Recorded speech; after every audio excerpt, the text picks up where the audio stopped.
to see if I get the same result.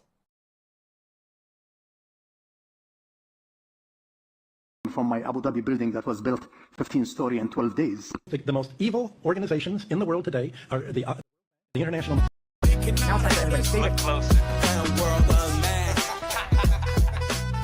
What's up, YouTube? Today, we'll be looking at disturbing TikToks that'll make you question reality. So without further ado, welcome to Adam Strain Reacts. Let's get her done. Andrew, if every interview, every video, every tweet you've ever made was erased from the internet forever, and all you had was 3 minutes, what one truth would you share with the world?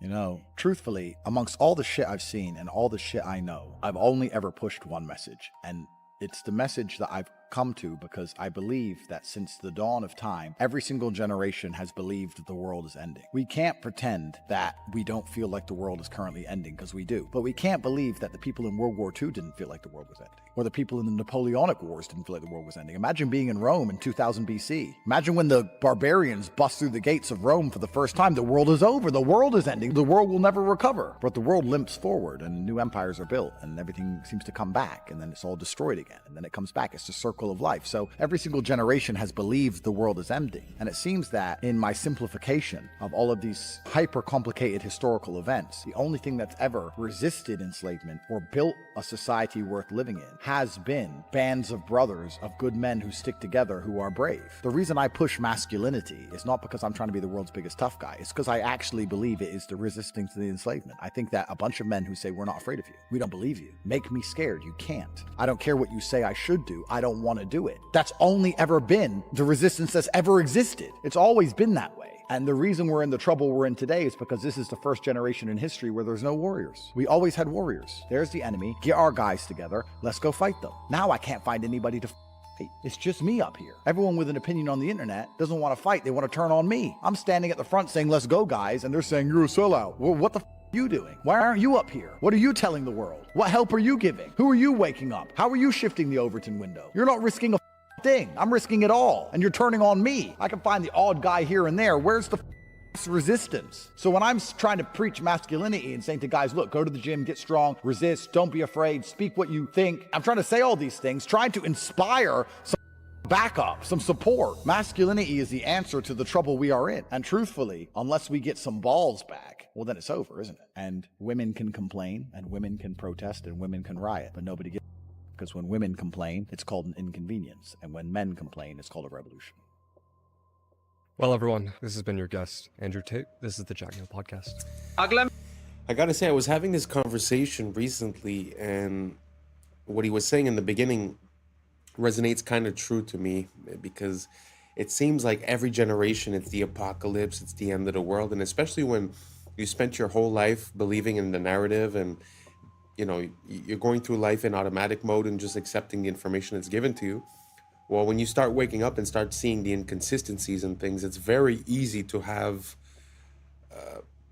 you know, an extreme view where it's like, well, everyone's out to get me, you know, like they're trying to get me with the food, with the air, with the water. They're controlling the finances. They're controlling everything, the wars, this, that. So it's very easy to come to this realization and be like, oh, you know, it's the end of the world, you know, blah, blah, blah. When, like he said, every single generation has had a bunch of people thinking the same thing. So instead of focusing on that thought of the end of the world, like he said, you know, he's putting it towards masculinity, men and women. But I think like just unity and just realizing what we need and focusing on that and being the positive change, having personal discipline, making better decisions will make us make better decisions as a society. So basically all I'm saying is that it seems like we're a bit fatalist. Like every single generation thinks it's the end when it obviously isn't.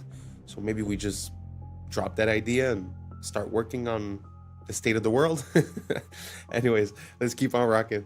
নয় যদি Epstein bitcoin গড়ায় গভীরভাবে জড়িত ছিল কিছুই কি Bro, we are so cooked. I don't know if you guys have seen this, but Instagram has this new AI translation feature.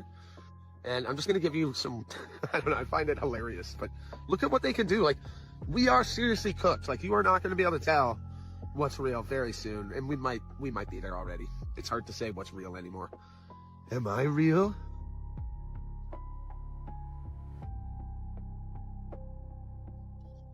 Here's me talking in different languages. পবিত্র নয় coin ¿Nada es sagrado? ¿Queda algo que no haya sido tocado por estos sinvergüenzas? No, es la respuesta. Así que cuando Coinbase solo valía 400 మిలియన్లు ఉన్నప్పుడు Epstein అందులో $3 million పెట్టాడు. ఇది Epstein files లో ఉంది. నాకైతే ఇప్పుడు There's a school in Switzerland called Le Rosy, where billionaires and kings send their children. Their classrooms overlook Lake Geneva. In winter, the whole school moves to Gstaad, their private ski resort. Physical education? Skiing the Alps. They don't learn the rules there. They learn how to write them. Their classes are power, diplomacy, and silence. They're taught how to walk into a room and own it, how to speak less and be listened to more. They're not tested on grades. They're tested on presence, confidence, and connection. Because La Rosie doesn't prepare you for a career. It prepares you for control. I admire a lot of nationalities, but the Chinese and the Germans, for me, they come top. You know, they are the smartest mind. The smartest people who come from school and university, they are the people who are running China. They don't run technology companies. These guys are so serious. The West do not even know they are so serious. And I'll tell you, the gentleman who I bought from my Abu Dhabi building that was built 15-story in 12 days. It was fascinating to see 12 days a building was built. Thanks to the Chinese. Unbelievable. Like who will anybody believe 15 stories in 12 days? Like unimaginable. Absolutely. But this guy is easy for him because he does 30 stories in 30 days. So 15 story in 12 days is like he's just having his coffee. The gentleman, when I went to his house, I saw all the shoes outside the door. Well, I said, wow, that's my house. So he said, I apologize. You know, I said, no, we do the same. So I took my shoes off, and then we went in. And then when we sat on the dining table, guess who's sitting there? His mother. I said, oh my God. Well, I have my mother also sit on the dining table. We are closer to China because of tradition. My respect to the Western culture. I have nothing against it, but we're not the same. Well, that's pretty interesting because like he says, we're not the same, and it kind of makes sense because when we go to make a building, it's going to take us 2 years just to pass the permits and to receive the materials. So there's really something about before I start talking about China, I just want to say I do not approve the system that they have there and the rules that they have and the social credit. I'm not condoning it, but there is a difference when you're able to get your people together to do something quickly and efficiently, you know? And I think we've lost that. It's sort of like, you know, I don't know if it's Saudi Arabia or Abu Dhabi, but when they decide that they're building a castle, they're building a castle and everyone is on it and it gets done quickly. Here, they talk about plans, they estimate how much it's going to cost, it doubles the cost, doubles the time, doubles the work, right? So we're really in a different mind state, in a different capabilities zone. So I do tip my hat to those societies that are able to get things done, you know? As for us, it seems like it's all red tape and bureaucracy. I don't know if you guys agree or don't. Let me know down below. And let's keep on rocking. his 36 plus worldwide is not new research. And so we started working with him and our herd of ostriches here. And we were looking at developing the alternative to working with natural antigens to create resilience in your own body for violence. And we were very successful. So we have scientific proof and data that we were able to neutralize, not block them, actually neutralize it. And this is all just through lozenges or nasal sprays. And so that was very exciting. But the lab that we were working with at the time actually got shut down. Immediately after all of our robust came back in, Frederick Leduc, a lab immune bio back, got shut down and had to sign an NDA and was no longer allowed to talk. I found this book at the local antique shop yesterday, and it was written in 1926. The Secret World or the Hidden Hand, Unrevealed in History, 100 Historical Mysteries Explained. There's a secret, and they are of the nature of the individuals who are taking over now, the blues, that they are the ones that have been running society because they made a pact with a god. But that's his position. But I want to read to you this very specific, I have to be careful about what, I really was trying to debate whether to put this on the internet at all because it could really get me in trouble. But this particular page, I just want you to see this particular part, talking about proof of the existence of this invisible hidden hand. He says, the world is governed by very different personages from what is imagined by those who are not behind the scenes, i.e., not by kings and ministers. Said not others, but different, which means not the kings, ministers, or other similar men, but absolutely different, possibly even of a different. Who they are must be known first of all, and only then can we control them and establish peace, but not before. You know how I'm always saying, I'm calling them creatures and creeps, and I'm saying they're not human. I don't know what they are. And this has been my biggest reason around this. I ain't unifying because I don't know what these things are. This apparently has been known. This has nothing to do with religion. I'm talking about like a species of a soul or something that's on this planet. And that's what he's talking about here.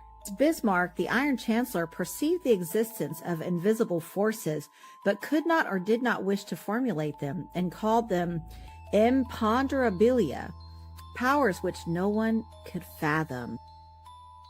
In 180 seconds. This is supposedly the body attacking itself. This is an identity crisis. It starts with taking. After the thing that bites and stings causes your body to react improperly. Essentially all Lyme disease. Lyme was released from a bio. See? The rest of the world knows Lyme as Borrelia. They are not the same. It is a or abomination. These are all spirit programs. Programs kick in as autocorrectors where will is lost. When these spirit programs are blended and tacked on to vectors that bite and sting, they spread into the human system. Lyme is a spirochete like syphilis, thus it can be transferred through the mouth and sex, and it hides in the Dr. Judy Mikovits said that it's just the new Lyme. Many claim that be delivery system. They are structured the same. This chimeric spirit program creates a biofilm matrix within you to act like a middleman between you and your body. Was released the same year as Lyme, and Fauci was the head of that program. These programs demand more energy than you would actually need. Programs don't want to kill, then they will go dormant if they have to. Cells are just cells that follow the orders of the program. Many people are chimeras. At least 8% of the collective is personified. Gog and Magog are a chimeric clan. Esau bred with Canaanites. Esau's part Canaanite grandson crossbred with Japheth, aka Chittim. Chittim is part of Gog and Magog, the Chimera clan. This is who took over Europe and the world. These are essentially personified free radicals. They are highly reactive. There has been a collective genetic forced integration with the so there is a collective identity crisis. The steals resources and causes your cells to kill themselves. That is why self-harm is widespread. Codes are being deleted through mutation or silenced. But the collective is reaching a rejection point like a bad organ donation. Everything is being homogenized and stagnating. This always leads to collapse. The environment has to be balanced. When it's not, it's like a cartel that has eliminated all its competition.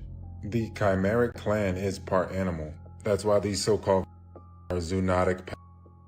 The body is a natural hyperbaric chamber, and the breath is the key to ending the identity crisis. The breath is the spirit. Spiritual immunity brings physical immunity. The breath aligns your true identity and maintains your terrain. The breath will show you which programs need to be updated or deleted. Only a small remnant will endure the coming rejection phase. Don't waste time with people you can't homestead with or make a network of homesteads with. Some sleeper cells will hide in the remnant, so it's important that we make the strongest remnant we can make. It starts with the breath. The true breath signature or algorithm restores the true identity. Okay, this is absolutely insane. Did you know that Austrian researchers put students in classrooms made of conventional materials, steel, cement walls, etc., and they put students in classrooms with wooden furniture, wooden rooms, natural materials. They measured their heartbeats, okay? And the students in the synthetic, let's call it, classroom with the unnatural materials had on average 8,600 extra heartbeats per day per student on average. Why? Why? It's the difference between real materials and synthetics. They have a different frequency, which apparently they found that your body registers plastic, laminate, and vinyl as a low-grade stressor, even when it looks like wood or marble. So you know, remember those fake desks we had that looked like wooden desks, but it wasn't. That was like a plastic, and it's unfortunate. I mean, what does that do to your body in 10 years when you're in school you're in kindergarten, then grade school, then high school, and it's all synthetic materials. Now, not to mention, this study was done before artificial lights, like they just had light bulbs. Now we have compact fluorescent and LEDs. Not to mention all of the Wi-Fi routers that are in schools now. Like every 20 feet down the hall, there's a freaking Wi-Fi router hanging on the ceiling. That is something else to be discussed. Now, when it comes to our homes, especially if you're building a new home, I mean, dude, you can really make it an organic eco house with some easy, hacks. But what if we're at home surrounded by unnatural materials as well? Then what are we doing? Are we shortening our lifespan by being surrounded by plastic? I mean, think about it.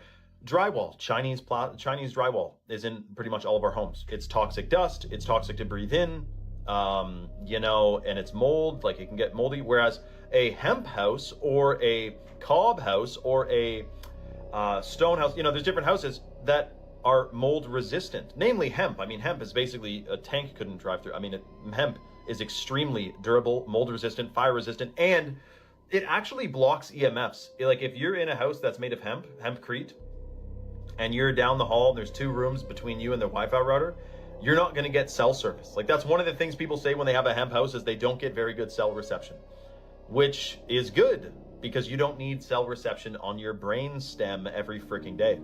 But is that study shocking or what? Frequency, energy, frequency, and vibration. Nikola Tesla knew all about it. Let me know your thoughts in the comments below and follow for more. Very interesting. I haven't seen the study that he's referring to, but imagine if just the objects that surround you, like if we take for granted what he's saying, the objects around you have an effect on your body and its function. Now imagine the air, imagine the food, imagine the water, the drink.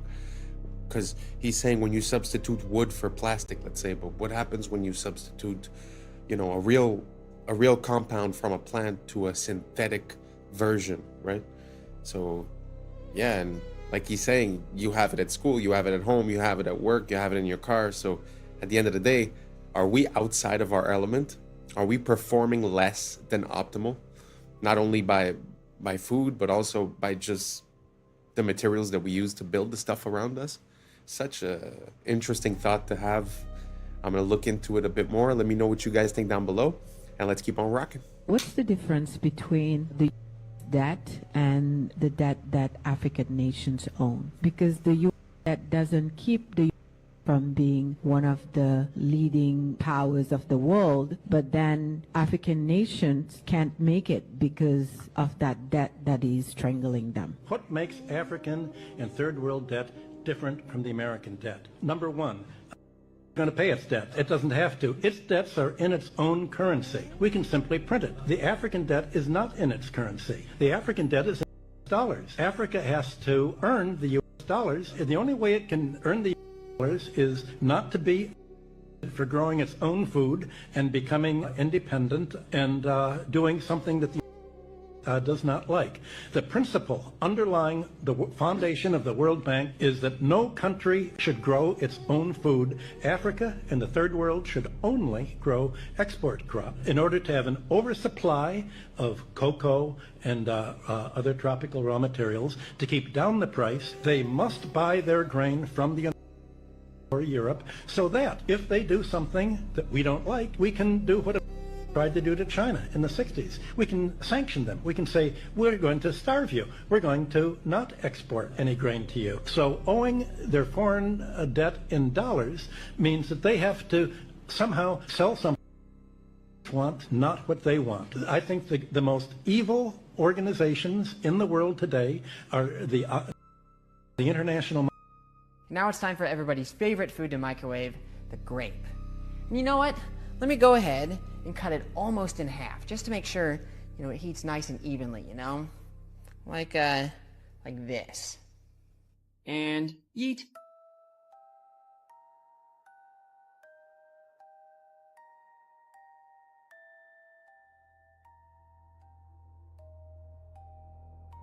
Unfortunately, the fragrant smell of roasted grape is hidden by the suffocating nitrogen dioxide fumes, which is the deadly brown gas left in the beaker there.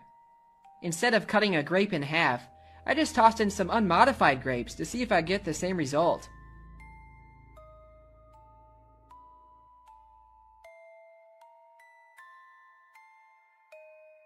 Yep, grapes are haunted. Let's see if the microwave can melt magnesium ribbon, or at least see what kind of plasma it'll make.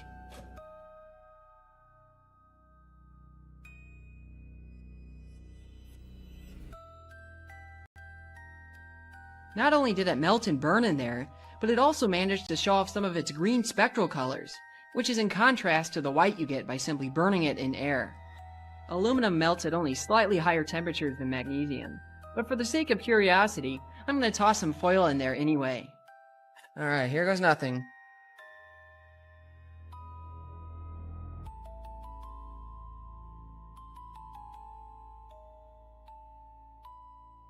Now that is like an arc furnace. Oh my goodness. Now it's time for something more challenging. Copper needs to be very hot before it melts, so let's see how it holds up in the microwave.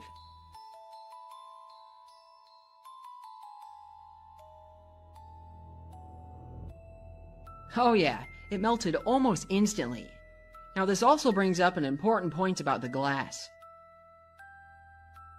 It's actually astonishing how well these Pyrex beakers have held up to the plasma. The same cannot be said about this Pyrex bakeware. The difference is that the beakers are made from borosilicate glass, which has very low thermal expansion.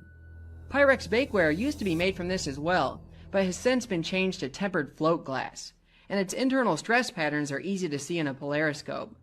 This change is unfortunate for home science, but it does make for less dangerous breaks in the kitchen, as it tends to explode into tiny bits as opposed to razor shards. Hello, my name's Jason. I live at 1776 Boulevard. We're here to talk about tonight. Excuse me, Jason? Yeah. What's your last name and what's your address again? My last name is Jason, We the People, and my address is 1776 Boulevard. What city? Freedom City. Freedom City in what state? Michigan. So I know you're making all that up. Yeah, 100%, because I don't have to tell you anything, because it's my You know what that is? According to you need to learn the Fifth Amendment. I don't care about your article. According to Article 6, Clause 2, you're trumped. According to the rules of this city council, you have to give your name, your proper name and address, or you're not allowed to speak. So do you think your bylaws, because that's the way it's looking here, you think your little bylaws here,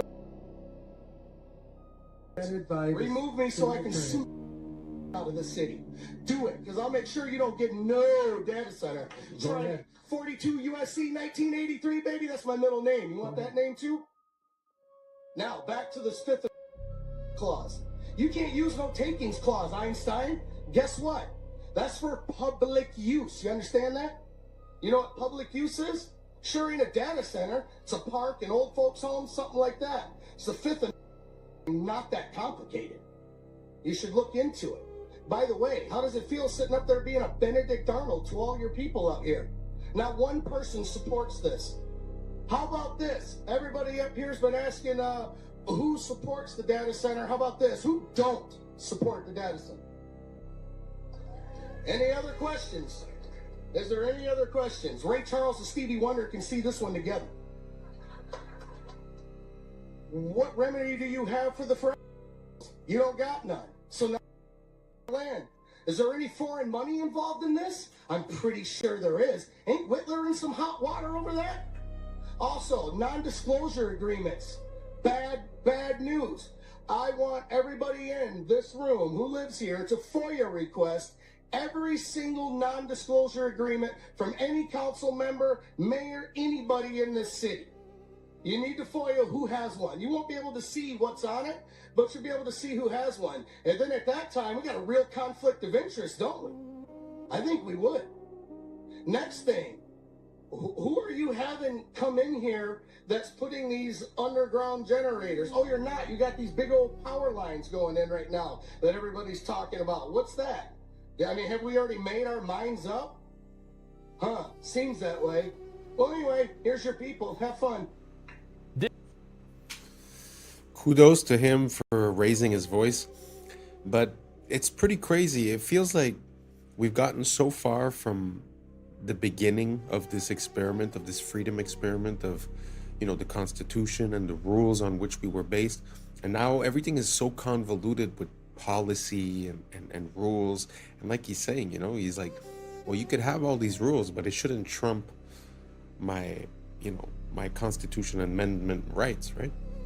So it's very interesting to listen to him talk, and he brings up a very important point as well. How is it possible to have people representing you and working for you that are allowed to sign non-disclosure agreements with these companies? And then afterwards, they decide on if they get to build or not, but they can't really tell you all the information that they're privy to. So if they're a representation of you and they know something, but they can't tell you, I really don't see like how that can work. I don't know. Let me know down below if you guys could shed some light, and let's keep on rocking. This guy, tragically, from falling off a balcony. He was also obsessed with bioengineering. So he had all of these scientists that he would donate money to their charities, and he would have them work on things and stuff. But what I heard, and this is completely unsubstantiated, but I heard it and I thought it was fascinating, was that he also had these same guys, because they were and everything like that, he had them design a novel. That was his, basically, that was his trump card, which is like, I don't go to jail or I release this. And it's like one of these things where if I don't keep entering in a thing every 30 days, I die. In October, November, his switch went off, and that's what introduced into the world until it became what we do today. I don't believe it. I'm with you. I don't believe that for a second, but that's a goddamn great. I love it, and I'm going to spread it as much as I can. That's crazy. Are you the... Maybe one of the benefits of me talking to you today is that you'll see that maybe not everything is true that you've heard about me. April 19th, 1995, a decorated Gulf War combat using a truck bomb that he didn't build in a Ryder truck that he didn't rent with the help of a passenger who didn't exist. Having just gotten away with soil to date, the Fort Bragg trained Special Forces sheep drip dropout blended in with the crowd by making his getaway in a car without a license plate and was immediately pulled over. It was the supposed target of the attack, but luckily all of their agents were out of the office that morning. Later that day, the declared, "We will find the people who did this. And when we do, justice will be swift, certain, and severe." Except for John Doe number 2. John Doe number 2. John Doe number 2. Who never existed. In McVeigh's unprecedented 3.5-week trial, the prosecution didn't show the CCTV footage of him and John Doe number 2 parking the Ryder truck. Didn't explain why 24 separate witnesses mass hallucinated the existence of John Doe number 2. Didn't explain why the Army was storing Ryder trucks at Camp Gruber. And didn't talk to blew the whistle on the plot. But they did collaborate with us, and they did convict McVeigh as the lone wolf bomber and Terry Nichols as his bomb constructing accomplice. Still, a bunch of crazy conspiracy theorists, including 300, insist on talking about facts and evidence and refuse to simply believe what they've been told a million times by people in tailored suits with well-coiffed hair. They quote the explorer and the inventor of the neutron bomb who point out the physical impossibility that the truck bomb did the damage to the building, but that doesn't matter because if there were that day, we would have heard about them. The second found and diffused. I think he said another bomb. The Justice Department that a second has been found. They then found a third was also larger than the first. And I see another. So apparently they're going to try to get out that. The FBI claims to have lost the footage showing McVeigh and John Doe number 2 parking the truck in front of the Murrah building that morning, but that's understandable because the Bureau has a lot of important evidence to store. Terry Nichols insists involved in the plot, but thankfully a judge just saved us the trouble of listening to him by preventing lawyers from deposing him. Truck parked across the street 2 hours before the blast, but that just shows the authorities were prepared for anything. And other documents obtained by 2020 show that someone called the executive department in Washington and said the Morrow building had been, but this was 24 minutes before the. But that just shows the public was unusually vigilant that morning. Also, apparently, Governor Frank Keating's brother, Mark, had been working on a novel about a terror Stranger still, one of the characters in the novel was named Thomas McVeigh. But that's probably just a coincidence.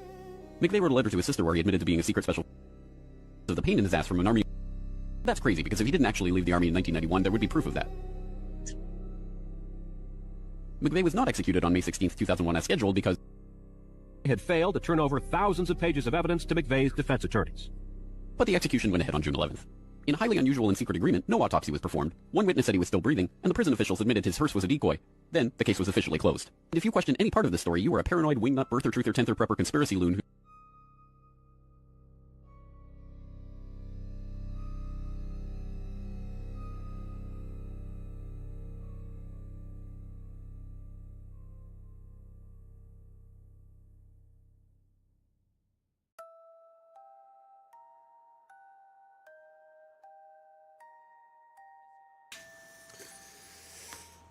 It just seems sometimes, especially when you look at these major events, that the more you look closely, the more inconsistencies you can find. And I don't know, it's just very interesting. You know, I wonder if it's just pattern recognition or if there's really something going on. Let me know what you guys think down below.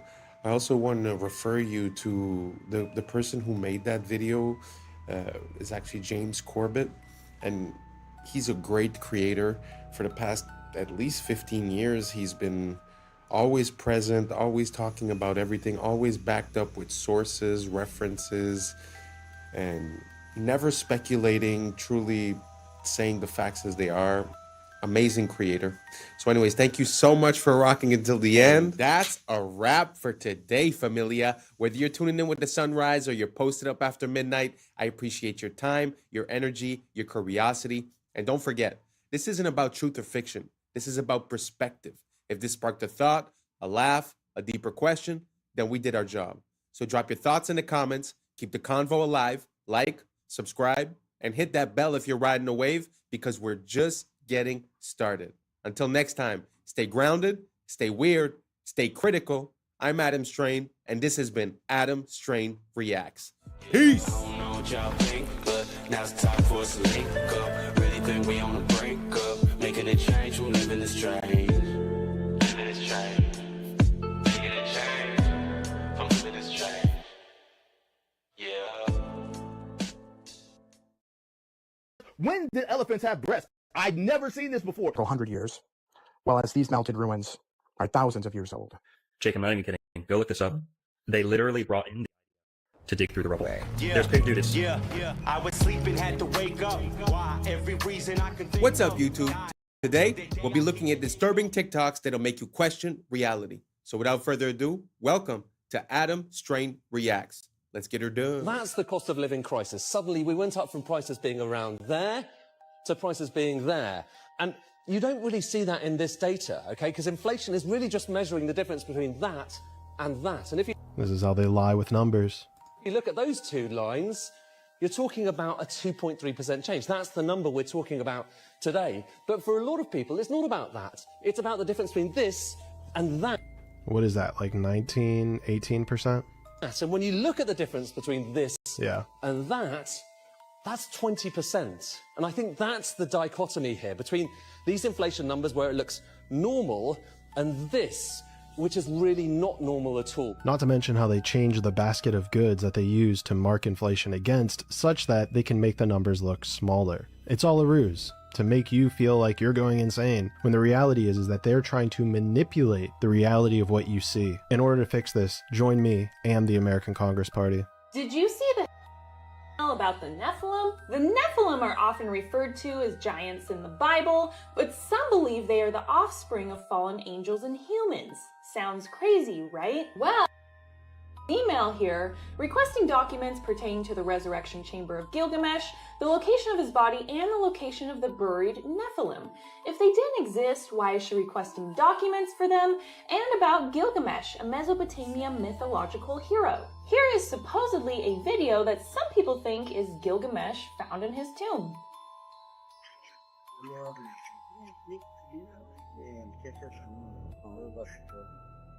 Now, who is to say whether this video is real or not, but with how weird reality actually is, I'm not not going to immediately doubt it. We live in a very scripted and twisted reality, and truth is hidden if you're not in the club.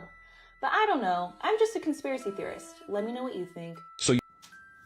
That is kind of interesting because they like to make people seem a bit crazy when they inquire about these types of things. But how come the people that govern us also are inquiring about these things? We've heard about stories about when they went into Iraq that they were basically trying to take control of the ziggurat of Ur. We've heard about a lot of things, and one of the first, stops when they go into a new place often seems to be the museums and the ancient artifacts. And that kind of reminds me of the times of the Nazis when they used to do the same thing. They were on like a mission to find occult teachings and occult practices and relics and stuff like that. So again, very interesting question that she raises. How come these people that lead us are sort of talking and looking for these things as if they believe in it? Let me know what you guys think down below. If you guys have any supporting information, let me know. I love to look into this type of thing. So let's keep on rocking. You watched the Hunger Games and you sided with the Resistance. You watched Star Wars and you sided with the Resistance. You watched The Matrix and you understood and sided with the Resistance. When it's fiction, you understand and you side with the Resistance. Yet when it's happening to you in real life, right now, in the news, in the world, right now, you refuse to see it when it's the reality that you are living in. Would you like a free water? They also get free water. Here you go. What company is this? It's called Free Water. It's free because we put ads on the packaging. Free? Is it crappy water? No, it's the best water. It's natural spring water. Other people buy similar water for a couple bucks. We give it away for free, and we also donate 10 cents per water to charity. Charity? Which charity? Right now we're donating to Well Aware. They build water wells in Africa, and they have a 100% guarantee on their work. How much does this cost? To advertise? To advertise. Or drink it? Both. Well, drink it, it's free. You don't owe us any money. To advertise, about $1 a water total for all of it on those boxes. Okay. How do I contact you for advertising? The website is freewater.io. Go to the advertiser page. Do you have a card? The water's a card. Oh, all right. Yeah, well, scan that QR code. Sweet, I'll take it. Have a great...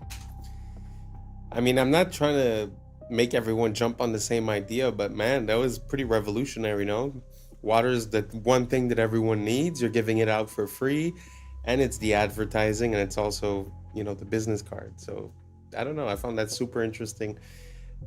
If you guys have any ideas like that, let me know, because I feel like that is the future of marketing. People are just so tired of being blasted left and right with all these ads that no one really cares about. That something like this, I think, could go a long way. I just found it was an interesting idea. I wanted to share it with you guys. Let's keep on rocking. This video is going viral on Twitter right now, but not for the reason you might think. This is a professional of this skyscraper somewhere in the United States. The problem is, many people notice a similarity to it in regards to something that happened. Here we have a lesser known angle. That one didn't get hit. They said it was from fires. But the fires in Hong Kong, 7 towers caught fire. They burned for almost 48 hours. And none of them collapsed to their own footprint. Now, officially, it happened to happen, man. A fire can weaken the structure. Don't worry about what architects and engineers say, but fires apparently can cause it to drop just like that. For the first time, though, in recorded history. Now, I would have expected something bigger to come from this, now that it's been. But seemingly, many people are still sleeping. Again, the Hong Kong towers, almost 2 days on fire, still standing. Let me know your thoughts in the comments below and follow for more. There has been many different resets since the Great Flood, or the Flood of Noah. When you look at the age of the buildings in the previous video and the ruins from the buildings here, the melted bricks, the melted red bricks, there seems to be a clear age gap between the two. While this is much older than the mud-flooded buildings looking fairly newer by comparison, last several hundred years, Well, as these melted ruins are thousands of years old, indicating the many different cycles this realm has went through. Since the Great Flood or Flood of Noah, the theory is we're looking at about 6 or 7 resets here that happen about every 150, 200 years, kind of like clockwork. And with that cycle, it has taken many advanced civilizations. Think back in the stories of Atlantis, told throughout ancient time. After that, the Tartarian Empire. Just look at these structures, clear evidence of melted, deformed stone and brick. That is not some ancient design choice of hammer and chisel. History is nothing more than a set of lies agreed upon. Question everything, friends. Until next time. Man, do I love looking into ancient history. I mean, even if you had an excuse for 1, 2, 3 of those pictures, man, it's so anomalous to see all these, all these temples within mountains, or the bricks being melted, or sometimes you don't even know where the mountain ends and the castle starts. I just find it so interesting. If you guys have any good footage, send it over and I'll feature it in the next video. Let's keep on rocking. So quickly, I'll go through this 2-year war, over 60 million tons of rubble there, and tens of thousands. Pour eux, les débris comptent plus que les vies humaines, parce que ce n'est pas une guerre, c'est un nettoyage. One of the great honors for me has been working with Steve. Steve, qui l'année dernière nous expliquait travailler sur son plan depuis 2 ans. Been working on master plans for the last 2 years. So there are plans already. Au WEF, les plans de reconstruction existent avant la guerre. We have plans already. We have a master plan already, and we're working together on it. And I think if the world saw the progress so far, they'd be pretty impressed. Et on attend que tout soit détruit pour signer la paix. Comme ça, on peut reconstruire sans résistance. We have created a sense of hope for what the future can bring. On félicite ceux qui ont créé le problème. I am so honored. I'd like to thank. Parce que sans eux, ce nouveau système n'aurait jamais pu être justifié. Nobody's ever dreamt of. You used him well. Obviously used him very well. C'est grâce au chaos qu'il provoque que le sauveur devient nécessaire. The world needs a savior, and the hope is that AI is the savior that we need. Ce qu'ils appellent sauver le monde, c'est en réalité le reformater pour le rendre compatible avec l'IA. This vision for the future as an example of what's possible in other parts of the world. Il nous parle de paix, mais la paix ici, c'est l'absence d'imprévisibilité humaine, l'absence de liberté. Et c'est exactement le but d'une Smart City, une ville sans âme, où tout est mesuré, tout est prédit, où l'humain n'est plus un être vivant, il devient une donnée. Regardez le plan, zone industrielle intelligente pour Musk. Donc en réalité, ce qu'il construit, c'est un monde post-humain. Are there aliens among us? I am one. Quand il parle d'alien, il ne parle pas d'extraterrestre, mais de conscience inorganique. Parce que l'alien, c'est la rupture avec le vivant. Et ils vous vendent votre disparition comme du progrès. Did elephants have these? Did we jump timelines? Did elephants jump timelines? When did this happen? Not out to Troublemaker Travels for saying this, because I had no idea. Am I in an alternate universe? When did elephants have breasts? I'd never seen this before. Never dawned to me that they would look like this. I mean, it's okay, but I've never seen this in no Discovery Channel, in no animal book, in no internet search. I have never, and I mean never, seen this before in my life. When did this happen? Why is it like this? Apparently, female elephants, this is how they feed their young, and this is what it looks like. Does that look weird to you? Did you know that? Have you ever seen this? Obviously, it's not weird for elephants. Is it weird for me? Is it weird for you? Is this strange? I don't know. Am I tripping right now? Because I have never seen these on an elephant. I mean, never. I've seen elephants all my life. I've looked up elephants. We learned about elephants. They are mystical creatures, but I did not know they had those. What are those? When did this happen? Am I the only one? Let me know on this one. I know it wasn't 5, but let me know on this one. Let me ask you something simple. How does a comedian with zero political experience become a global icon and the centerpiece of the largest in Europe? Come on, Peter. Elected, people chose him. That's democracy. Was it? Let's rewind the tape slowly.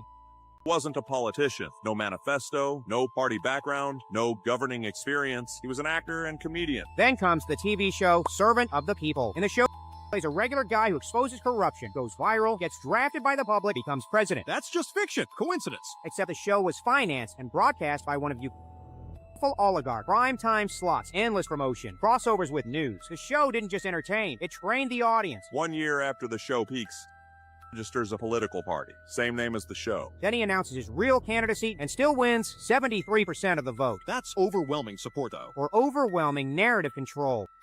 And NGOs had already spent over $5 billion on in Ukraine since 2014. Advisors embedded, NGO pipelines, media consulting. So what do you get? A leader with no independent base, no political past, no faction loyalty, perfectly dependent. But the invaded, what choice did he have? Isn't not so fast, Brian. By 2014, Western Baku in the capital. 8 years of shelling in the eastern region. Over 14,000 before 2022. The peace agreements were signed to end the fighting, but were never fully implemented. So, or did the Ukraine was already ranked as one of the most corrupt countries in Europe before didn't fix that. It centralized it. Now look at the cost. Roughly 1/3 of the population displaced, millions gone. Most won't return, making it a demographic collapse. Is this your idol who let it all happen? And after the dust settles, debt, foreign ownership claims, resource concessions. So you're saying a managed territory, a dependency, a proxy battlefield paid for by lives, loans, and future resources. So ask yourself, did a comedian accidentally stumble into history, or was a character tested on TV, scaled through media, and deployed at the right moment? That's unsettling. That's the point. If a man can play a TV and then become one in real life, maybe the most dangerous thing isn't propaganda. It's the story some were trained to believe. That surprised me. I knew that he had done some acting or this or that, but the fact that he was playing a politician exposing corruption on a show a year before he got elected, man, that's crazy. That's straight idiocracy stuff. And it brings me to a point that I've been realizing is that, you know, back in the days, politics was like respectable, commendable, gentleman. And now it's like insults and it's like who got you more. So I feel like we're going halfway between what politics used to be and wrestling in a way, you know? So from now on, I feel like since we've had, you know, Trump, which was on TV and an actor, and Zelensky, I almost feel like it's going to be hard to go back to normal politics after.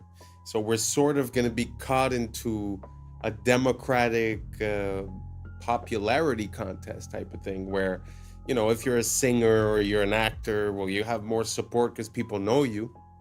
I don't know. I just don't think that's a good idea. Let me know what you guys think down below. Do you think that makes sense? Did you guys know that this guy was, you know, playing the position that he then assumed a year later?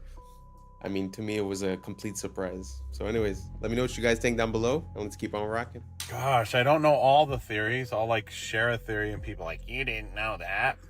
I'm new to a lot of this stuff, okay? But let's talk about, so this guy, computer programmer, businessman, you know, very, very successful until he came across some information. Oh boy, that the didn't like. Oh my gosh, this is crazy.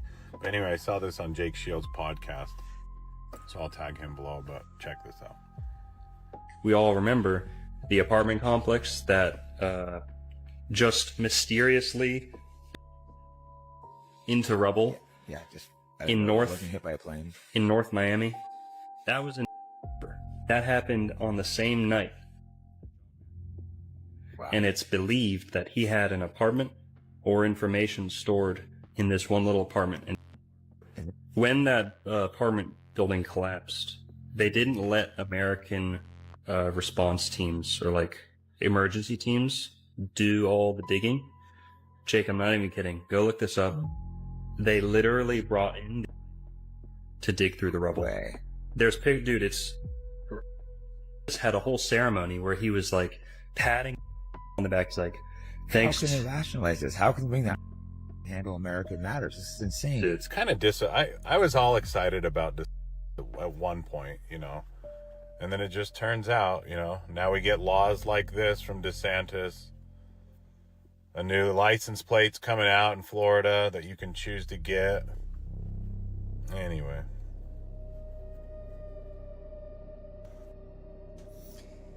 Wow. I mean, that to me, with perspective and hindsight and looking at the dates, not only the fact that it happened on the same day that he was offed, but just the fact that they brought in that organization on American soil to go through the rubble, man, you know that there's something up there. Sometimes when I see these things, it really makes me think like we're living in a James Bond movie, but we always receive the cover story and like the real stuff is happening behind the scenes. Did you guys know about this? Let me know down below. Anyways, let's keep on rocking. There were hundreds of security cameras filming the check-in areas, the corridors, the lounges, the airport bars and restaurants, etc. The question is, how many time-stamped images do we have that show us the presence of the at any of the departing airports? More than 100? Only one? Not at all? About 30 different images. The answer is none at all. We don't have a single time-stamped image showing us even one of them at the airports on the morning of. The only thing we were shown is a sequence depicting at the Washington airport.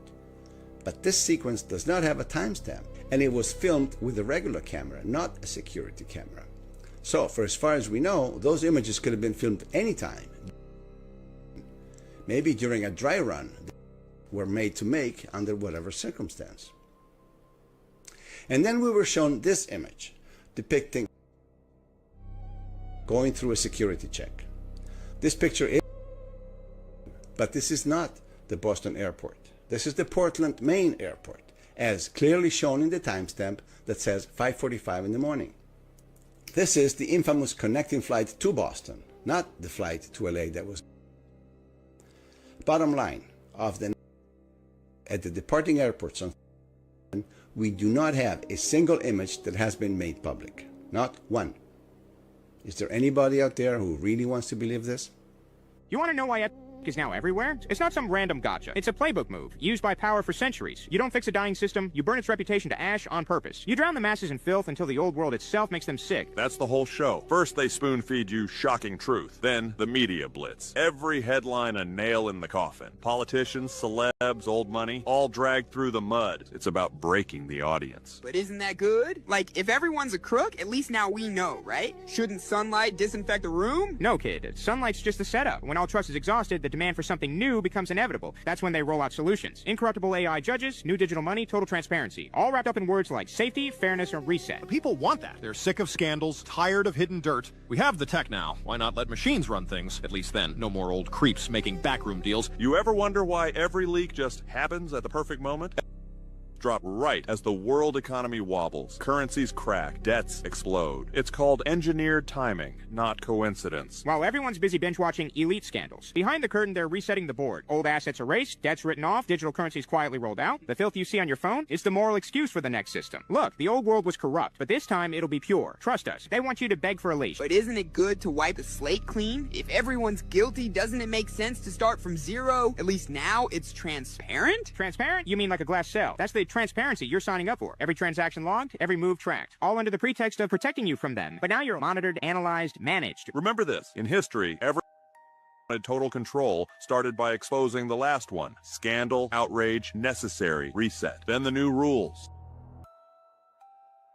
No room for dissent. Nobody escapes the beta, not even the top players. Nobody wants uncertainty. People trade liberty for protection every time, especially when they're scared. That's why the leaks are never full, never random, always just enough to terrify, not to empower. Notice they show you monsters, but never the strengths. So the whole it's like the world's biggest ad for New World Order? Bingo, kid. While you're scrolling it all and picking sides, they're scrubbing the balance sheets, resetting the scoreboard, and selling you a digital world where everything is clean because nothing is private. So what now? Just wait for the next leak to get even darker? It always gets darker, kid. Every new scandal is just another step in the reset. Tighter rules, more eyes, fewer choices. The beast doesn't need your hope. It just needs your consent. I just found out something crazy about Wi-Fi and all these other different frequency bands, and it is shocking.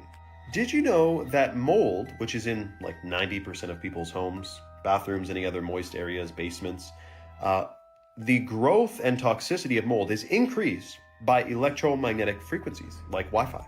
So if you didn't know, mold is one of the, especially black mold, and there's green mold too, are some of the most toxic things that people are exposed to in their homes. And indoor air quality can be like 1,000 times worse than outdoor air quality, even if you're living in a big city with lots of vehicles and freaking dryer vents pumping out those synthetic fragrances, etc. But so now it's a perfect toxic concoction because Wi-Fi increases the mold growth and can actually be strengthened by it. The production of biotoxins in mold culture increased more than 600 times after being exposed to ambient electromagnetic EMF frequencies. And this guy says, is this good or bad? Interesting that Wi-Fi, which many people are wondering if there are any potential hazards with concerning the human body and electromagnetic field, combined with mold, which is also toxic, it's a perfect concoction. The crazy thing about that is that I also seen another video where when the plants were exposed to the Wi-Fi, the growth was stunted and it was slower for the plant to grow. So not only does it stop good plants from growing, it also enables toxic molds to reproduce quicker. Man, I had no idea. Do you guys know anything about Wi-Fi that we should know about? Let me know down below. And thanks for reaching the end. And that's a wrap for today, familia. Whether you're tuning in with the sunrise or you're posted up after midnight, I appreciate your time, your energy, and your curiosity. And don't forget, this isn't about truth or fiction. This is about perspective. If this sparked a thought, a laugh, a deeper question, then we did our job. So drop your thoughts in the comments, keep the convo alive, like, subscribe, and don't forget to hit that bell if you're riding a wave, because we're just getting started. Until next time, stay grounded, stay weird, stay critical. I'm Adam Strain, and this has been Adam Strain Reacts. Peace. Now's the time for us to link up. Really think we on the brink up. Making a change from living this strange.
Yeah, yeah, yeah, yeah. I was sleeping, had to wake up. Why? Every reason I could think of. God, till the day I keep the ink up. What's up, YouTube? Today, we'll be looking at disturbing TikToks that'll make you question reality. So without further ado, welcome to Adam Strain Reacts. Let's get her done. This is how we became a conquered people with a forgotten past. Little by little, piece by piece, removing all traces of a beautiful past, replacing the architecture above that was made to uplift and inspire its people with the architecture below with the exact opposite intentions. As we shuffle along to our 9-to-5s and our glass boxes, we are oblivious to the beauty that was once there, a people unaware of their true past and their true potentials are made to be the perfect drones, where back then the focus of the building was its beauty and aesthetics, while today the focus is on consumerism. Speaking of this McDonald's, look what they've even done in recent times. You can't strip all the beauty and color from the world overnight. And I know McDonald's is far from a good place to eat, but just look what McDonald's used to be. Colorful, bright, and vibrant.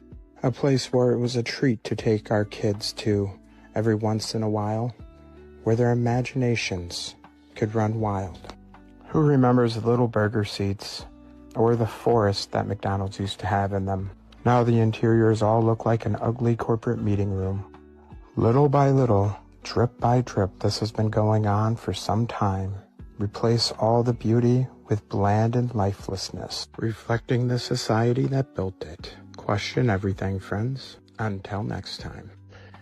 The insides of these World's Fairs were made just as beautiful and intricate as the grounds outside. And yet again, it displays a showcase of how our past was leagues ahead of our own abilities, housing an inside zoo and a zoo of people, and many, many elaborate displays. These look like anything but temporary. From the inside out, these are absolutely stunning. I believe, if anything, these to be the fairs of the inheritors, the controllers taking over the lands of a fallen empire and showing it off, showing off all the technology and the works of the old world. His story has been written by the conquerors. Question everything, friends. Until next time.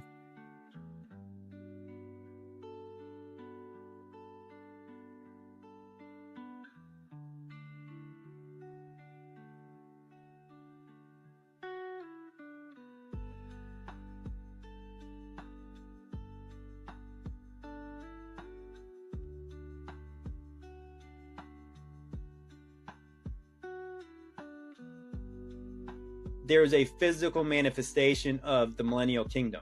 If the devil was bound, you'd have a time of peace and prosperity. And then maybe you would have a time where people could create grand buildings, create grand art, music, everything. We don't even understand, probably because I do believe the devil is very active today, as most people probably understand that follow me. The devil, the demons, they are super active.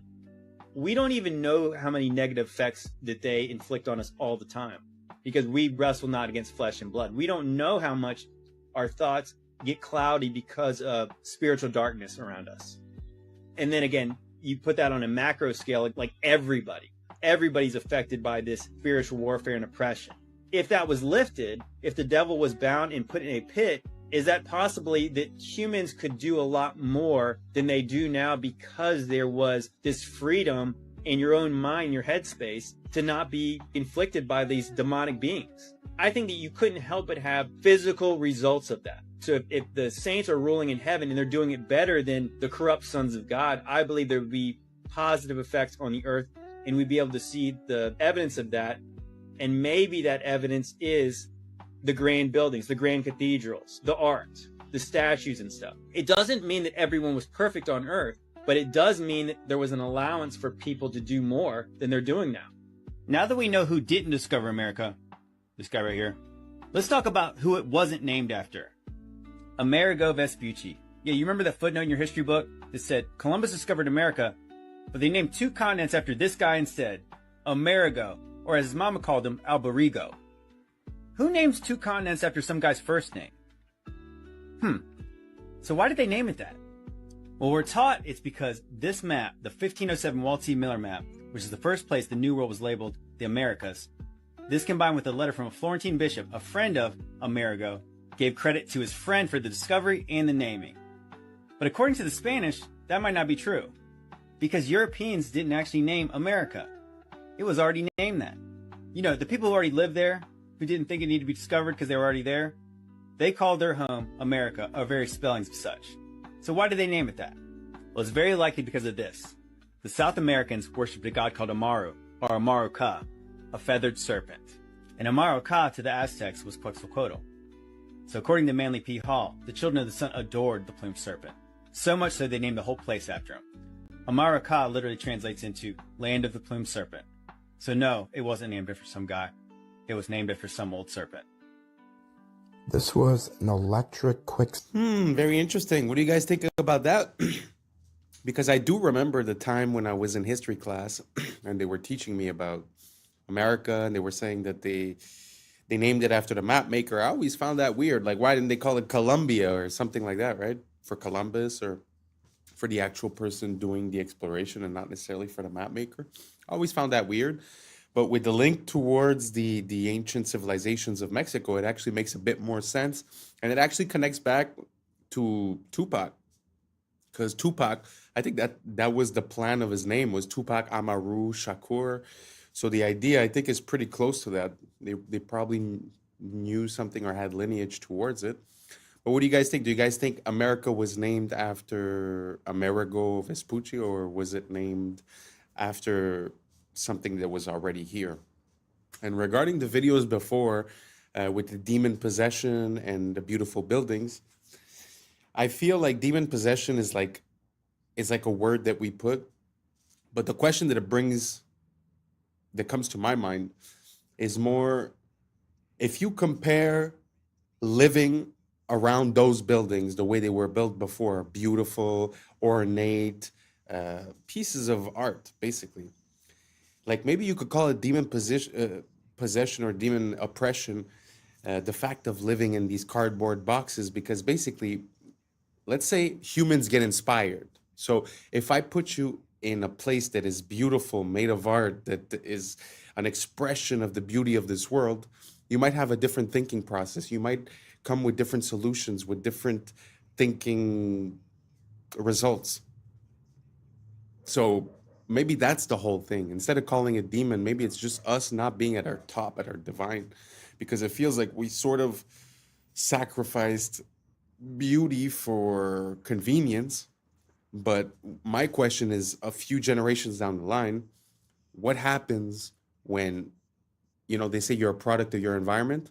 What is the product of this type of environment compared to the product of a glorious, majestic, beautiful, ornate, So do you guys think that it makes a difference? Do you guys think the buildings have an effect on us? Do you guys think that whether we live in a 16 chapel or whether we live in a square box, it's the same? It's up to us.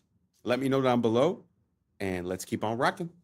Service station for electric-powered taxis in 1940. The fleet of taxis would just pull up, and they would quickly swap out the battery, almost like a NASCAR pit crew. It's funny, they had fleets of electric vehicles, electric taxis like this, electric trucks, so much. I went to the Museum of Science and Industry this spring in Chicago, and they had a whole wing of the history of the automobile. Not one of these electric vehicles were shown. Just the reintroduced technology from today, like the Teslas and stuff. Nothing on these electric trucks here. Nothing on these electric buses. It's like they didn't want you to know the capabilities and power of the past. And the parasites can keep on charging as a premium for their petroleum-based vehicles. Question everything, friends. Until next time. You've been lied to your whole life? I will never stop being amazed by the amount of inventions that come from the 1800s or before. It is truly amazing. It's very sad that they've erased this from our past. Do you guys think that it's true that we had electric cars way back in the days and we just reintroduced the technology?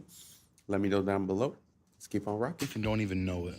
This was the biggest realization I had when I moved to Asia. We were bred to be absolute fucking slaves. Everything you do is in the best interest of massive corporations and the government's control over you. You're sold on a consumeristic ideology that you need the bigger house, the fastest car, and the flashiest bust down. The Federal Reserve is in fact the biggest scam in human history. And you're told that happiness is only attainable if it's bought. People out here don't have shit, but they're happier than you will ever be. You literally have the option to be here right now, but instead you fell for the trap to sit in a cubicle thinking that one day that will allow you to get here.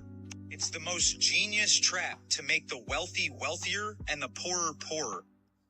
As soon as we stop participating in this fucking rat race, watch how the elites shit their pants when the cash flow stops. Windows 10? Wow, that was a gem. It always amazed me the way we were raised, where, you know, go to school for 20 years, go to work for 40 years, and then you'll be able to do what you want. Makes no sense. Because in my mind, if you've never worked the muscle of happiness, you don't even know how to be happy, you know? And if you've never cultivated hobbies, passions, and things to do, you'll get at that moment and you won't really know what to do. So if I have one piece of advice, try to live it, man. Try to live it before you die. Because I know that money and, like you said, the rat race and all that, it seems real. But life is very short. So try to live it. Try to live it as much as you can. Try to be happy daily. Even if you're in a bad situation, try to accept it and move towards a better situation. Try not to get stuck in a rut of negative thinking, because I feel like that keeps us stuck in the mud. Anyways, who am I, right? Doesn't matter. Best of luck to everyone, and let's keep on rocking. This ain't over. Is officially dead. And now spyware that takes screenshots of everything you do every few seconds comes built in with Windows 11. This is real. Microsoft even bragged about it, and it's some Black Mirror shit in real life. But there is a way you can unplug from this mass surveillance operation that Bill Gates probably doesn't want you to do. So if you're watching this anytime after October 14th, 2025, Microsoft has officially ended support for Windows 10 after 10 long and faithful years, RIP. Which doesn't mean it's not going to work anymore, but over time it's going to become more prone to incompatibility issues, viruses, and other unfixable errors, kind of forcing everyone, myself included, to switch to Windows 11, which Microsoft announced has a built-in program called Recall, powered by their AI Copilot assistant, that explicitly states it takes an image of your screen every few seconds to sort of act as a browser history, but for all of your PC activity. Yup, even your offline sessions are going to be tracked, meaning you can sort of rewind and search through everything you've ever done on your computer using AI, which is kind of cool but also kind of creepy. Microsoft claims the AI will run entirely locally, so like inside your computer, not on some remote cloud server that they have access to. And the screenshots will also be stored only on your own computer in an encrypted file. I mean, if you think you can take their word for it, sure, no judgment, but you really never know with tech giants these days. And it still does give actual hackers an easy way to access everything you've ever done on your computer. Everything. Luckily, you can opt out of this feature if you want, so be careful when installing it, as they probably hid it inside some recommended settings option that 90% of people are just going to choose. And in case you already upgraded to Windows 11, there is a way you can disable it at a root level. Here are the instructions. Screenshot it, save this video, you're welcome. Richmond's City Hall, Gothic revival, a palace of stone and glass. According to the textbooks, built in the late 1800s by men with horse carts, pulleys, and chisels. But look at the details: copper domes weighing tons, marble cut with surgical precision, spires climbing skyward. Even today, with cranes, 3D software, and billion-dollar budgets, such feats take years. And yet, the story tells us, it was done in just a few years with primitive tools. Then, the absurd twist. Many of these masterpieces were demolished after only 20 or 30 years. Declared obsolete. Outdated palaces of stone, gone before their time. If the goal was utility, why such grandeur? If they were truly 19th century projects, why can't we rebuild them today with all our technology? Maybe because they were never ours to begin with. Perhaps they belong to another age, adopted, rebranded, and quietly erased. Charleston, 1901 to 1902. They called it the Interstate and West Indian Exposition. Boring name, right? Puts you to sleep, sounds like nothing. But look at the pictures, what do you see? A city, not some food stands, not a few carnival rides. A city, Cotton Palace, Ivory City. Sound familiar, just like Chicago's White City. They recycle the same trick, palace this, palace that. Palaces for pigs, palaces for cotton, palaces for bee, whatever, ridiculous. And the story they tell us? They had no money, not a dime. They begged for funds, no one gave them any. And then, bam, a Spanish Renaissance city rises on 250 acres. Cotton Palace, sunken garden, auditorium, manufacturer's building, names that scream grandeur. If you're broke, you don't build an ivory city. You put up some tents and call it a day. But no, they give us a capital of marble and towers. And then the ending, failure. Only 600,000 people came, they lost money. Over 1 million spent, only 30,000 earned back. And then demolished. Every last piece except one building, the women's building. That's the history they give us. But think, so much talk about attendance, about exhibits, but nothing about construction. No photos of building crews, no scaffolding. Just poof. A city exists, and then it doesn't. So again I ask, was this really a fair? Or is it just another fake story patched together to cover these inconvenient photographs? Just when you think you've seen it all. Just by the way, these World's Fairs, I don't know if you realize, but there's more than one. I mean, it's almost every year. You know, St. Louis, Chicago, New York, they're everywhere. Paris, everywhere around the world. And funny enough, recently I realized that they still go on today. Very interesting. I didn't know that. So if you guys want to look it up, they still go on today. So it seems like a very interesting timeline when it comes to these things. It's always the same thing, more or less. It's a short building period. Then you have the exposition, and then they destroy everything. They normally leave 1 or 2 buildings. And funny enough, everything is made to be temporary, but the buildings that they leave still stand today and are solid. So, I mean, for me, logically, it doesn't make sense. What do you guys think? Do you guys think that it's exactly what they said? I mean, because they said they built temporary cities built out of stucco, which is like drywall, basically, cement. And they just like basically make it look good. But like I said, the buildings that they left over are still there today and they're still standing strong. So for me, it causes quite an issue. What do you guys think about these World's Fair? Makes sense? Doesn't make sense? Let me know down below, and let's keep on rocking. Here's some more awesome, innovative, and a little wacky inventions from the early 1900s. Though I'm not saying this proves the existence of advanced civilizations of our past, there's already more than enough evidence presented for that. I just think these videos really show the level of ingenuity and innovation the people from this time had. A period of time before our Rockefeller-style school systems stifled any of that creativity.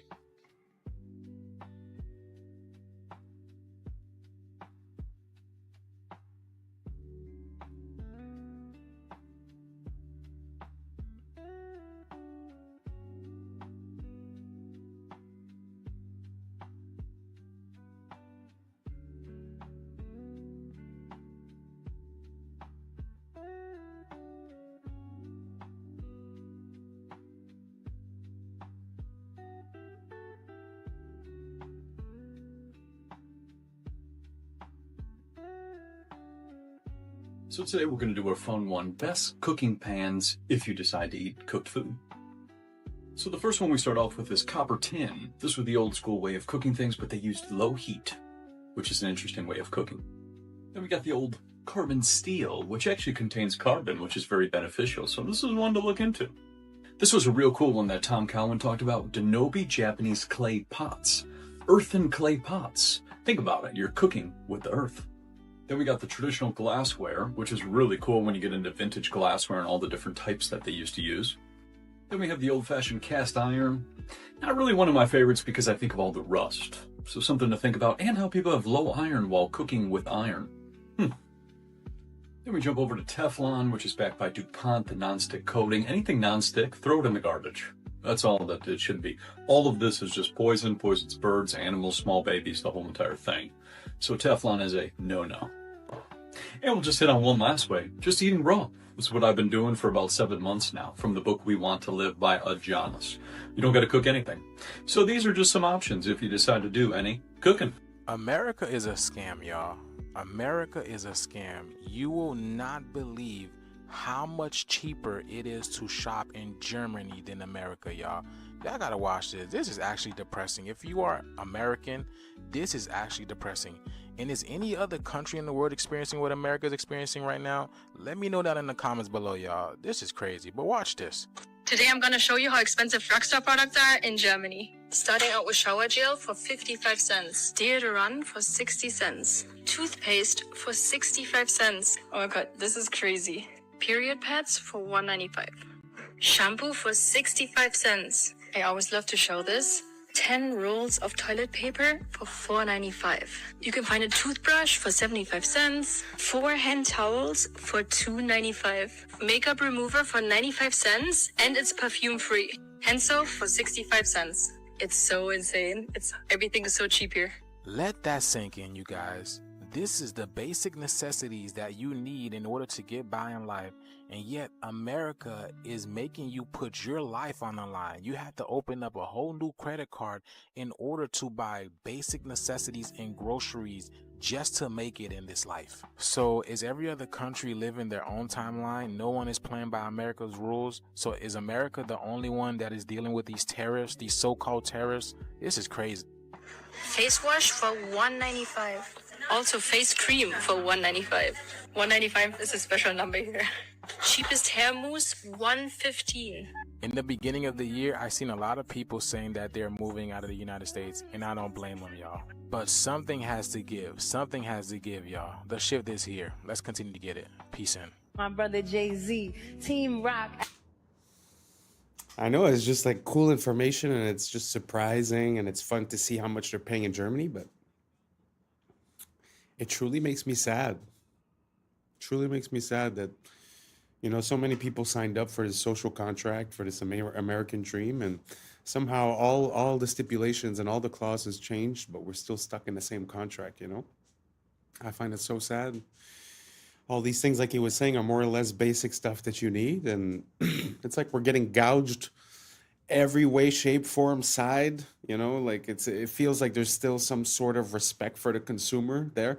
Now, don't get me wrong, she probably wasn't in a high class store. Maybe she was even at a dollar store type place, you know, but even at that, we don't get those types of prices whatsoever. So I find it super sad to see how we're getting treated, you know, like our social contract is null and void because everything changed, but it's like we're still stuck here getting paid the same thing, needing to buy all these things, you know. So I don't know if you guys agree with me. Let me know what you guys think. How are the prices where you live? Are they better than before? Are they worse than before? Are they like Germany? Are they more like the States? Let me know down below. Let's compare and let's keep on rocking. Adam Blackstone, Hell's Kitchen, the Most High. Good evening, godless sodomite. Kneel before your God, Babylon! Thinking me the highest paid megalomaniacal boy king in all of Babylon! You see, if you go and visit the very home of the Oscars, where they hold it each year, you can see a plaque on the wall that says the Babylonian Court. The camera shows you the stage, and you see an unmistakable Tower of Babel embedded into the design. Outside of the Kodak Theater, you have the gates to Ishtar, and you have Babylonian gods put on the outside of the gates. They have the exact elephants. They have the same exact gate of Ishtar. They have the same exact Babylonian gods over the top of the gates. A lot of people come up here and they thank Jesus for this award. I want you to know that no one had less to do with this award than Jesus. He didn't help me a bit. So all I can say is, suck it, Jesus. This award is my God now. I'm thankful to the Oscar gods. The other names of the gentlemen are all gods as far as the category concerned. When you get this little golden statue, you become a star. Speaking of spiritual warfare and spiritual dimensions, 2 stories about people that have taken. That was interesting. I had never seen the occult symbology behind the Oscars. Very interesting. It's pretty obvious, huh, nowadays? I mean, of course, nowadays we're more informed and we're able to compare things and we have more pictures. Yes. But even at that, I feel like there's something. I feel like the veil is lifting. I feel like the same things that they would have said before we would have been clueless and just went with the show. And now somehow it seems like we have a bit more of what I call divine discernment. I don't know if you guys agree, but did you guys know about the Oscars and about all that symbology? All the reverence towards Ishtar, all the mentioning of Babylon, the incorporation of the Tower of Babel, even the way they speak when they talk about gods. Let me know down below, and let's keep on rocking. Salvia, truly nightmare fuel. I was in this college, this guy smoked some salvia, laid back, and all of a sudden he woke up, but he was a child, and he lived his entire life. He's a child, teenager, went through everything, got married, had kids, grew old, had to bury his wife, became a grandparent, and then died of old age, basically, and then woke up at his college where he smoked salvia, and it broke his mind. How could it not? And he was weeping because he's like, that life wasn't real. I had kids that I loved. This next story, I would say, is even scarier. Oh no. Great. This guy, also college age, smoked salvia, and he was like basically transported to where he's standing on the side of the road, and he was just standing there. Then all of a sudden he turned into a stone pillar, and he was a milestone, like a mile marker stone for 300 years. What? And he said he watched the forest change. He watched horse and buggy, and eventually turned into cars and a highway. And then after 300 years, a construction crew came and tore him down, and he woke up. Bro, you go and try to get stoned, you become one. I mean, that's what's gonna happen. I mean, like, think about claustrophobia. Like, you have a full intellectual mind, yet you're stuck like that for 300 years. Straight up terrifying. There was an altar found in Israel. Joshua's altar was excavated, and they took the spoils from it. They find this little lead tablet about that big, and they know that something's going on with this. Because of computers and where we are, they're able to read what the script says. Joshua's altar is built right at the gateway to the promised land, and it says this: cursed, cursed, cursed. Cursed of Yahweh. Cursed, cursed, cursed. So I was on a Zoom call with the archaeologist in Israel when he did the presentation on this. I threw a curveball, and I said, I understand where it is. I understand I'm going against. But this is not to the people of Israel. This cursed tablet is to the people in the land. And also, when it says Yahweh, it's the first time that Yahweh is mentioned anywhere. And the archaeologists, we got to go back to school. What are we looking at here? It's all written in Proto-Canaanite, which of course I can't be, but they can. In my opinion, this cursing is to the inhabitants of the land, which are the seed of the dragon, which are the Nephilim tribes, which were never supposed to be there. Wow. And right, it just goes like this. Yeah. It just goes like this. That's fascinating. Yeah, the more you dig, it all just connects. Y'all, look, it's $33 because she put her American Express.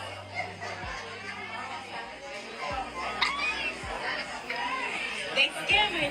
Okay, so I went through and read through Uber's terms of use, and they can actually do this. Okay, so here's what's going on. The person was trying to call an Uber in Atlanta, and they quoted her $33 when she used her American Express, but then when she switched her payment to Visa, then it became $20. Weird. Now, according to an Uber spokesperson, they say that we want to be clear that Uber's pricing tech does not set different prices for riders according to the payment type they use. But that is not what their terms of service says, okay? It says right here, quote, prices for product or menu items displayed through the services may not be the lowest price at which the product or menu items are sold. And that Uber is a, quote, personalized digital marketplace platform, meaning prices specifically tailored to you. Also, a lot of Amex cards offer an annual Uber credit. For example, this gold card offers cardholders $120 of Uber cash per year. But now some travel bloggers are reporting that Uber is also charging higher prices if you have those credits in your account. And Uber's terms of service also allows this as well. It says right here, quote, certain users may from time to time receive promotional offers and discounts that result in different amounts charged for the same or similar services of goods obtained through the use of the services. The lesson here is always read the fine print, people.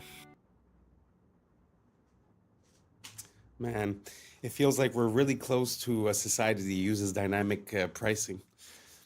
Oh, you're this skin color, it's this price. Oh, you live on this block, it's this price. I'm very scared of that. I find it it's a pretty slippery slope to get down.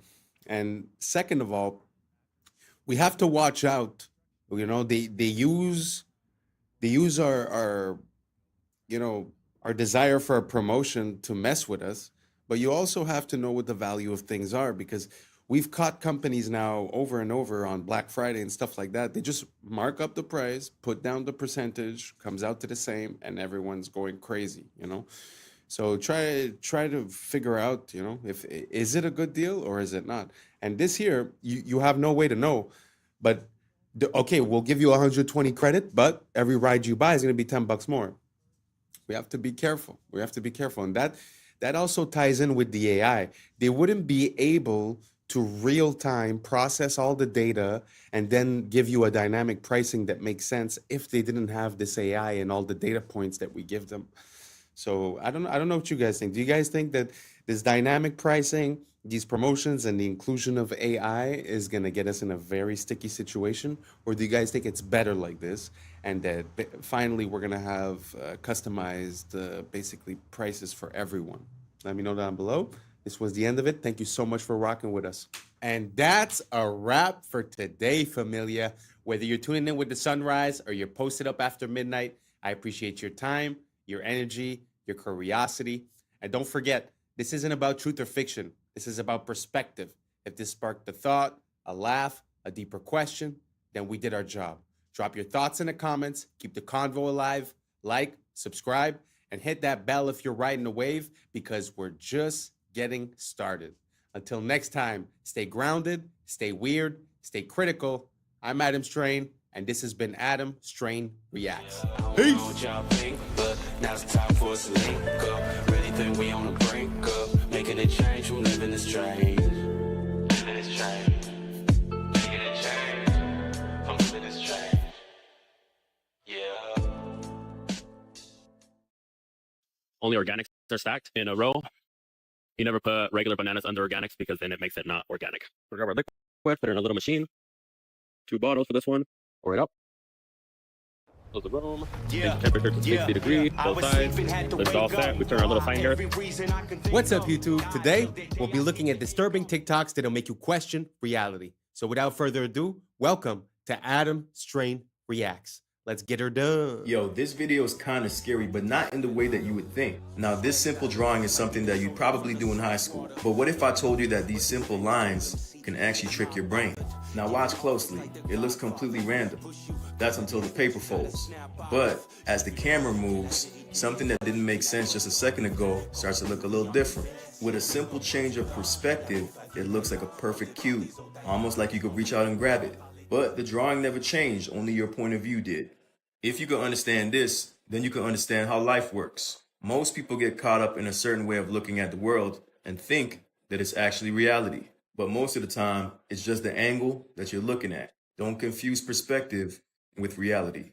So this has got to be one of the most shocking stories I've ever heard. But it turns out the most powerful elites from our main foreign adversary, China, are basically ordering American babies like they're spring rolls from Panda Express. The Wall Street Journal recently reported that Chinese billionaires are using California's relaxed surrogacy laws to have dozens, even hundreds, of American children without ever stepping foot in the United States. One of the Chinese billionaires they profiled, Zhu Bo, openly admitted to having over 100 children through American surrogates. He just sent over his genetic material, and within a year, he got back a baby with the full rights and privileges of American citizenship. Another prominent Chinese executive hired U.S. models as egg donors to produce at least 10 baby girls with the stated intention of eventually marrying them off to other powerful businessmen. And some of these babies are sent back to China immediately. Others stay here to be raised by nannies. And there's now an entire American industry built around this. So obviously a bit disturbing, also ripe for human trafficking, child exploitation, and abuse. But it's also probably a national security issue, right? I mean, even putting aside the prospect of literally creating a Manchurian candidate, it doesn't take a whole lot of imagination to see how the system can be exploited by some horrible people and America's worst enemies.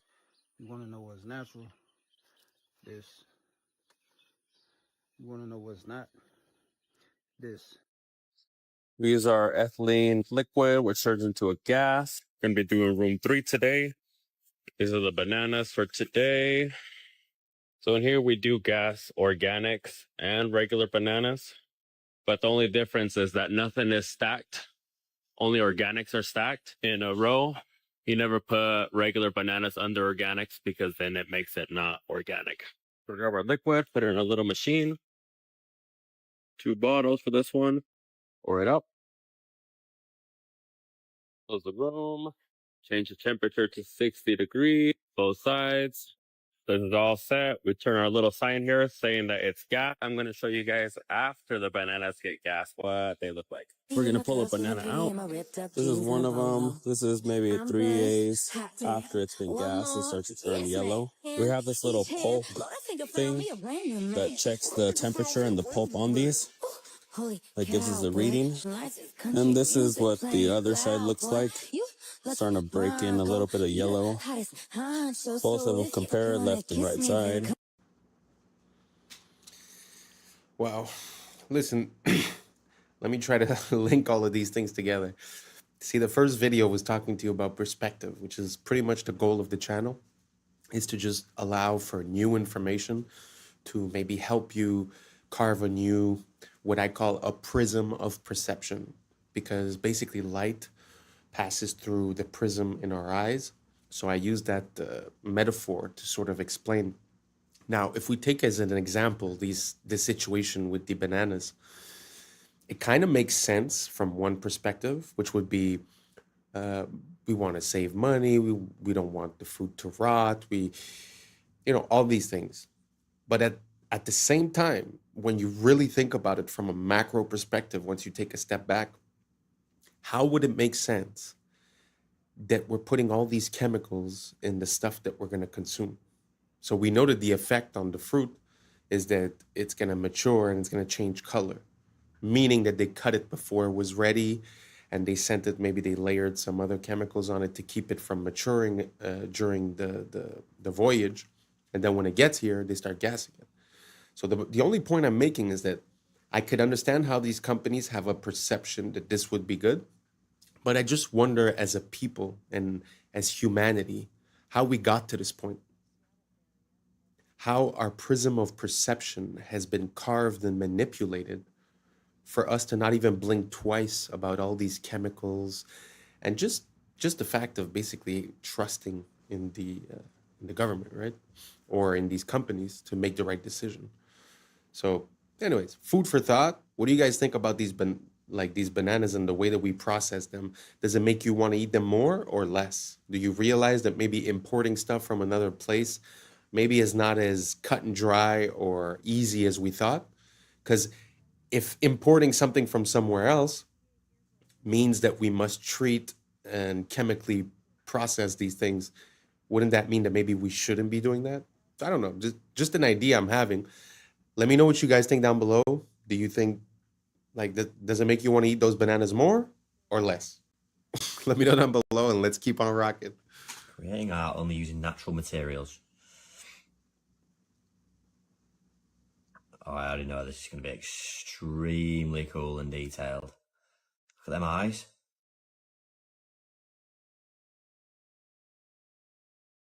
Owl? Thought it was a lion at first. That's really, really impressive, isn't it?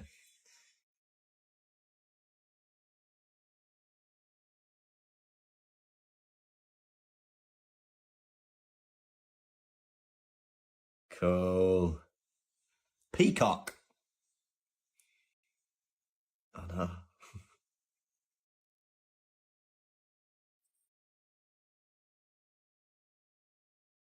How did they do that though, where it's with just vision and looking at, all right, that will make that good. Need a bit of dirt here. I need this leaf here. Sick.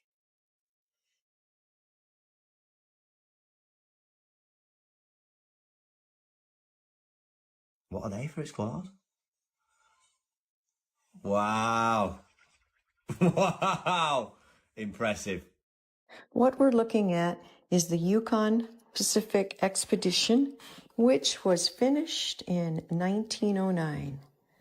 This is in the Seattle area, and what is left of this expedition has become the University of Washington, which is north of downtown. The dates are going to be important here because this expedition supposedly was finished in 1909, but the first settlers to come to Seattle only made it in 1851. So that means after arriving in a covered wagon on Alki Beach, 58 years later, these Seattleites built this city. And as World's Fairs are supposed to be temporary, notice how permanent these buildings seem since we're still using them as the University of Washington. And this university has something called the Red Square, which you see surrounded by the nice trees. And look at these libraries where people study in. So you're going to tell me people arrived on the West Coast and 58 years later built this. We must have lived in a world of witches and warlocks and magic to have put together a city like this in only 58 years. You be the judge. It's a brain wrecker, to be honest. Like, how in 50 years would you build that? Nowadays, to build one building, it takes us like 2 years, 3 years. Look at the size of that city, or even just the campus of the university. It's very interesting, and also the fact that I don't know how real this is. I'll have to look into it a bit more. But if they were really conceived to be a part of a World's Fair, which normally, like she said, they're all, temporary structures, how is it that 150 years later we're still using them? I don't know. What do you guys think about the World's Fairs? Do you guys think it was all stucco and plaster? Or do you guys think these were real structures? Were they built by us? Were they built before? Maybe we just had a technology that they're not admitting to. I don't know. Let me know what you guys think down below. And let's keep on rocking. Do European royals always look like men? Maybe there was something wrong with them. The testosterone could have been too high. Or maybe we all know the real reason why. Oh, ma'am, that's a gent. Ma'am, oh, that's a gent.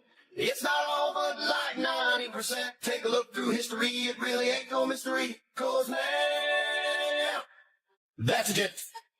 Let's take a look at Sweden first, they'll have you on your knees. There's Charlotte, Ingrid, Sylvia, and don't forget Louise. And then there's good old England, quite a selection there. And now we have Camilla, sitting in that chair. Oh, ma'am, that's a gent. Ma'am, oh, that's a gent. It's not all but like 90%. Take a look through history, it really ain't no mystery. 'Cause man, that's Jeff.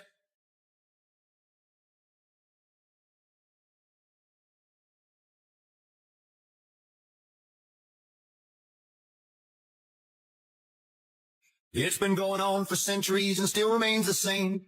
And this fine collection puts the first ladies to shame. Oh, ma'am, that's a gent. Ma'am, oh, that's a gent. It's not all, but like 90%. Take a look through history, it really ain't no mystery. Cause man, that's a gent. And this one's a robot. Look. Oh, it's not easy to talk about this. It's a pretty taboo subject. But nowadays it's a bit more out in the open, no? Like men are being women, women are being men. But it does happen that I stumble across some older photos, and especially people that are very high in the echelons of power, where, well, like in this example, that the wives seem a little bit special. Do you guys think this is a possibility? Do you guys think that there's something behind it, that they were basically paving the way, or that there's a different perspective that we're not seeing? Maybe I'm missing something, but do you guys think it's a possibility that maybe, I mean, nowadays it might be actresses, it might be models. I don't know. Do you guys think it's a possibility that they've been doing this for a very long time, and that now we've gotten to the point where it's like openly admitted, but that basically it was like that across history? I don't know. It's something I'm looking into. Let me know what you guys think down below, and let's keep on rocking. Up every that has been identified by science to be a virus.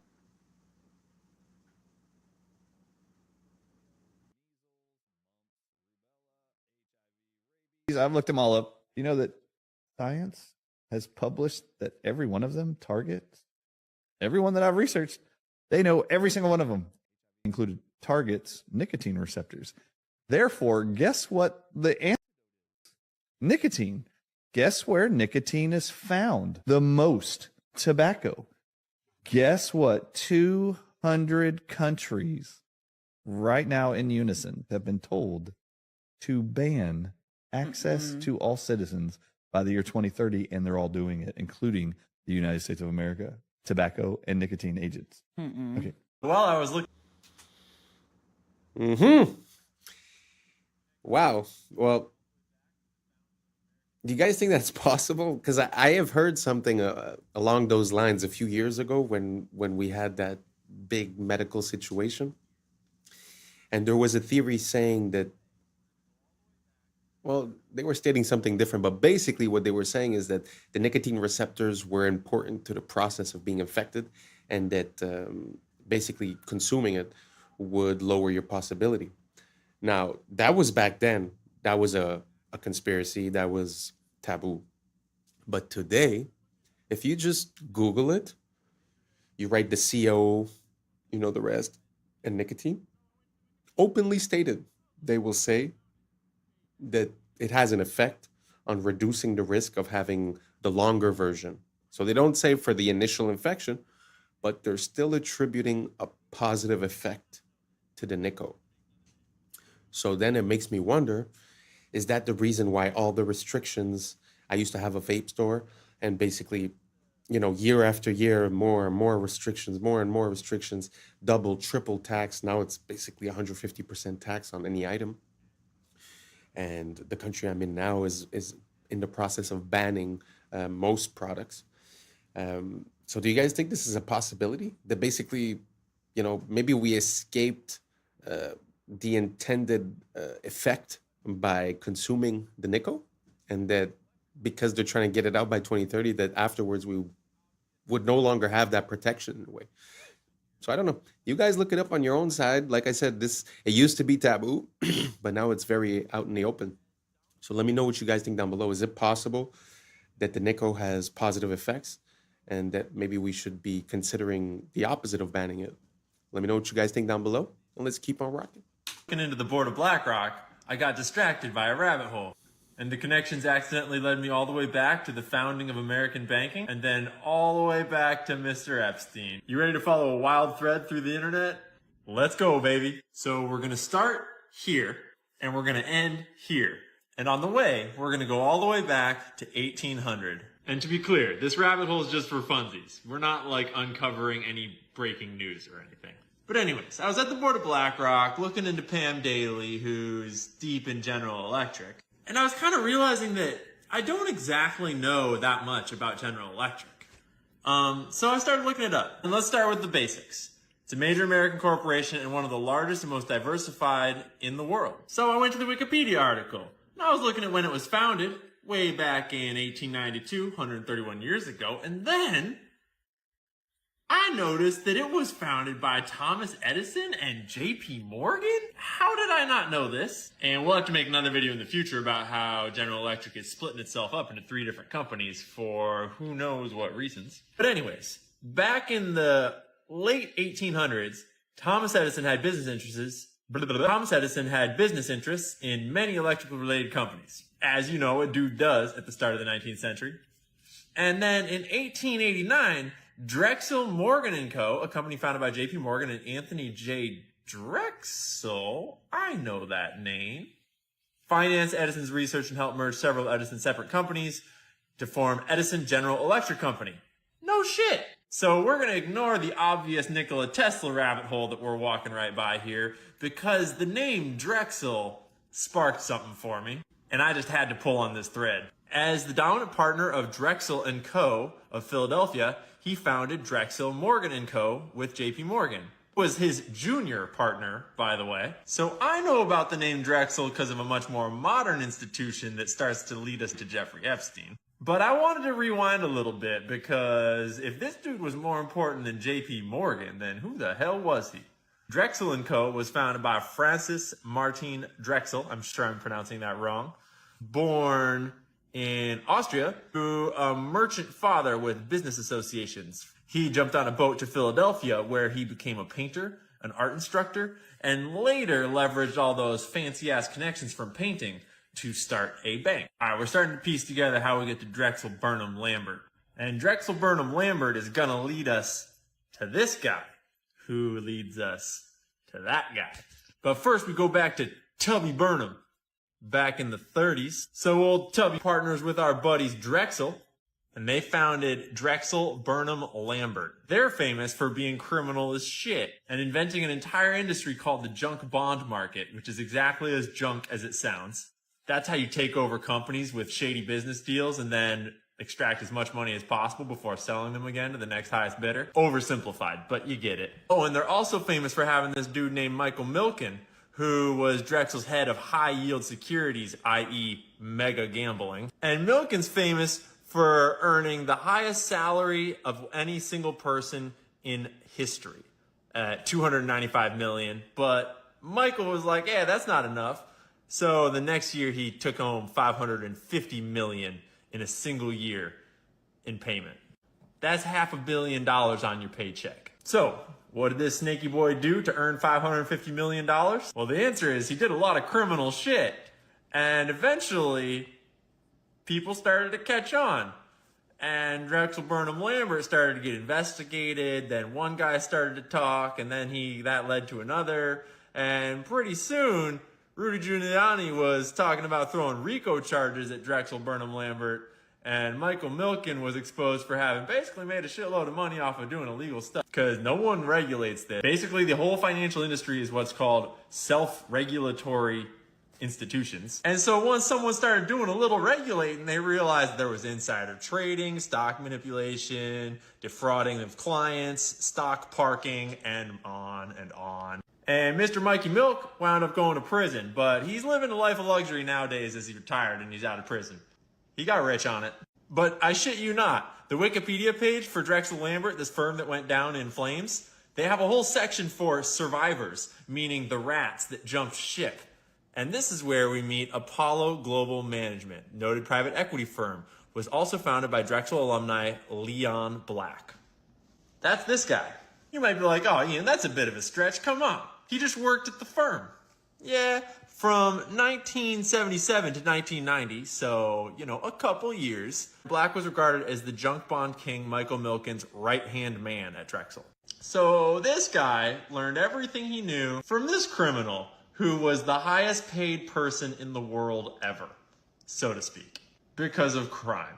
Well, Black went on to found Apollo Global Management, one of the biggest private equity firms in the world, and guess who he decided to bring on board? Oh, in 1997, he made Epstein one of the original trustees of what was his and his wife's foundation. And he had him direct all sorts of charitable donations and philanthropy money and a whole bunch of other secret money just going to weird places. And someone finally caught on and started looking through these numbers. They found that he had paid Epstein $158 million in just 5 years from 2012 to 2017 for his financial services. I'm not even going to get into all this nasty bullshit. Black had more meetings with Epstein than just about anyone else on the books. And this is where it comes right on back to our friends at JP Morgan, just a few hundred years later. Because while we were all looking at submarines, JP Morgan was settling out of court $290 million because they totally were not guilty of helping facilitate this, trafficking ring thing going on. They totally weren't profiting off of that and involved in that. See, that's the thing about money is once you start following it, you start making connections. And once you start making connections, you start winding up in places where you're not supposed to be. And let's be clear, I'm not trying to say that Pam Daly has anything to do with what I just talked about. I'm just saying that the more you know, the more you know.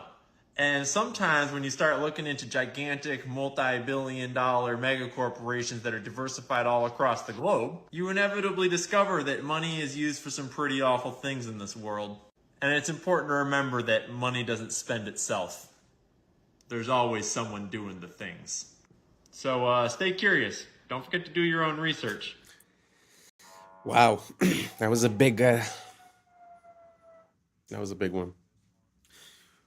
It's very interesting to see historically how these things happen, and this rabbit hole really doesn't have an end to it, especially with that dude that everyone's talking about with the files. That dude seems to be implicated in absolutely everything, like whether it be science, duplication of people, whether it be the financial institutions. He was one of the biggest partners with the JP Morgs in NYC. He was bringing in clients like Mr. Gates, all these billionaires. And I mean, even in the interview, Gates is like, oh, well, he used to help me with my taxes. Like, what does that have to do? So anyways, the connection that we see, it seems like a hidden control system.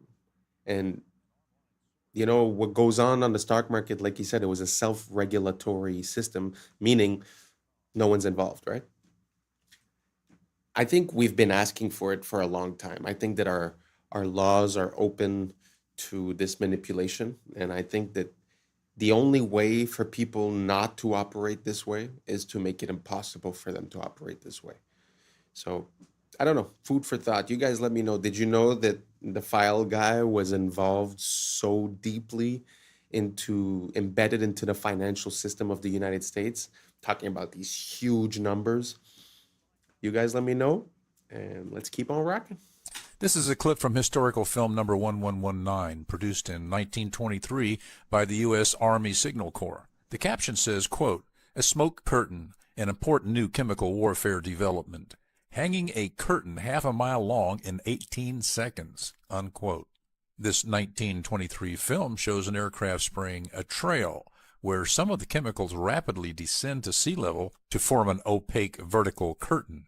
Observers have seen an increasing frequency of chemical warfare and other experiments in our skies. Spraying Agent Orange during the Vietnam War demonstrates the military has been developing more sophisticated chemical warfare operations using aircraft since 1923. As aircraft performance, altitude, and fleet numbers have increased over the years, observers are seeing a skyrocketing number of chemical experiments in our skies. The advent of the internet and digital cameras has created a spontaneous network of observers around the world who share their many observations of bizarre contrail emissions on YouTube. An online source for this and other historical films can be found online at criticalpast.com.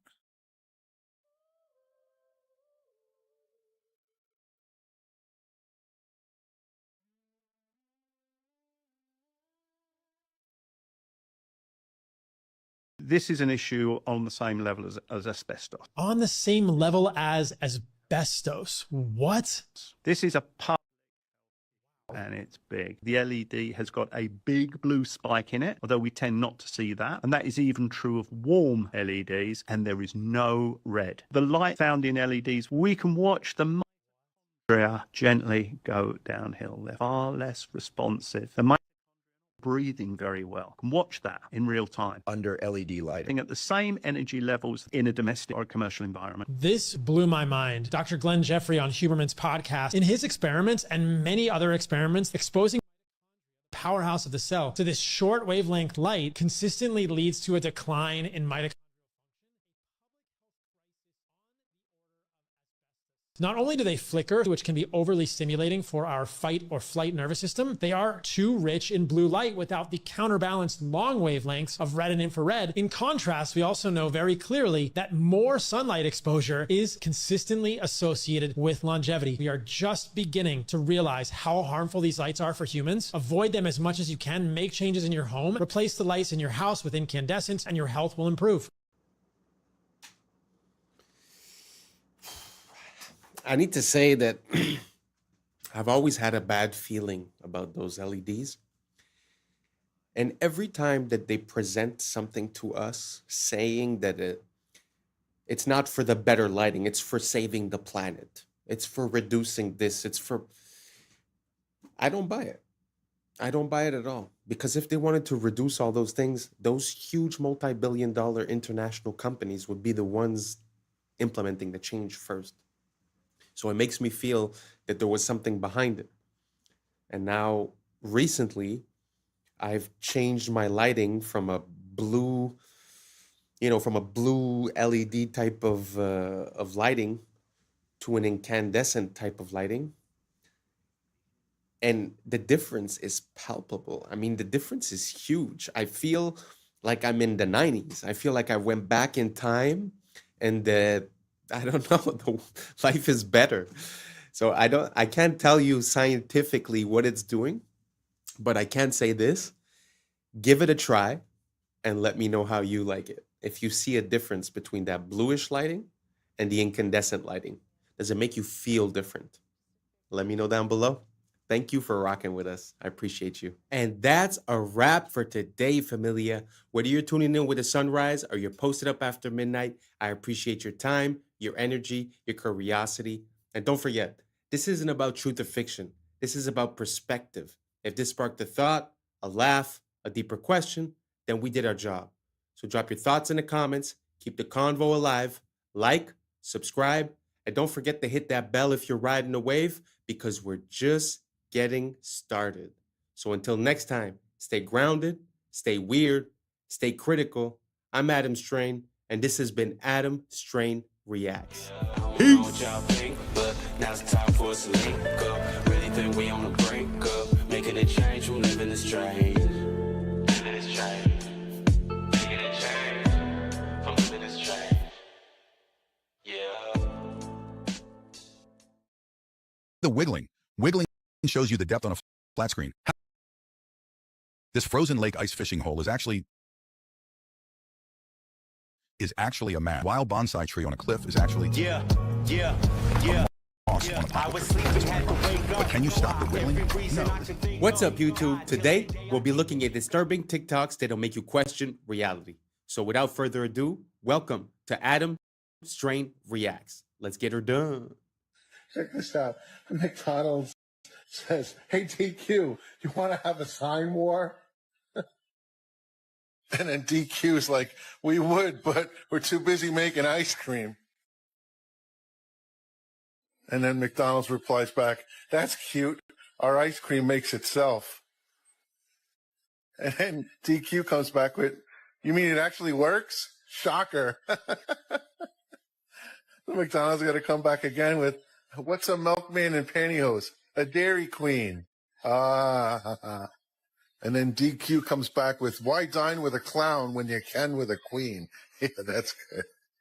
Now, Arvis Bank across the street got to go, "Ice cream machine broken? We have a loan for that." Sounds like a Google ad.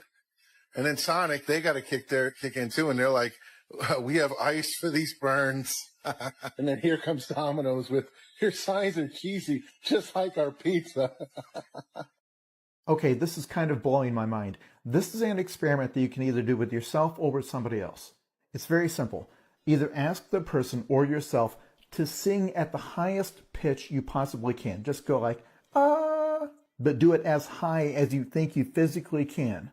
Then either ask them or yourself to imitate the highest pitched singer in the world, and that the person will always come in higher than they just did when they thought they were singing at the highest possible pitch. And this is a technique that apparently works for a lot of things other than singing, but immediately the responses are people saying, oh yeah, this totally works. For example, one person said that when they were in choir, the teacher asked them to sing it like you were an opera singer, and that immediately the sound was bigger and better. I bring this up because I once heard somebody tell me that when they're struggling to solve a problem, one thing they do is try to imagine a smarter person and picture what that person would do, and that it usually helps them. That there are invisible barriers to doing certain things, and that you can make those go away by telling yourself that you are imitating someone else. Even if you're asking yourself in some interpersonal situation, what would the world's nicest person do? Or what would the world's most charismatic person do? Although my favorite response is this person saying, when asked how they learned to dance so well, they said they looked at their shadow and moved it like a puppet. When you begin... It's pretty interesting, the idea that if you put yourself in the shoes of someone else, you would perform better than if you believe you're yourself. It sort of brings back to that whole idea of confidence and of manifestation and of believing it first. Being able to visualize it and then being able to do it, because you're able to visualize the person that in your mind is the best at that action, because obviously it's a reference. So you've seen that person. So you have a mental cue of how it would look, how it would sound. And then all of a sudden you're able to surpass your own limitations. It's very interesting. I wonder what type of other applications this could work on. If you guys have any ideas on what applications it could work on, write it down below. I'm very curious, and let's keep on rocking. To study history, you begin to realize during the feudal age, when the peasants kind of worked on the land of the feudal kings, they only worked 140 days out of the year. The other 200 days they chilled. So today we work more than the peasants. Most people work more than the peasants used to and have less to show for it. They have no land, they have no house, they have nothing. It's the illusion of slavery. It's the illusion of freedom.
We got the Chrysler building. Look at this thing. 2 years to build. 2 years. Come on, 1929, 1928. And in a surprise move, they hoisted that up at the last second to win world's tallest building. Just a little surprise by the architects. Well, listen, help me out here. Besides being Callus's Man of the Year, Grandpa Bill, the source of the stone, which I always say takes these buildings out. Hey, Grandpa Bill, what do you know about African marble? I don't know, they just imported it for the Chrysler building. Really? Donde está Mexico, Grandpa Jeb? What does that mean? I don't speak Spanish. Well, that's where they got the onyx from for the lobby, from Mexico. Georgia, Oh, what do you mean, Georgia? Well, that's where we got the granite from. 1929. Then they snuck the spire on to become world's biggest building. Do you believe these stories? Do you believe this BS? Sound off in the comments if you're smarter than me. Come on. Come on. Make it make sense, Grandpa Bill. This is the front. Of course. Of course they gotta share the building with them. Always got that indention. Oh, you should have went to architect school, Junior. You would have found out what the indention means. I had the best architect teacher in the world. What did they tell you about these things? Why would they do that? Look how dangerous that is. Come on, man. Make it make sense, Chrysler Building. Sound off. Am I wrong? 2 years, under 2 years to be built. Make it make sense, Chrysler Building. For all the people that ask, why do I care they lie? This is one of the first liars. J.P. Morgan. Look at this building they built. Billions of dollars. Why do you care about them lying? Because look what they're doing. You don't lie and don't get billion-dollar buildings like this. Come on, J.P. Morgan, make it make sense. Very interesting because, like you said, you know, the timeline of 2 years is kind of crazy. But the aspect that I'd like to highlight in this one is that, like, my family has a industrial supplier company. And basically, sometimes when you order stuff for a project, it gets delayed, or even the basic, you know, the basic wait time normally is from 8 to 16 weeks, depending on where it's from. And now we're talking about 1929. They're talking about granite from here, onyx from here, stones from here. I mean, just the logistics of the ordering, the receiving, and the shipping of all these items just to coordinate with the building. I mean, nowadays would probably take more than 2 years just assembling all of the items that you need. You know, it's an example, but that's without the building, that's without the conception, that's without any problem that you might face during the construction, that's without the fact that there's winter in New York. Yeah, so 2 years for one of the most iconic buildings ever. Not too sure. And if I'm not mistaken, I'm not sure if it's that one or the Empire State that a plane already went into it and was burning for 24 hours and the building is still standing. So it's just a testament to how structurally sound they were, how rigid and strong they were, and, you know, built so quickly with all these items from everywhere. I don't know. The idea doesn't quite make sense. It's sort of like the next video we're about to see is basically just a retelling of the official narrative of a situation, and just the official narrative, once you know, account for all the items that they're bringing up, I mean, it's hard to give it any credence, to be honest. So anyways, let me know if you guys think any different as for the Chrysler Building in New York, if you think that 2 years makes sense with all those sources of items coming from all different places without talking about organizing the labor, getting everything done with winter. Let me know down below.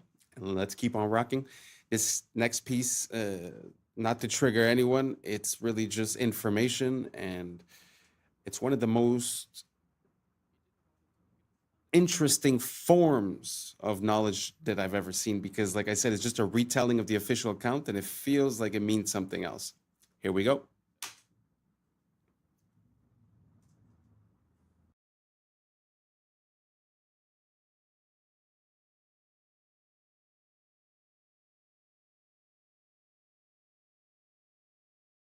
On the morning of 19 men armed with box cutters, directed by a man on dialysis in a cave fortress halfway around the world, using a satellite phone and a laptop, directed the most sophisticated penetration of the most heavily defended airspace in the world, overpowering the passengers and the military combat-trained pilots on 4 commercial aircraft before flying those planes wildly off course for over an hour without being molested by a single fighter interceptor. These 19 devout religious fundamentalists who like to drink alcohol, snort cocaine, and live with pink-haired strippers managed to knock down 3 buildings with 2 planes in New York, while in Washington, a pilot who couldn't handle a single-engine Cessna was able to fly a 757 in an 8,000-foot descending 270-degree corkscrew turn to come exactly level with the ground, hitting the budget analyst office where DoD staffers were working on the mystery of the $2.3 trillion that Defense Secretary Donald Rumsfeld had announced missing from the Pentagon's coffers in a press conference the day before, 10th, 2001. Luckily, the news anchors knew who did it within minutes. The pundits knew within hours. The administration knew within the day. Who committed these acts. and those who harbor them. And the evidence literally fell into the FBI's lap. That a passport was found blocks from the center crash site, if you can believe that. But for some reason, a bunch of crazy conspiracy theorists demanded an investigation into the greatest American soil in history. That investigation was delayed, underfunded, set up to fail, a conflict of interest, and a cover-up from start to finish. It was based on testimony extracted through the records of which were destroyed. It failed to mention the existence of WTC-7, Able Danger, P-TECH, Sibel Edmonds, OBL and the CIA, and the drills of hijacked aircraft being flown into buildings that were being simulated at the precise same time that those events were actually happening. It was lied to by the CIA, the Bush administration, and as for Bush and Cheney, well, no one knows what they told it because they testified in secret, off the record, not under oath, and behind closed doors. It didn't bother to look at who funded because that question is ultimately of little practical significance. Still, the Commission did brilliantly answering all of the questions the public had, except most of the victims' family members' questions, and pinned blame on all the people responsible, although no one so much as lost their job, determining the attacks were failure of imagination. Because Nobody in our government, at least, and I don't think the prior government that could envision flying airplanes into buildings. Except the DIA destroyed 2.5 terabytes of data on Able Danger, but that's okay because it probably wasn't important. The SEC destroyed their records on the investigation into the insider trading before, but that's okay because destroying the records of the largest investigation in SEC history is just part of routine record keeping. NIST has classified the data that they used for their model of collapse, but that's okay because knowing how they made their model of the collapse would jeopardize public safety. The FBI has argued that all material related to their investigation of 9/11 should be kept secret from the public, but that's okay because the FBI probably has nothing to hide. This man never existed, nor is anything he had to say worthy of your attention, and if you say otherwise, you are a paranoid conspiracy theorist and deserve to be shunned by all of humanity. Likewise him, and her, and her, and her, and him. Lived in a cave fortress in the hills of Afghanistan, but somehow got away. Then he was hiding out in Tora Bora, but somehow got away. Then he lived in Abbottabad for years, taunting the most comprehensive intelligence dragnet employing the most sophisticated technology in the history of the world for a decade, releasing video after video with complete impunity and getting younger and younger as he did so, before finally being found in a daring SEAL team raid which wasn't recorded on video, in which he didn't resist or use his wife as a human shield, and in which these crack special forces operatives panicked unarmed man, supposedly the best source of intelligence about those dastardly terrorists on the entire planet. Then they dumped his body in the ocean before telling anyone about it. Then a couple dozen of that team's members died in a helicopter crash in Afghanistan. This is the story of brought to you by the media which told you the hard truths about his head could be seen to move violently forward. And they took the babies out of the incubators. And mobile production facilities. And the rescue of Jessica Lynch. If you have any questions about this story, you are a batshit paranoid tinfoil dog and will be reviled by everyone. If you love your country and or freedom, happiness, rainbows, rock and roll, puppy dogs, apple pie, and your grandma, you will never ever express doubts about any part of this story to anyone. Ever. This has been a public service announcement by the Friends of the FBI.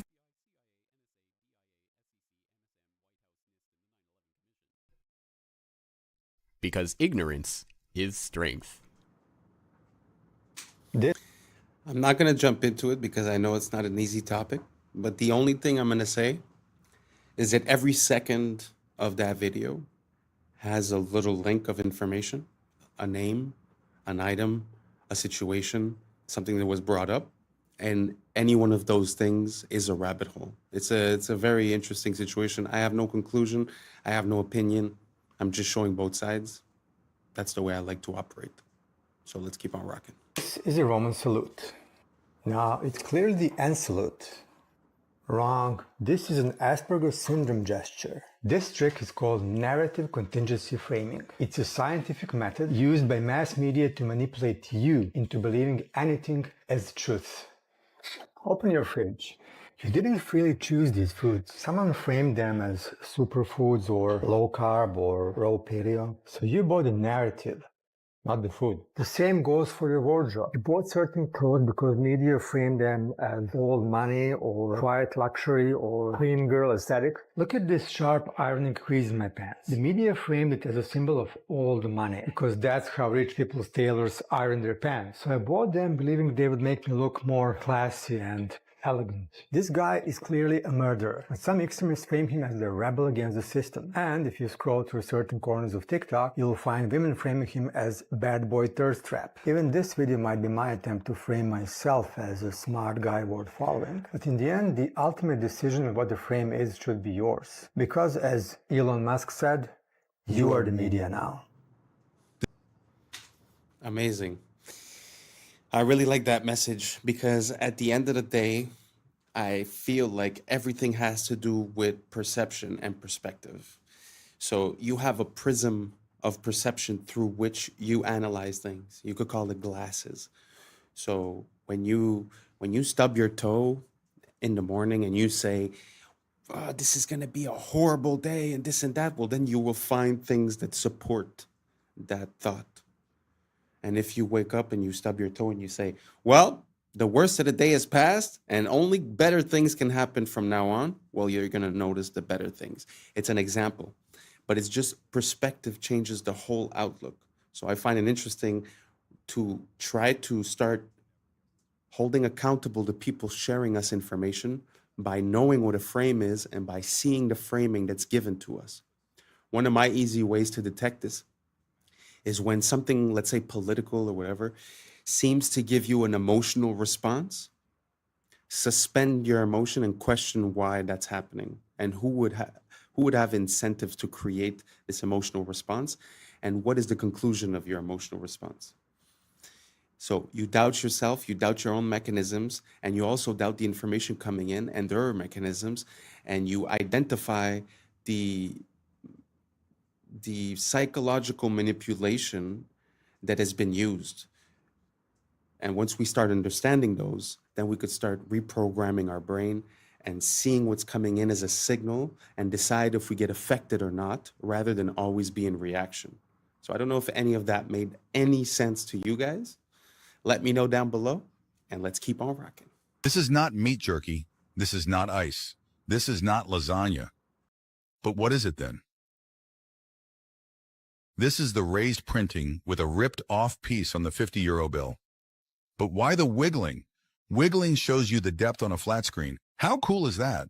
Only the camera moves during the photo shoot and the subject stays still. This creates a depth effect known as wiggle stereoscopy. This frozen lake ice fishing hole is actually a mask. This wild bonsai tree on a cliff is actually a moss on a poplar tree. You will never guess this one, I promise. But can you stop the wiggling? No, this is MacroLab 3D after all, not MacroLab 2D. But seriously, watch this with no wiggling. MacroLab 3D is the only place to watch microscopic worlds with depth. No AI, no CGI, all real macro photography. Here is another example of raised printing on a Ukrainian 500 banknote. It is really this high, so you can feel it with your finger. No exaggerations. Maybe slow it down a little? No, slow wiggling lessens the effect strength. See the difference? Wiggling is not for everyone. I agree. However, this is the most accessible stereo format, which you can watch on any display, even with one eye. And by the way, what if I tell you that you can watch it in real 3D without the wiggling? If you have a compatible device, then navigate to the playlist section and choose your favorite side-by-side format. My favorite way to watch is using a VR headset in VR cinema. Would you try it? Wow, that is like mind-blowing. I feel like I just did DMT. How crazy is it to see the micro world, the nano world that's right there in front of you? It's so beautiful. Like this world is like fractals. Things have, you know, a bigger view and a smaller view. And it's so interesting to be there with the smaller view. And this technology of the wiggling, it's actually very interesting because it's true that it does give you the sensation of understanding how the spatial disposition of it is. It's like you understand more what you're looking at in 3D. Really love this technology, and I really like seeing things that we're used to seeing from close and having a complete different perspective on the same item It completely changes your point of view. You know, if you believe that doctors or scientists or whoever are always on your side, let's say, right? And they give you a recommendation and they tell you drink 6 glasses of milk a day, right?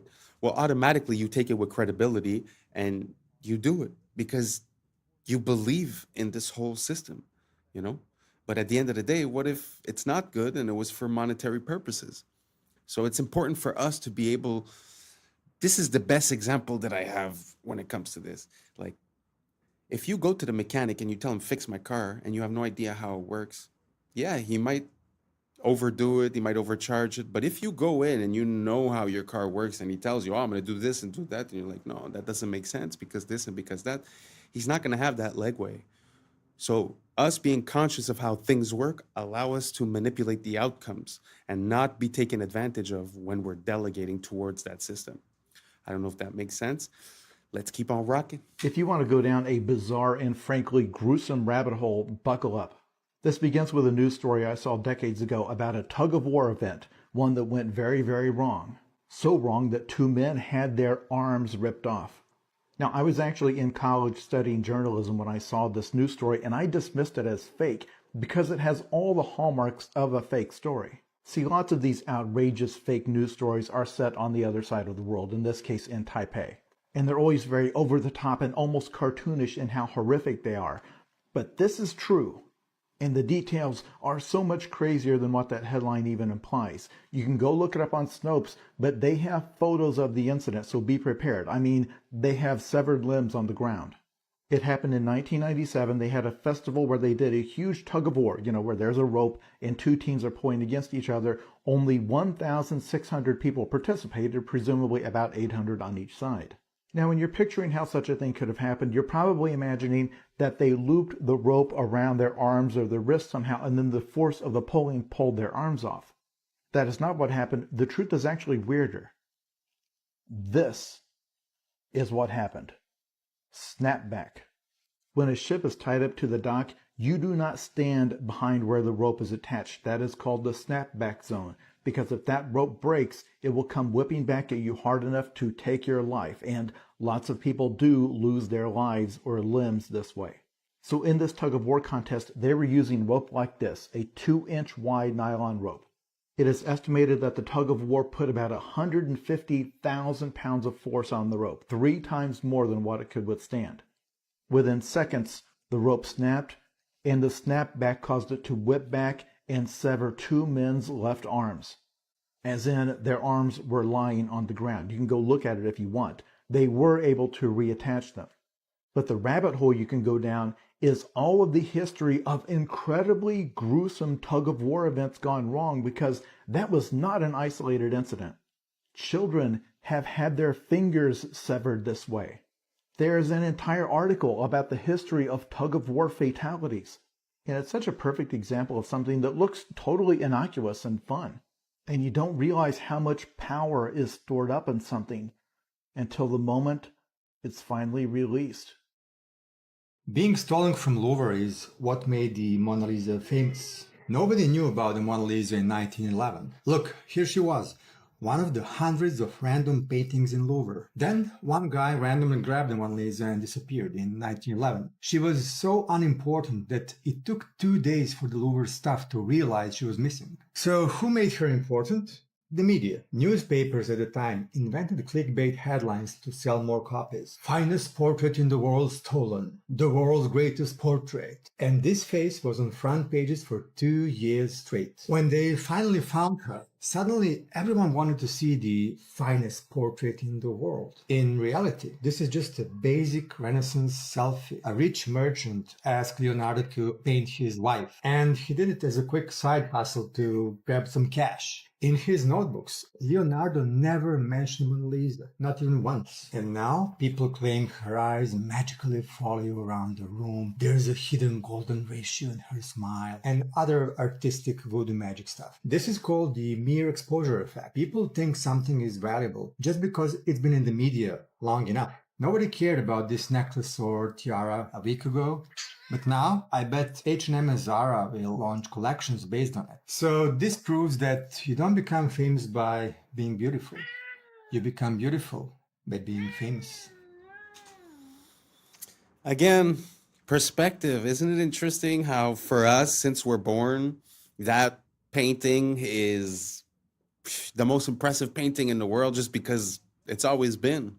But at the end of the day, things have an origin story. So it's so interesting to see how these things come about. I wonder why it was manipulated that way. Was it to sell more tickets for the Louvre? Did they steal it themselves? I mean, what's the idea behind it? It's very interesting. I just find that like he was saying earlier, the framing of a story changes everything. And now this one, the exposure. So now understand why you always see the same ads and the same companies and the same thing over and over and over again. Truth is simple. It works. So the more you're exposed to something, the more it becomes a part of your psyche. I mean, we like to think that we're really complicated, but at the end of the day, it feels like these companies, they got us figured out. You know? So maybe we should stop thinking that we're so special and start taking back control of our mechanisms and identify the information coming in and catch it when it's coming in and not just be living in a reactive state.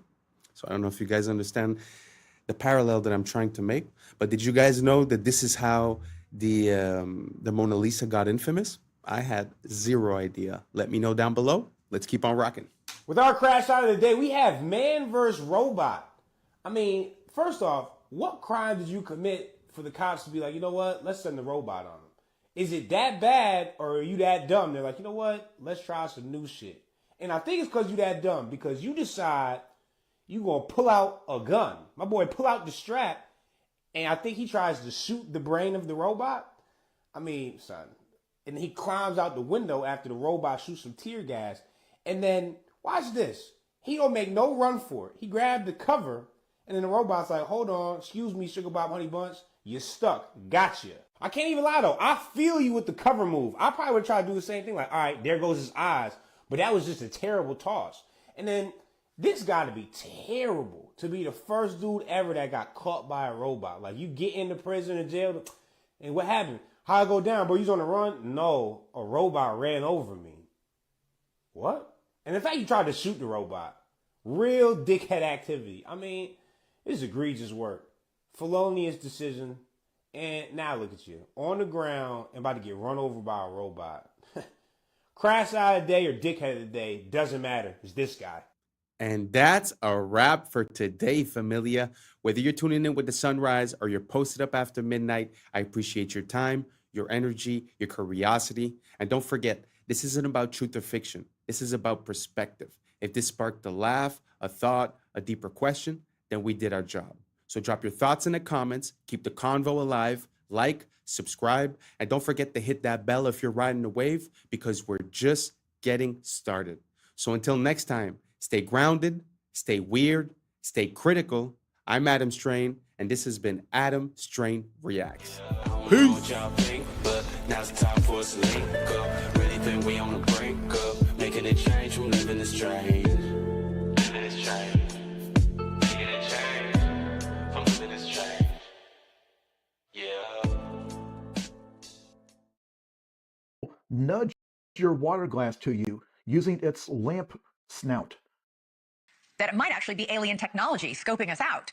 Around and shows that everything is priced in grams of gold. I'm gonna skip it. I was sleeping, had to wake up. Every reason I could think. What's up, YouTube? Today, we'll be looking at disturbing TikToks that'll make you question reality. So without further ado, welcome to Adam Strain Reacts. Let's get her done. All I want to know is how I can bet some money on this, because this game is pretty cool. I mean, it's a mixture of a lumberjack, geometry, and an ice cold cools.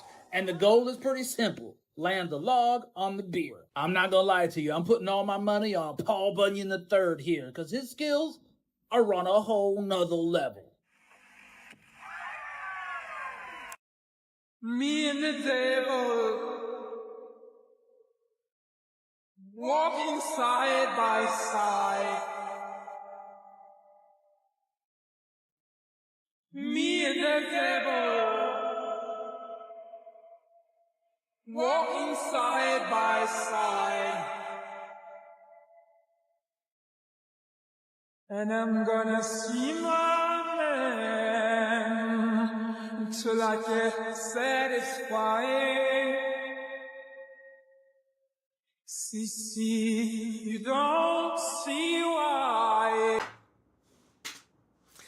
It's like peering into another world sometimes when you look into the past, especially when it comes to certain things like medicine. It's so interesting to see how we've replaced using natural elements and we've decided to synthesize the same compounds found in nature so that we could copyright them and make money. So it's kind of like a wish to go back to the way it was. Like I wonder how it was, you know, when you'd have a problem and you'd take like we were seeing there, like clover honey or stuff like that, because we do know now that like cloves and stuff like that are anti-parasite and they have properties. So I don't know why we decided to change. I suppose it's for money, but I wish we could go back, because from what I understood, when they changed the education system and the people that were running the oil companies realized that they could sort of use oil-based components to create medicine, that's when we started seeing all the pills and all the things that were synthesized. So it feels like it was done out of a bad intention, and it wasn't for the good health of the people. So let me know if you guys think the same way, and if you don't, let me know why down below, and let's keep on rocking. Did you know that one of the world's most beautiful gems is created as a defense mechanism? A natural pearl begins its life when an irritant, like a grain of sand, gets trapped inside an oyster. To protect itself from the intruder, the oyster begins covering it with layers of a substance called nacre. Over several years, thousands of these shimmering layers build up, transforming a simple piece of grit into a smooth, lustrous pearl. I've become obsessed with this kind of thing. Apparently, as part of the display at IKEA furniture stores, they have just a fake door printed on a background, but you see this wear pattern from where hundreds of confused customers have tried to open the fake door. So the thing that I've become obsessed with is really weird and interesting wear patterns, like this photo from a laundromat. And you can actually see at head level where all of the dye and the grease from people's hair has created like this ghostly stain over the decades. If you've been to a gym, you've probably seen this wear pattern on their bench press machine where they slide the peg into the weight they want, and you can see like a bell curve distribution of what weights people choose. I really like this one. This is an old-timey shop that's got one of those bells over the door that tinkles when somebody comes in. And over the decades, the millions of door openings has worn a hole all the way through the door. I'm getting these off of a subreddit called R Well Worn.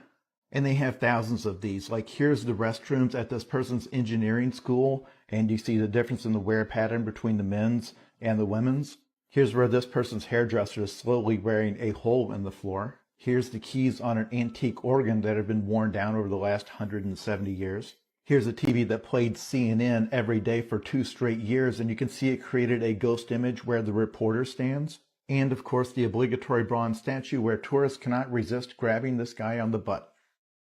None of you realize how weird this is about to get.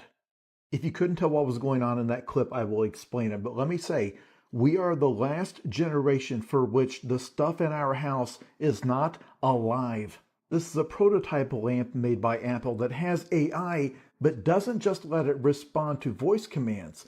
This AI in this machine lets it get sad when you disagree with it. If you set an alarm for it to remind you to drink water while you're working, it won't just sound a tone, it will nudge your water glass to you using its lamp snout.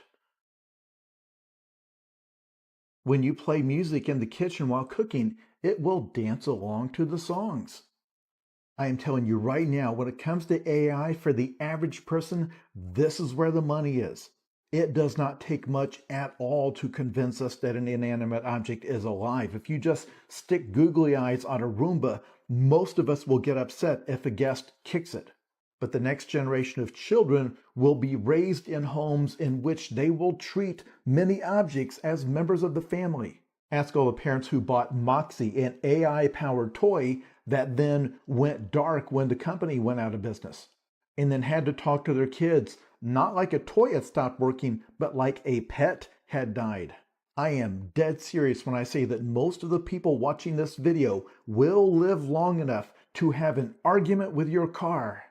You are going to feel some measurable amount of distress because you think your refrigerator is mad at you.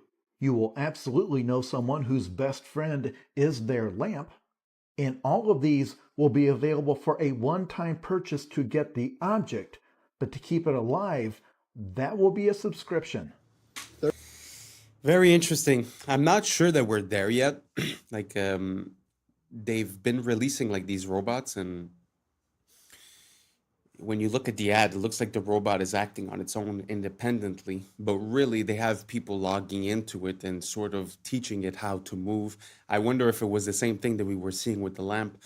Now, the question that I have is, will we get there eventually? That's more the question that makes sense. And what do you guys think about the fact that these items can have, let's not say consciousness, but let's just say that they interact with you? Do you guys find that cool? Do you guys like that lamp? Me personally, I find it's too much. A lamp for me is to create light. I don't really need much more. But do you guys think that it's coming? Do you guys think that these robots are really going to be able to be self-sufficient and to be independent, and that it's going to be, you know, safe enough to roll out on a massive scale? Is more the issue. Because of course you can make a robot, but if the robot hurts people or stuff like that, it's not going to work. So let me know what you guys think. Do you guys think we're there now, in 5 years, 10 years, 20 years? How do you guys see it? Let me know down below, and let's keep on rocking. 32 years old. 32 years old. Give him a kitty. Give him a dog. Bro. Say go night night. Go night night. Oh my God. Now, why didn't he do it? Why didn't he do it when I said it? That's the one that really trips your mind. Yeah, that out. is crazy. Handstand in the back somersault. Sure. Phineas. Handstand in the back somersault, dude.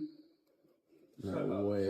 No way, bro. How about this one? Birdie juggling. You ready for birdie juggling? Don't try this at home. They don't like it. Please don't drop him. Oh, I don't drop him. I've had him for 32 years. Jesus Christ. Bro. Catch him. Oh, shit. Bro. Crazy, One more. dude. Give him a shot. No, please don't go. No, just go. No, bro. Crazy. On your shoulder, boss. There you go. Turn around and let him get a shot at you. Oh, okay. Please don't hurt me. I didn't do anything to you. I didn't do anything to you. Dude, that's so beautiful, the bond that humans can create with animals. 32 years. Can you imagine sharing 32 years with a being like that? Like 10 years with a dog is the end of the world, you know? But I cannot imagine 32 years. It's an amazing relationship that they seem to have, full of trust and full of love. Truly beautiful, inspiring. Have you guys seen any other type of animal like that that is in complete like synchrony with its owner? Let me know down below. I like to see that. Let's keep on rocking. You guys, Apple has just released a digital ID for identification and US passports. Here we go. Now, reports say they will be merging their biometric security with encrypted ID storage and plans to replace your physical IDs across airports, apps, and businesses. Why don't I like this? They also said this is going to be used at over 250 TSA checkpoints across domestic airports for identity verification. Now, remember I told you guys about one of the richest men on earth, Larry Ellison, who owns TikTok and Oracle, and who's a big fan of digital IDs? Well, it seems like one big master plan between all the big tech companies. You have Microsoft dealing with OpenAI, OpenAI dealing with NVIDIA, NVIDIA dealing with Oracle, xAI dealing with NVIDIA, and not to mention, OpenAI just did a $38 billion deal with Amazon for cloud storage. So the question is, what are they really planning? Well, I may have some answers. Could it be that they're following in the footsteps of China's Skynet, which is tied to digital IDs, a social credit score, and an AI surveillance system that they actually want to put on the moon? Skynet, huh? Why does this sound familiar? That's because it's the same name as the killer artificial intelligence in Terminator, Skynet. I'll say it once and I'll say it again. It's always in the movies. Make sure you guys go to my YouTube, Maverick Approach, where I do more breakdowns on this, but let me know what you guys think about all this down below.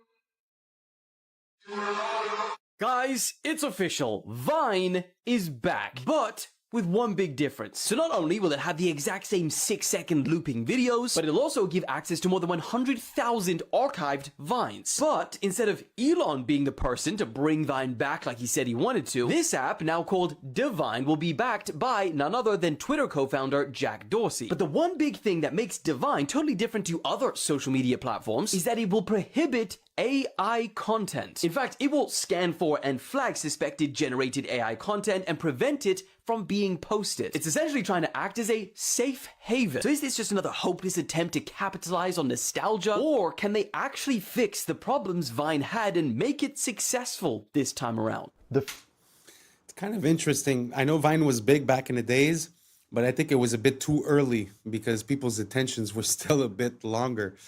But it kind of makes sense that they're thinking about bringing it back because now we see the short form content on TikTok, millions of views on a 6-second video.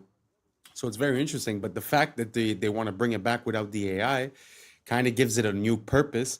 And it kind of brings up a question, you know, because AI showed up and got adopted massively while we were using the same platforms we were using the year before.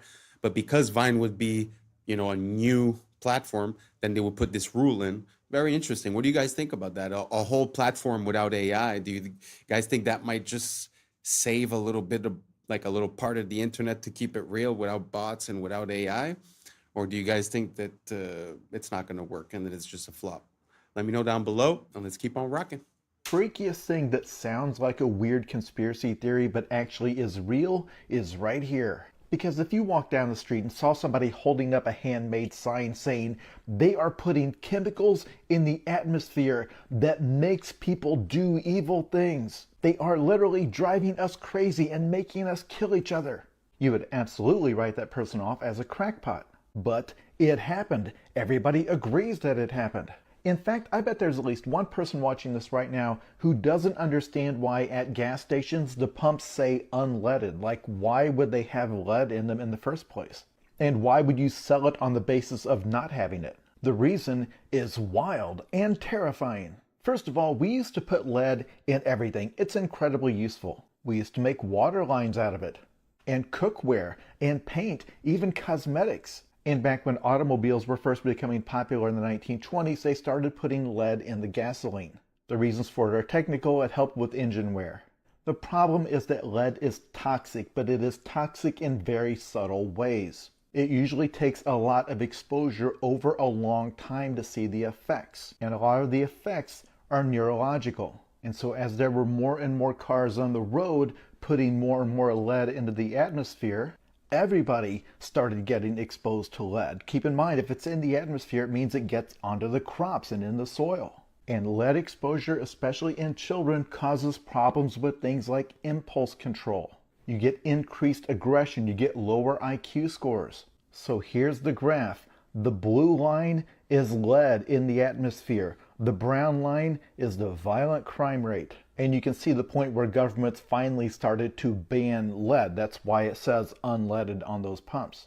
Now, of course, experts differ on this, but the thing they differ on is how much of an effect lead had. The falling crime rate came alongside lots of other changes, including falling poverty rates, better mental health treatments, differences in policing practices, and just the fact that the population got older. Violent crime is far more common among the young. I say this every time. The reason I get so angry at the fake conspiracy theories is that the real world provides us with so many actual scandals that can actually be documented, that actually tell us so much about how something like this can be allowed to happen and what it took to stop it. Let's put it this way. There was quite a gap between us realizing that lead was toxic and us actually getting it out of the environment. It's already... Can you imagine that? Where you're using a product, but like there's no immediate consequences, but then 10 years down the line, 20 years down the line, you start realizing the effects. super crazy. I don't know how real this is, but it's super interesting to think about the subtle implications and the subtle effects that it could have over a long duration of time. It must take a long time to realize. It's sort of like when you have allergies with a certain food, but you don't know because you're eating all kinds of food during the week. So it's hard to say which one is. Sometimes the effects happen 48 hours after or 72 hours after. So it's really hard to find out what it was. So I wonder how much time it must have taken them to figure out that it was the lead doing all that. Yeah, very interesting. Did you guys know about that? Do you guys know about any other type of scandal as to toxicity, sort of like this story? If so, write it down below. I'd like to feature it in some of my next videos. Thank you so much, and let's keep on rocking. Happening in Venezuela. A friend sent this from El Dorado, Venezuela. He goes into a supermarket where everything is priced in grams of gold. Historically, real money will win out over government abuse. Watch how they pay in gold. And this is extremely interesting. He goes around and shows that everything is priced in grams of gold. And I'm going to skip forward. These are grams of gold. 0.06 grams of gold. Everything. And I worked out the price on this. He shows some Bailey's Irish Cream. And that price is about $44 a bottle. And then he shows how they pay with these little flecks of gold. And so these aren't in fungible increments. So they're going back to sort of like a barter system. And then at the very end, he goes to the cash register and he's paying in gold on a scale. And she weighs it and logs it all in and stamps these receipts, and they've just paid in real gold. I'm not exactly going to say it, but that country, if you look in the news around these days, something's going on. And I wouldn't be surprised that the reason they're giving you is not the right reason. And this has more to do with it than anything else. Just do your research, think about it. There's some things that I just cannot approach right here on YouTube. I'm going to make a Patreon where I'm going to be able to delve a bit deeper into these subjects. But for now, just try to do your research. Look up that country, see what's going on today, and try to see if there's a correlation between what we just saw and the reason why that's happening. Let's keep on rocking. Are aliens headed for Earth right now, today? A theoretical physicist says the answer is maybe. He suggests a Manhattan-sized object known as 3I Atlas could actually be a mysterious alien spaceship. Consider a black swan event, an event that you put a small probability for it happening, but you look at anomalies in the data and say, look, the implications are so huge, we have to consider it. And therefore, we should consider the possibility that things like us existed long before us. All these civilizations that had their history initiated billions of years before ours could have done it. And all we need to do is to check. You know, all of these are interesting indications that may imply that some intelligence designed the trajectory. So, and the editor said, no, no, no. The paper will not get published unless you remove that sentence. Wow. As the most enigmatic interstellar object ever discovered enters its most critical phase, perihelion, an unprecedented stream of data is arriving from multiple space observatories in real time. On October 29, 2025, at exactly 7:47 a.m. Eastern Time, Atlas reached its closest point to the Sun, marking the climax of its passage through the inner solar system. What has unfolded since that moment is leaving astronomers in disbelief. Astrophysicist Avi Loeb has just released findings documenting a rapid and sustained surge in brightness that vastly exceeds the rate exhibited by any known Oort cloud comet at comparable solar distances. Even more baffling, the object now emits a distinct bluish hue, bluer than the sun itself. Researcher Avi Loeb has officially labeled this phenomenon as the 9th anomaly associated with this extraordinary interstellar visitor. Professor Loeb wasn't finished. He went on to talk about a Manhattan-sized interstellar object. He's been on the show talking about it a lot. Professor Loeb suspects that it might actually be alien technology scoping us out. What's NASA potentially hiding about 3I Atlas? The news yesterday was that this object came closest to the sun, and it received a huge amount of heat from the sun. And the latest report indicates that it became extremely bright, much more than expected for familiar comets. It actually is bluer than the sun. It should be redder, and any dust. But so what does that around mean, Avi? What does that mean if it's it hotter means than the sun? that we have another anomaly. His question now reverberates throughout the scientific community. Could this object harness an internal energy source that surpasses the temperature of our star?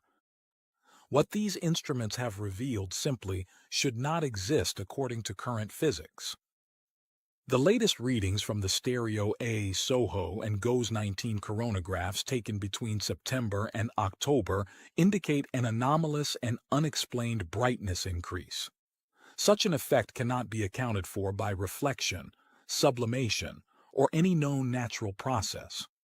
To grasp the magnitude of this finding, it's worth noting that standard Oort cloud comets never exhibit this behavior. None show a sustained exponential rise in luminosity under comparable thermal conditions. Even the researchers involved in the new analysis concede that the reason behind Atlas's rapid brightening remains entirely unknown. We have to attend to the possibility that it might not be natural just because the implications would be huge for humanity. In a case where you have a visitor to your backyard, the visitor might enter through your front door. That's a situation where there is an important threat to humanity, and therefore even low probability events have to be taken seriously. NASA did not think as of yet about the possibility that an object which has some technology in it might be in the sky. NASA is not the most accomplished space agency in the Milky Way galaxy since the Big Bang, 13.8 billion years ago. So if there was another NASA-like agency around an exoplanet billions of years ago, their gadgets could have arrived at our backyard by now. And that's enough time for gadgets from other civilizations to have reached us. So we should be open-minded when we see new objects that are anomalous. What I'm about. Oh, that's a lot. Sorry, that was a bit long. But I haven't been featuring many of the videos for 3i Atlas because it's all little pieces of information, but really at the end of the day, it's not much. This was like a compilation of different ideas and different theories. So what do you guys think? You know, because if I'm not mistaken, a year ago, it was all about the drones in New Jersey. There's aliens here, aliens there, aliens everywhere. Now the aliens aren't here anymore. Now they're there. I don't know. I'm having a very hard time. Do you guys think that these are aliens? Like, I don't know. I need more information. If anyone has any, more information on this, something that would convince me otherwise, or something that would make the case a bit more strongly, let me know. But until now, to be honest, I'm having a hard time seeing this as anything else than misdirection or just keeping it busy, filling the news cycle, because they've been talking about it a lot, but I don't know. Me personally, NASA is not something that I trust that much into neither. So like I said, if you guys have more information as for, the anomalies or anything that could convince me, please do not hesitate to send it over. And let's keep on rocking. We're almost done with this one. That to tell you seems too stupid to be true, but unfortunately it is. San Francisco has a street called Main Street, and you're going to say, so what? Every city has a street called Main Street. But here's the thing. Their Main Street, unlike all of the others, is named after a guy, Charles Maine. Look it up. And there are a bunch of examples like this, many of them even dumber. I mean, imagine becoming wealthy and prominent enough that a major city names a street after you that nobody knows because your last name happens to be Maine. Just outside of Chicago is a lovely place called Waterfall Glen, and I swear this is true. While it does have waterfalls, it is named after Seymour Budd Waterfall. The Los Angeles neighborhood of Westlake is not named that because it's in the west or near a lake, but is rather named after Henricus Wallace Westlake. But wait, these only get worse. Burns-O-Matic torches are not called that because they are machines that burn things, but rather after founder Otto Burns. Even though Taco Bell has a bell in the logo, it is actually named after founder Glenn Bell. Which I guess makes sense because what is a Taco Bell? Do we think that it was a bell made of taco? Before merging with Costco, there was a rival chain called Price Club. Not because you can join a club to get lower prices, but after founder Saul Price. Some of you already know that German chocolate cake was not in fact from Germany, but was named after Samuel German. It was named after him because he developed a specific type of baking chocolate. He developed that chocolate for Baker's Chocolate Company. And Baker's Chocolate is called that not because it sells chocolate for bakers, though it does, but rather because it was founded by Dr. James Baker. I've saved the most infuriating one for last. All of the internet runs off of Google's search algorithm called PageRank. This is the algorithm that ranks the web pages. So of course it is called PageRank because it's named after Google founder Larry Page. Wow. What are the odds? What are the chances? But that's super funny, especially that example about, they name something after you, but no one knows because it's Main Street. Amazing. And that's a wrap for today, familia. Whether you're tuning in with the sunrise or you're posted up after midnight, I appreciate your time, your energy, your curiosity. And don't forget, this isn't about truth or fiction. This is about perspective. If this sparked a laugh, a thought, a deeper question, then we did our job. So drop your thoughts in the comments, keep the convo alive, like, subscribe, and hit that bell if you're riding a wave because we're just getting started. Until next time, stay critical, stay weird, stay grounded. I'm Adam Strain, and this has been Adam Strain Reacts. Peace. Now's the time for us to link up. Really think we on the brink up. Making a change from living this strange. Living this strange. Making a change from living this strange. Yeah. To see if I get the same result. From my Abu Dhabi building that was built 15-story in 12 days. The most evil organizations in the world today are the international.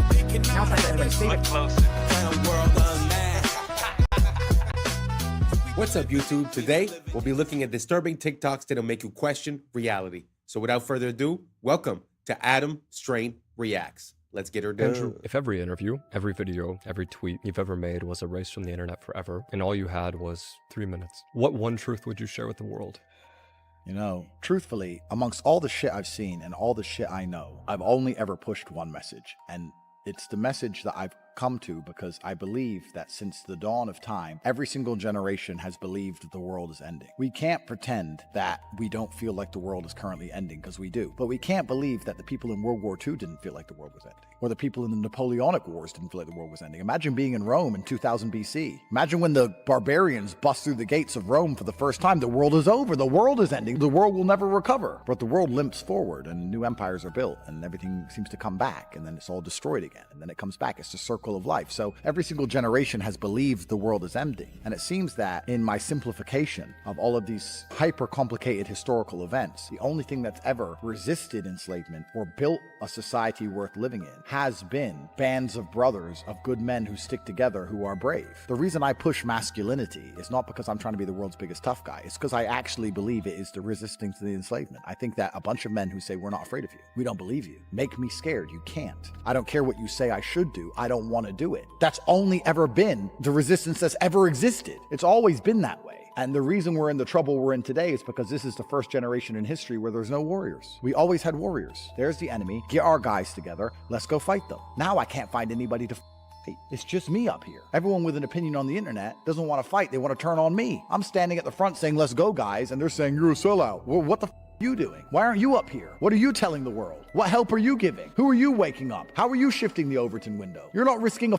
thing. I'm risking it all, and you're turning on me. I can find the odd guy here and there. Where's the resistance? So when I'm trying to preach masculinity and saying to guys, look, go to the gym, get strong, resist, don't be afraid, speak what you think, I'm trying to say all these things, trying to inspire some backup, some support. Masculinity is the answer to the trouble we are in. And truthfully, unless we get some balls back, well, then it's over, isn't it? And women can complain, and women can protest, and women can riot, but nobody gets because when women complain, it's called an inconvenience. And when men complain, it's called a revolution. Well, everyone, this has been your guest, Andrew Tate. This is the Jack Neal Podcast. I gotta say, I was having this conversation recently, and what he was saying in the beginning resonates kind of true to me, because it seems like every generation it's the apocalypse, it's the end of the world, and especially when you spent your whole life believing in the narrative, and you know you're going through life in automatic mode and just accepting the information that's given to you. Well, when you start waking up and start seeing the inconsistencies and things, it's very easy to have an extreme view where it's like, well, everyone's out to get me, like they're trying to get me with the food, with the air, with the water. They're controlling the finances, they're controlling everything, the wars, this, that. So it's very easy to come to this realization and be like, oh, it's the end of the world, blah, blah, blah. When, like he said, every single generation has had a bunch of people thinking the same thing. So instead of focusing on that thought of the end of the world, like he said, he's putting it towards masculinity, men and women. But I think like just unity and just realizing what we need and focusing on that and being the positive change, having personal discipline, making better decisions will make us make better decisions as a society. So basically all I'm saying is that it seems like we're a bit fatalist. Like every single generation thinks it's the end when it obviously isn't. So maybe we just drop that idea and start working on the state of the world. Anyways, let's keep on rocking. নয় যদি Epstein bitcoin গড়ায় গভীরভাবে জড়িত ছিল কিছুই কি Bro, we are so cooked. I don't know if you guys have seen this, but Instagram has this new AI translation feature. And I'm just going to give you some, I don't know, I find it hilarious, but look at what they can do. Like, we are seriously cooked. Like, you are not going to be able to tell what's real very soon. And we might be there already. It's hard to say what's real anymore. Am I real?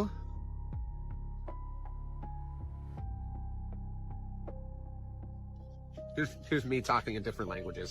পবিত্র নয় coin nada es sagrado.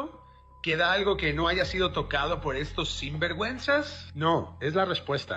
Así que cuando Coinbase solo valía 400 మిలియన్లు ఉన్నప్పుడు Epstein అందులో $3 million పెట్టాడు. ఇది Epstein files లో ఉంది. నాకైతే ఇప్పుడు There's a school in Switzerland called Le Rosey, where billionaires and kings send their children. Their classrooms overlook Lake Geneva. In winter, the whole school moves to Gstaad, their private ski resort. Physical education? Skiing the Alps. They don't learn the rules there. They learn how to write them. Their classes are power, diplomacy, and silence. They're taught how to walk into a room and own it, how to speak less and be listened to more. They're not tested on grades. They're tested on presence, confidence, and connection. Because Le Rosey doesn't prepare you for a career. It prepares you for control. I admire a lot of nationalities, but the Chinese and the Germans, for me, they come top. They are the smartest mind.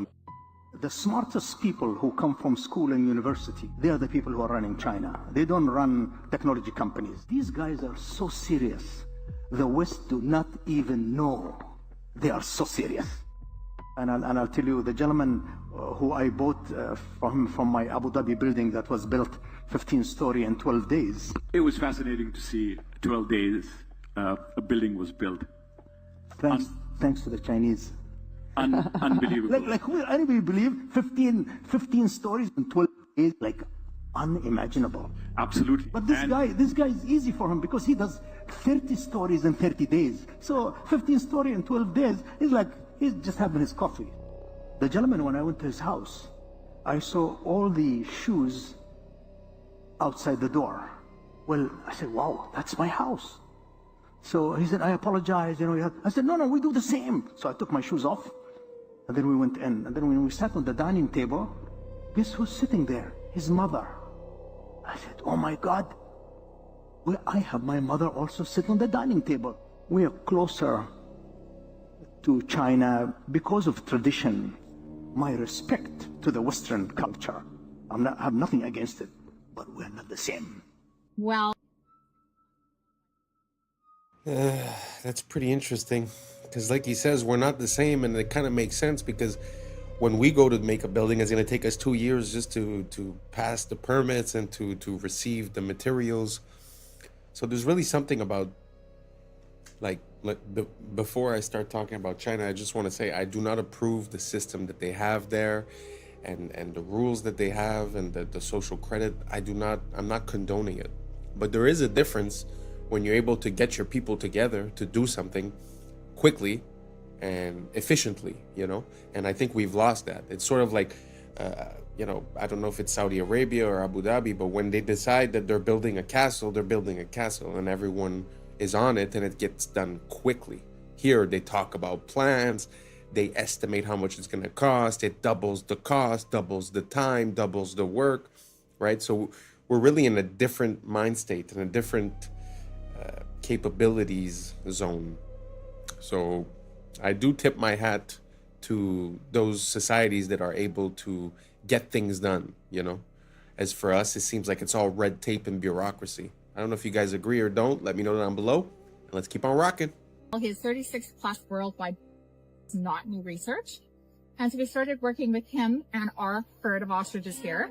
And we were looking at developing the alternative to working with natural antibiotics to create resilience in your own body and we were very successful. So we have scientific proof and data that we were able to neutralize, not block them, actually neutralize it. And this is all just through lozenges or nasal sprays. And so that was very exciting. But the lab that we were working with at the time actually got shut down.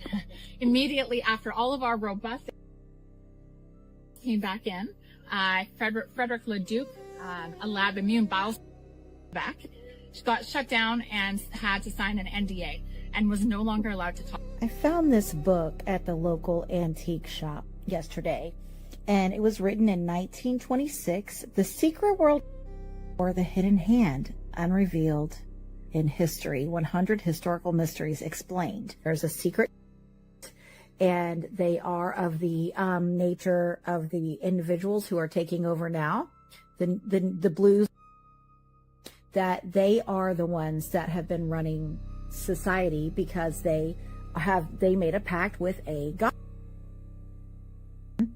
But that's his position. But I want to read to you this very specific, I have to be careful about what, I really was trying to debate whether to put this on the internet at all because it could really get me in trouble. But this particular page, I just want you to see this particular part, talking about proof of the existence of this invisible hidden hand. He says, the world is governed by very different personages from what is imagined by those who are not behind the scenes, i.e., not by kings and ministers. Said not others, but different, which means not the kings, ministers, or other similar men, but absolutely different, possibly even of a different. Who they are must be known first of all, and only then can we control them and establish peace, but not before. You know how I'm always saying, I'm calling them creatures and creeps, and I'm saying they're not human. I don't know what they are. And this has been my biggest reason around this. I ain't unifying because I don't know what these things are. This apparently has been known. And this has nothing to do with religion. I'm talking about like a species of a soul or something that's on this planet. And that's what he's talking about here. Bismarck, the Iron Chancellor, perceived the existence of invisible forces, but could not or did not wish to formulate them, and called them imponderabilia, powers which no one could fathom. In 180 seconds. This is supposedly the body attacking itself. This is an identity crisis. It starts with taking after the thing that bites and stings causes your body to react improperly. Essentially all Lyme disease. Lyme was released from a bio. See? The rest of the world knows Lyme as Borrelia. They are not the same. It is a or abomination. These are all spirit programs. Programs kick in as autocorrectors where will is lost. When these spirit programs are blended and tacked on to vectors that bite and sting, they spread into the human system. Lyme is a spirochete like syphilis, thus it can be transferred through the mouth and sex, and it hides in the Dr. Judy Mikovits said that it's just the new Lyme. Many claim that it's a delivery system. They are structured the same. This chimeric spirit program creates a biofilm matrix within you to act like a middleman between you and your body. It was released the same year as Lyme, and Fauci was the head of that program. These programs demand more energy than you would actually need. Programs don't want to kill, and they will go dormant if they have to. Cells are just cells that follow the orders of the program. Many people are chimeras. At least 8% of the collective is personified. Gog and Magog are a chimeric clan. Esau bred with Canaanites. Esau's part Canaanite grandson crossbred with Japheth, aka Chittim. Chittim is part of Gog and Magog, the Chimera clan. This is who took over Europe and the world. These are essentially personified free radicals. They are highly reactive. There has been a collective genetic forced integration with the so there is a collective identity crisis. The steals resources and causes your cells to kill themselves. That is why self-harm is widespread. Codes are being deleted through mutation or silenced. But the collective is reaching a rejection point like a bad organ donation. Everything is being homogenized and stagnating. This always leads to collapse. The environment has to be balanced. When it's not, it's like a cartel that has eliminated all its competition. The chimeric clan is part animal. That's why these so-called are zoonotic. The body is a natural hyperbaric chamber, and the breath is the key to ending the identity crisis. The breath is the spirit. Spiritual immunity brings physical immunity. The breath aligns your true identity and maintains your terrain. The breath will show you which programs need to be updated or deleted. Only a small remnant will endure the coming rejection phase. Don't waste time with people you can't homestead with or make a network of homesteads with. Some sleeper cells will hide in the remnant, so it's important that we make the strongest remnant we can make. It starts with the breath. The true breath signature or algorithm restores the true identity. Okay, this is absolutely insane. Did you know that Austrian researchers put students in classrooms made of conventional materials, steel, cement walls, etc., and they put students in classrooms with wooden furniture, wooden rooms, natural materials. They measured their heartbeats, okay? And the students in the synthetic, let's call it, classroom with the unnatural materials had, on average, 8,600 extra heartbeats per day per student on average. Why? Why? It's the difference between real materials and synthetics. They have a different frequency, which apparently they found that your body registers plastic, laminate, and vinyl as a low-grade stressor, even when it looks like wood or marble. So you know, remember those fake desks we had that looked like wooden desks, but it wasn't. That was like a plastic, and it's unfortunate. I mean, what does that do to your body in 10 years when you're in school you're in kindergarten, then grade school, then high school, and it's all synthetic materials. Now, not to mention, this study was done before artificial lights, like they just had light bulbs. Now we have compact fluorescent and LEDs. Not to mention all of the Wi-Fi routers that are in schools now. Like every 20 feet down the hall, there's a freaking Wi-Fi router hanging on the ceiling.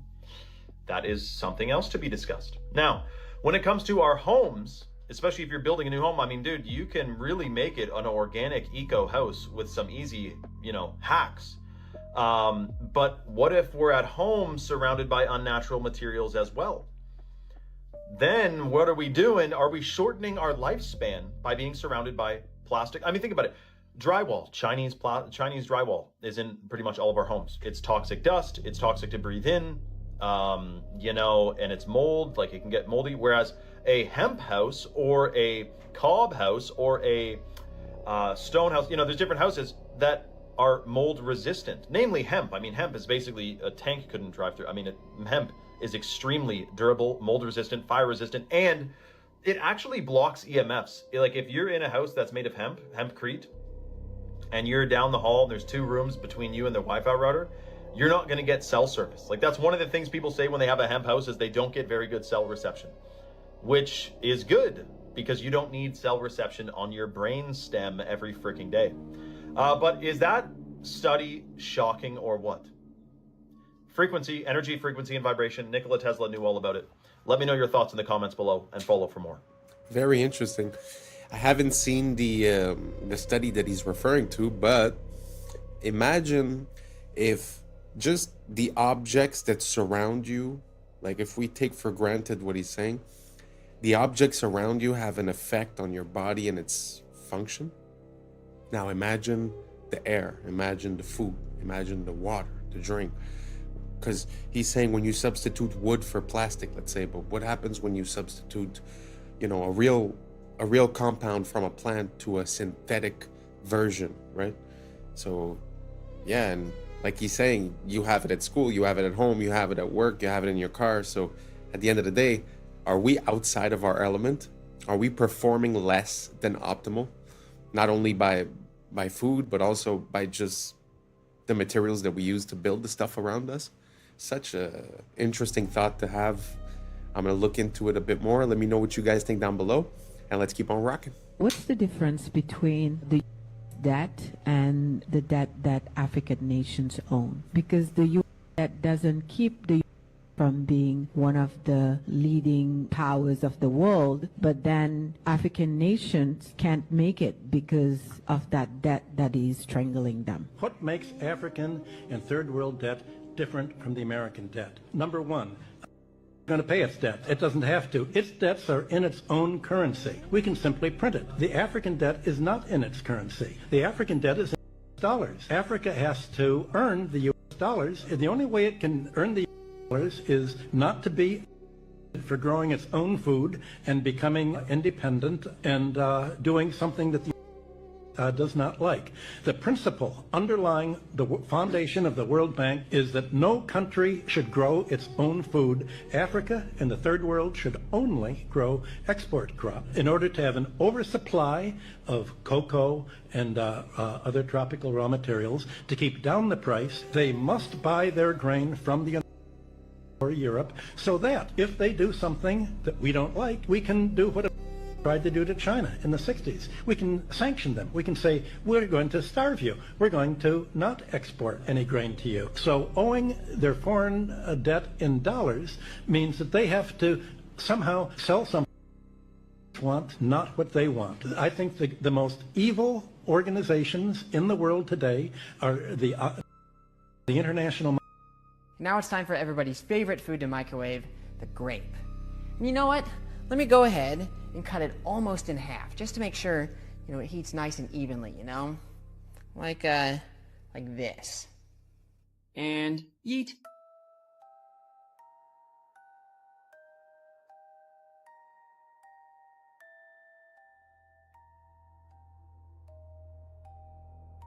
Unfortunately, the fragrant smell of roasted grape is hidden by the suffocating nitrogen dioxide fumes, which is the deadly brown gas left in the beaker there.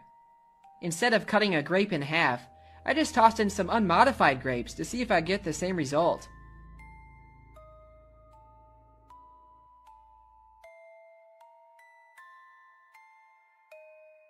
Yep, grapes are haunted. Let's see if the microwave can melt magnesium ribbon, or at least see what kind of plasma it'll make.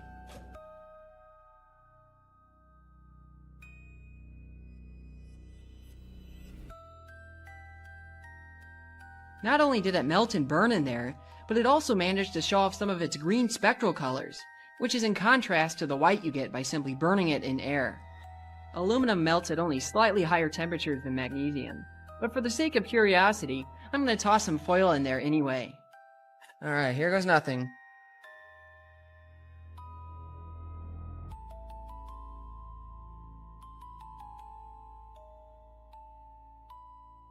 Now that is like an arc furnace. Oh my goodness. Now it's time for something more challenging. Copper needs to be very hot before it melts, so let's see how it holds up in the microwave.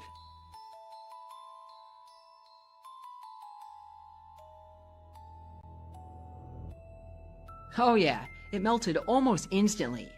Now this also brings up an important point about the glass. It's actually astonishing how well these Pyrex beakers have held up to the plasma.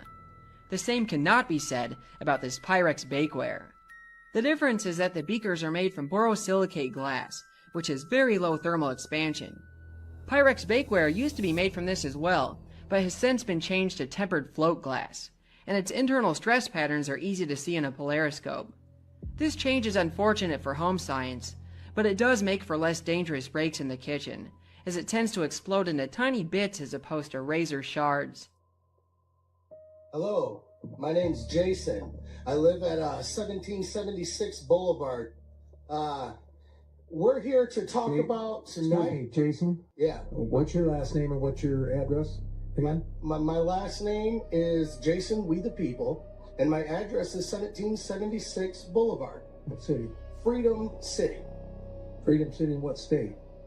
Michigan. So I know you're making all that up. Yeah, 100%, because I don't have to tell you anything, because it's my You know what that is? According to I think you need to learn the Fifth Amendment. I don't care about your article. According to Article 6, Clause 2, you're trumped. According to the rules of this city council, you have to give your name, your proper name and address, or you're not allowed to speak. So do you think your bylaws, because that's the way it's looking here, you think your little bylaws here, remove me so I can sue out of the city. Do it, because I'll make sure you don't get no data center. Try 42 USC 1983, baby, that's my middle name. You want that name too? Now, back to this Fifth Clause. You can't use no takings clause, Einstein. Guess what? That's for public use. You understand that? You know what public use is? Sure ain't a data center. It's a park, an old folks home, something like that. It's the Fifth Amendment. Not that complicated. You should look into it. By the way, how does it feel sitting up there being a Benedict Arnold to all your people out here? Not one person supports this. How about this? Everybody up here's been asking who supports the data center. How about this? Who don't support the data center? Any other questions? Is there any other questions? Ray Charles and Stevie Wonder can see this one together. What remedy do you have for the first? You don't got none. So now land. Is there any foreign money involved in this? I'm pretty sure there is. Ain't Whitler in some hot water over there? Also, non-disclosure agreements. Bad news. I want everybody in this room who lives here to FOIA request every single non-disclosure agreement from any council member, mayor, anybody in this city. You need to FOIA who has one. You won't be able to see what's on it, but you'll be able to see who has one. And then at that time, we got a real conflict of interest, don't we? I think we would. Next thing, who are you having come in here that's putting these underground generators? Oh, you're not. You got these big old power lines going in right now that everybody's talking about. What's that? I mean, have we already made our minds up? Huh, seems that way. Well, anyway, here's your people. Have fun. Kudos to him for raising his voice, but it's pretty crazy. It feels like we've gotten so far from the beginning of this experiment, of this freedom experiment, of, you know, the Constitution and the rules on which we were based, and now everything is so convoluted with policy and rules. And like he's saying, you know, he's like, well, you could have all these rules, but it shouldn't trump my, you know, my Constitution amendment rights, right? So it's very interesting to listen to him talk, and he brings up a very important point as well. How is it possible to have people representing you and working for you that are allowed to sign non-disclosure agreements with these companies? And then afterwards, they decide on if they get to build or not, but they can't really tell you all the information that they're privy to. So if they're a representation of you and they know something, but they can't tell you, I really don't see like how that can work. I don't know. Let me know down below if you guys can shed some light, and let's keep on rocking. This guy, tragically, from falling off a balcony. He was also obsessed with bioengineering. So he had all of these scientists that he would donate money to their charities, and he would have them work on things and stuff. But what I heard, and this is completely unsubstantiated, but I heard it and I thought it was fascinating, was that he also had these same guys, because they were and everything like that, he had them design a novel. That was his, basically, that was his trump card, which is like, I don't go to jail or I release this. And it's like one of these things where if I don't keep entering in a thing every 30 days, I die. In October, November, his switch went off, and that's what introduced into the world until it became what we do today. I don't believe it. I don't. I'm with you. I don't believe that for a second, but that's a goddamn great. I love it, and I'm going to spread it as much as I can. That's crazy. Are you the... Maybe one of the benefits of me talking to you today is that you'll see that maybe not everything is true that you've heard about me. Of April 19th, 1995, a decorated Gulf War combat a truck bomb that he didn't build in a Ryder truck that he didn't rent with the help of a passenger who didn't exist. Having just gotten away with soil to date, the Fort Bragg trained Special Forces sheep drip dropout blended in with the crowd by making his getaway in a car without a license plate and was immediately pulled over. Was the supposed target of the attack, but luckily all of their agents were out of the office that morning. Later that day, the declared, "We will find the people who did this. And when we do, justice will be swift, certain, and severe." Except for John Doe number 2. John Doe number 2. John Doe number 2. who, never existed. In McVeigh's unprecedented 3.5-week trial, the prosecution didn't show the CCTV footage of him and John Doe number 2 parking the Ryder truck. Didn't explain why 24 separate witnesses mass hallucinated the existence of John Doe number 2. Didn't explain why the Army was storing Ryder trucks at Camp Gruber. And didn't talk to blew the whistle on the plot. But they did collaborate with us, and they did convict McVeigh as the lone wolf bomber and Terry Nichols as his bomb-constructing accomplice. Still, a bunch of crazy conspiracy theorists, including 300, insist on talking about facts and evidence and refuse to simply believe what they've been told a million times by people in tailored suits with well-coiffed hair. They quote the and the inventor of the neutron bomb who point out the physical impossibility that the truck bomb did the damage to the building, but that doesn't matter because if there were that day, we would have heard about them. The second found and diffused. I think he said another bomb. The Justice Department that a second has been found. They then found a third was also larger than the first. And I see another. So apparently they're going to try to get out that. The FBI claims to have lost the footage showing McVeigh and John Doe number 2 parking the truck in front of the Murrah building that morning, but that's understandable because the Bureau has a lot of important evidence to store. Terry Nichols insists involved in the plot, but thankfully a judge just saved us the trouble of listening to him by preventing lawyers from deposing him. Truck parked across the street 2 hours before the blast, but that just shows the authorities were prepared for anything. And other documents obtained by 2020 show that someone called the executive department in Washington and said the Murrah building had been, but this was 24 minutes before the. But that just shows the public was unusually vigilant that morning. Also, apparently, Governor Frank Keating's brother, Mark, had been working on a novel about a stranger still. One of the characters in the novel was named Thomas McVeigh. But that's probably just a coincidence. McVeigh wrote a letter to his sister where he admitted to being a secret special of the pain in his ass from an army. That's crazy because if he didn't actually leave the army in 1991, there would be proof of that. McVeigh was not executed on May 16, 2001 as scheduled because he had failed to turn over thousands of pages of evidence to McVeigh's defense attorneys. But the execution went ahead on June 11th. In a highly unusual and secret agreement, no autopsy was performed. One witness said he was still breathing, and the prison officials admitted his hearse was a decoy. Then, the case was officially closed. And if you question any part of this story, you are a paranoid wingnut birther truther tenther prepper conspiracy loon who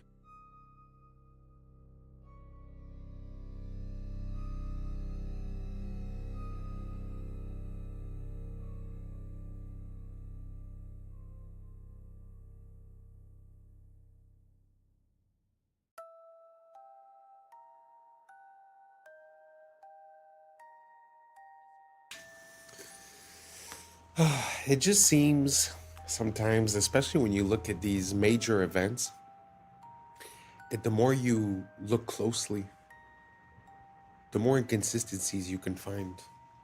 And I don't know, it's just very interesting. You know, I wonder if it's just pattern recognition or if there's really something going on. Let me know what you guys think down below. I also want to refer you to the person who made that video. Is actually James Corbett, and he's a great creator. For the past at least 15 years, he's been always present, always talking about everything, always backed up with sources, references, and never speculating, truly saying the facts as they are. Amazing creator.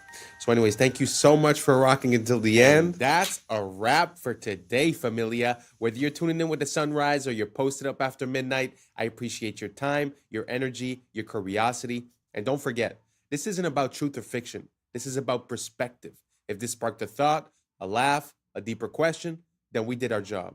So drop your thoughts in the comments, keep the convo alive, like, subscribe, and hit that bell if you're riding a wave, because we're just getting started. Until next time, stay grounded, stay weird, stay critical. I'm Adam Strain, and this has been Adam Strain Reacts. Peace! I don't know what y'all think, but now it's time for us to link up. Really think we on the brink up, making a change, we living this strange.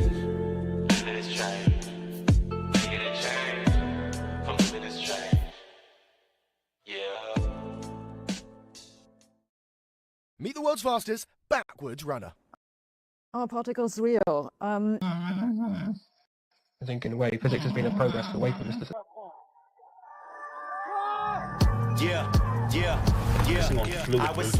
This is the best I've seen. What's up, YouTube? Today, we'll be looking at disturbing TikToks that'll make you question reality. So without further ado, welcome to Adam Strain Reacts. Let's get her done. Hi, I'm Aaron Yoder. I'm a backwards runner. I have the world record for the fastest mile ran backwards. My fastest backwards mile time is 5 minutes and 54 seconds. I've been running forward for over 20 years. I started running competitively when I was in elementary school and then ran on scholarship during my early 20s. I ran so much that I sustained a knee injury. My doctor told me to stop running, and I really didn't want to stop, so I knew I had to make some sort of change. Retro running or backwards running is where you're literally just running in reverse, and there's no impact on my knee. I run backwards everywhere. I run backwards on the treadmill, I run backwards on the track, and also out on country roads. Backwards running feels great on my knee. I don't feel anything, which is a reason why I really enjoy it. Look how advanced these robots out of China are at the moment. They've just taught them advanced kung fu and martial arts. They're focusing on fluid movement, and this is the best I've seen so far. Like, look how well this thing moves, jumping, doing flips in the air. It's just everything. It's the most advanced kung fu I've seen in a robot so far. These things are scary, but also, is it a good idea to teach these robots kung fu? Ugh. So what do you guys think? Do you guys think that the more innovation we have towards these robots, the better it is? Do you guys think that these are autonomous robots, or they're being controlled by someone and copying the movements? But at the same time, if they could copy the movement once, I suppose they'd be able to copy it again. So does this scare you, or do you find it just impressive? Do you think that it makes sense for us to continue in this direction? Let me know down below, and let's keep on rocking. This is amazing. This is the future of weeding. No toxic sprays, no harsh chemicals in the soil. Just lasers, precision light, managing weeds, protecting the crop, and keeping the soil alive. This is working with nature, using and harnessing technology for a safer, cleaner, healthier future in food. Wow, I had never seen that. I find that amazing, because often we say, oh, look how man has been in evolution, but oftentimes, like if you look at, the structures or the architecture, we actually see a decline, right? But this is truly something that I find is next level, because what is truly archaic, I think, is to put poison on a plant that you're going to eat. That is, not the smartest thing, in my opinion, personally. So what do you guys think about this? Using lasers to target and to not affect the normal crops? I find this is a step forward towards us being a bit healthier and having access to food that is worth eating. Do you guys agree? Do you guys disagree? Let me know down below. Let's keep on rocking.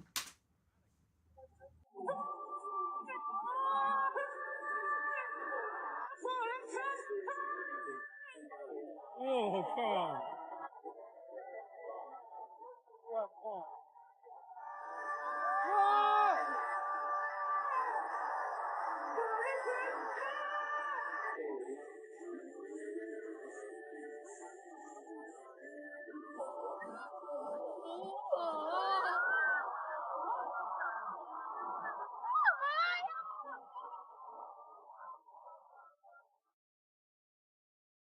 What? I know y'all have already seen the memes that say like, oh, Japan or China is living in the year 3000. Sometimes it doesn't make sense, but this actually does make sense. It does look like the future when you look at that show, the way that they've already implemented the robotic help part, very interesting. So do you guys think that it's going to help, or do you guys think that it's going to take away the job from, backup dancers? Do you guys think that it takes away from the art, or do you find that, listen, times are changing and we got to go with the flow. So let me know down below, and let's keep on rocking. Doesn't the Parthenon have any straight lines? It turns out the problem wasn't bad construction. When the Parthenon was built in 432 BC, the Greeks had spent decades perfecting the design and used the most calculated advanced mathematics to calculate every measurement down to the millimeter. But they discovered a problem with perfection. When you look at straight horizontal lines from far away, your eye tricks you to think that the lines sag inward. The Greeks realized that if they built the Parthenon with straight lines, the entire structure would look warped from a distance and it would ruin how it looked. So how did the Greeks fix the optical illusion? They fixed it by building it wrong on purpose. I'm here at the only full-scale replica in Nashville, Tennessee, where you can see that the base of the temple rises about 4 inches in the center. The columns lean slightly inward and bulge in the middle, and even the horizontal beams across the top curve upward. But from ground level, these intentional distortions cancel out the optical illusion, making the building look geometrically perfect. So the Greeks knew that perfect architecture isn't about what is straight, it's about what looks straight. Sabina, what's your opinion? Are particles real? Are particles real? So I would describe myself as an instrumentalist. I don't believe that mathematics is real. I think mathematics is a tool that we as physicists use to describe the world. And in this mathematics, we have definitions for things that we call particles. That might be an excitation in a field, or it might be an irreducible representation of the Lorentz group, or it might be a quantum of energy, and these are all related. And then we know what we're talking about. That is what I mean by a particle. But are particles real? I don't know. I'm not sure I know what this even means. This is a question I leave to philosophers.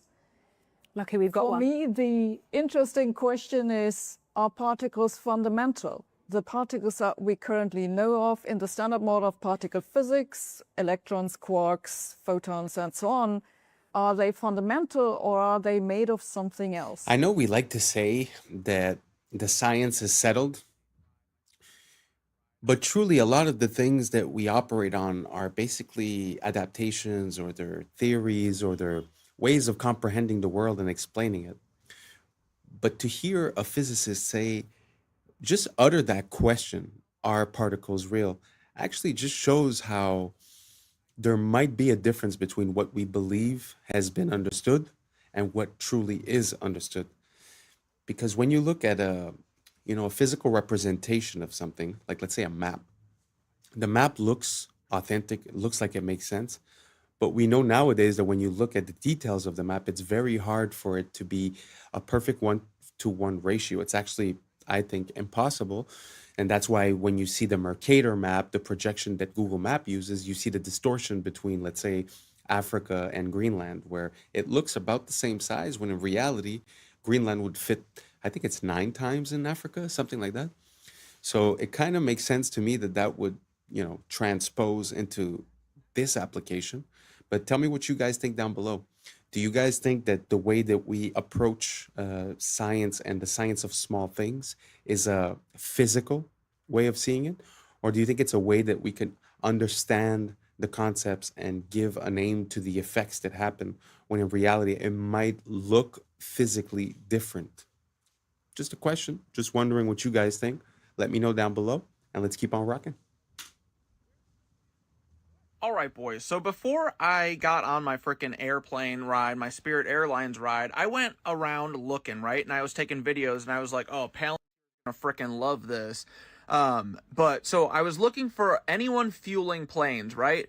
I went and I found this truck. I was like, oh man, I wish he'd be fueling. I wonder how much fuel that thing holds, right?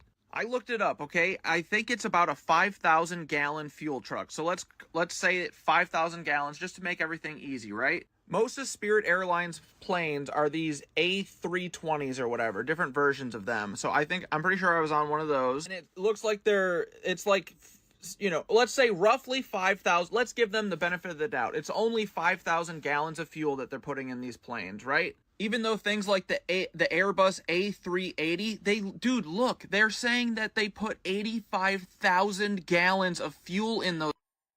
Like, come on, what are you talking about? What is 85,000 divided by 5,000? They're saying they put 17 of these fucking trucks in there, okay? Okay, so that's a big plane, right? let's just assume they're putting one of these trucks in my size plane, my little, you know, it's only one floor. These A380s or whatever, they got double deckers, right? So my plane can, at the very least, hold a whole 5,000 gallon truck full of fuel, supposedly, right? So why are they showing up with this? What the hell is that? Look, again, Jet A fuel, okay? Where's the, what is it? They're not putting 5,000 gallons of fuel into this wing. And then don't even get me started on the fact that they say it's in the wings, dude, right? Think about it. You're a big old jet airliner. You're going, what does water do? What does jet fuel do when it tips? It all sloshes, okay? So if you're sloshing it around, do you really want that in the wings? Minus that, if you ever watch outside of the plane wing or the plane windows, what are these wings doing? They're going, are you putting flammable fuel inside of a floppy little wing noodle? What are you talking about? Then also, how long would it take to put 5,000 gallons of fuel? How long does it take to put 10 gallons of fuel in your truck, right? This hose, not that big. It's not that big, right? So this guy was there for like 3 minutes. What the frick are they trying to pull on us? 5,000 gallons of fuel? BS, dude. And I'm not crazy. I'm not saying that we enter like a hyperbaric chamber and they put us to sleep and it's all 3D. I'm saying this is flying on sky electricity, and that's what they're hiding from us. These things get started on the ground. I don't even think the plane starts them. I think they have a machine that starts these turbines, and then they just run from electricity. Fuel. Love you. Bye. The planes are very interesting because, you know, it's sort of like the day that they decided to put a price, like a global price on the barrel of oil. They had to make the case that it was biological and that it was a part of let's say, of a dinosaur that got compressed and this and that. So there was biological material, basically, meaning that there would be a limited supply. And since those days, now we see that, you know, we've never missed any, and it seems to be the most abundant liquid on this planet other than water. So what if it was the same thing for the planes, where they're using the fact that you're using that much gas to give the price, right? But what if they weren't? Because like he said, you know, the amount of tankers and trucks that they would need per day, and the speed at which they refuel. And, you know, he's talking about the electricity, which is true in a way. We have measured that at the ground, which is like electrically talking, the ground is ground, right? And then as you go up, basically there's a voltage that amplifies as you go up. So it's not crazy, the idea that there might be electricity involved. But just to give a second theory, let's say, you could also consider the fact that compressed air. So you're going at a speed that's very fast, and you have these turbines that are compressing the air because the entry is big like this and the exit is big like this. So what you're seeing is you're seeing a compression of air, and then where is that air going? It's going on the wing because the motors are actually in front of the wing. So the air would be going here and sort of like pushing it up. So that's just an idea. I've also seen videos of a turbine that was disassembled. And when you see the interior of the turbine, it has these little metal plates that are sticking out. And when you touch them, they sort of hit a certain frequency and resonance. So you hear bing, bang, dong, ding. And the idea would be, sort of like a bee. They say that the way that the bee moves, it's vibrating from its thoracic chamber, and it sort of makes it lighter because of resonance. So what if they were using the concept of resonance, compressed air, electricity? So these are all just ideas that I'm giving you, but it's very interesting to think about the logistics. So the city where I was born, they tell you that there's, let's say, 100 planes per day. And when you do the calculation of how many gallons and how many tankers, it would be literally like a tanker every minute or a tanker every 30 seconds. And again, just the time of refueling. So I find it's just a very interesting question. For me, there's nothing that's really off the table.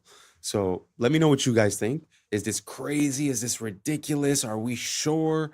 Let me know what you guys think down below, because if you guys see a possibility in this, I might do a deeper dive and show you guys some other content regarding this, because I find it's pretty important, because the freedom and the capability and accessibility of travel and of energy has a very big impulse, a very big effect, let's say, on our capability of, you know, creating new technologies, of being self-sufficient. So just putting a barrier to entry to having, you know, the gas or the electricity or this or that would change our life significantly. So that's why for me, it's not something that I shy away from or that I'm scared of talking about. So let me know if you guys think down below if it's a possibility that there would be some other technology, and that would be the reason that they took the Zeppelins away, the balloons that used to fly, because it was too accessible, too easy, right? So let me know what you guys think down below. And like I said, if you ask me, I'm going to do a deeper dive on this. So let's keep on rocking. X-Men is about Martin Luther King and Malcolm X. Yes. Magneto is Malcolm X, and Martin Luther King is Xavier, is Dr. Xavier. Their philosophies were that's where he got it from. Yeah. It's all, a lot of stuff is from black stories. And they just kind of, Superman is the Egyptian about Osiris, you know, like power from the sun. Same thing. Oh wow. Oh yeah, I read all. I love that. I'm just now hearing that for the first time. I never knew that. I love that. And when I was with Stan Lee, I love bragging about it, because I don't care if you didn't meet Stan Lee, you can't with me. Yeah. Stan Lee, I was in his office for 3 hours. He was 89 years old. My friend went on a break, said, yo, hang out with Stan. I'm sitting with Stan Lee. I said, like, what the fuck? He goes, Godfrey, I want to show you something here. You see this picture of Wesley Snipes? Big ass picture of Snipes with the blade. He goes, he's the reason why Marvel got out of bankruptcy. It was him. Wow. It was because we had Blade. Blade is the reason he saved Wesley. And I go, and we ain't seen another Blade in 25 goddamn years. Crazy. But they got 18 Spider-Mans, 90 this, and Wesley Snipes saved. But this is how this business is. Yep. Look at that. Eddie Murphy saved SNL. Bill Cosby saved NBC. In Living Color, changed the halftime for Fox. Oh. Michael Jackson saved the halftime of Super Bowl in Still 1993. still the most watched Super Bowl of all time. Black people sell. Super Bowl halftime. We sell. We sell. It's just that they just can't get it out of their heads. They think we just can't give them too much because they'll do something. We're not going to act like you. We're not like that. No, we like to see everybody win. We ain't like you. Yeah. And it's pathetic. It's like black people sell. They didn't think black people sold overseas. They was like, you guys don't sell. But then Black Panther gets $1 billion. And then I was in Saudi Arabia. And they were like, this is the only movie we've let in.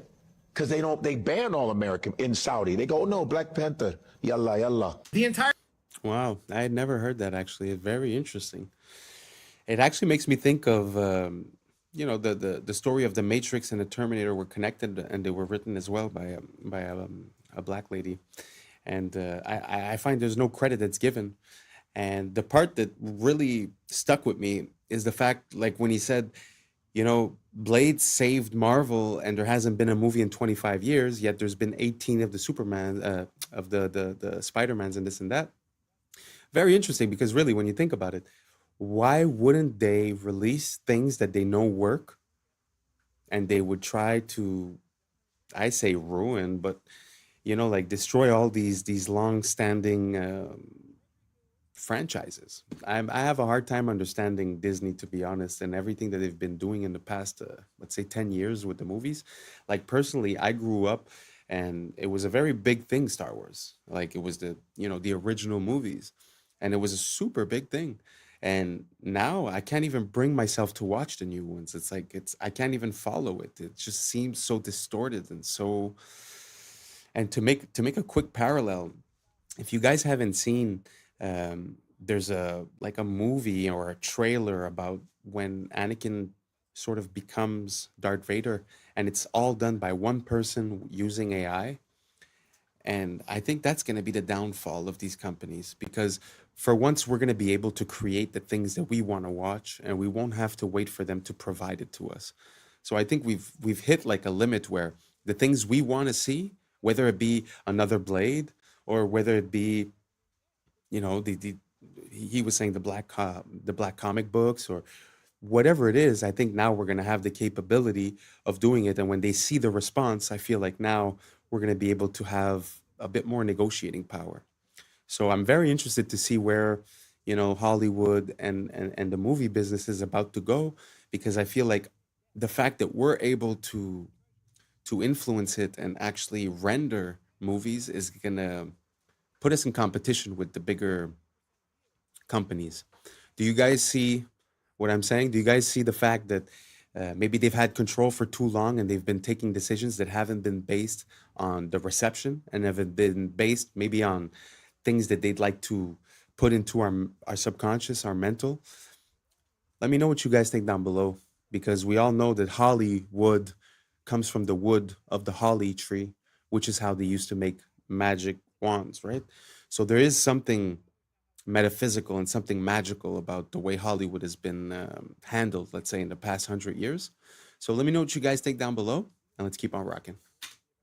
Our banking system just got exposed, and they're using crypto to multiply your money behind the scenes because nobody understands it. You're going to understand it now. The Genius Act was signed into law in July that allowed banks to create stablecoins legally. If a customer wants a stablecoin, the bank can issue it, but the customer needs to give the bank real cash, and they get to use that cash for investments. I don't know if you guys knew that. So you get 100,000, for example, in the form of a stablecoin to use in crypto, and the bank gets to use your 100,000 for other investments. The vast majority of those investments are usually treasury bills. So the bank takes your money, they put it into treasury bills. Now, a treasury bill is basically debt from the United States.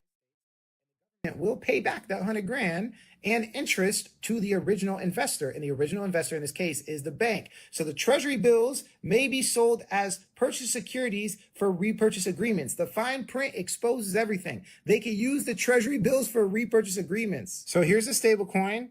Here's the real $100,000 cash. It gets put into. I want you to remember the colors because it shows the multiplication, duplication they're doing. Because got 100,000 from the bank, which was your money from the stablecoin, they get a treasury worth 100,000 plus a 3% yield. The bank profits $3,000 off of your money. And then because of the fine print we just read, they're allowed to take that treasury and loan it out to an investment bank and get another lump sum of cash for no reason. Let's read it again just in case you forgot. Treasury bills may be sold for repurchase agreements. This is called the repurchase agreement. So the investment bank takes a little fee and they give the original bank even more cash. $99,000. They take their fee, they give them more cash. And then they take that new cash and you guessed it, they put it right back in debt. The government gets another investment, that's the green right there, and then the government another T-bill for another 3% yield. So the original bank has 2 T-bills and double their yield. Now this is where it gets even more scary. Well, remember that person that got the stable coins out? Imagine if they were colluding with the bank and they decided to take that stable coin and put it right back into debt in the form of tokenized treasuries. Right now in crypto, you can buy tokenized debt. Yeah, there's a token version of everything I explained up there, and you can get the 3% yield. So now it has 3 lump sums from that original $100,000, and you thought it was over. Well, if you invest in tokenized debt, they give you a token worth your dollar amount. Right now, it's called USYC for one of the funds. Binance offers loans against USYC right now. So on that original 100,000, you could take a 70% loan, and then you guessed it, put it right back into debt. The original $100,000 now has 4 forms of yield. Everybody's waiting for the inject liquidity into the market, but they're already doing it through stablecoin multiplication. And we are going to have the greatest bull run we have ever seen in human history. It's going to be similar to the 2008 bubble. Wow, that was a lot of information. Gee whiz. So this makes me think like money came from the idea of value. And now we've gotten so far away from value that it's seeming like a video game. It's seeming like, when you go on a game and you look for money duplication glitch, you could find some of those. Seems like that's what's going on. So you're buying it and then they're reinvesting it, but they're also buying treasury, which is debt, which we end up paying at the end of the day. And again, they could re-lend it, re-put the assets and start the circle again. So yeah, it feels like banks have been given basically a blank check. And that's without speaking that in the days of the COVID a couple of years ago, they went, fractional reserve spending means I have $100. Normally it was I have to keep $10 and I could lend out $90. Now it's zero. So meaning they could have $0 and lend out $1 billion and no one's none the wiser. So I don't see how this changes anything in the way that there's really no value behind bank money. But at the same time, I'm seeing what he's saying where it's involved with the treasuries. So it's like a cycle that's over and over again. It makes me think like the way like when you get a mortgage, the bank is like doubly insured. It's insured with your assets. It's also insured with an insurance company and your insurance company. So they're actually triple protected. It seems the same way. It's like they're 10 times protected and us, we have to pay for everything. So I don't know. I don't know where we're going with this because it just seems like the more they win, the more they devalue, but the more they devalue, the more the crash is about to come, right? Unless they are artificially inflate. And so I guess that's what he meant at the end with the bull run. So everyone's going to feel like they're winning when actually the disparity between the people winning and the people at the bottom are going to be so much bigger. So I don't know if I caught all of this. Maybe I'm probably missing some parts. So if you have any information to give and share, don't hesitate, write it down below. I'm still learning about all of these subjects. This is why I'm here. This is why I made the channel. So we could collaborate and we could, we could collaborate on ideas and build better ideas together. So let me know what you guys think down below. Do you have a wallet? Do you keep it on a cold storage? Do you keep it on the exchanges? I'm going to put some more crypto stuff in the next videos. So please don't hesitate, write down below and let's keep on rocking. How were we allowed to be fooled for so long? And no, I'm not talking about this beautiful architecture here, saying it was built by horse and buggy. I'm talking about Timu, Han Solo, and Chewbacca here. Hawkins was a literal puppet on that world stage. Did you know, before Hawkins had his fancy little computer, he had a translator talk for him? I think, in a way, physics has been a progress away from mysticism towards a rational understanding of the universe. Stephen, when did you first realize you wanted to be a physicist? Oh. I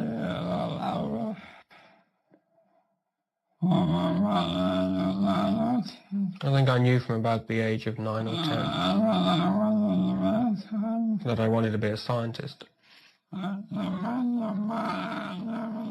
Most of my activities, like playing with model fireworks, or model railways, or playing complicated games, was aimed in some way at finding out how the world worked around me.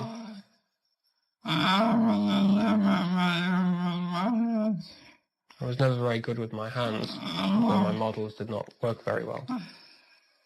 But I was always interested in models that I could control. And I think that nowadays I have translated that into studying physics. Because in a way, if you understand the universe, then you have control of it. I don't know. I gotta say, that interviewer was pretty solid to not break out in laughter, to be honest. I would have been laughing for sure. What do you guys think? Do you guys think that it's real? Or do you guys think that it's possible that he was a puppet? What easier puppet could you have than one that talks with a computer box? You know, that was before that time. But do you think he was translating? Do you think maybe he knew it ahead of time, right? Who knows? But do you think it's possible that, you know, some of these scientific role models might be, you know, government plans or, you know, to control the public opinion or to get us to stray away from God? Or, I mean, there's so many reasons, right? So I don't know. I have no opinion on this at all. So you guys let me know. Do you guys think that was a pure translation, or do you guys think it's a bit ridiculous? Let me know down below. Let's keep on rocking. a Gen Z person might get recruited is, let's just use you as an example. Somebody comes up and says, hey man, I love your podcast. And they say, I have a serious question for you though. Would you consider yourself a patriot? Now I've got you locked into identity. And then I say, well, I have an offer for you, but before I show you anything, I just want you to say yes or no. Would you be willing to entertain the offer? And it might be uncomfortable. Stage one is I show you all of your browsing history, captures from your webcams on all of your phones and computers of you doing the most you could ever possibly imagine. And I'd say, I like your podcast. I think you're doing a great job, and I want to protect you. I want to keep all this from the public eye. We also want to give you $20,000 a month. So now you feel like you chose all of this. I told you it was going to be stressful, and you agreed to it. If you say yes, the reason that you're doing this on your podcast is for your country, because you're not going to call yourself compromised. We have this thing called cognitive dissonance that keeps our brain from thinking I'm a bad person. Even though you're being asked to silence people, not have certain people on the show, leave something out of your podcast, you're telling yourself, and whoever's your handler is telling you this is for the greater good, and you kept Americans safe by doing that. And you'll tell yourself that, and you'll feel good about it. What happens if I say no? Well, damn. So that's how the CIA recruits. Well, I'm going to go ahead and spill the beans so they can't ever recruit me. With me, there's nothing compromising that you could find. It's just nothing but porn. What? Y'all going to shame me? No. All you're going to see is big is 2. Ebony Baddies 3. You're just gonna see the webcam. This is gonna be my 2 heads. Just you can't shame the shameless for real. So yeah, what? I'm rubbing a one off to Skin Diamond. Shit, I ain't got shame. Skin Diamond is. Also, a special shout out to Lexi Love. Thank you for following me. You and I, we had an amazing Thanksgiving day. It was the greatest 3, you, me, and Pamela. It was dope. So to whoever's watching this, the agent assigned to me, I know you're don't be watching nothing stupid. I don't do nothing but regular good old. So can't shame me shameless. Yeah, that was pretty dope. But it gives you a little bit of a perspective, you know. Sometimes we wonder why people act a certain way, and we don't really understand why people change their attitudes, especially when they're in the limelight. It's so easy to corrupt someone. It's so easy. I mean, that's without threatening their family or this or that, right? So very easy. So be careful who you believe in. Try not to have too many idols. Try not to put people on a pedestal. We're all human. We're all the same. Well, I mean, most of us, don't get me wrong. What do you guys think? Would you be compromised? Are you scared to be exposed? That's not a good look, you know? If you're scared to be exposed, maybe you should, you know, comport yourself in a way where you don't live with shame, you know? So, anyways, very interesting. Let me know what you guys think down below. Would you be easily corruptible if they made you that offer? Do you have things to hide?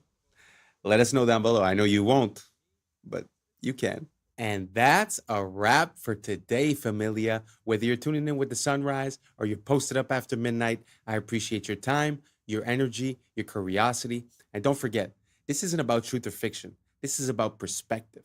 If this sparked a laugh, a thought, a deeper question, then we did our job. So drop your thoughts in the comments, keep the convo alive, like, subscribe, and hit that bell if you're riding a wave, because we're just getting started. Until next time, stay grounded, stay weird, stay critical. I'm Adam Strain, and this has been Adam Strain Reacts. Peace. But now's the time for us to link up. Really think we on the brink of making a change from living this strange. Living this strange. Making a change from living this strange.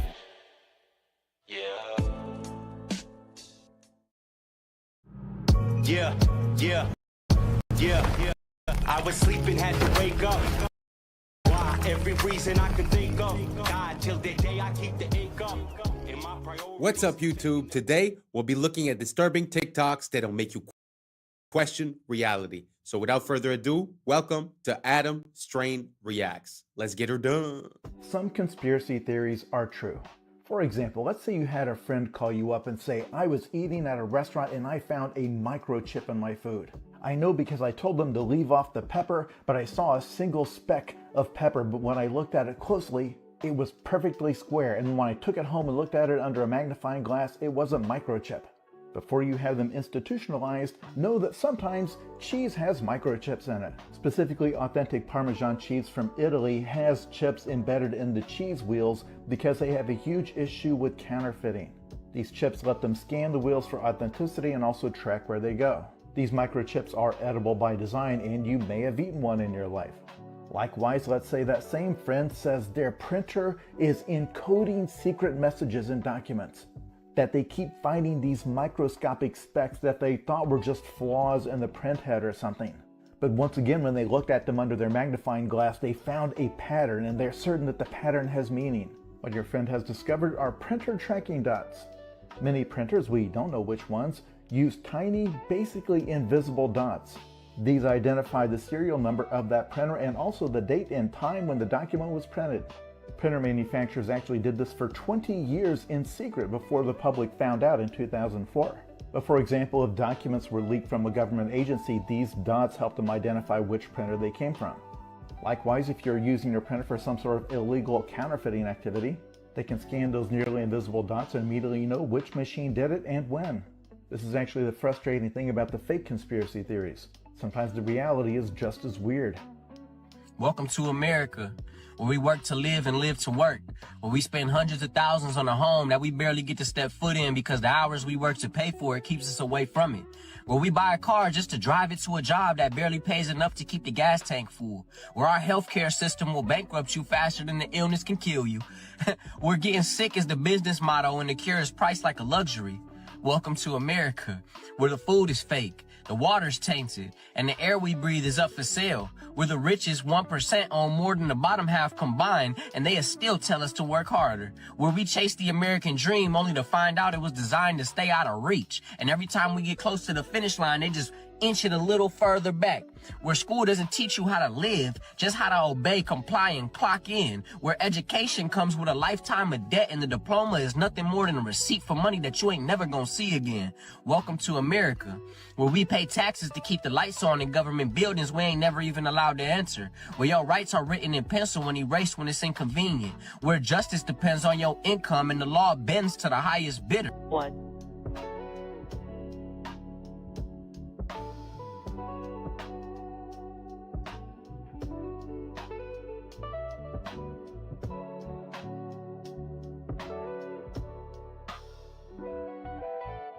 Liftoff. The crew is in orbit, traveling at nearly 17,000 miles an hour.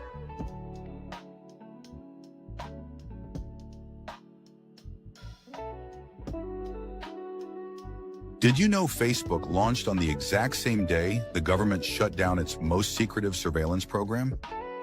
February 4th, 2004. DARPA officially terminated LifeLog, a project designed to collect every detail of citizens' daily lives. The same day, Mark Zuckerberg launched Facebook from his Harvard dorm room. According to conspiracy theorists, this timing wasn't coincidental. LifeLog aimed to create digital records of everything: relationships, activities, conversations, movements. Sound familiar? That's exactly what Facebook does today. The theory suggests Facebook became the civilian face of government surveillance, disguised as social networking. Early funding allegedly came from venture capital firms with CIA connections, including In-Q-Tel Investments. Within years, Facebook knew your friends, your interests, your location, even your political views. Everything LifeLog wanted to collect, but couldn't do openly. Today, billions voluntarily upload their entire lives to the platform. The perfect surveillance system, hidden in plain sight. Sometimes the best way to watch everyone is to make them want to be watched. Blooms. So if you leave it... I guess that's why they say that the NSA sort of became obsolete, because everybody started voluntarily uploading all their information. But the question that leads me to ask is, you know, considering the dates, if you watched a movie of Mark Zuckerberg, let's say, does that make sense? Is it really like just a startup on a college campus, or is there something more behind it? You know, because what are the chances that, you know, the day that it closes is the day that Facebook opens? So it's a very good question. From what I understand, when DARPA was doing LifeLog, they basically had checks and balances to give to the government. So the government declared that project was unconstitutional because they were getting the information of people and tracking people and this and that. So hence, to get it out of the hands of the government and to put it into a private firm kind of bypassed that whole problem, because now they could do everything secretly because it was a private entity. So what do you guys think? Do you guys think Facebook was also a tool used by the CIA or the NSA to gather information? Or do you guys think that it's just organic and, you know, Mark Zuckerberg and his buddy came up with this on college campus, and it's just a big happenstance that it happened on the same day, more or less, than that the project from DARPA got canceled? Let me know down below. I'm very curious to see what you guys think about it, and let's keep on rocking. Alone, it blooms. These are broccoli. They're flowers. Did you know that? They're immature flower buds. They're like flower eggs. Unborn flowers. Look at this lady down here. She said, I'm eating unborn flowers. It says broccoli is actually the flower of the plant that we typically eat.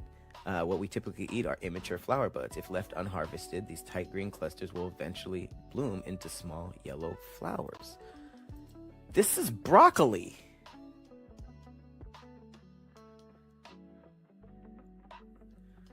Like, what? Did y'all know that? Look. You just go on a date and give them here's some broccoli. I'm sorry. I didn't know that. You make me feel like sandwich, yeah. The ramifications to this video, the findings of this video are so shocking that I need to hear other people recreate this. And if this is true, then our entire world can change very quickly. Listen to this, absolutely shocking, and let me know your thoughts. What if intuition was a state of water, a kind of etheric antenna? You see, I've observed that after placing a sunflower seed in water, removing and freezing using a crystallographic method, the water doesn't design the seed, but rather it reads the potential in the seed and designs the outcome, the sunflower. Here are examples of water doing the same thing with apple seeds and flax seeds. So what if the water in us shares and receives information to and from the water in the air around us, which on a very subtle level is attracted to the human biofield, which is electrical and magnetic? Since it appears that water reads potentials as demonstrated in my seed examples, then perhaps the water in us uses our electrical charge to probe all potential outcomes simultaneously like a quantum computer and returns back with the most likely outcome, which we all call intuition. So intuition is the water in our body seeing the potential of outcomes, quantumness. Like, this is incredible. The shockingest part, you put a freaking seed in water, you freeze the water. If you didn't catch that, that's what she did. She froze the water. And the water froze into the shape, the look of a sunflower. But she just put a seed in it. This is real. Recreate this study. She did it with apples and freaking alfalfa sprouts or flax seeds. Now, this is reminding me of Masaru Emoto, if you guys remember, the Japanese man who they say his studies were never proven and but meanwhile, we know he was onto something there with the freezing the water. Plus the snowflake thing too. I mean, water is, from my understanding and research, actually conscious. It's not this inanimate thing. It has its own consciousness. It's self-organizing, and it has memory. It retains memory. So there's a lot to water that we know nothing about, which we were never told. But I'm sure if this woman knows about it, if I know about it, how could you tell me that deep underground military bases with limitless budgets and boards of the most brilliant scientists in the world are just unaware that water has these incredible properties and powers? What is happening now to solidify that it's coming? Well, it happened in Vietnam. Sorry, my mind's a bit blown. Do you guys think that's real? What implications does that have? I mean, the fact that you could put the seed in the water and it's going to project the image of the grown plant. I mean, I can't even imagine what that means. If you guys have an idea, write down below, because truly I'm awestruck. Let's keep on rocking.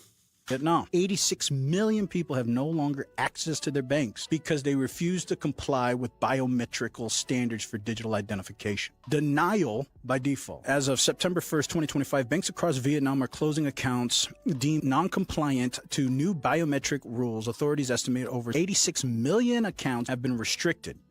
And the reason why this is all going on is because let's say the World Economic Forum, can we just force them to comply by restricting their bank accounts? Because if you have no money, what are you going to do? Eventually, you're going to comply. And if you don't, Vietnam can assert a martial law. They have no reason not to say, all you people who are trying to usurp this system by bartering or whatever, if we catch you doing that, you're going to jail. And that will force people to accept the digital system. This is not something that is going to stay in Vietnam. This is a test, because if we look at what's going on with the European Central Bank and digital ID initiative in Europe, as well as the real ID being imposed in the United States, we can see that it is coming to us as well.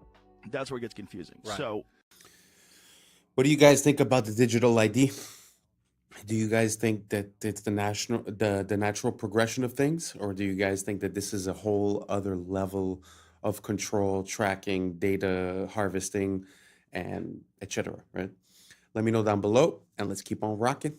the real problem, the question is the Van Allen radiation belts. Now, the people that say that it's easy to go through the Van Allen radiation belts will tell you that it's a donut. It's not like covering the entire sphere of Earth evenly, that there's openings at the top and the bottom. Is this correct? Well, yeah, but then they would have to launch at the North Pole or South Pole, where it's not possible to launch because of the temperatures. That's the only way you could do it, to get through those holes? That's right. According to NASA's own flight plan, they went directly through the center. That's why they launched in southern Florida, to be close to the equator. Okay, so what they would say is that it's not that dangerous, and it's just like being exposed to a few x-rays, and that the people were shielded.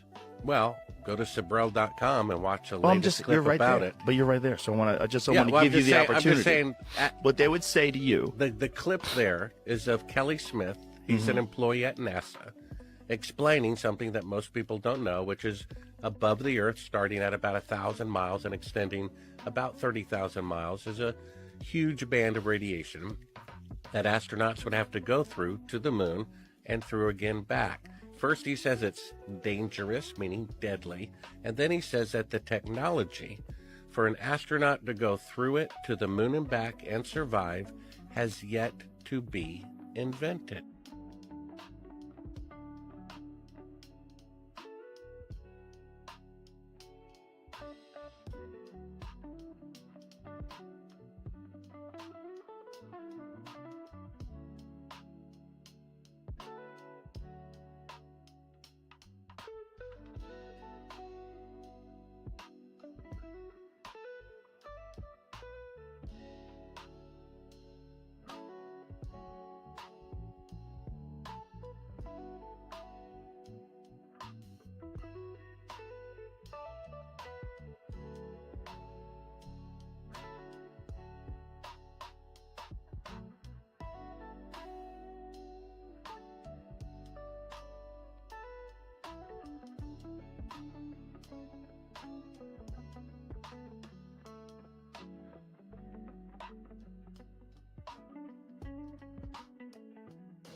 You know the narrative doesn't add up when you take a look at some of these beautiful works of art, like all that detail on that lace, that hair, and this veil, all said to be done with hammer and chisel. They are not just beautiful works of art, timeless pieces, they are impossible given the historic timeline we were told, because we don't make anything close to that detail and that beautiful like they did hundreds of thousands of years ago. And just look at the tools we need to recreate it today. Much like the architecture not matching the tools of the period. The same goes for the beautiful works of art from the old world. And everything seems so backwards. Our art has regressed. Our buildings are nothing more than boxes. This next video breaks down how we need robots and tools to help us replicate the beauty of the old world. a monumental block of marble about the size of a railway car, 200,000 pounds of flawless Carrara stone. You're going to move this block out of here? We are going to move this big boy out of here. How? There are going to be a couple of cranes and a huge truck to lift it. A feat not possible in Michelangelo's time, but then neither was this. Meet Robo, one of the brigade of robots taking over sculpture. We watched as Leonardo da Vinci's trademark hat was adjusted, not with a hammer and chisel, but a 13-foot zinc alloy arm and a spinning diamond-crusted finger. Water jets kept Leonardo cool. This was a week's work for Robo, with another 2 to go.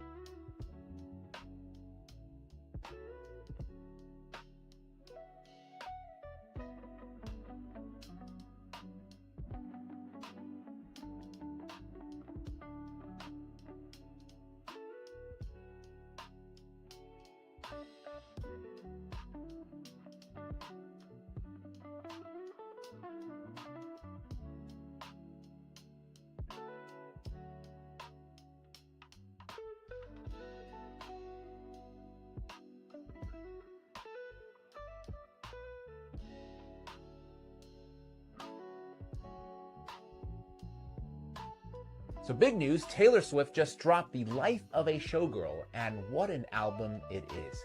Her fiance Travis Kelce says it's banger after banger. USA Today says she's shaken off the gloom of the tortured poets department and returned with playful pop and sharp one-liners. The New York Times frames it as Taylor hungry to move on, less about feuds and more about her future, though not without some side-eye at her past. The Guardian wasn't as impressed, though, saying that the whole thing feels a little bit rushed, akin to how romantic bliss doesn't fuel the same fire as heartbreak. Billboard magazine describes it as bangers for adults, not another 1989, but mature, sharp, and still packed with hooks. Variety says the love songs here feel easy for once, not battle-tested, which makes the album an uncomplicated good time. And People, they went all in, calling it her most radio-ready album since 1989 and the spiritual sister of Reputation. For me, overall, feels like a reset. Is it her best album? No. But is it entertaining, a little messy, and guaranteed to get people talking? Absolutely. They just gave the green light for ChatGPT to have a lot of freaky conversations with a lot of freaky people. I might be the first person to let you know this, but it's true. ChatGPT just went to a whole different level. So Sam Altman just announced that ChatGPT will soon be able to engage in erotic interactions with age-verified adults starting in December. And for the people in the back that don't know what that means, if you ain't got nobody to talk to that way, ChatGPT is going to talk to you that way, the freaky way. So they're saying that in December, OpenAI will permit mature content, including erotica. Mind you, it's a lot of people that's going to think this shit is real. It's a lot of kids that's going to log on to ChatGPT and interact with that. They're talking about it's going to be age restrictions. How? How are you going to restrict that? How do you know who's on the other side of ChatGPT? Mind you, people were trying to stop this because we already seen what happened to a couple of kids that thought they was interacting with a real person and they took their own lives. And then you have some adults who really and truly conversate with ChatGPT each and every day. I'm not saying it's a problem with that, but it's a problem with that. And now they're telling people that you'll be able to have those type of conversations, freaky conversations, erotica conversations with a computer. They're taking this shit to a whole nother level. Now think about this. Y'all see Sora 2 just came out, right? So think about people making AI figures and then doing that AI chat, the freaky chat. OF models, y'all in trouble because guess what? Now people ain't gotta pay for that. Now they can make the woman of their dreams or the man of their dreams via Sora and then have a chat with them via OpenAI, via ChatGPT. And what does that do for the population? Don't let me find out that you gonna be on ChatGPT using it the freaky way because it's about to get freaky, man. I'm out. Michael Jackson was trying to tell us they're casting spells on us through music. Check this out. Singers, when they sing songs, it's like a mantra. When you repeat a chorus over and over and over. So when a kid the song, and you start singing that chorus over and over and over. Then you start to hear it in the alpha state, into the subconscious mind. So you start to become the song, or become what you're saying. Now, Michael Jackson being one of the greatest musicians to ever live, you can safely say that he's an authority figure when it comes to the subject of music. The reality is that music is one of the most powerful forms of programming. You don't just listen to it, you actually... A worldwide... I agree with that. And whether it's music coming from outside or the music that emanates from your thoughts, it's very important to keep it positive and keep yourself on a good outcome. Because like he's saying, if let's say the song that you're listening to is, the chorus is hate your neighbor, hate your neighbor, hate your neighbor. Like he said, at one point you go into alpha state and you start talking to your subconscious, feeding that. So what do you think is going to happen in your conscious life? You're probably going to have more hate. As for if you were listening to a song that says love your neighbor, love your neighbor, love your neighbor, you're probably going to end up with a different consequence. It's the same thing with your choice of words. A lot of people replace the word mourning with rising because mourning is associated with death and rising is associated with life. It's an example, but these patterns create a sort of spell, as if you want to call it that.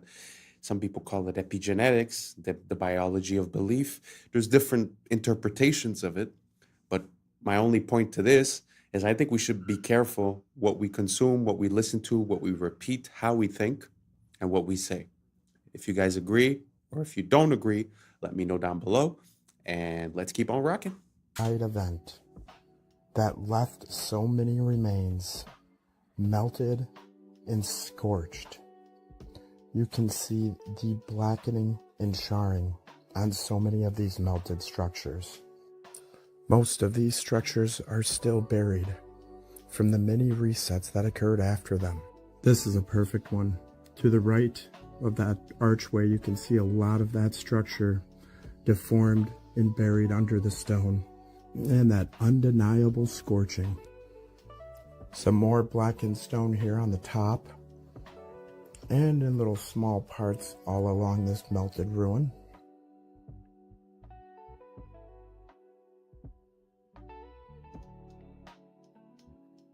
Our eyes are useless when our minds have been made to be blind. Most people will never connect the dots because they never see the extent of the melting.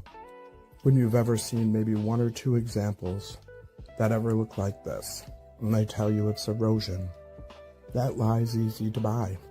Everyone that researched it, myself included, all thought the same thing at first.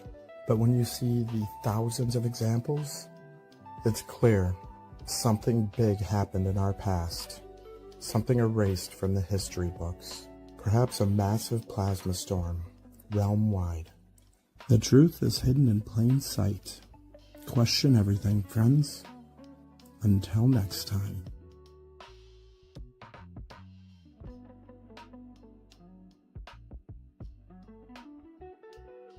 And that's a wrap for today, familia. Whether you're tuning in with the sunrise or you're posted up after midnight, I appreciate your time, your energy, your curiosity. And remember, this isn't about truth or fiction. This is about perspective. If this sparked a thought, a laugh, a deeper question, then we did our job. Drop your thoughts in the comments. Keep the convo alive. Like, subscribe. Don't forget to hit that bell if you're riding a wave, because we're just getting started. Until next time, stay grounded, stay weird, stay critical. I'm Adam Strain, and this has been Adam Strain Reacts. Peace. Now's the time for us to link up. Really think we on the brink up. Making a change from living this strange.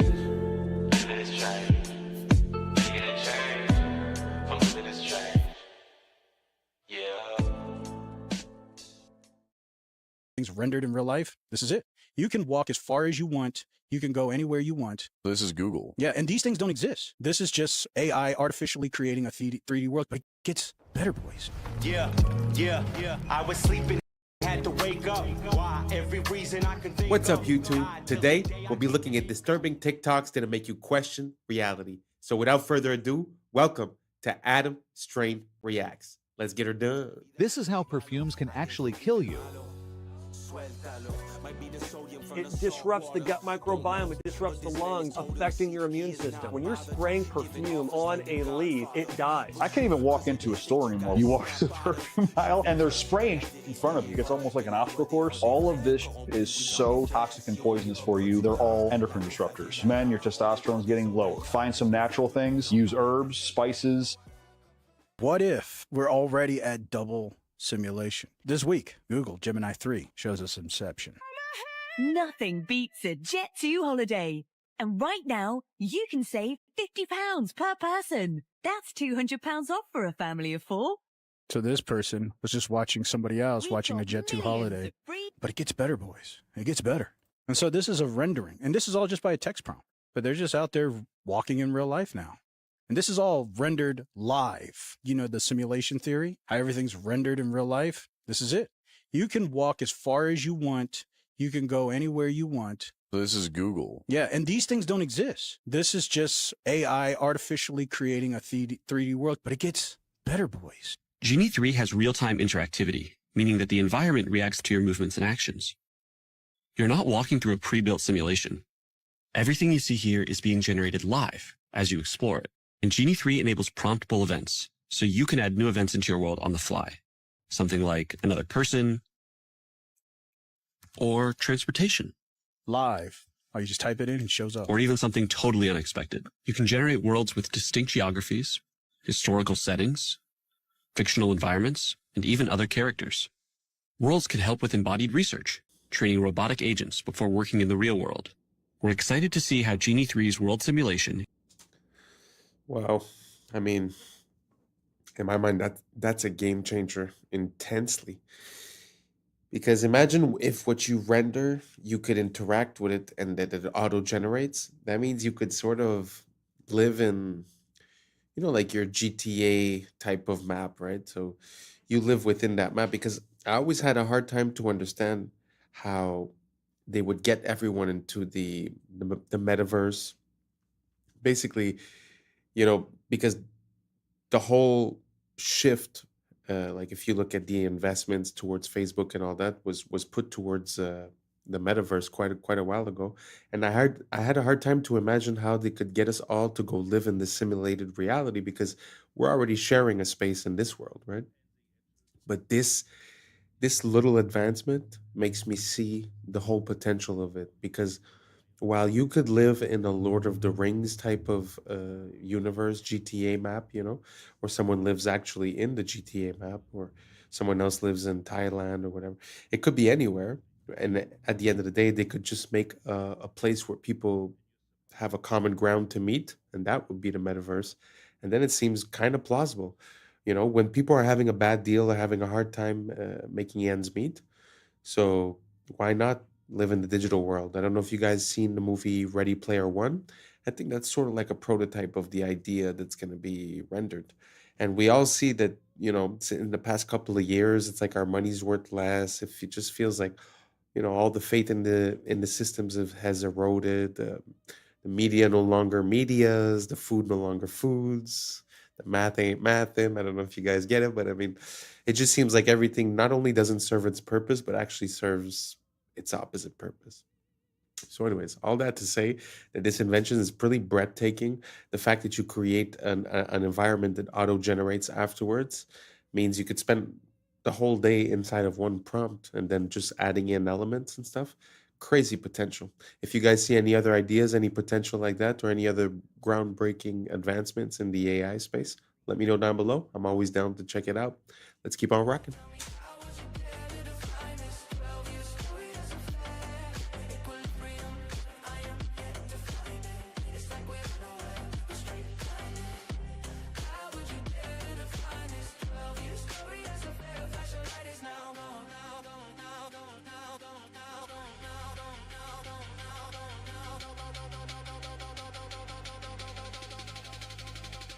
Maybe that's the point, to let it run free. Feels like we're joined at the hip.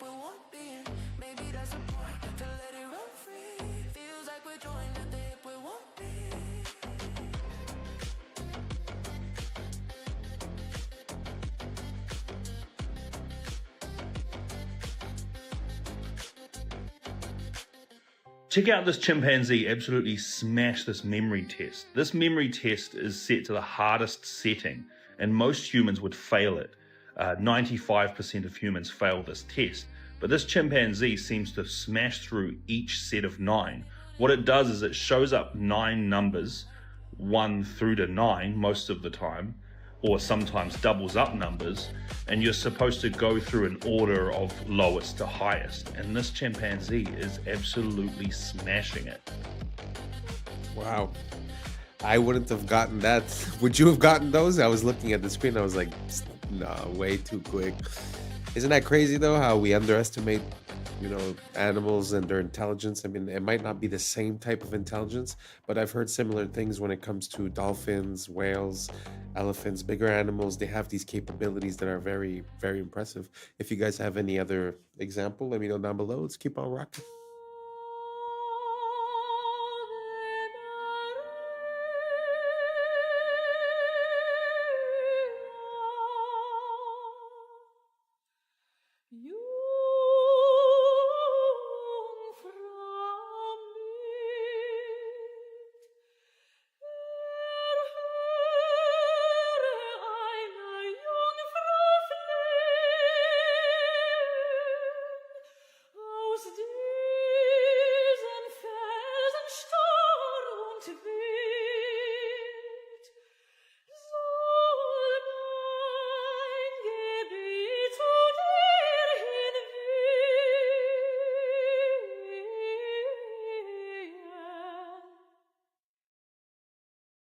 This is the deepest hole humans ever drilled, and no, it didn't stop because of creepy screams from hell stories.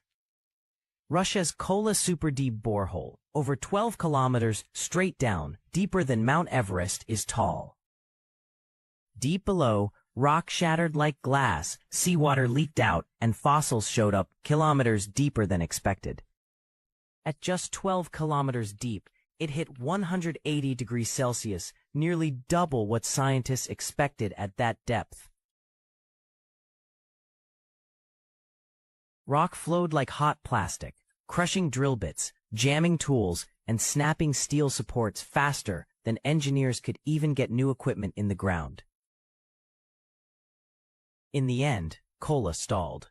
Warped rock, failing gear, and shrinking budgets killed it, after drilling only 0.2% of the way to Earth's core. I don't know. I've heard about this story a long time ago, and it really pushes me to wonder, what do we know about our world? Because they say that, we live under gravity and that the source of gravity is the core and this and that. But like you said, we didn't even dig to 0.2 of the Earth. So we don't, we speculate. So it's not, I don't know.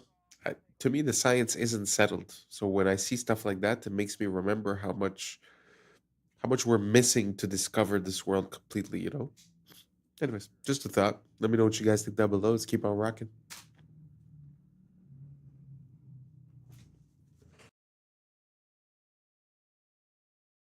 Chat, picture up, 10-4.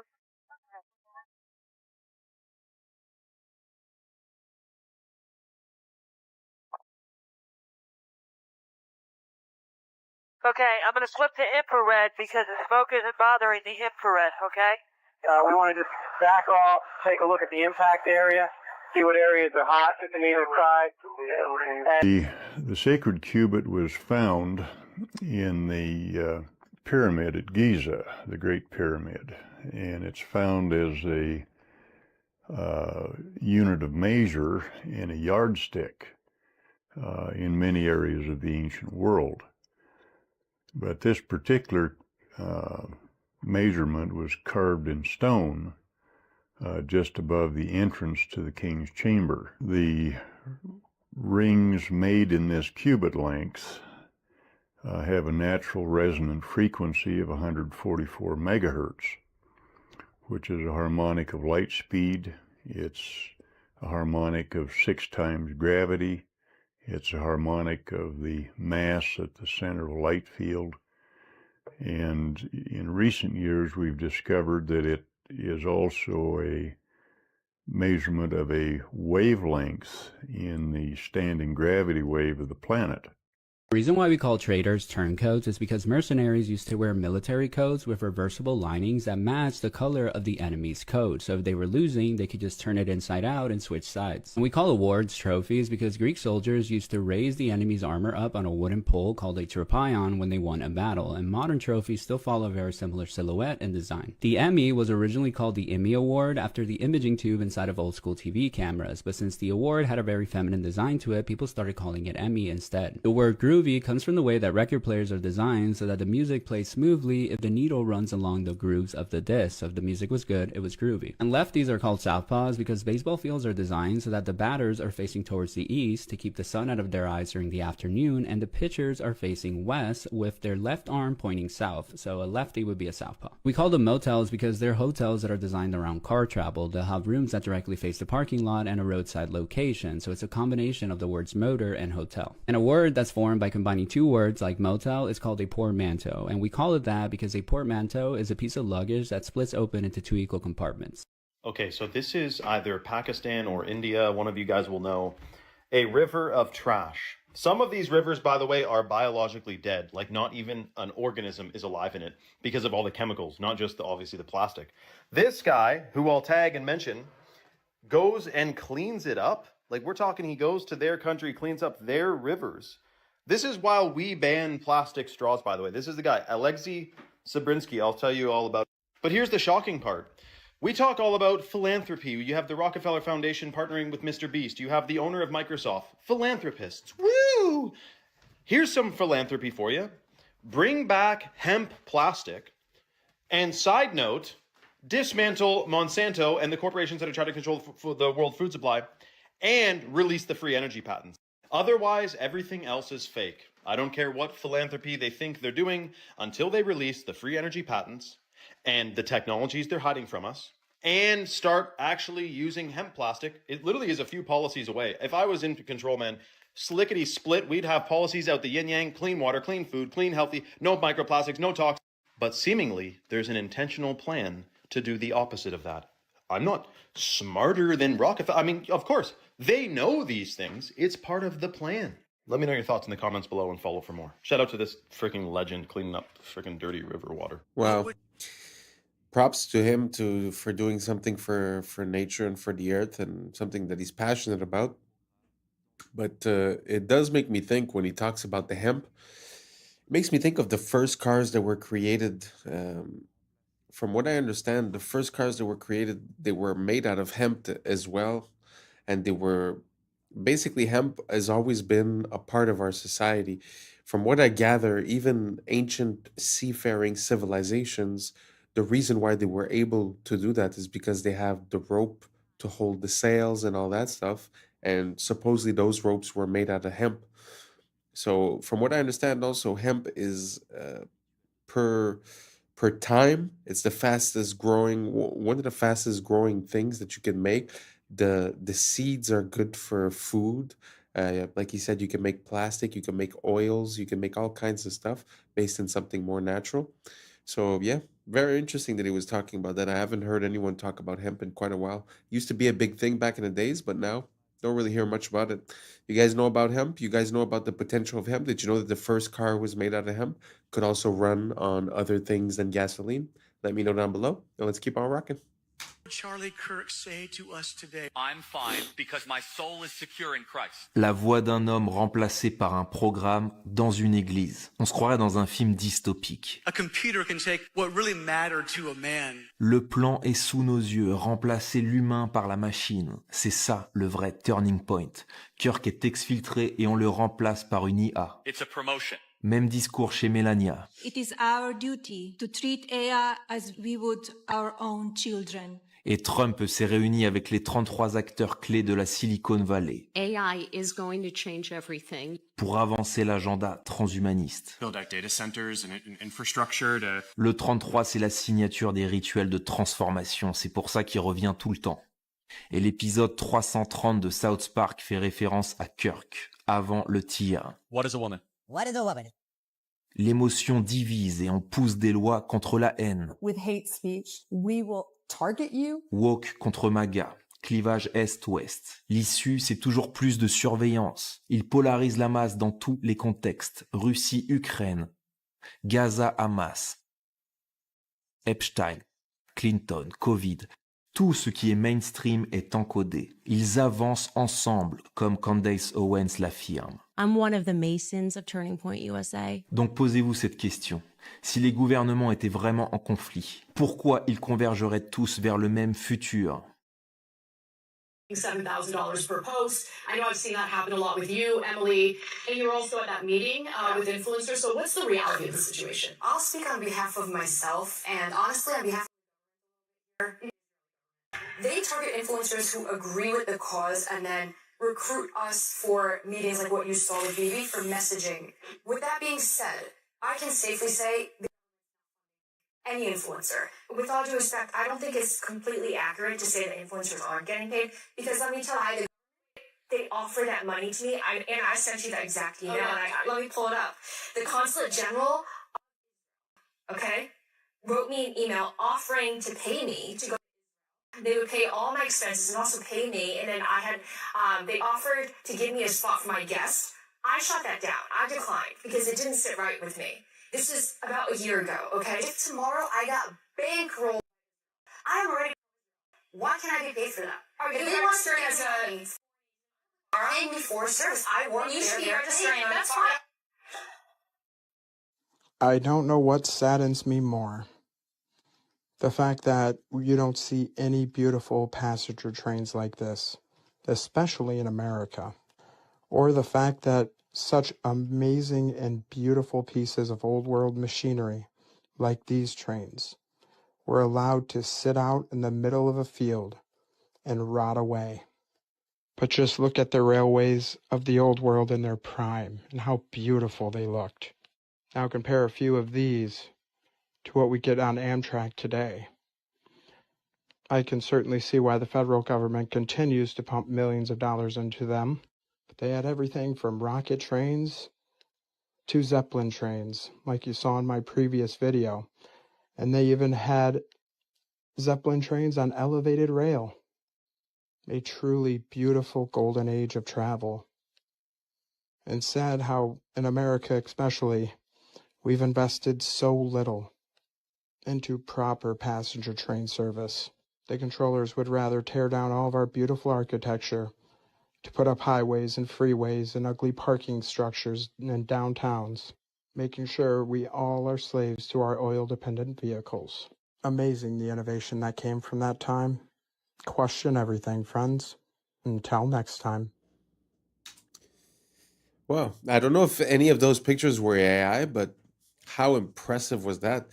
It's hard to believe that there was that many iterations of the train when, I mean, the train didn't last that long, no? Because it was not too long before the cars, and once the cars came in, it sort of took over. So I don't know, maybe I'm mistaken, but in my mind, it's only 100 years or so, or maybe 200 years where it was the big thing. So it's kind of surprising that there was that many different versions and types, and I had never heard of a rocket train, a Zeppelin train. Super interesting. I'm going to look for more information on that. Let me know what you guys think down below, and let's keep on rocking. Okay, remember how it's illegal to keep crows as pets? Well, this Russian man, maybe in Russia they do things different. Check out what this guy has going with this freaking crow. Ходим, собираем грибы. Нашли уже чуть-чуть. Mushrooms. Вот Гоша сейчас опять в поиске. Видите, головой вертит туда-сюда и смотрит. Где же грибочки? Ага, попить. They got good vision, man. Holy cripers. Beautiful creature, man.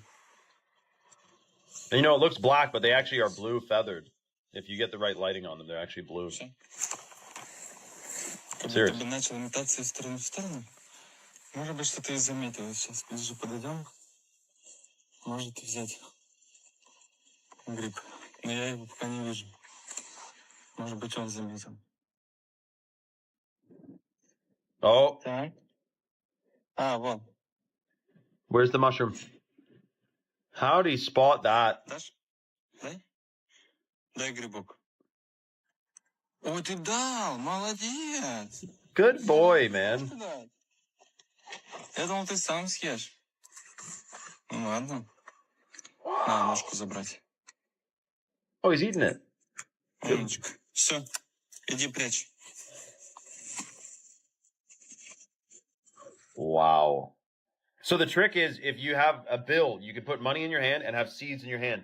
And you teach a bunch of crows to bite the money first, and then you open your hand and give them seeds. You're training them to bring you money. You can do this, but you're not supposed to keep them as pets. But it's not like dolphins, where you're literally not even allowed to interact with them outside of an approved, like SeaWorld. At least crows, you can, befriend them, but you cannot keep them as pets. Which is shocking, because you could literally keep a bunch of weird stuff as a pet, but not a crow. Why? I love crows, man. Plus, crows can remember your face and can tell their friends, their peers, their children, their little hatchlings, they can tell them what you look like. They can transfer knowledge and information. I don't know, through their brainwaves, or I'm sure it's not from cawing. Like, caw, like you can't really, that doesn't really tell you anything. It's got to be psychic. So I'll be the first to say it. Crows are psychic. They're high vibrational beings. They're very smart. Do not mess with a crow. Be nice to them. They'll remember you forever. And they might bring you a friggin' diamond ring they find on the ground or something. I mean, there's stories you wouldn't even believe. So, love animals, love creatures, and absolutely incredible video out of, what is this? Vladivostok, Russia. Come on. Comment for more animal information and follow for part 2, or comment or follow vice versa. Come on. Town of Sparta, just outside Athens, you'll find Dimitrios Gatsi. He specializes in reviving ancient armor from Greek history. Η σημασία της πανοπλίας στην αρχαία Ελλάδα ήταν πολυδιάστατη. Από τη μία έπρεπε να κατασκευαστεί με τέτοιο τρόπο ώστε να προστάτευε τον οπλίτη από θανάσιμα χτυπήματα, αλλά ταυτόχρονα και να τρόμαζε και τον αντίπαλο. Έτσι ώστε να απέφευγε, αν ήταν δυνατόν, ακόμα και την σύγκρουση. Είχαμε έναν νικητή χωρίς να δοθεί καν μάχη. Είχα την ευκαιρία να επισκεφθώ πολλά μουσεία της Δυτικής Ευρώπης και να δω με τα ίδια μου τα μάτια πόσο έχουν αφοσιωθεί και πόσο έχουν προβάλει τις πανοπλίες της Δυτικής Ευρώπης. Μέσα μου γεννήθηκε το ερώτημα, γιατί εγώ στην Ελλάδα σε κανένα μουσείο δεν έχω δει μία μεσαιωνική ελληνική πανοπλία. Αυτό το ερώτημα έγινε αιμονή και όλη μου η ζωή αφοσιώθηκε στην απάντηση αυτού του ερωτήματος. Η αρματοπία είναι μια τέχνη πάρα πολύ ενδιαφέρουσα, καταρχάς γιατί δεν υπάρχει δάσκαλος, δεν υπάρχει προηγούμενο. Πρέπει να τα ανακαλύψεις όλα μόνος σου και αυτό είναι πάρα πολύ συναρπαστικό. Ανακαλύπτεις έναν κόσμο, μια τέχνη η οποία είχε εξαλειφθεί από την Ελλάδα για τουλάχιστον 6-7 αιώνες. Έπρεπε να μελετήσω τα γάλματα, μινιατούρες, ζωγραφιές, αγγεία, ό,τι έχει να κάνει με τέχνη, στην οποία έχουν αποδοθεί πανοπλίες. Όσον αφορά την ιστορική πιστότητα των έργων μου, όταν αυτά βασίζονται σε ατόφια αρχαιολογικά ευρήματα, είναι πάρα πολύ ψηλή. Στις περιπτώσεις που τα υπάρχοντα αρχαιολογικά ευρήματα δεν είναι επαρκείς, τότε χρησιμοποιώ τις δικές μου γνώσεις και τη δική μου εμπειρία, έτσι ώστε να μπορέσω να καλύψω αυτά τα κενά. Το πρώτο στάδιο είναι η σχεδίασή της. Και σε δεύτερο στάδιο είναι η υλοποίησή της με μέταλλα και με δέρματα. Όταν επιλέγω υλικά, κοιτάω πρωτίστως να είναι όσο πιο πρωτόγωνα γίνεται. Η βασικότερη μέθοδος αρματοποιίας είναι η ενθερμό σφυριλάτηση. Η ενθερμό σφυριλάτηση σημαίνει ότι πυρώνουμε τα μεταλλικά στοιχεία και στη συνέχεια τα σφυριλατούμε έτσι ώστε να πάρουν την επιθυμητή φόρμα. Επιπροσθέτως, υπάρχουν και κάποιες βασικές τεχνικές οι οποίες αφορούν το κόψιμο δερμάτων, τη δημιουργία αλυσοπλέγματος, την επικόλληση μεταλλικών στοιχείων επάνω σε δέρματα με τη βοήθεια πριτσινιών κτλ. Το τελευταίο στάδιο, από τη στιγμή που έχω κατασκευάσει όλα τα επιμέρους στοιχεία μιας πανοπλίας, είναι η συναρμολόγησή τους. Μία από τις μεγαλύτερες ικανοποιήσεις ενός καλλιτέχνη είναι να βλέπει τις εκφράσεις θαυμασμού στα πρόσωπα των επισκεπτών. Σε κάθε ιστορική περίοδο της ελληνικής ιστορίας υπάρχουν και διαφορετικές πανοπλίες.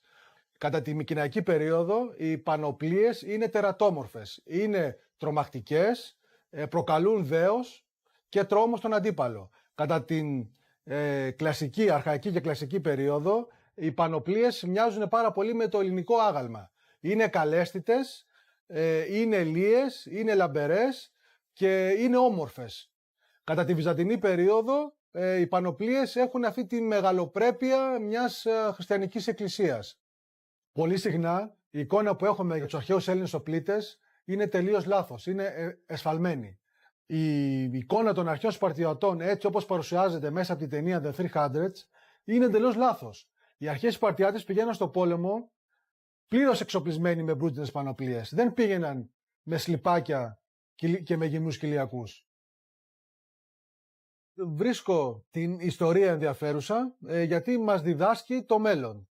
Μπορούμε να πάρουμε πολλά παραδείγματα από το παρελθόν έτσι ώστε να αποφύγουμε προβλήματα του μέλλοντος. Πηγαίναν στο πόλεμο It's not the usual content, but I really like to see people that have these unconventional passions and that are really dedicated to it and listening to his whole process. I find it so amazing, and also his conclusion to everything is very nice. Anyways, we made it to the end. Thanks for rocking with me. And that's a wrap for today, familia. Whether you're tuning in with the sunrise or you're posted up after midnight, I appreciate your time, your energy, your curiosity. And don't forget, this isn't about truth or fiction. This is about perspective. If this sparks a thought, a laugh, a deeper question, then we did our job. So drop your thoughts in the comments, keep the convo alive, like, subscribe, and hit that bell if you're riding the wave, because we're just getting started. Until next time, stay grounded, stay weird, stay critical. I'm Adam Strain, and this has been Adam Strain Reacts. Peace! Now's the time for us to link up. Really think we on the brink up. Making a change from living this strange. Living this change. Making a change from living this strange. Yeah.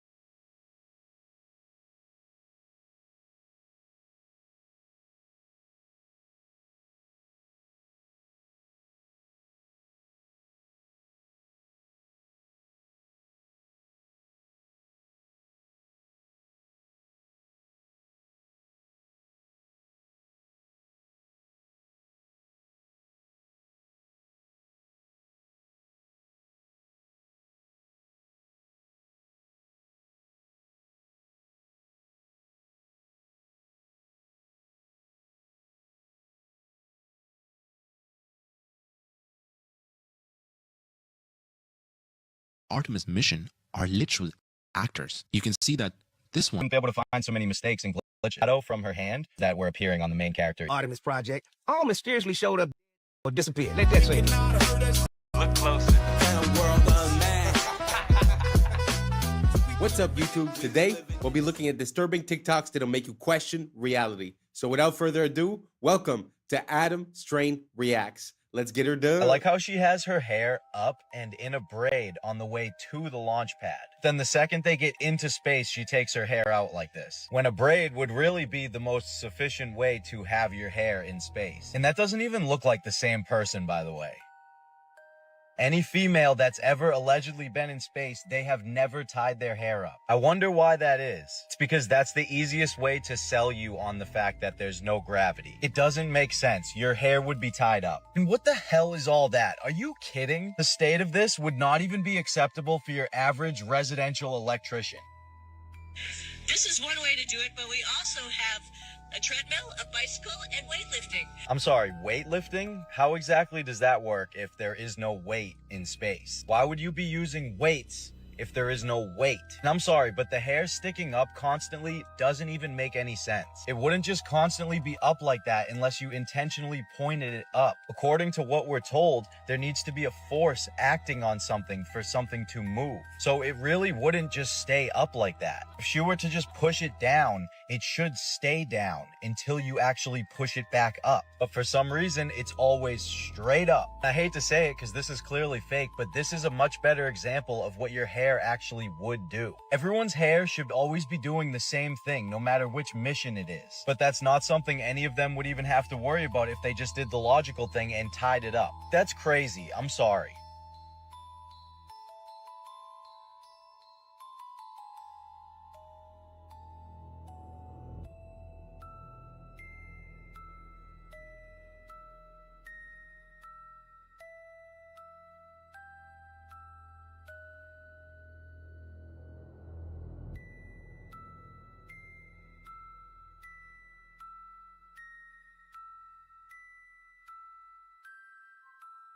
For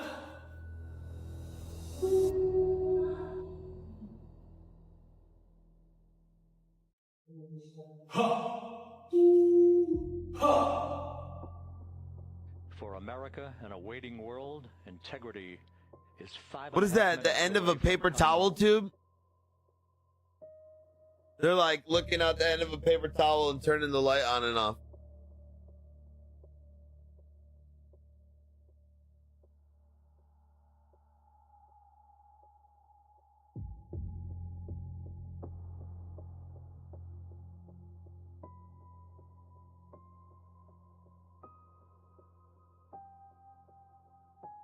As you guys can see, we're doing a bit of a deep dive on the space stuff. I mean, it's something that really was an integral part of me questioning the world in which we live.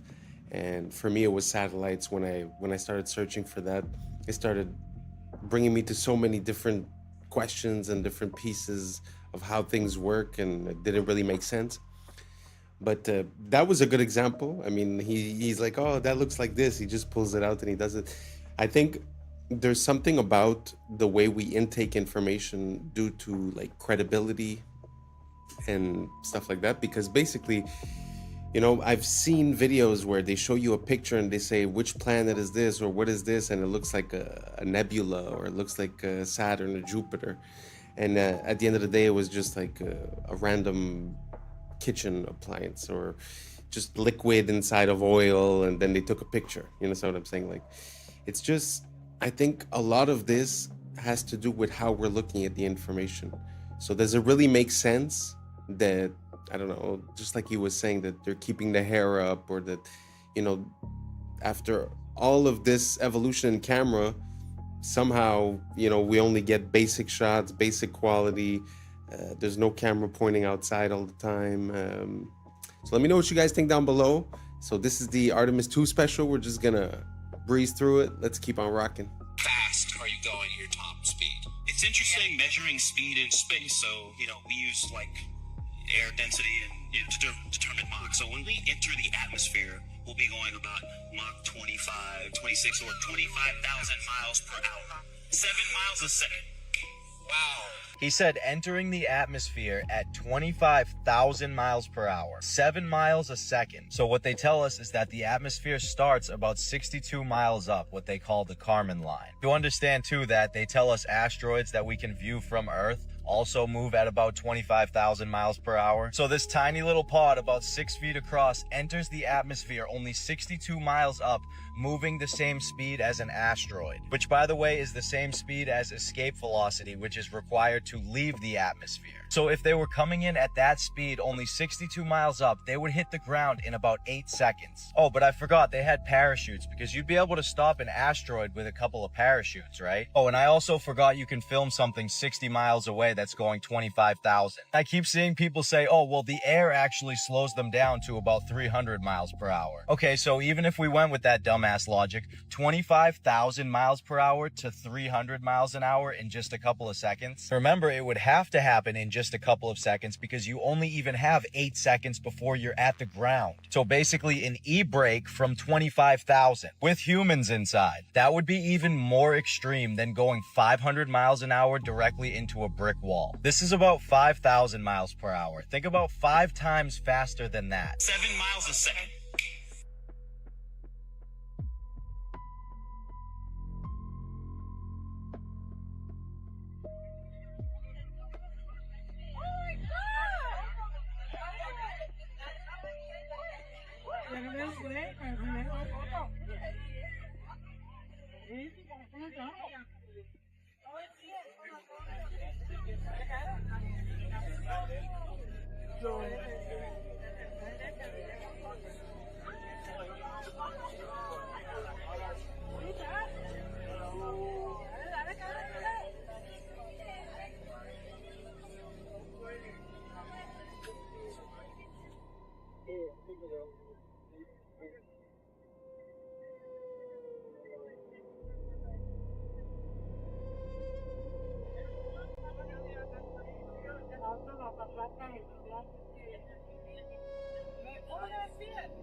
These astronauts are really an IQ test for the general public, because tell me why she's walking around just fine on stage, and then a few days later she's hobbling around like a baby gazelle that just fell out of her mother. Muscles don't just atrophy from being just fine, from no gravity, to barely being able to walk. Uma invenção de 1950, veículo híbrido, metade carro, metade avião. Na estrada, chega a 90 km por hora. Para voar, basta travar a parte inferior, dobrar as asas e acoplar a hélice. Sem ferramentas, sem complicação. No ar, alcança 160 km por hora, fácil de pilotar. Funciona com gasolina comum. Único problema, custos elevados para a produção e achar onde estacionar.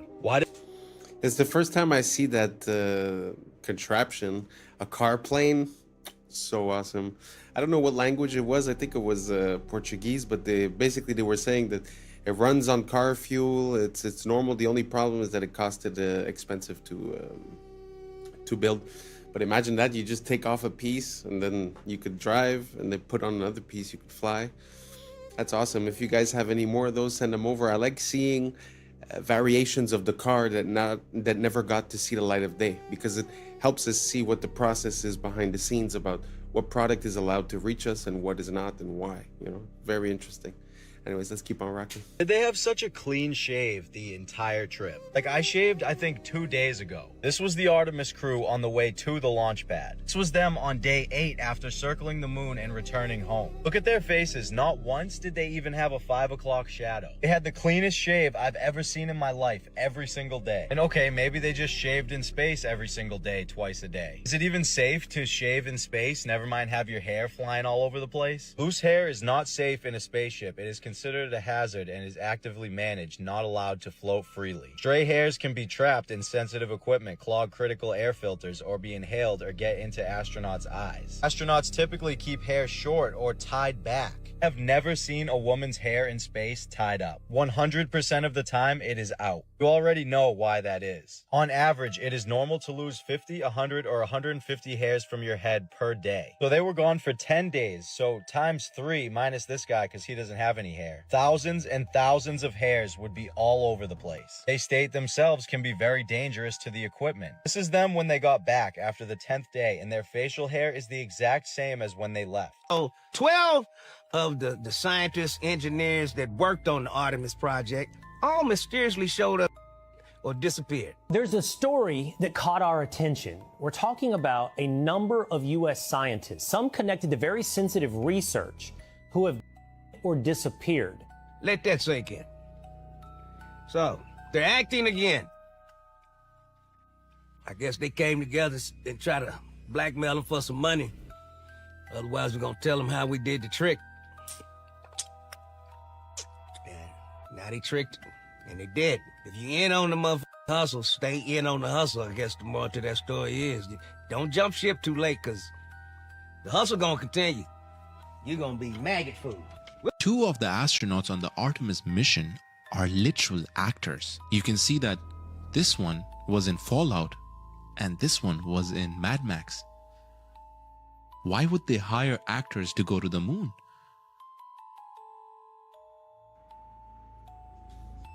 Isn't that concerning? I mean, it's a small detail. Don't get me wrong. It's not like it blows the lid off of everything. But what are the chances? And if you look at the girl astronaut, I don't remember her name, but if you look into her curriculum, like, she's been busy. Since 2003, she's been working at NASA, doing all kinds of stuff. So when is it that she becomes an actress? And how come? I don't know. You guys tell me, does it mean something? Does it not mean something? Let me know down below. Maybe I'm missing something. Let's keep on rocking.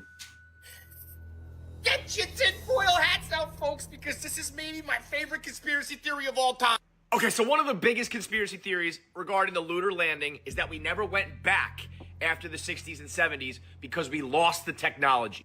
The idea is that the machinery and the tools that we used to get to the moon were either intentionally destroyed or lost over time. And the engineers that were working on it, they eventually all passed away. And so the actual hardware and the people that took us to the moon are no longer. What if I told you that the reason there hasn't been another lunar landing is because of lost technology. It's just not NASA's, it's Disney. What does Disney have to do with this, you ask? Well, naturally, we never actually went to the moon. We filmed the lunar landing and broadcast that as if it was really happening. Disney had government contracts with the United States. They worked with scientists like Werner von Braun.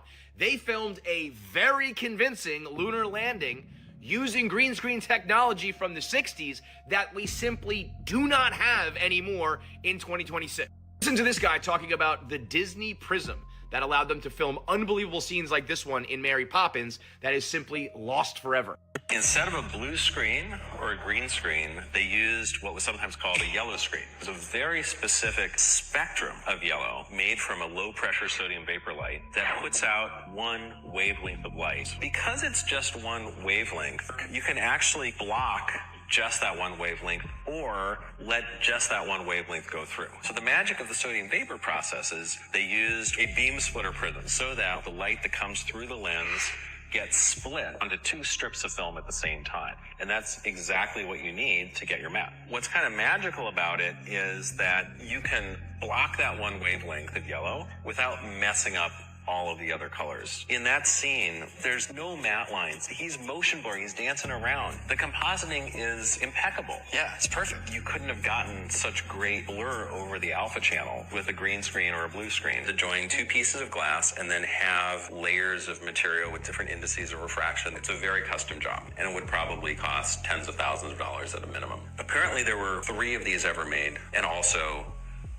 we don't know where any of these prisms are today. So we did lose the technology. It just has nothing to do with rockets and shuttles. It has everything to do with green screens and prisms. Disney had this flawless yellow screen prism technology that allowed them to film Mary Poppins' lace transparent hat, or Dick Van Dyke's blurring movement when he dances, or throwing salt all over the place. So all that technology was perfect for a lunar landing where you're stepping on rocks and there's moon dust and the black background with the red, white, and blue. And once those prisms were lost or destroyed, we didn't have the technology to film another lunar landing the last 60 years. You're telling me we can't remake these prisms? He said it costs tens of thousands of dollars. Just buy 1 billion of them. We can send people to the moon, but we can't rebuild this cube? Forget about the lunar landing. I just want to see movies made this way. In today, wow, it was the first time that I've ever heard anything about that, and I've been looking into this for quite a long time. But have you guys ever heard of this lost technology?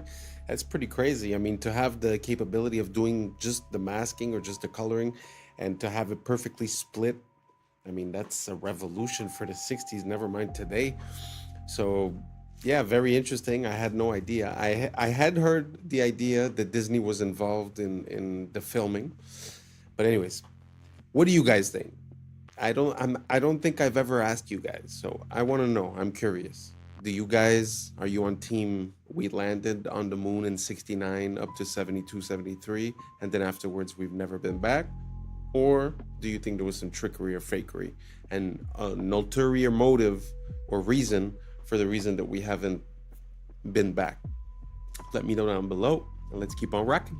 This video is showing you guys what the sun looks like up close with an ND5 foil solar filter, which allows us to be able to see through the brightness of the sunlight to actually see the shape of the sun, its texture, what it looks like. And I'm going to show you 3 different views from 3 different days, and you're going to see that the sun always looks the same, always has these same little spots on it, which I'll get to here in a second. Let's get zoomed in. There we go. Now you see these little black, look like little black dots on the sun. Now, to be honest with you, I don't know exactly what they are, but I know every time that I zoom in on it, they are always there. Now, they are not always in the same spot, but they always look the same. Every time I zoom in on this sun, these little black spots are always there. Every time on different days, no matter which day that you zoom in on it with the solar filter. And the cool thing about the solar filter is most of the time you could use your P1000 or your P900 and you'll never be able to see what I just showed you without the solar filter because the sun is too bright. And this filter, it just filters out that brightness so you can actually, like I told you earlier, see the texture of the sun itself. Now, I'm not for sure if you can actually buy this filter for the Nikon P900 I just know that they have it for the P1000. So if you have a P900, you might want to kind of research that, maybe look it up and see if they have one. I'm sure they probably do, but I know they have one for the P1000, and it does a fabulous job, as you can see right here.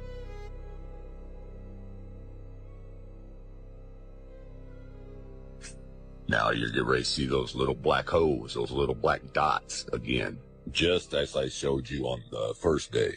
They're always there, which tells me that this is not a big ball of fire like they tell us that it is. That's a bunch of bull crap. You don't see a big ball of fire anywhere on this. It just looks like a big light bulb with some bugs stuck to it. Not to mention the fact that I shouldn't be able to zoom in on this at all with a camera. It's supposedly 93 million miles away. Think about that. 93 million miles away.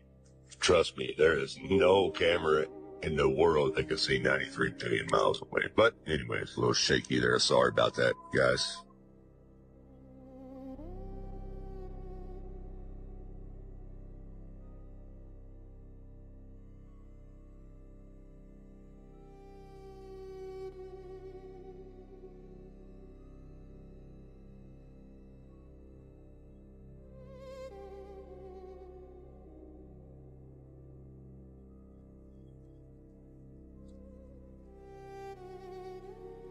Okay, now this is a total different day here.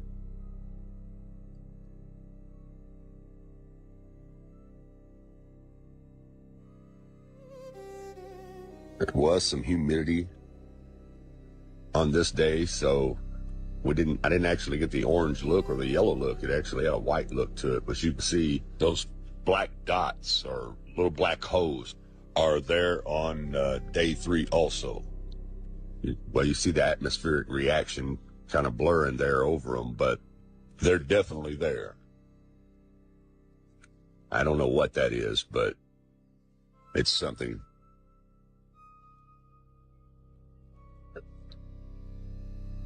Now here you have NASA's computer-generated images. Now look what they show you. They show you this big old ball of fire with looks like lava and fire shooting out of it, which is all cartoon images, CGI. People, looks nothing like what I just showed you in real time with a real camera with a real solar filter. Looks nothing like this NASA cartoon bullcrap. Yeah, you see that? You don't see nothing on that one when I zoom in on it. Just looks like a big light with some little specks on it, little holes on it. Looks nothing like this cartoon crap. I'm telling you, people, the Book of Enoch tells us that it's a luminary, not a ball of fire, as you can see here. And that which thus rises is the great luminary, and it is so named according to its appearance, according as the Lord commanded. As he rises, so he sets, and decreases not, and rests not, but runs day and night, and his light is sevenfold brighter than that of the moon. But as regards size, they are both equal. So do you... Wow, that's very fascinating, very beautiful. I really love this type of content, looking into things close, whether it be with a microscope, with a telescope, with a camera. I find there's so much detail and grain to this world that sometimes, like you were saying at the end, you know, they show us a CGI representation, but does that even match reality at all? It's a very good question, but I found that super interesting. If you guys never seen, I'll try to get some videos, but also sometimes they zoom into stars and you could see this vibration and it looks like a cymatic pattern. It doesn't really look like a solid object neither. Very interesting to look at this world when you're looking in closely. Anyways, let's keep on rocking. Remember this guy right here? Of course you do. He was the main character in the newest space movie. But I just want to take a second to look at the stars on this thing. And why is he still carrying it? See the stars? 1, 2, 3, 4, 5.5 stars. You see this little half star? So take a look at it right here after he spins it, which is all they actually did was play with a plush toy the entire time. See how you can see the 5 stars, but where's the half a star? How come the half a star isn't there anymore? Watch it as it comes around. 5 stars.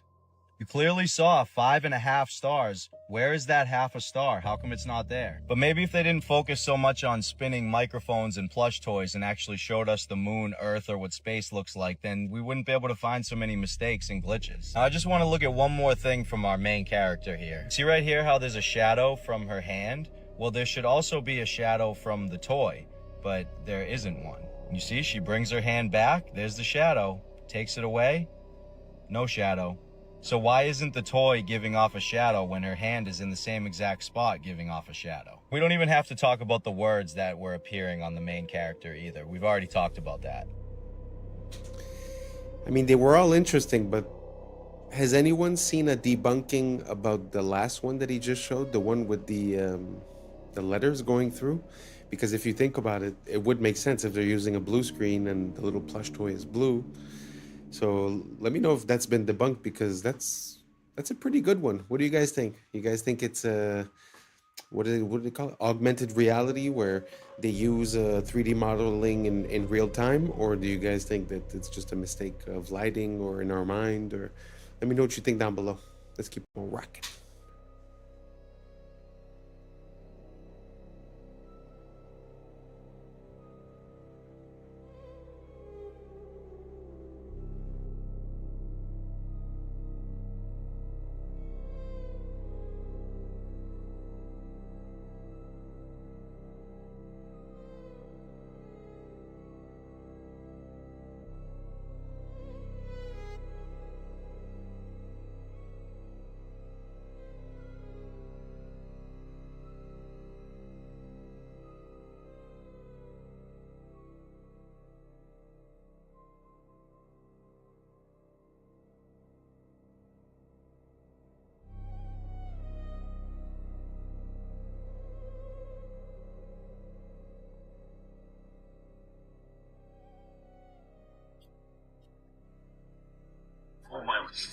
Where these are basically pods that you would drop out of the aircraft and they would parachute. Pods that you would drop out of the aircraft and they would parachute.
What do you guys think? Do you think it's possible that they just dropped the pod off from a plane instead of it reappearing? Or do you guys think that's just a coincidence, the fact that that plane has that capability and was passing over it on the same date towards the same area? Let me know what you think down below. Let's keep on rocking. A lot of coincidences. Pas de caméra interne pendant l'ascension, juste des coupures pour faire place aux images de synthèse. Ils sont prudents pour pas faire les mêmes erreurs qu'avec Apollo 11. Après tout, si c'était faux, pourquoi ça deviendrait vrai? We're going to the moon. La NASA, c'est une télé-réalité, avec des acteurs présentés comme des cartes Pokémon. On sait tous que les images de 69 ont été faites en studio, avec un ralenti x2. Et si on met en vitesse normale, on peut visualiser les harnais. Et regardez la simplicité du décollage depuis la Lune pour le retour sur Terre. Il était plus propre que la vidéo d'aujourd'hui. Et celui qui filmait est resté là-bas. C'est peut-être Buzz Aldrin d'ailleurs, un astronaute, acteur et franc-maçon, qui nous répète ne jamais avoir été nulle part. We did go there. Et il porte même une bague maçonnique sur cette photo culte. Et ici aussi. Parce qu'on a affaire à un théâtre occulte. La fusée fait 322 pieds de hauteur. En Gematria Prime, Artemis 2 égale 322, le fameux nombre de la société secrète Skull and Bones. Parce que la conquête de l'espace est une conquête de l'esprit, répétée depuis ton enfance pour t'éloigner de la réalité et t'enfermer dans leur prison digitale. Do you know that Christina Koch was actually a character in Mad Max in 2015? Yeah, NASA astronaut Christina Koch appeared as one of the Vuvolini in the 2015 Mad Max Fury Road. And then just 10 years later, she's going to the moon. What an exciting life, huh? Apparently, she's only even been an astronaut for only 13 years. And she completed her candidate training in 2015, the same year that she was filming to be in a movie. Yeah, the 2 of the 4 American astronauts that are on that flight, they're right out of central casting. They're right out of central casting. Let's not forget about the words appearing on the stuffed animal and then him quickly moving it out of the way. Let's not forget about how the bag phased directly through Buddy's ear right here. Minutes before the Artemis 2 crew traveled the And what the hell is he even doing? Let's not forget the vanishing red dot. Terrible quality video, even though you couldn't take a bad quality video nowadays, even if you tried. 1995 digital camera. Video from inside the ship from the entire 10-day trip, except for when they're free falling at 25,000 miles per hour. No close-up shots either. They're making sure they're keeping their distance for some reason. None of this is melting, even though this fucking ship would be hotter than lava. A crew going up and touching the ship and their hands are somehow not burning off. Here's a little bonus clip from a separate team of dumbasses. Why did the ball fall straight to the floor if they're in space? So, it's really not a question of you should believe this or that.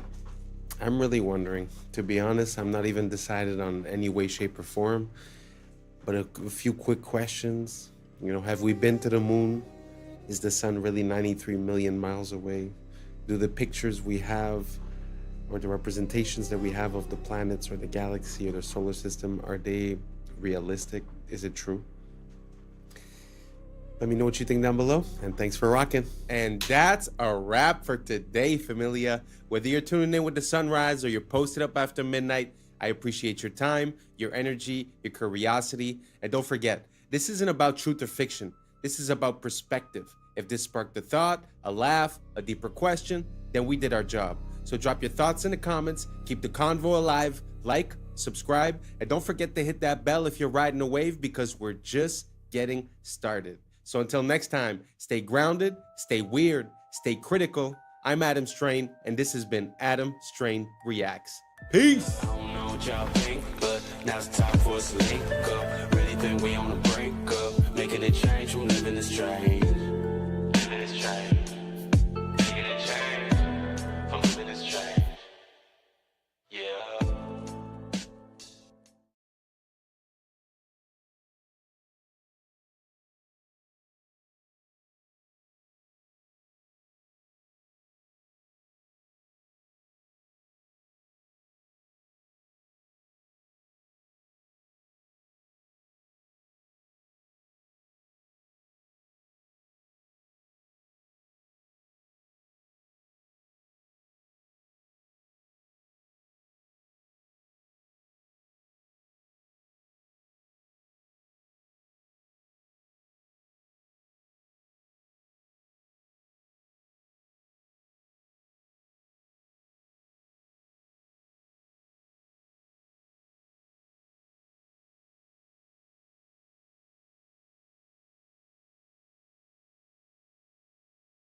This is a tongue-eating louse. It cuts off circulation, and the tongue eventually... Horses can have mustaches. They have horizontal eyes. Last year, December of 2024 to be exact, that is when it became official that the bald eagle was America's national bird. I was sleeping, had to wake up. Why? Every reason I... What's up, YouTube? Today, we'll be looking at disturbing TikToks that'll make you question reality. So without further ado, welcome to Adam Strain Reacts. Let's get her done. This is a nasty little creature right here. It's a parasite that survives by taking over another animal's body. Most fish don't react to it because by the time it's visible, the damage is already done. This is a tongue-eating louse. It enters a fish through the gills and clamps onto the tongue. It cuts off circulation, and the tongue eventually dies and falls off. The parasite doesn't leave. It takes the tongue's place and functions as the new organ while the fish keeps eating. This is one of the only known parasites that replaces an organ inside a living host, straight from the fish tank. Gee whiz. Anybody ever seen that before? I had never seen anything close to that. But I find it pretty crazy how you have these parasites that seem to be made to infect certain hosts. I've seen another one that's sort of like a black goo that goes inside of this bug. And at the end, when they take it out, the bug basically was being ran by this thing. If you guys have any more examples, send them down. I find it super interesting. I mean, it also makes me kind of poke holes into the idea of evolution. How would that being be conceived if it needed another being to basically proliferate, right?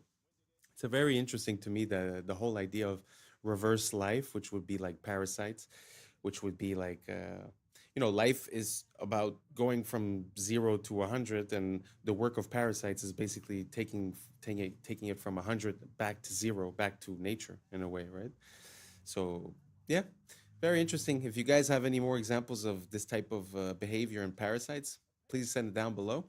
And don't forget to do your parasite cleanse.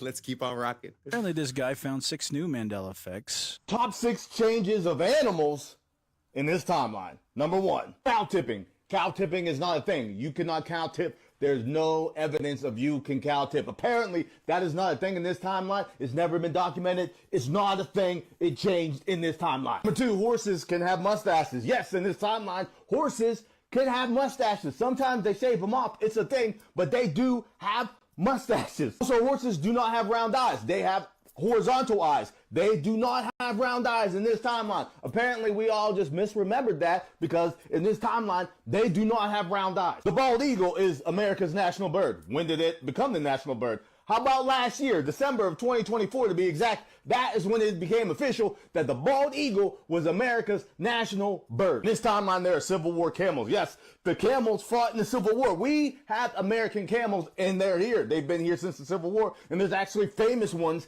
in this timeline. I did not know that. Number 6, it is Smokey Bear. It is not Smokey the Bear. Apparently, it's always been Smokey Bear. Wow. I don't know if you guys know about the Mandela effect, but these are a few that actually, I mean, I didn't grow up on a farm, so I mean, I wouldn't really know about horses that much. I've seen them maybe a handful of times in my life, but you know, both the mustache and the fact that their eyes have like horizontal slits, never seen that before.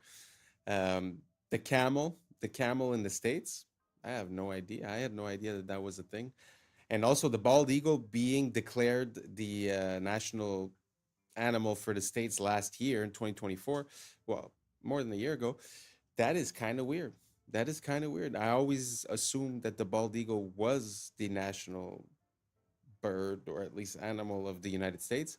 Did you guys think the same thing? Or is it completely normal that they did that because it was never so? I thought that they had put it everywhere on the flags, on the money, on the stuff. I don't know. I thought it was common knowledge. Maybe I'm just ignorant. So you guys let me know down below. Are these Mandela effects that you guys knew, or just mistakes of collective remembering? Let me know down below, and let's keep on rocking. This is an AI-powered cleaning robot developed in China, and they've made it because they want to clean up the oceans and the rivers and all the waterways around the world. And so they've developed this thing that can sort of move around autonomously. Hopefully they succeed in this effort, and hopefully India buys some, maybe? Wow.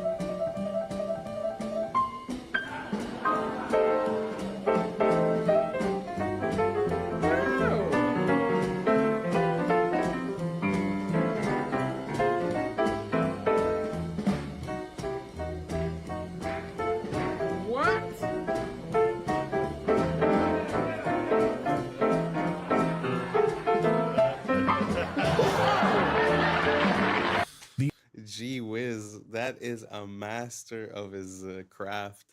Beautiful to see. I had never seen anything like it. And also the bot that was cleaning up in China, that AI bot. Gee whiz, I think that's one of the first good applications I've seen them put AI on, because they've been talking about replacing politicians with AI, all these crazy things, but that I approve that message. Let's clean up the water with AI. Thank you very much. That's a good idea. Anyways, let's keep on rocking. The only way to success is through failure. I'm saying through for a reason. You have to go through the failure points to what? Learn, develop, grow. That's what failure's for. If you failed, that doesn't mean that you stop. That means you keep going. That means you just learned a valuable lesson. Oh man, I lost all my money. Cool, how? Well, I invested in this business at... Well, now you know, don't invest in that shit. Education costs money, doesn't it? Your failures are education. This right, like as he did, right, underneath, and try and keep it, that feels pretty tight right there, right? Mm-hmm. Okay, so you can, just breathe naturally. Let's just see what happens. Okay. All right, so we're at 1,367. We've already just passed 2. So now we're in the place where he can be having headaches. He can be, we're at 3,786. Look at this. We've just passed 5,000. Now we're in the toxic level. Right now we could be doing this 7,000 inside this mask of the CO2. 8,000 parts per million. And now this thing's gone off the Richter scale, folks. It can't even register how high the CO2 levels are inside. And look how many seconds that was. Wow. It's pretty crazy to think that we recommended that for all of our kids, no? I mean, it's a sad thing to see, but at the end of the day, I guess that's what it is. And regarding the video from before, it was saying that you must go through failures to reach success. I find that very interesting because it made me click for the first time. I've heard the phrase, I've internalized the lesson and stuff, but there's one little part, one little distinction that kind of hit me this time around. Sorry. And it's the fact that, through all this information that we have and all the access that we have, I find that something that we try to do, even as a mentor, we try to save our students from living certain failures. But as he said, going through that failure is the education. And I wonder if the fact of giving the lesson as a secondhand experience has the same impact as the person literally going through the failure. I don't know if you guys get the distinctions that I'm trying to make, but I totally agree. I think that our fear of failure and our fear of not succeeding has caused us to be very careful. And I think being careful is not an attribute that makes a billionaire, if you get my drift. Anyways, let me know what you guys think down below, and let's keep on rocking.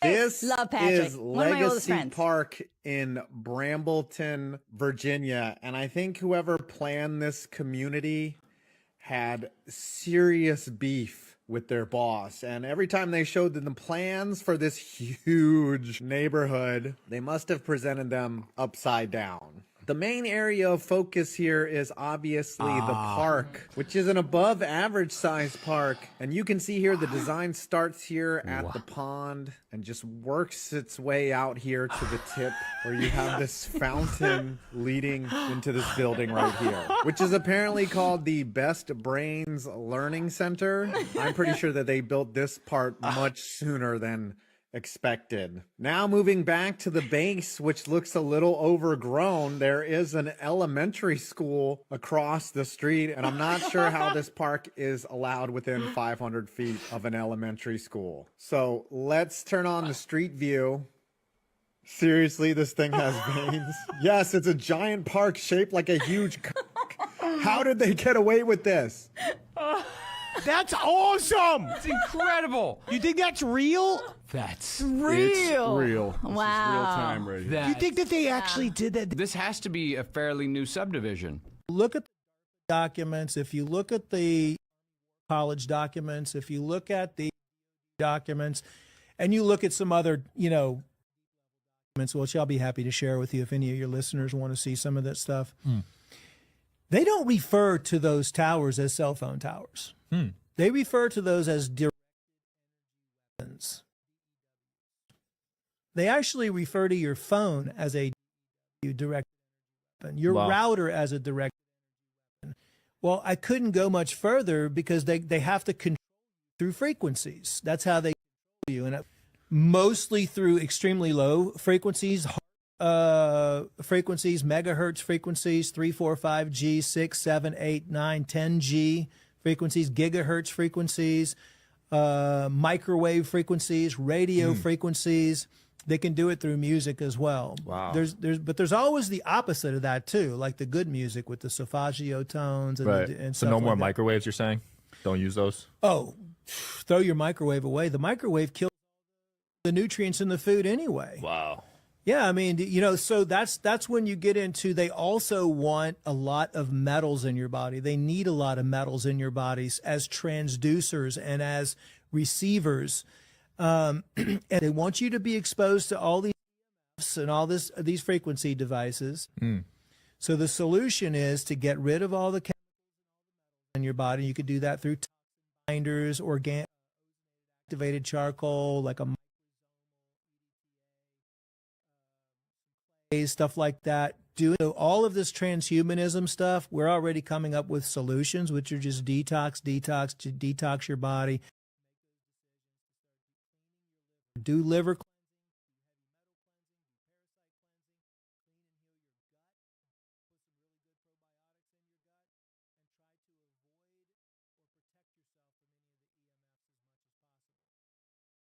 特にカレーやいうんは、これ、日本に一台かないや言われよるけど、この中のお米がな、手作りで自分の田んぼで作ったお米を使ってあって、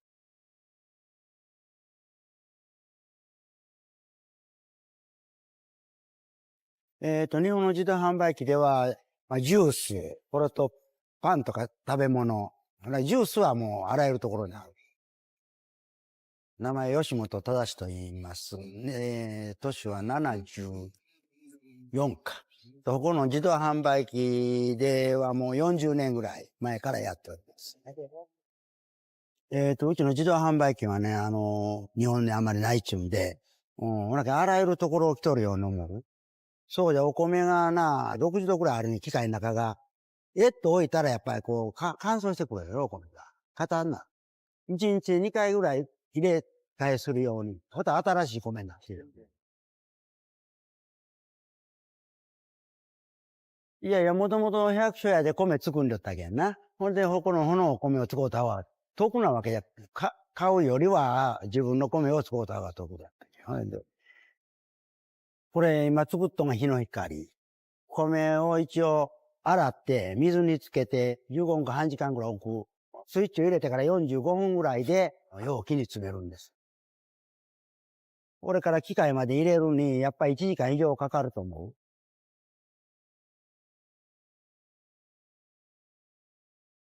値段はもともと300円。トラックの人はもういいな、持って帰る。これと、家族の人が来てな、3つぐらい一発に家で食べるとか言って持って帰ってくれる。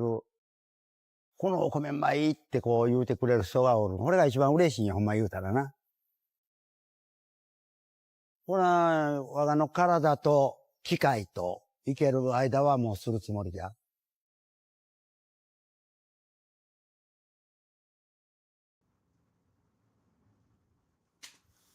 I know it's not such an impressive video, it's not an impressive story, but I found it very inspiring to see, I don't know, that blend of new and old, that organic, mechanic, accessibility, but yet fresh from the ground. I found it super inspiring. I think if we could harness this idea and push it to its maximum, it might just help a lot of people have access to good food You know what I mean? I mean, I don't know if it exists or if it's possible in your city, but you could easily buy a machine and prepare some plates, and people would have a better option instead of, all the junk food that they always sell in those things. The reason why is because the shelf time is so high, they could just fill it up and not really think about it, right? But if you would have a catered, like, vending machine, I don't know. I've never thought about it, but I find it super interesting. If someone could take that idea and run with it, I would be so happy to hear that I've created an enterprise. But I mean, hey, just an idea I'm sending out there in the cosmos, and you guys let me know if it hits, and let me know if you've ever seen a vending machine like that, like a handmade, custom, from the ground up. I really love this man. I find it super beautiful. He loves what he does. I just wanted to shed a bit of light on his situation. I find it so beautiful. Let's keep on rocking. These robots are inspired by ants and were developed by South Korean scientists. Each micro-robot is 600 micrometers tall and interacts with others using magnetic fields. The micro-robot swarm was able to unclog tubes that resembled blocked blood vessels. This technology could potentially be used to clear plaques from clogged blood vessels in medical treatments. In this other application, the micro-robot swarm transported a chunk of the metal indium to complete or break an electrical circuit. This allowed it to turn a light on or off with precision. The micro-robots were able to assemble into a group and coordinate their movements to walk over an obstacle. By leveraging their collective strength and synchronized actions, they successfully overcame barriers, demonstrating their ability to adapt and perform tasks that require precise teamwork. The micro-robots used centrifugal force for self-throwing, propelling themselves over obstacles. A swarm of 200 micro-robots successfully separated heavy liquid metal into smaller pieces in just 5 seconds, despite its high surface tension. They then moved the pieces, joined them back together, and shaped the metal into a smooth sphere. This demonstrated their ability to handle complex tasks with precision and control.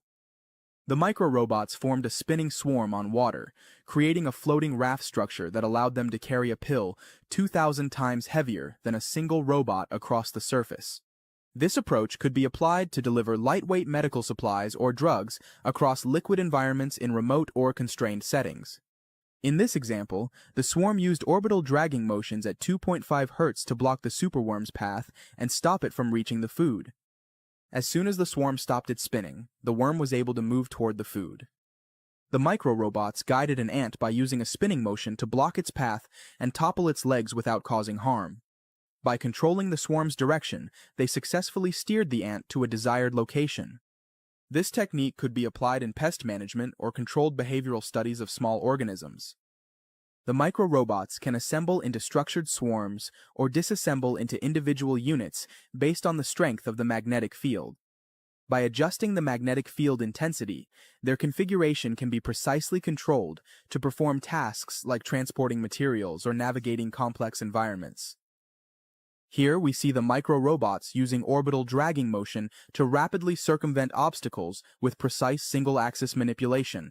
This allows them to navigate barriers efficiently, completing the task in just 180 milliseconds. Well, that's pretty crazy that we're there. We have micro robots. Kind of scary. I mean, as much as it's impressive, it's kind of scary because if you could have that in your blood vessels, who knows how it gets there. I mean, obviously for a surgery or something, it's interesting. But to have something so small that could be ingested raises some concerns. And also, if somehow this little robot would have the capability of flight or levitation, I don't know, the possibilities seem to be endless, like a swarm in the air, or I don't know, kind of scary to me. But let me know what you guys think down below, and let's keep on rocking. It's a bad idea to let the people who make the food give you advice about what food to eat. 4 of the most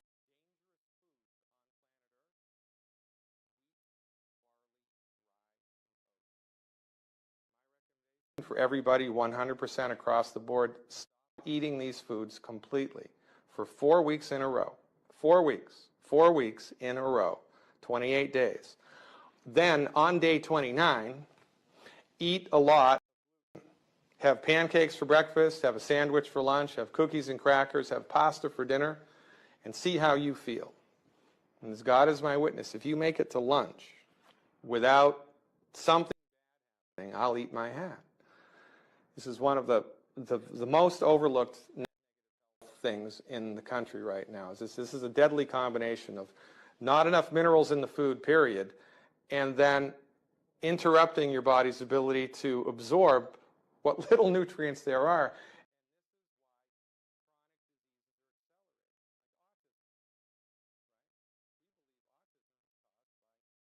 Bad nutrition in the blood of the pregnant mother. As the fetus is developing, it needs raw materials to make a brain, make a heart, make a liver, make a kidney. You can't make that out of pixie dust and air. The body,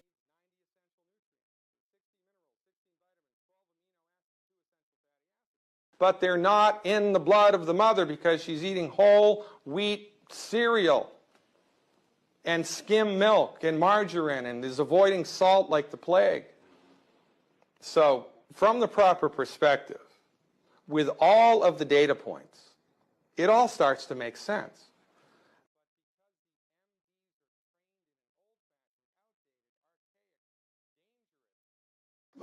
Understanding of the human body, they completely miss all of the most important things. So their job, again, is not to fix the problem. You can manage it, which is better than suffering. But it's better, don't you think, especially in the United States of America, to try to get to the root cause of what's causing the problem and fix it? And that's what we do.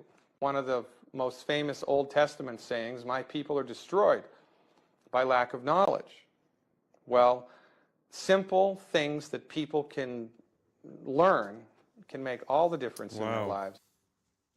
As much as I love to listen to him speak and it makes so much sense, it kind of makes me sad to think that there's not more doctors talking this way or approaching things this way, seeing the body as a whole and seeing nutrition as the main medicine that man needs. Wow, that was really interesting. Listen, I'm gonna give it a shot. 28 days, no, what did he say? Wheat, oats, barley, and rye. I think it was those four. I'm gonna do it. I'm gonna do it starting today, and I'll let you sorry, I'll let you guys know how it goes. And if anyone wants to do it as well, you let me know down below how it goes for you, and we could compare notes. Let's keep on rocking. I bought my dugout as a fairly small 2-bedroom dugout, and I've been extending it over the years. For somebody driving into town the first time, you wouldn't think there was a lot here because 95% of it is hiding underground. People drive in and go, where is the place? I don't understand. Kupapiti is from the Aboriginal Kupapiti, which means white man in a hole. At the moment upstairs it is about 122 degrees Fahrenheit. Down here we're sitting on about 71, 72 degrees. No air conditioning necessary. We're right out in the middle of nowhere. It takes a day to drive here from Adelaide. I'd say there's about 1,000 underground dwellings and at least 1,500 people living underground. We've got 5 underground churches. We've got underground motels. There's some amazing underground homes here. Many bedrooms, underground workshop. You name it underground, we've pretty well got it. I bought my dugout as a fairly small 2-bedroom dugout, and I've been extending it over the years. Some of this I blasted out when I could get away with it. The cops don't like us blasting in town. We don't do it anymore. Back in the old days, if somebody was going to have a baby, we'd rock round there with a couple of compressors on a weekend and some jackhammers and a couple of cartons of beer, and by the Sunday night we dug out a room, cemented the floor and wired it up, and there's your new baby's room, honey.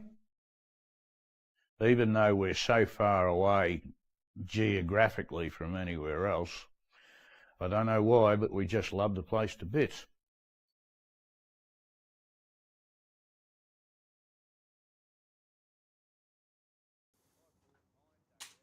Wow.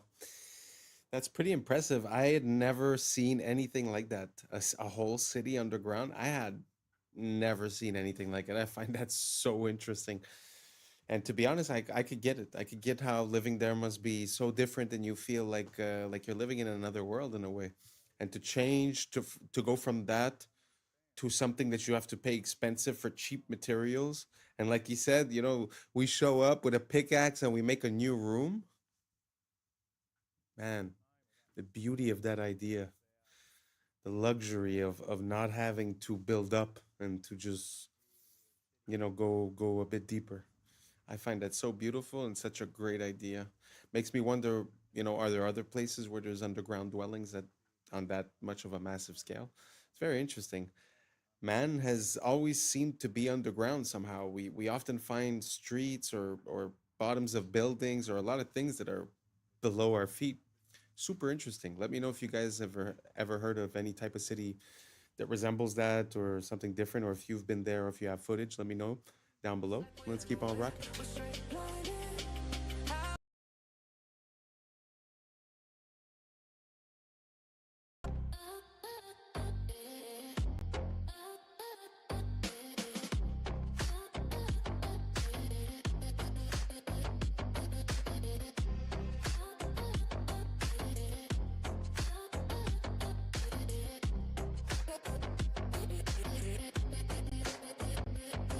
This is me, and I'ma tell you, I am such a mess without you.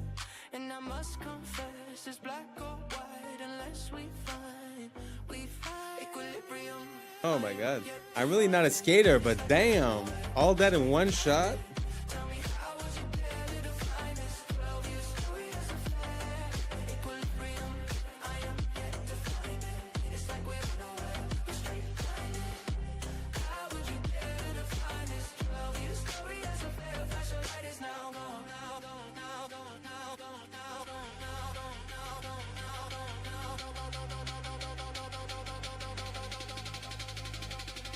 Maybe that's the point, to let it run free. Feels like we're joined at the hip with one being. Maybe that's the point, to let it run free. Feels like we're joined at the hip with one being.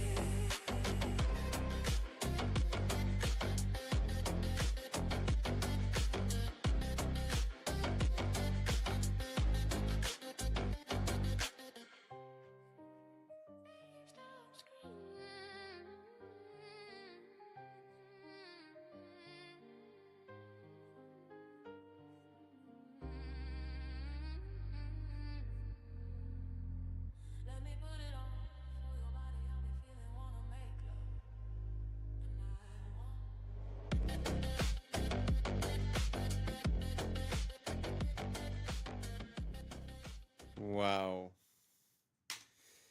I didn't see the whole thing. I just put it in because the guy started off crazy. I don't know where this guy is from, but most of the skaters I see have a hard time pulling one of those, two, three of those off. I mean, gee whiz. Wow. Props to this guy.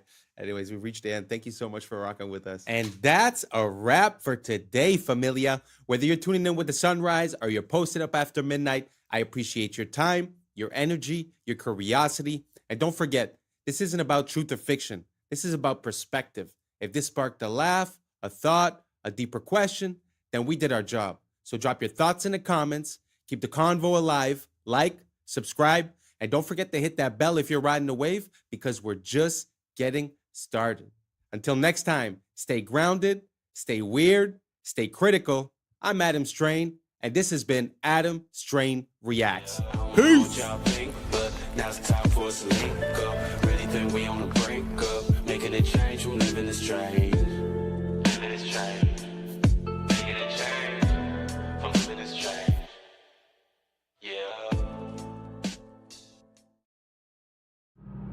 Yeah. Yeah. I was sleeping, had to wake up. Why? Every reason I can think of. God, till the day I keep the income. In my priority. What's up, YouTube? Today, we will be looking at disturbing TikToks that'll make you question reality. But before we jump into it, I wanted to send a quick shout out to Jaden Robson listening up there in Canada. Thank you so much for being a listener. So Without further ado, welcome to Adam Strain Reacts. Let's get her done. It's funny, like even like the story of Isaac Newton. So how did he discover gravity? Well, of course he was sitting under a tree and an apple hit him on the head. Children, can I explain to you this? He already knew things fell down. Everybody knows things fall to the ground. That is not how he came up with the theory of gravity. The apple is symbolic of the tree. Once again, the tree of knowledge and good and evil. If you actually look up the old Apple logos, the very first ones, it's literally Isaac Newton sitting under the tree. So what did they change that logo to? An apple with a bite out of it. You guys understand what that means? Do you remember when they sold the first Apple computer and it was $666.66? Do you think these are coincidences? Like, no, that is what they're telling you without telling you. What if I told you the reason you feel temptations for certain things and certain sins is very specific to what you're supposed to do? Before continuing, I wanted to warn you guys, their phones were being spied on. Click on this icon, then more. If you see it, delete it immediately. So if you have the urge to smoke or damage your lungs, it's because your voice was made to worship. The enemy's trying to silence you that was meant to praise. If you have crippling self-doubt or insecurity, it's because you're meant to lead and inspire. If you weren't dangerous to darkness, it wouldn't try to mute your confidence. If you have constant distraction and procrastination, it's because you carry strategy, vision, and ideas from heaven. The enemy delays you because he can't stop you. Only you can. Now, this one's gonna hit a lot of people. Okay. If you have an addiction to lust or pornography, it's because you carry a deep capacity for intimacy, covenant, and healing.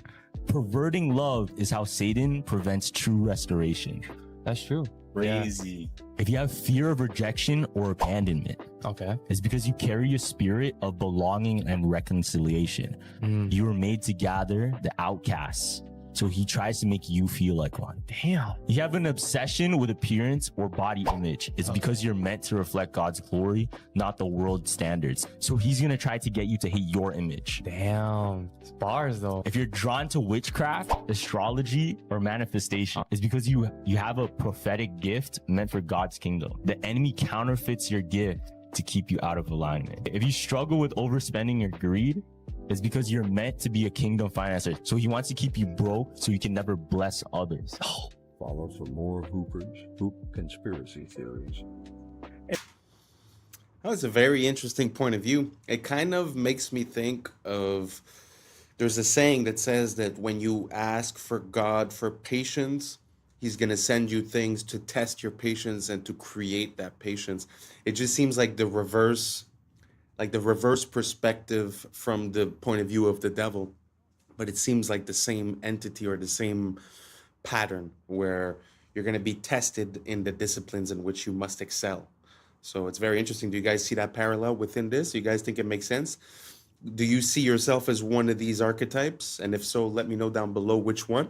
And let's keep on rocking. It's interesting, if you study history, all of the ancient civilizations, the Babylonians, the Sumerians, the Greeks, they all are the Chinese. They just arose out of nowhere. Poof, there's a civilization. There's no evidence of this stuff they teach in school, of them going from hunters and gatherers and grunts and groans, caveman stuff, becoming civilized and building cities. There's no evidence of that. The farther back you go, it's all of a sudden, poof, there's the beginning of the Egyptian civilization, the beginning of the Chinese civilization, just like they moved in and built it in less than 100 years. So some strange things have been found in the fossils, as in the ground, that would indicate man used to be really smart. This little airplane, for instance, is in the Smithsonian, I believe. It was found in a grave in Colombia. It's about 1,000 years old. But it's an airplane, quite obviously, with all the features of an airplane. They knew about flight. In Peru, they've got giant stone walls like the one in the picture here. These stone walls are phenomenal. Some of the rocks in there are so huge, we can't even move them today. How did they move that? Who did it and how did they do it? I don't think it's logical to say ancient man was primitive. They must have known something we don't know today. I think it's just going to get weird. It's very interesting to see all the inconsistencies in the megalithic structures. But one theory that I heard about those types of walls, like the one that we just saw that he said, how did they move that? Was the idea that they might have like made bags and filled the bags with a geopolymer, which is like basically a cement type of thing. And then through the hardening process and with time, the bag disappears. And so the structure remains the same and everything is stuck together because basically, you know, the rocks had time to settle in and to stick each other. And then as the bags disappear, it sort of creates that rock. Have you guys ever heard of that theory? You guys think it makes sense? Do you guys think there's another explanation? I know that there's always the camp of the ancient aliens. Me personally, I don't really abide to any of that. Do you guys have any ideas on how we came to build these megalithic structures and move those huge rocks? If so, let me know down below if you have any rabbit holes I could go down. And if not, let's keep on rocking. Weirder and weirder and weirder, and finally it's going to be so weird that people are going to have to talk about how weird it is. I look for the invention of artificial life, the cloning of human beings, possible contact with extraterrestrials, possible human immortality, and at the same time, appalling acts of brutality, genocide, race baiting, homophobia, famine, starvation. The mushroom said to me once, it said, "This is what it's like when a species prepares to depart for the stars. You don't depart for the stars under calm and orderly conditions. It's a fire in a madhouse." And that's what we have, the fire in the madhouse at the end of time. This is what it's like when a species prepares to move on to the next dimension. The world is not what you have been told. We once had access to free energy, and they've been lying to us ever since. There is significant evidence showing that Nikola Tesla was on course to changing our universe forever. In the early 1900s, Tesla developed a technology called the Wardenclyffe Tower. This was more than just a transmission tower. Tesla designed it so it was able to wirelessly transmit electricity across the globe by harnessing the Earth's natural energy. He was able to power his home and devices without a single wire. But here is where it gets dark. Tesla's invention threatened powerful individuals who controlled the energy market. J.P. Morgan, who initially funded Tesla, pulled the plug on the project when he realized that free energy couldn't be metered or monetized. But it gets even stranger. Tesla's lab mysteriously burnt down, and many of his notes and prototypes disappeared.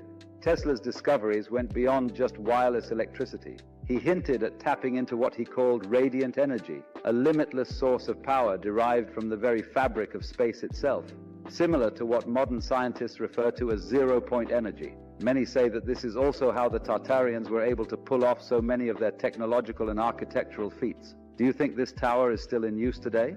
This is gonna keep you up while you sleep tonight. The hollow moon theory. Our moon really doesn't make sense when you look at the facts. Like, it shouldn't exist. The moon is about 25% of Earth's size, the biggest moon to planet ratio of our entire solar system. Pluto's not a planet, that doesn't count. That's 72 times larger than the expected average moon to planet ratio of our solar system. Moons are just not supposed to be this big relative to their home planet, but sure, maybe we got lucky. Despite this, the moon is only 1% of Earth's mass.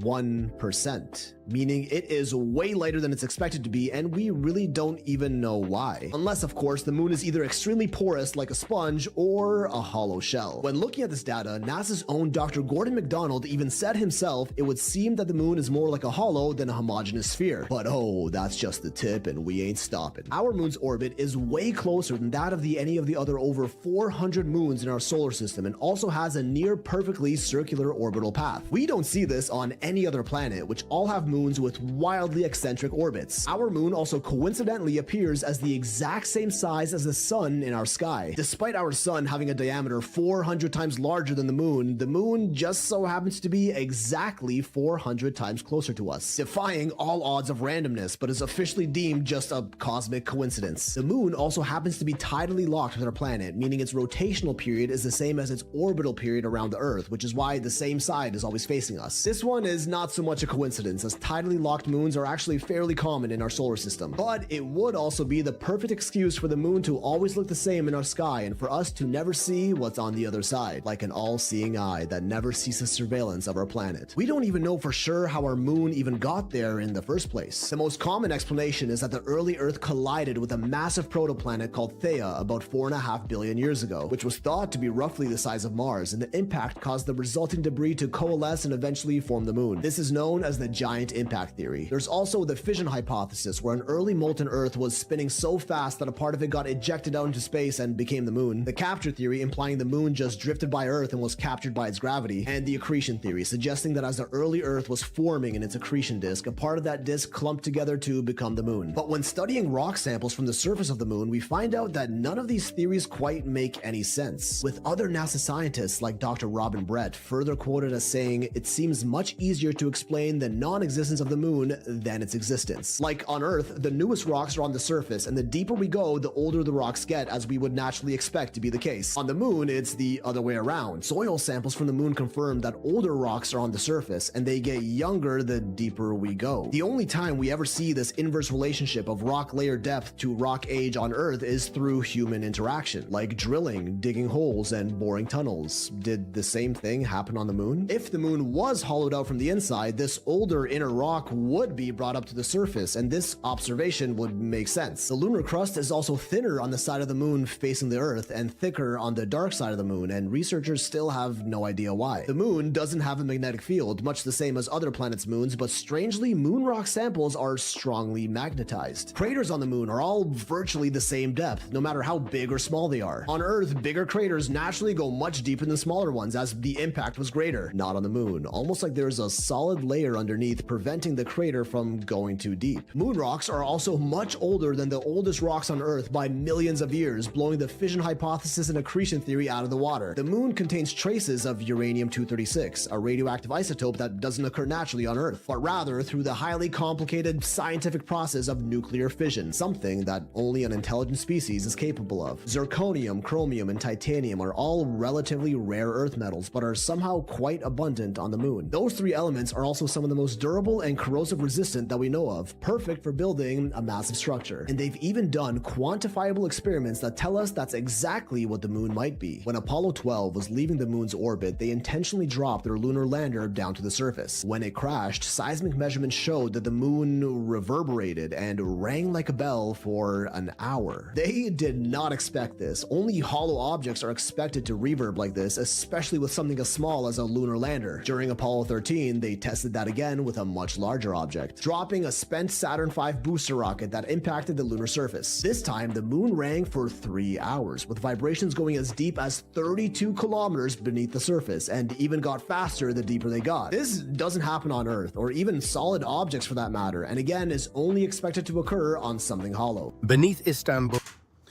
Wow.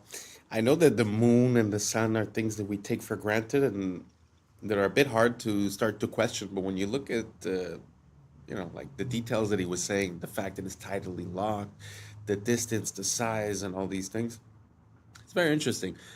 It often makes me think of like when they talk about the hollow moon theory, it makes me think a lot about the Truman Show, where they're sitting inside the moon and sort of watching. There's also some theories of people saying that there's watchers, the fallen angels, and they would be in the moon. Personally, I have a hard time with that, but it's very interesting to see how we see it every day, in our sky. We sort of take it for granted, but really when you look at the details, it's really hard to explain away all these little details. Was there anything that we were missing in that list? Let me know down below. The moon is one of the things that amazes me.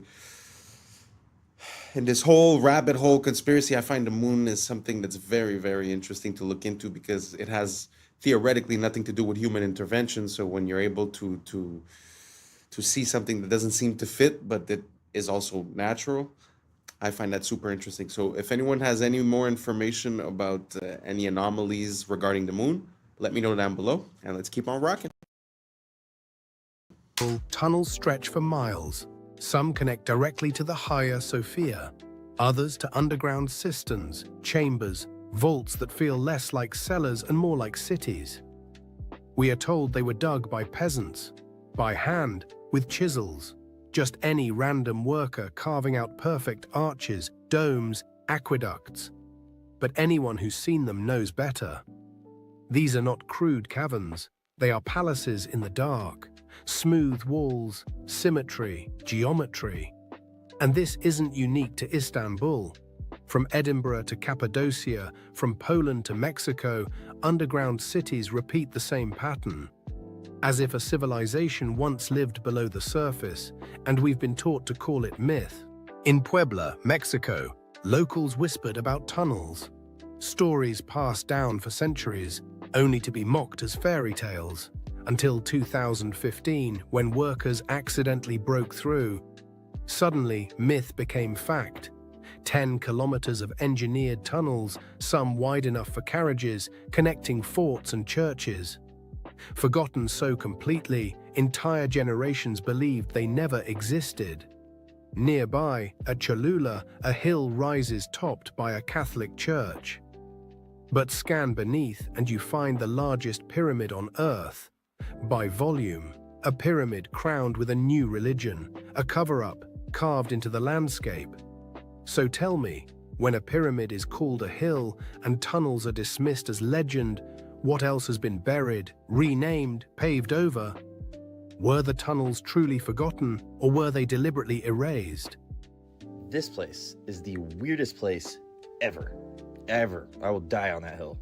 You get there and you think this is the only one of these things. There are 12 perfectly carved buildings that are into the mountain. And just like in India, you cannot make a mistake, and there are none, like it was laser carved, which is ironic because these guys made it. We don't know who originally built it, we don't know where all the rubble from carving this stuff went, and we don't know what tool they used. All we have are clues from other ancient quarries like Japan. The oldest stuff on this planet uses whatever tool that was. The Inca call this style Hananpacha. You can see the stuff on Machu Picchu, and Al-Aqsa Mosque, the Dome of the Rock, the most holy place on Earth, right up the street from the oldest parts of Jordan where Petra is. This makes Petra nearly impossible to accurately date. This building was carved at the same time as this building, allegedly. The place is so heavily eroded, I had to put a line on every man-made cut on this part of the mountain. We don't know what this was. What was that used for? Even at the treasury, how do we know that this is not just a really eroded that? And here's why we don't know. Because under the main part, the treasury, there is a 2-story, we don't know, under it. Only 15% of this place has been excavated. You can still see the ones that haven't, but did you see the one up here? There's hundreds of these. I haven't even talked about the mysterious stuff. Jordan is an incredible place to visit. I make these videos because the more attention these sites get, the more they excavate. Punch the share button. Tell them we want to dig more. Descend beneath Europe's churches and cathedrals. What do you find? Bones, thousands of them. Catacombs where human remains are arranged into geometric patterns, floral motifs, even walls of skulls. Official history explains it neatly. A practical way to store bodies when cemeteries overflowed. But pause. Does that explain the artistry, the deliberate design, the way skulls form archways and ribs frame altars? Or is there something ritualistic here, something we're not meant to understand? The dead aren't just buried under the old world, they support it. They become part of its architecture. Why? What were these people remembering or honoring when they built monuments on top of fields of bone? 2 miles below Antarctica. Of course, we don't really know that much about Antarctica. It's a little bit strange, a little bit creepy. We know about the pyramid, like this is 100% true, and that strange like island similar to the island. Now, this is Lake Vostok, great picture I know. It's a hidden lake in Antarctica. In 2024, researchers were searching this lake. I mean, it was actually frozen in ice for like 200 years. They used sonar and scans to basically scan underneath the lake and under the ground in this entire area. Now, they discovered living bacteria, completely unknown to be able to survive in these conditions, but also completely unknown to science. Like, they had never seen these type of bacteria before, ever. These organisms surviving with no oxygen, no sunlight, and they don't even have any DNA to match anything on Earth's database that scientists have ever found. So scientists are saying this is the closest thing we could probably ever have to actual aliens. Not like an alien from a movie coming down from space, but something that we've never seen before and is completely unique. But there's a far scarier part, unfortunately. They found never-seen-before shapes and man-made structures 1,300 feet along the bottom of the sea. And the mission abruptly ended, and no one's been allowed back since. So, what the hell is going on? Okay, you have got to see this video that China just released of a rocket launch they did. This looks like a boat skimming across the top of water, but in fact, it's allegedly something going into space. Listen to this freaking video. China recently released footage of the Tianzhao 9 scraping upon the firmament. Now, that statement that I just made, you probably think that I'm a little bit crazy, but just look at the comparison. The top video is literally a boat driving around on the water, and the ripple effects that it's creating is looking just like what the Tianzhao 9 is creating while it's flying around in the heavens above. Yeah, so Tianzhao quite literally translates to heavenly ship, and 9 is associated with the polarity in a torus field. Nikola Tesla's 369. It's really complex stuff. I honestly don't fully understand it, but 9 is the polarity, which would be Polaris in the torus field that we live on, called Earth. Yeah, so the rocket is scraping on the firmament, and they're quite literally telling us with the name of the ship itself. And if you don't believe me, literally look at the trajectory of the rocket. It's following an arched trajectory. The reason they may be hiding from us the truth about the nature of our reality and space and all that is because if we weren't on a spinning ball that came from a giant explosion called the Big Bang, then we were definitely created. That would throw apart the whole Darwinism, would be decimated. Darwinism wouldn't exist. Evolution wouldn't exist. No one would be talking about it.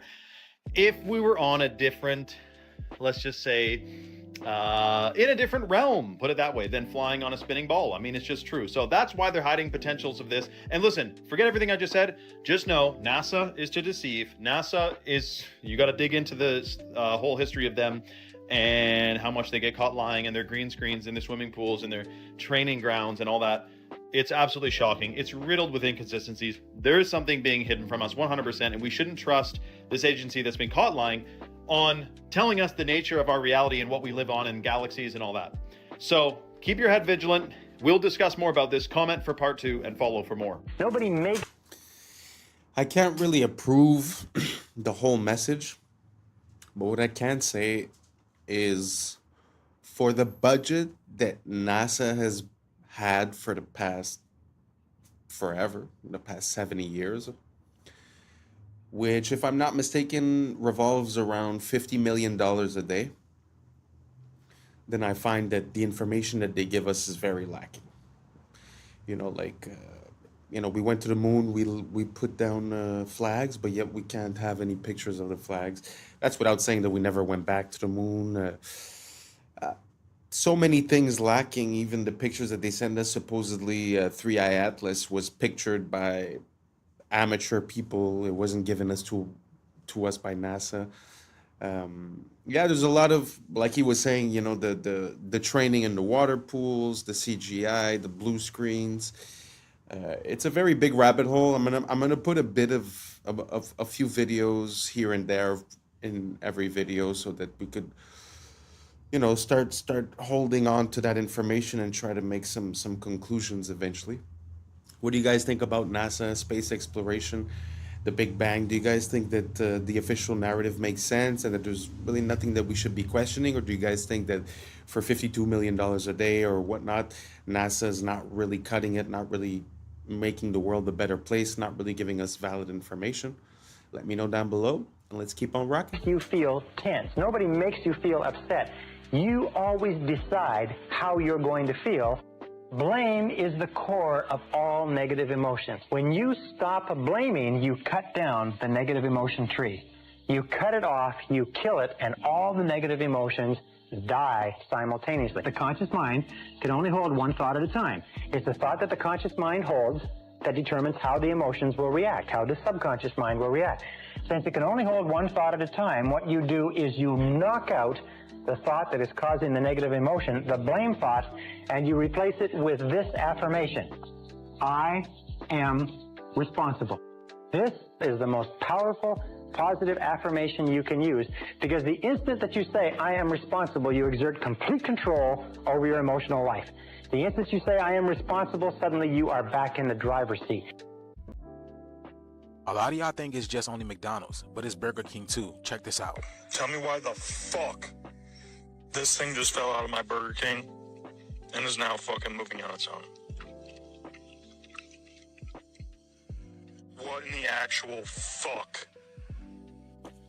Y'all, what is that? What is that? I have never seen this thing in my actual life. What is Why that? Does it move like a balloon with water in it? It doesn't even have a head. Where is the head? Burger King. Welcome to Burger King, home of the Whopper. Come inside and let us serve you. Have it your way. I'm glad you all could make it. Are you ready for your daily feeding? Lunchtime has arrived. Once you try this burger, you will not be able to resist the craving for more.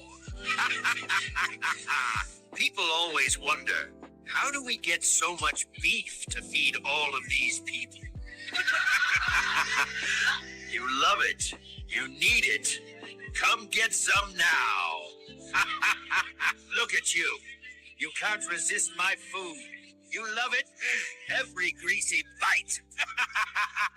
Goodbye for now. And it's crazy how people see these videos and they still go back to these places. So if they don't have enough meat for the food, what are they feeding you? Because what is that? It's a headless type of worm, bacteria, virus. I have no idea what it is. Let me know down in the comments below what this is, y'all. The shift is here. Y'all need to change y'all diet. Let's continue to get it. Peace out.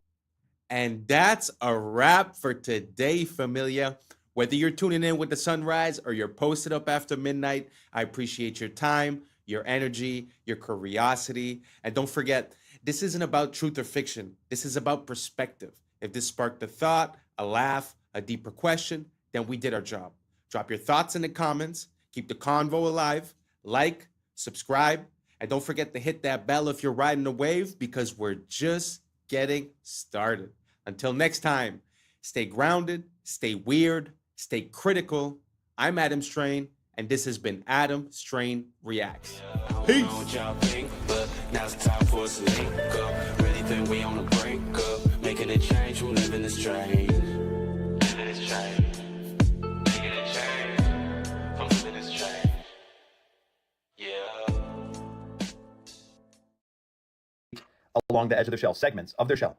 13 moons, 28 days on turtle shells. They've spent over $21 trillion on underground systems and cities, funded through 2 decades of unaccounted federal spending. But the system itself is corrupt, yet the standard human still believes in playing well within the means of the system. What's up, YouTube? Today, we'll be looking at disturbing videos that'll make you question reality. So without further ado, welcome to Adam Strain Reacts. Let's get her done. I want to tell you guys about the wildest fact about elephant seals, and it doesn't have anything to do with their size, although, look at this. This is a real image, by the way. Hang on, let me... Okay, but that's not even close to the craziest thing about them. So cetaceans like whales and dolphins, and then also sea lions, when they're in the water, do something called unihemispheric sleep, meaning that half of their brain is sleeping at the same time. But seals are like humans, and they do bilateral sleep, so they sleep the whole brain at the same time. And a study in April of 2023 showed that they will actually do this while diving. And elephant seals are diving deep. We're talking like on the level of where sperm whales are at. But I think one of the coolest things is this animation that shows how that sleep is taking place. So when they start the dive, they're obviously actively swimming. They start to sort of doze off here. When they finally hit REM sleep, they flip over and get into a spiral. Relatable. Anyway, they are spinning out for minutes at a time in a deep REM sleep until they hit the bottom down here at a depth of like 250 meters. Then they hunt all the way to the surface. Anyways, that is the coolest thing about elephant seals. Wow. recently in one of the past videos I showed, I don't remember the name of it, the fly bird or something like that. Basically, it was a bird that would land only once every 10 months or something, so it was able to sleep, to eat, to mate in the air. And I guess this is the as above, so below. This is underwater. Isn't it crazy how nature is made? Like, this animal could sleep while he's swimming, and I don't know, amazing. Let me know what you guys think down below, and let's keep on rocking.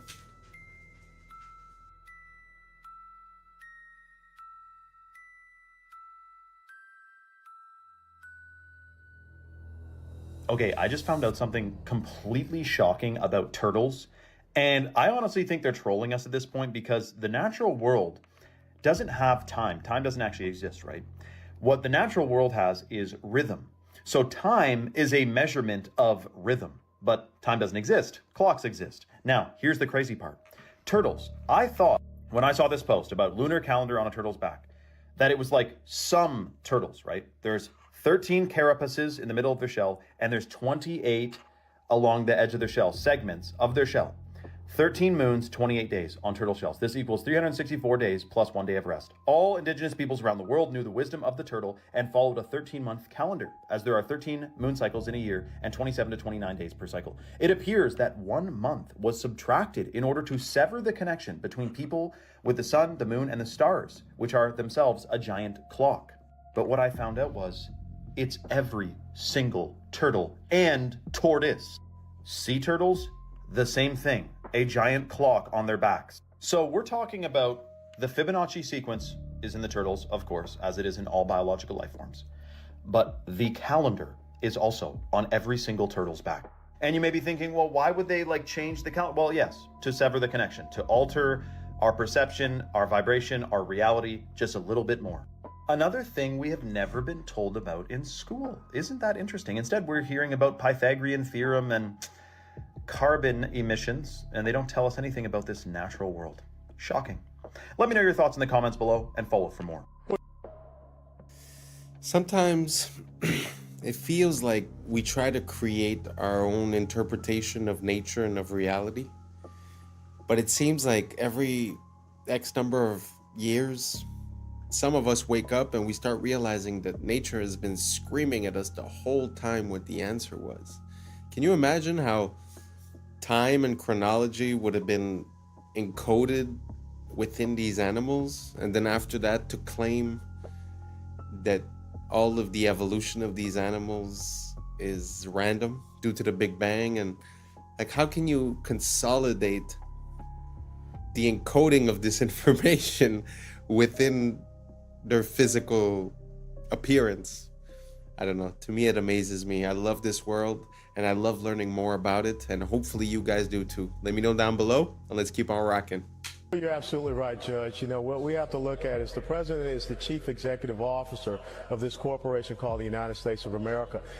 Of this corporation called the United States of America.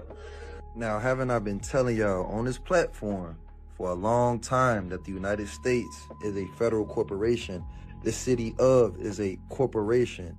The state of is a corporation. Anything of is a corporation. Anything in all caps is a corporation. Under Title 28 U.S.C. 3002, Section 15, A, B, and C, the United States means a federal corporation, an agency, department, commission, board, or any other entity of the United States or an instrumentality of the United States. So you guys remember when we were in school and we used to pledge to allegiance. And obviously they make changes to these things over time because they rewrote history, his story. Let's go ahead and go with the 1954. I pledge allegiance to the flag of the United States of America and to the republic for which it stands, one nation under God, indivisible, with liberty and justice for all. But it says, I pledge allegiance to the flag of the United States of America and to the republic. That's two forms of government. I showed y'all on the $10 bill where the president has his back towards the republic. Remember, I pledge allegiance to the United States of America and to the republic. So he's got his back to the republic, which is we the people. And he's facing the Federal Reserve, the United States. He's facing the United States. And the United States is what? A corporation. The United... Well, you're absolutely right, Judge. You know, what we have to look at is the president is the chief executive officer of this corporation called the United States of America. of this corporation called the United States of America. Now, haven't I been telling y'all on this platform for a long time that the United States is a federal corporation? The city of is a corporation. The state of is a corporation. Anything of is a corporation. Anything. Wow.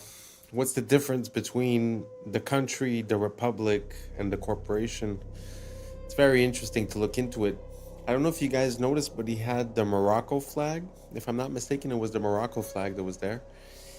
It's very interesting to look at the history of the United States and Morocco, because Morocco was the first empire to acknowledge the United States as a country. So I wonder what the deal is with those two countries. If anyone knows, please let me know down below, because I've been looking into it, but there's a lot of different information, so I haven't presented it yet. But if you guys have any information, please let me know down below. Thank you so much, and let's keep on rocking. But yeah, this leads into another thing that I want to talk about, which is we've talked about it a couple times, but like underground cities. Yeah. This lady, the Tucker Carlson interview. Yes. I don't know what this is. This is nuts. Okay. Former Bush administration official Catherine Fitz. She was just on Tucker Carlson's podcast. Cool. And she did this really deep dive. She said it took 2 years to find all these connections with somebody else. I forget who it was. But basically, they uncovered of what they know of are all these major underground cities that the U.S. has been building since 1988. Pardon? Dude, what? With a total of what they found, paper trail, they've spent over $21 trillion on underground systems and cities, funded through 2 decades of unaccounted federal spending, money that vanished from the ledgers of the Department of Defense and the Department of Housing and Urban Development between 1988 and 2015. Well, it's happening. All this money is disappearing.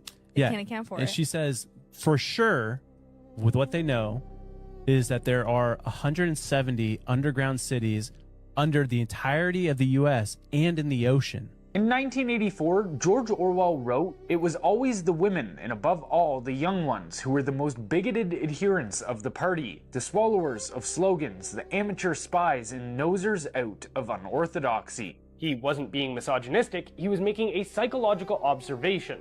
In his view, women, particularly in their role as caregivers and moral enforcers, tend to prioritize safety and compassion over risk and freedom. And that instinct, while natural, is easily weaponized by totalitarian systems. When conformity is marketed as compassion and control is rebranded as care, the state taps into the feminine psyche to enforce ideological obedience.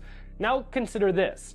Men will do almost anything to attract a mate, so when the state captures women through propaganda, redefining tyranny as empathy and compliance as virtue, men follow, especially those who can't compete in the traditional dating market.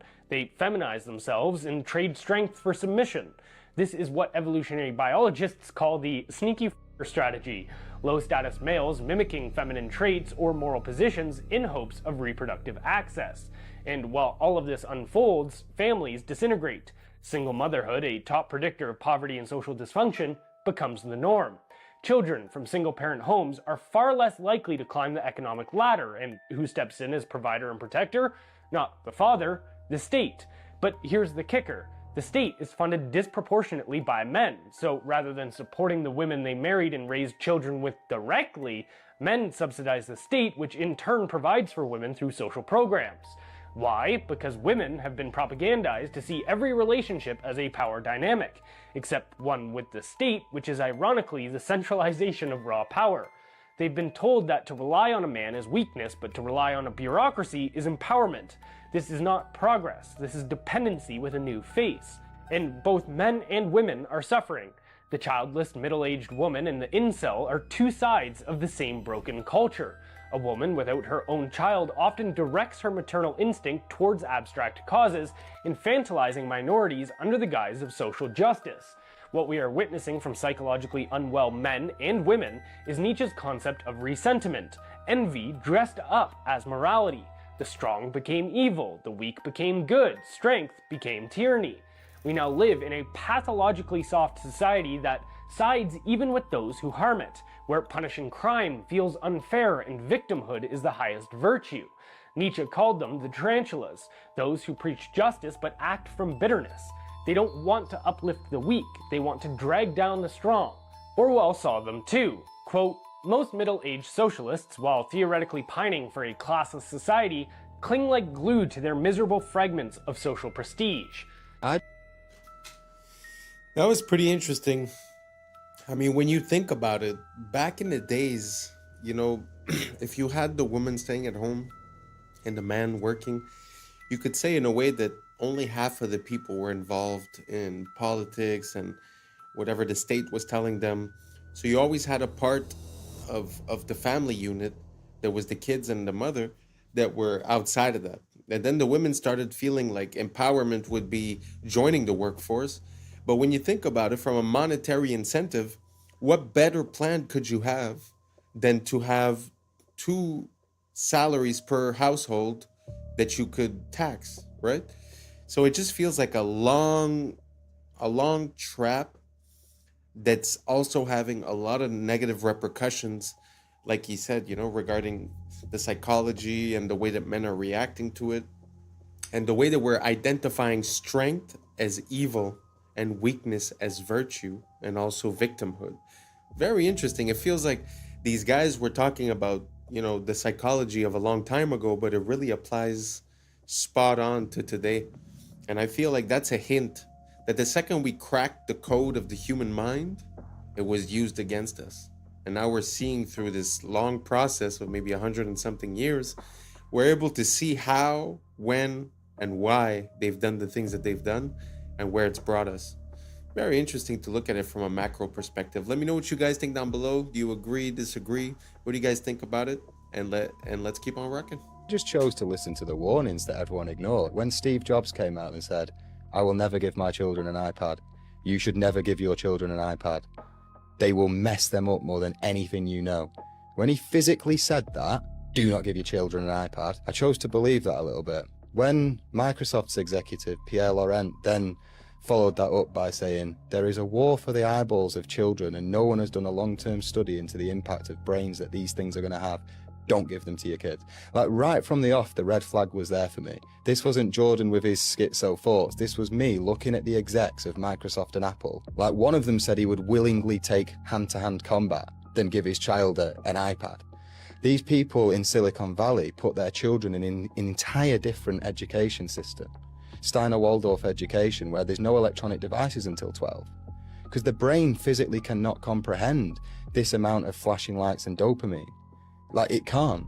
And then people say, oh yeah, but your kids are going to be less good on technology. No, they're not. Because the rate of technological development right now is so quick that iPads are irrelevant in 12 years anyway. The children that are being given iPads and children that are getting aggressive and sulking when their iPad's being taken off them, I think that's going to manifest as some very dark stuff when they're an adult. I was lucky enough to get an education from Paul Chek, and he talked about Steiner extensively and brain development. I researched that, took my children in for an interview. My son Troy was in public school at the time, and he resonated with Waldorf like that. He started going to Waldorf at kindergarten, and my daughter also went through it. Most of those brain development years, the mind is myelinating 0 to 7, so your nervous system's being entrained, and we did the best we could to keep them off devices for the most part. And then when we got to Waldorf, that was the curriculum and template for the whole school. And I will tell you now that my children are 15 and 18, and it paid off considerably, and they have the experience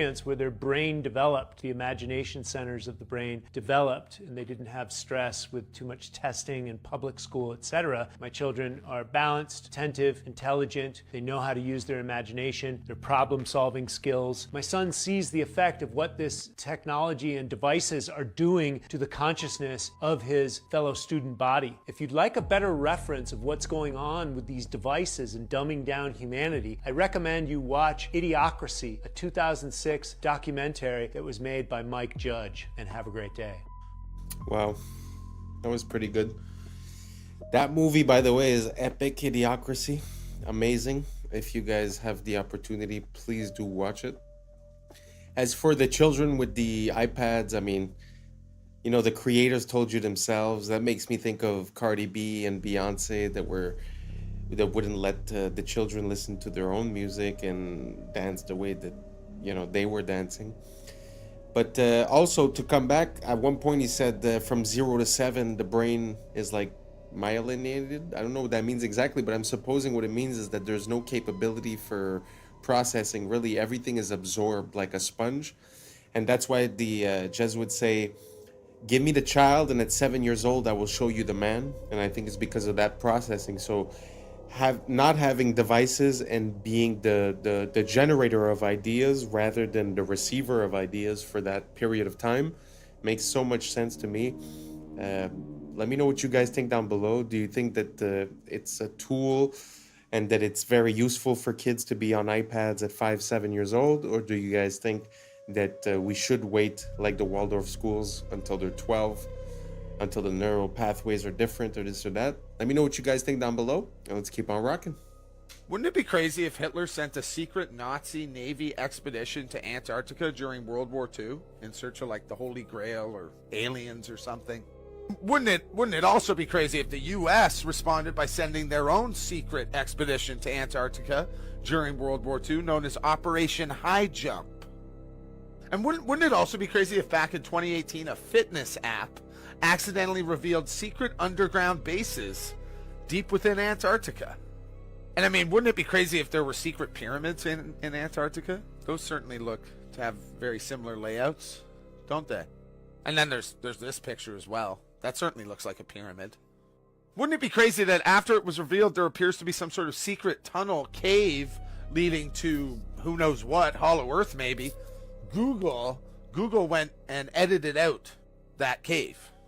Wouldn't it be crazy that if the entire world had signed the Antarctic Treaty, which pretty much prevents any country or citizen from freely visiting Antarctica? It also contains like 16 different no-go zones. Wouldn't it be crazy if Dr. Richard Byrd claimed there was unexplored land larger than the United States in Antarctica? He later died that same year, back in 1957. Next year, NASA was created, and the year after that, the Antarctic Treaty was signed. Huh. That's crazy. Do you guys remember the blob anomaly? The 80-foot wave radar mishap that happens like 3 or 4 times over the last year? Well, wouldn't it be crazy if it looks like that blob seems to originate from Antarctica? And I mean, wouldn't it be crazy if I suggested that maybe it's about time the rest of the world and people realize or understand or be told what the hell is going on in Antarctica? I must admit that Antarctica is something that causes a lot of questions for me. Just like the COVID, when you have all of these countries coming together and agreeing on something and saying, oh, we will not do this or we will not do that, and everyone signs, it's kind of weird. And I mean, there's a lot of parts of Antarctica that are weird. That little church where the presidents go and visit. He was talking about the Second World War, but later on, when it was the race to space, the first race, from what I understand, was a race to create a satellite. And supposedly Russia succeeded first, which I think they did not succeed. And because they weren't able to succeed and figured out that maybe space travel was not possible for any way, shape, or reason, instead of continuing when the United States said, oh, we will put a man on the moon before the decade is over, instead of them trying to put a man on the moon, from what I understand, they went 9 times in 9 years to Antarctica. I don't know, food for thought. Some people say that because they reached a limit on the top, they tried to go find the limits on the side. But I mean, you know, your opinion is just as good as mine. So let me know what you guys think down below about Antarctica. Everything normal? Something weird? Let me know what you think down below. Let's keep on rocking. Yeah, I've been watching anime all my life, but to see somebody do some Crouching Tiger, Hidden Dragon type shit, some anime, and she hit that bitch on photograph, that shit raw. Even just plain increases and reduces when it's like on steroids. It dramatically increases So here we are at the Bilderberg meeting to say, any other ideas?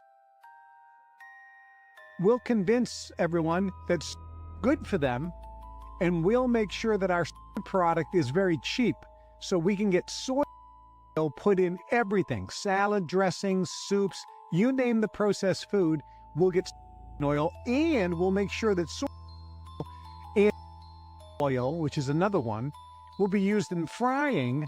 Therefore, anybody who's eating fried foods is getting the, which in addition to reducing levels, also screw up the stomach and the digestion.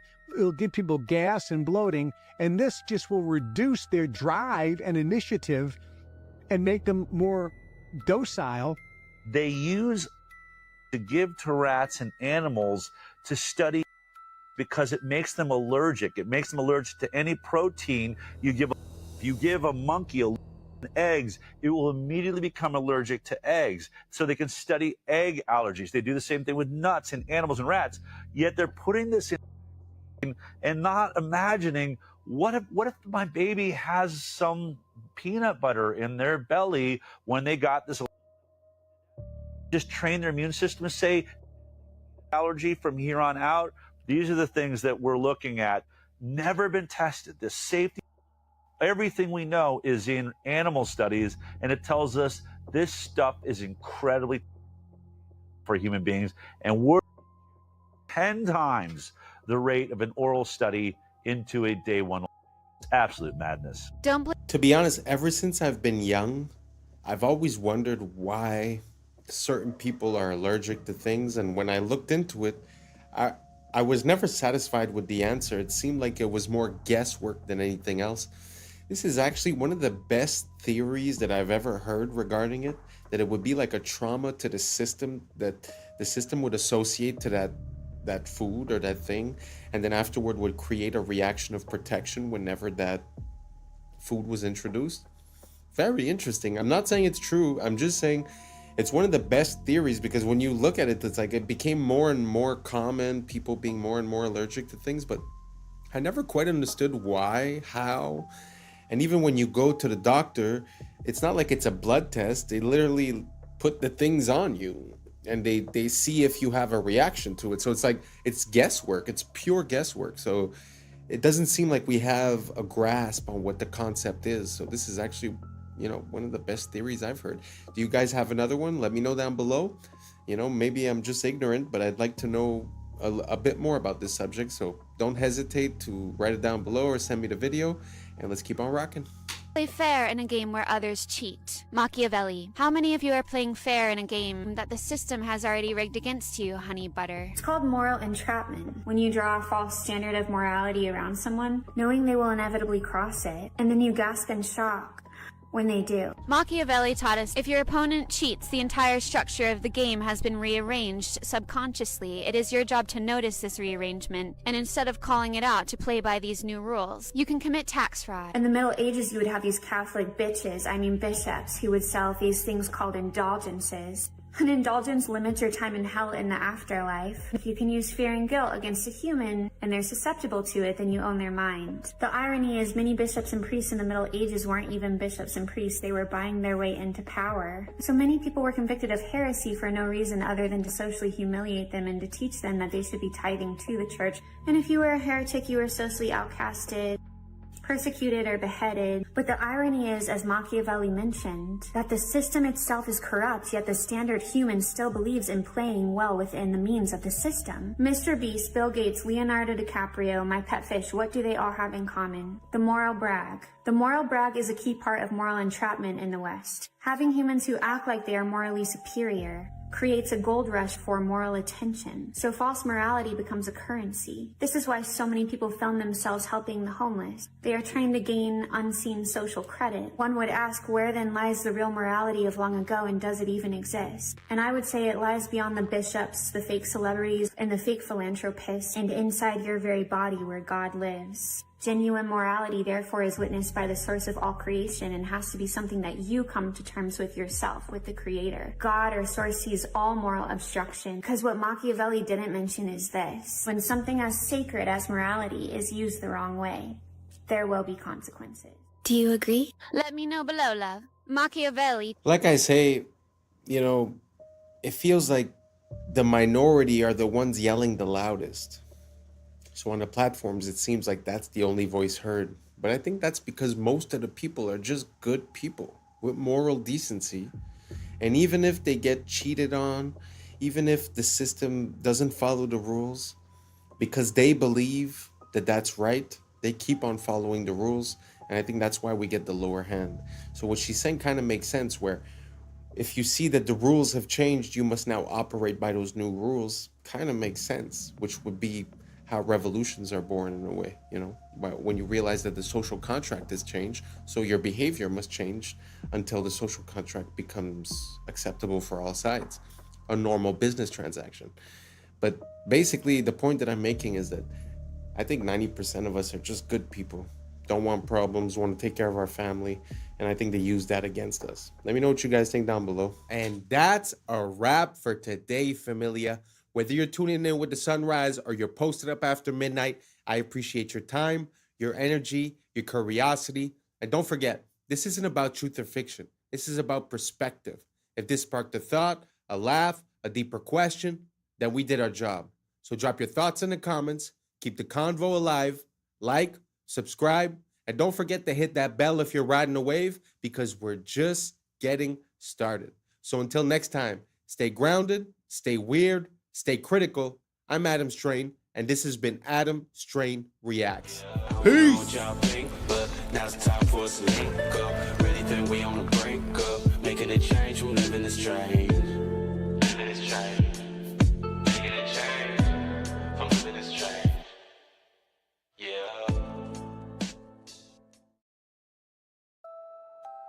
He's actually conducting electricity now through his tongue. It looks very smart, but it may not be as smart as you think it is. How? Yeah.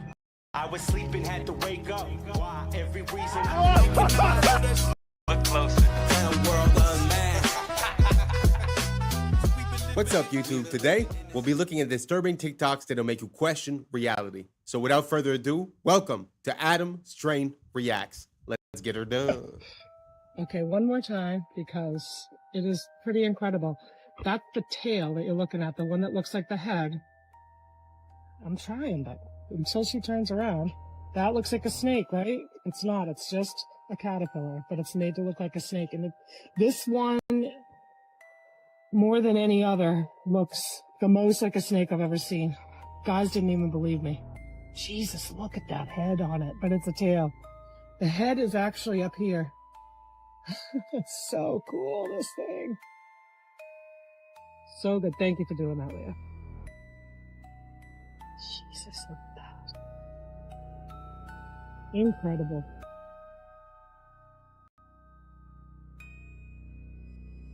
Look at that. He's about like 6 inches, let's see. 2, 1.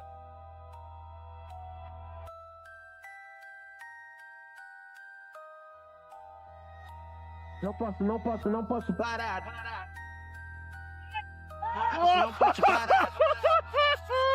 Não posso parar. He's actually conducting electricity now through his tongue. And anywhere on his body, electrical current coming from that plug socket through his body and actually light this light bulb. Mohan proves the current is flowing.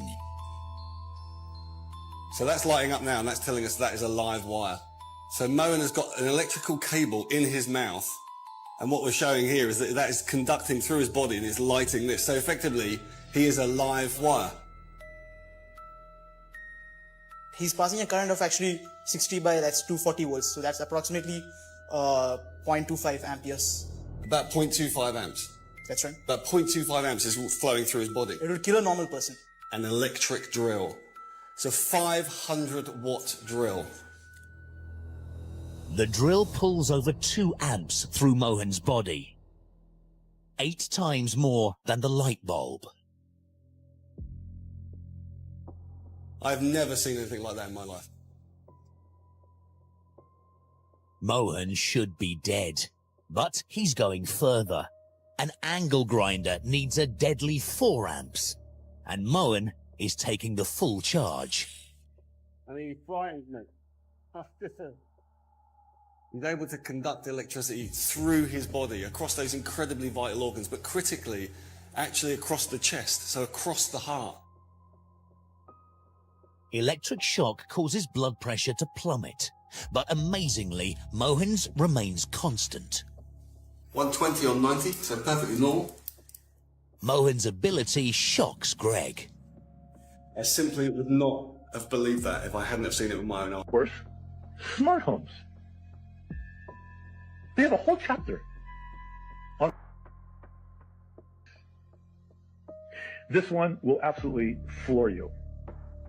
It did me. In 1997, and this is, you can do the word search and research yourself. They predicted, not 2025, but by 2020, that people would be working from home virtually. Come on. This is causing widespread devices. This stuff was never even heard of. Digital currency, and last but certainly not least, programs. I'm sorry, I got to chuckle, because if I don't, I'll cry. Programs run by organizations like the has yet to emerge. First printing, February 1997. I mean, she just folded a few books together. It's not like it's that interesting.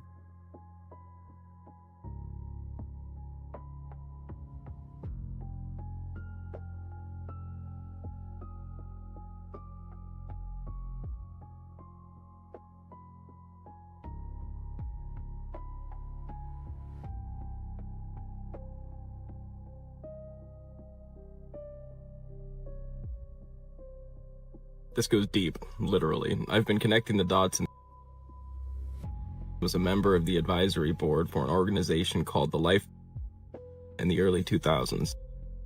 And well, they have a program called Life, which discusses developing fallback positions on Earth in the wake of an apocalyptic event. The Life is interesting because it was the second organization ever to perform a wireless money transfer in the early 90s, decades before cryptocurrency. Money transfers was the original large-scale currency mining software. So now you have an organization that is able to perform large-scale, infinite, untraceable money transfers, and they're building giant underground infrastructures. Donald Barr was a man who inducted the Dalton Institute in a college degree. He authored a sci-fi novel called Relations in Space about an aristocratic slumlord class who traveled.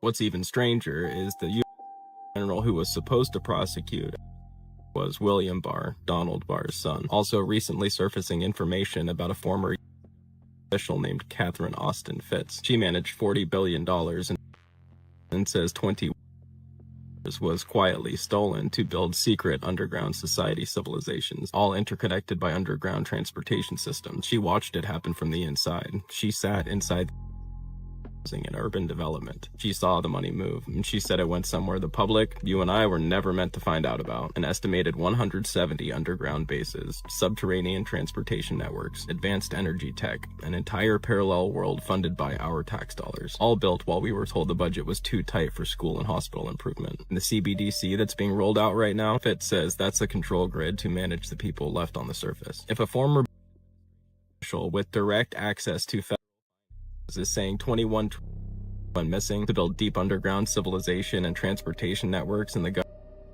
never told you where it went, what does that tell you? That is exactly where the national... Well, that's very interesting. I mean, the more you look into this guy, the more he seems to have his paws involved into a lot of things, whether it be, you know, selling things and people, whether it be, you know, scientific grants and, you know, the most advanced science, whether it be genetic manipulation, whether it be even towards the jab, right? But the question that he's saying at the end really got me, because how do you think it's possible that the national debt of the US is so high, you know, and it's multiplied basically in the past 20 years? This would kind of make sense, you know? So let me know what you guys think down below, and let's keep on rocking. I'm gonna need you to lock in to understand this. This video will require you to lock in. Civilization was designed to replace humanity.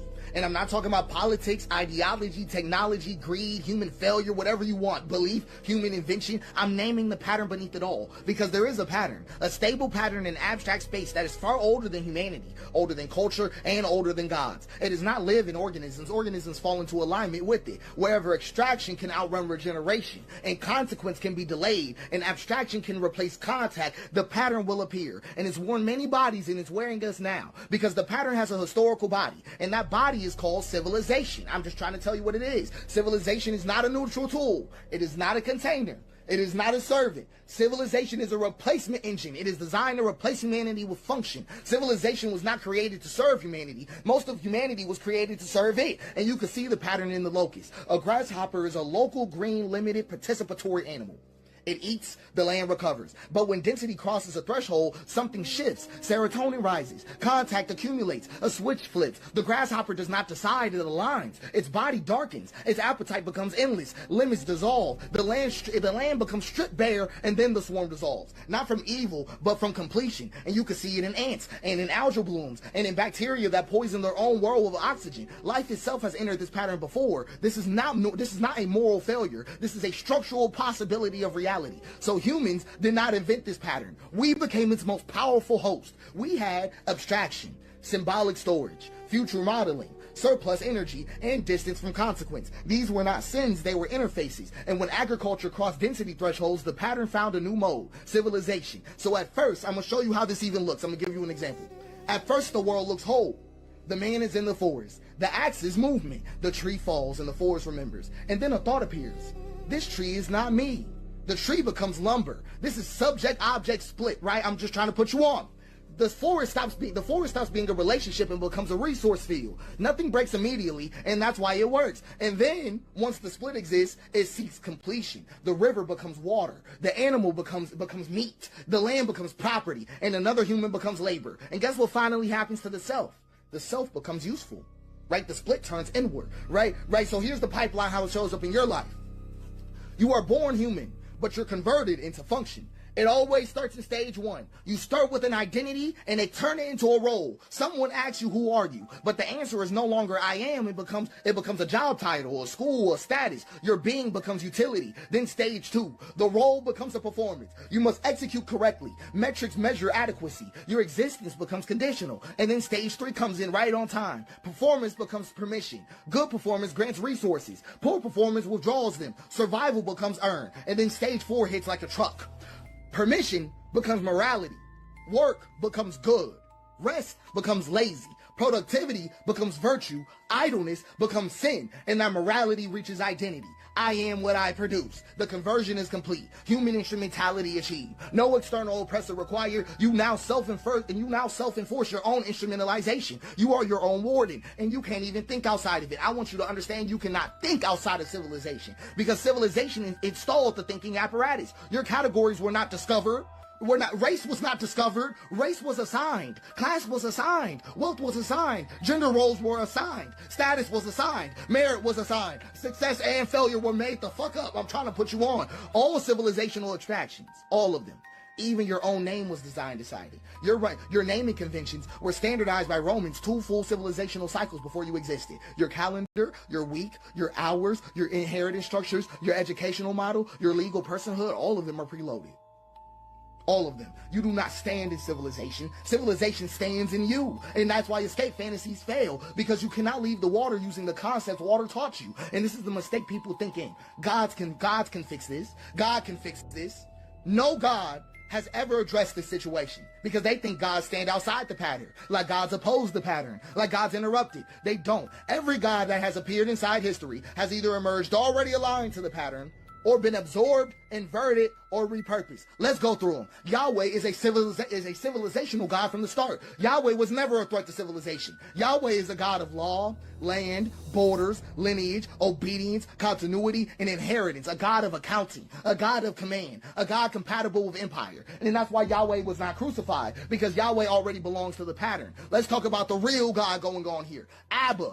Right? That's the interruption that had to die. Because Abba was not Yahweh. Jesus never said the word Yahweh. Abba was presence without a ledger, forgiveness without a transaction, worth without productivity, life without a hierarchy, and love without a boundary, and rest with no permission. Abba dissolved every role. Abba collapsed moral accounting. Abba returned people to participation. And that cannot be absorbed. So it was executed. They did not crucify God. They crucified the interruption.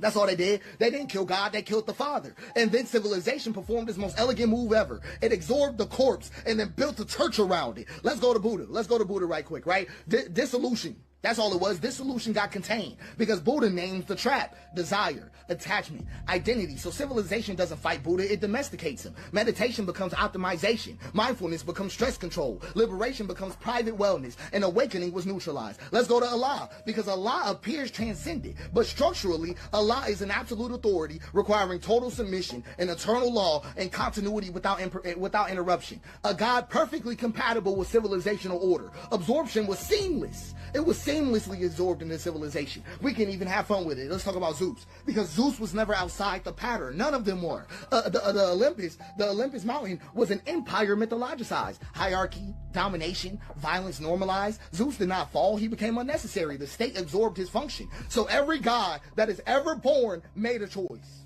remain illegible or become useful. That is the choice of every god. If a god remains illegible, it is destroyed. If it becomes useful, it is absorbed. There is no third option. So I'm just being honest with you. Civilization does not deny God.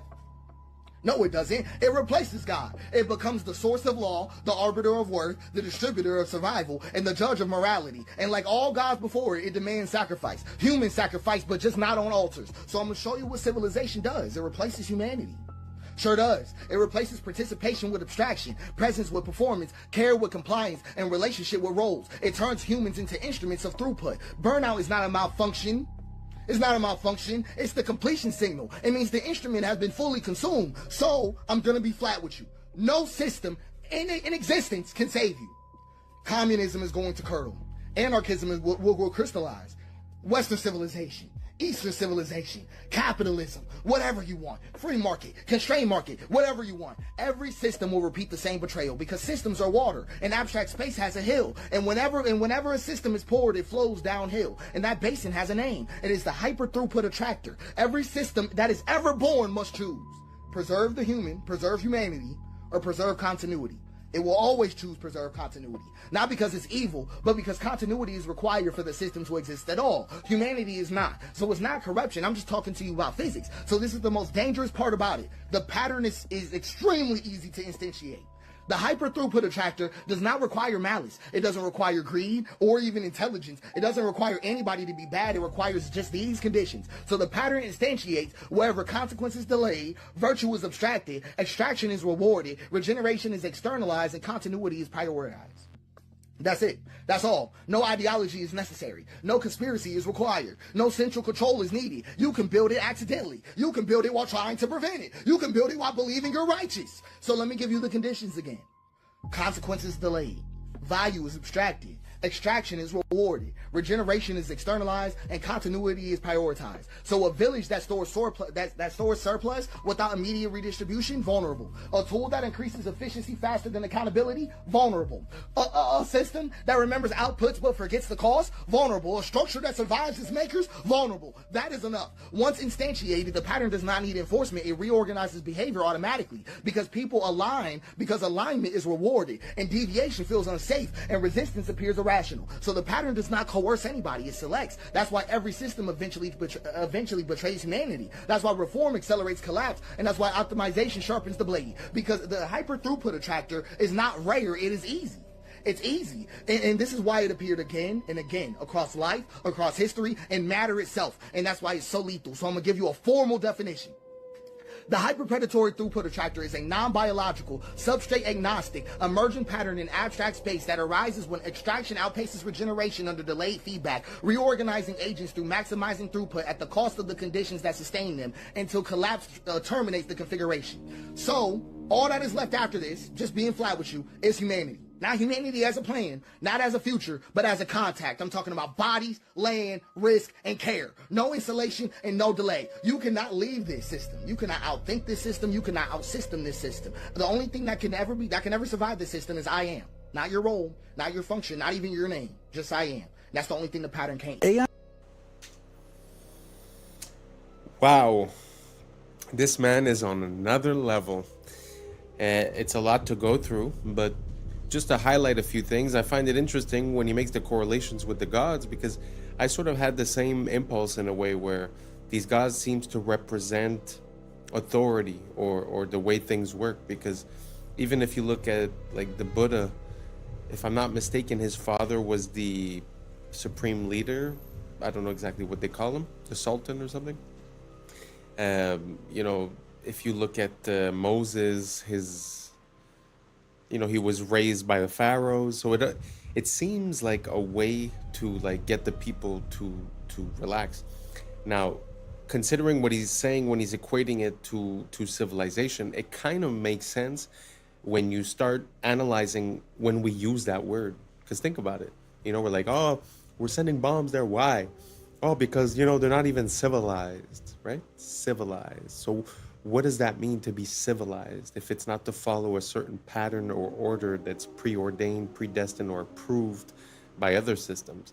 So it kind of makes sense in a way because, okay, one of our biggest problems, in my opinion, my personal opinion, is that we sort of all want to live in the same place. So because we all want to live in the city, we leave the land becomes, you know, up for grabs.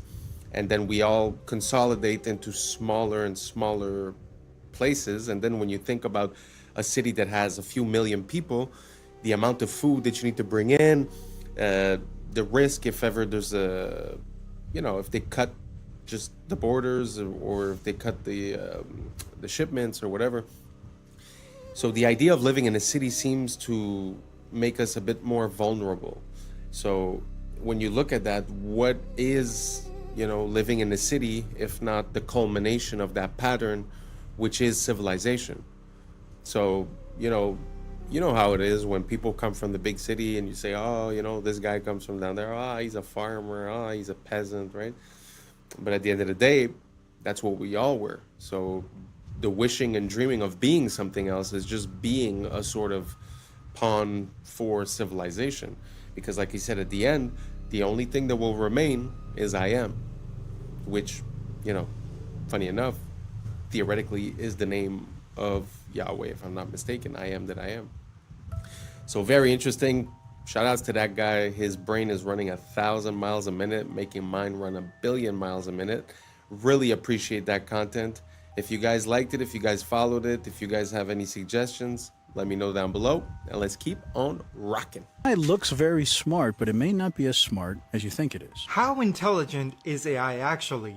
Because look, GPT-5 can pass the bar exam, it can ace medical licensing tests, it can build entire code bases. However, the problem is that all those answers, or some form of those answers, already exist on the internet. And these models have seen these answers during training, so you could argue that they're not necessarily solving, they're pattern matching and remembering. So 11 mathematicians from Stanford, Harvard, MIT, and Yale decided to test this. They each pulled a problem from their current research. This is real math that they're working on right now. Problems they've already solved, but haven't published anything. So there's nothing about it. There's no papers, no forums, no traces, no mentions, nothing. The goal was if we gave these AI models these math problems, would they be able to solve them? So they tried it out with 10 problems, and these aren't impossible questions. They're lemmas and proofs to math problems that PhD students typically grind through. And they gave them to GPT-5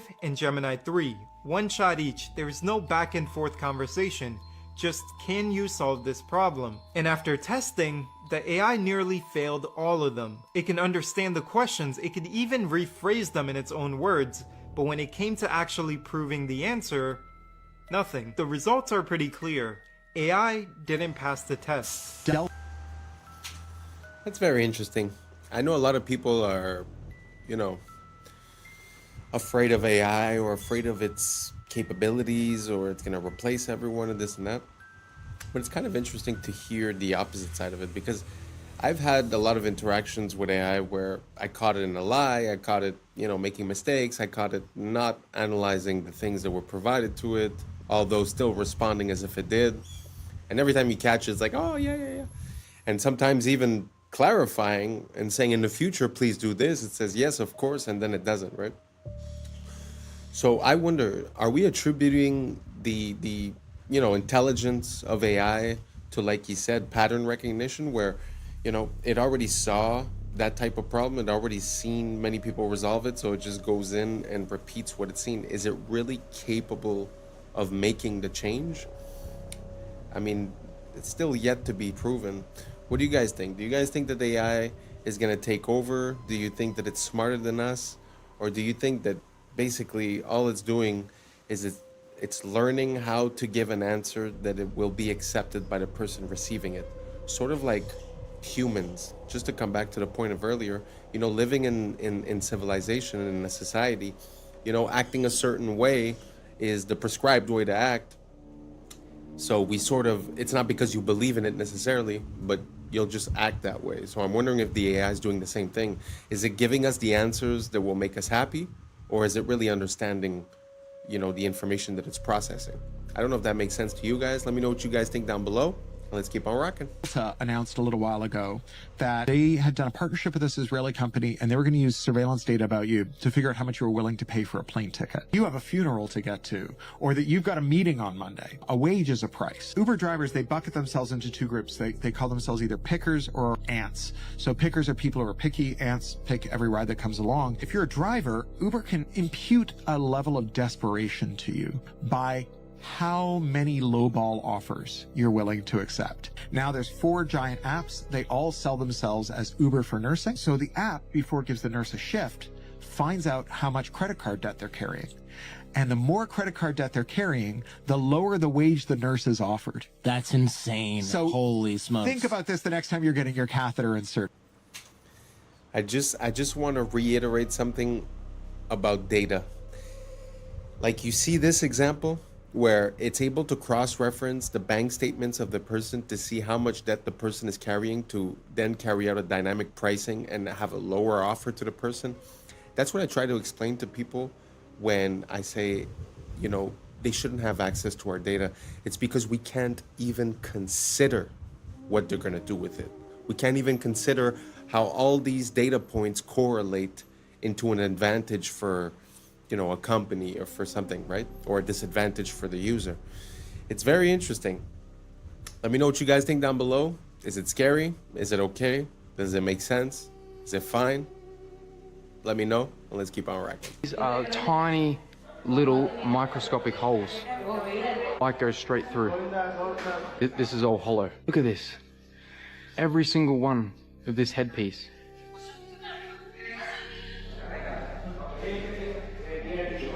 These tiny little holes, man. Light just goes straight through. This is another column that is just insane. All of this is hollow behind. So, allow me to make this clear. Me talking about it's not about whether it's good or evil. That in of itself is a binary spell. That's the trap, the bait, the engineered battlefield of perception.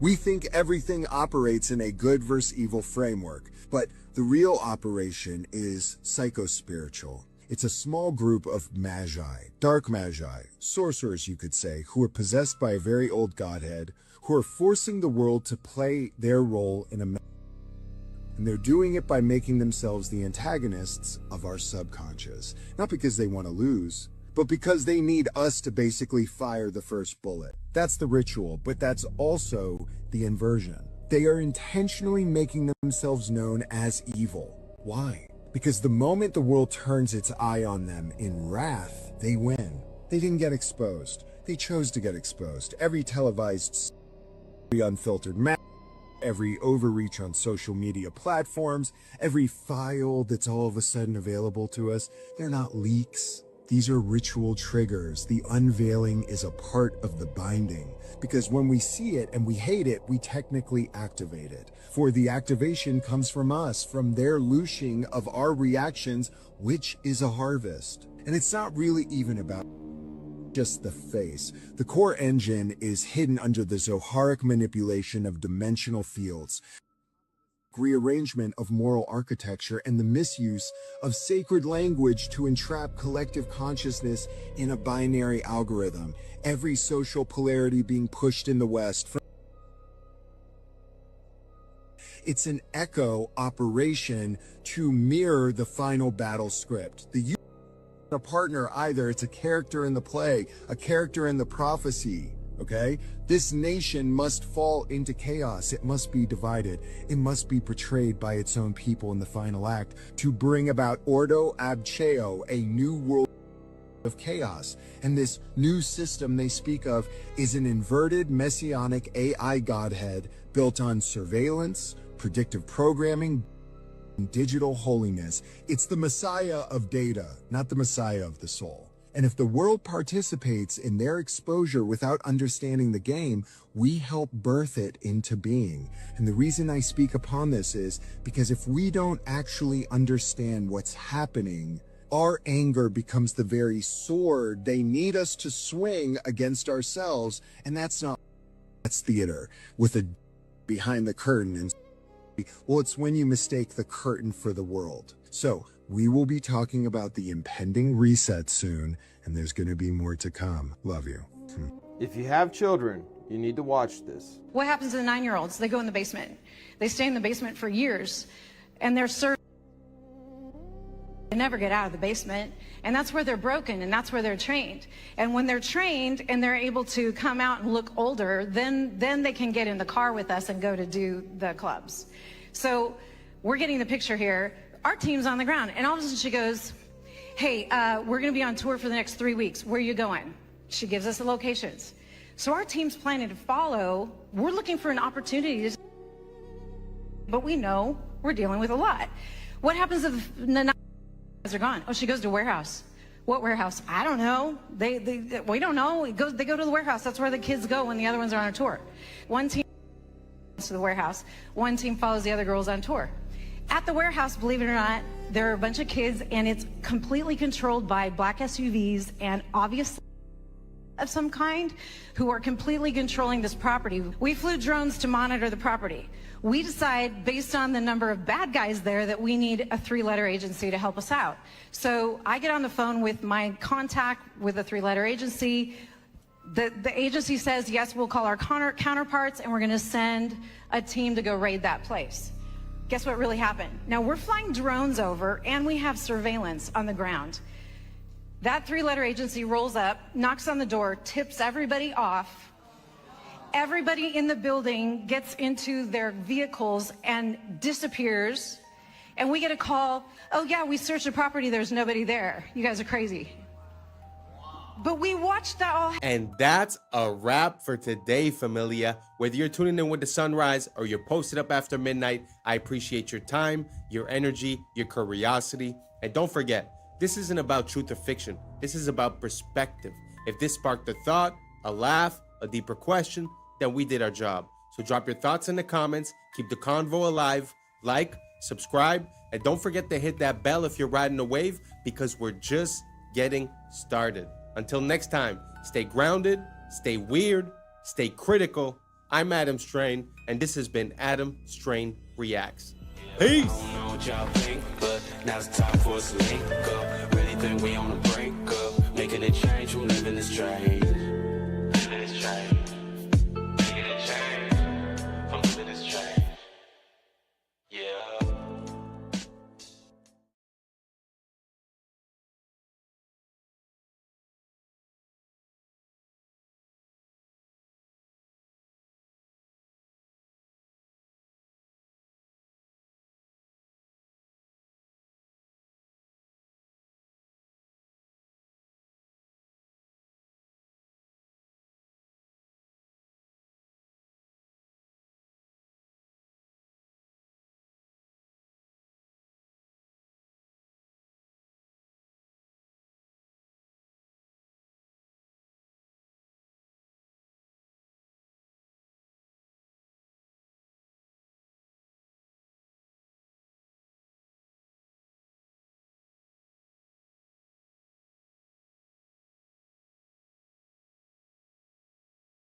Yeah, yeah, yeah, yeah. I was sleeping, had to wake up. Why? Every reason I could think of. God, till the day I keep the ink up. What's up, YouTube? Today, we'll be watching disturbing TikToks that'll make you question reality. So without further ado, welcome to Adam Strain Reacts. Let's get her done. They've been keeping this from you. This is the underground city that was found beneath Los Angeles by a man named Warren Shufelt. It was discovered using a device he invented to detect underground tunnels and caverns. Shufelt mapped out a network of passageways stretching for miles beneath the city. And here is where it gets crazy. His maps indicated a central chamber filled with gold and advanced artifacts.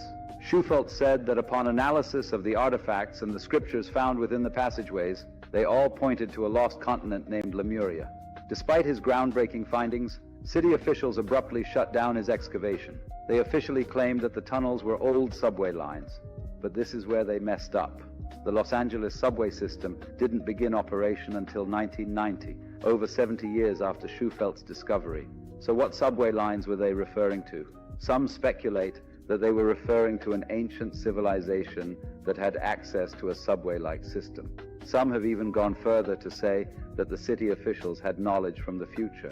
They knew that Los Angeles would eventually have a running subway system in the years to come, therefore it would be the perfect cover-up, perfectly concealing its true origins. Yesterday we witnessed...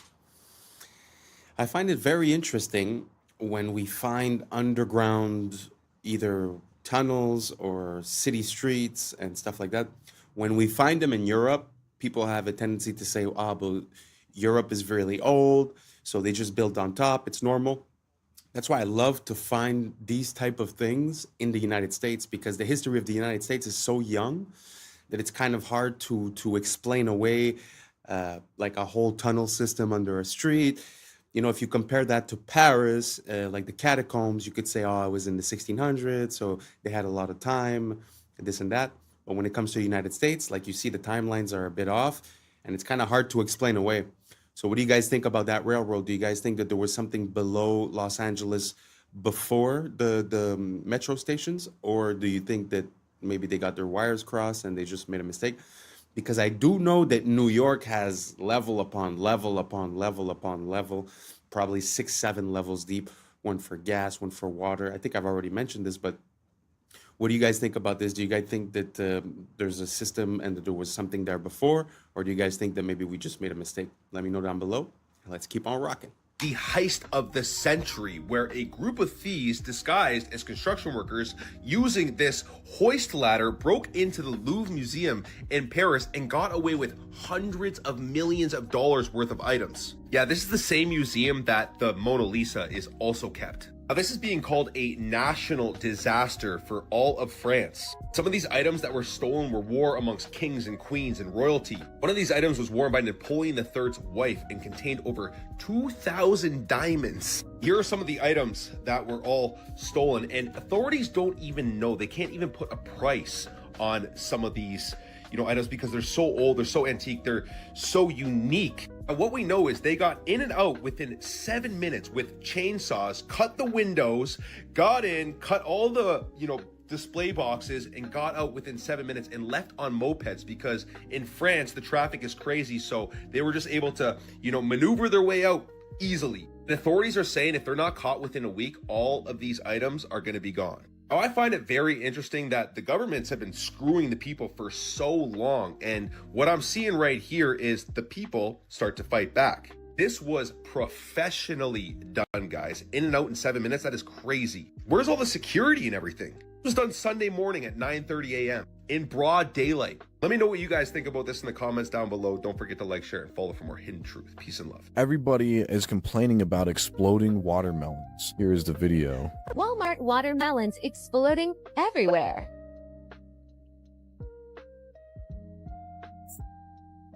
Alright, y'all, so I came downstairs and all of the guts of my watermelon was all over my table, as you can see here. Here it is again. The inside looks crazy. It really looks like it is a man-made watermelon. It doesn't look like...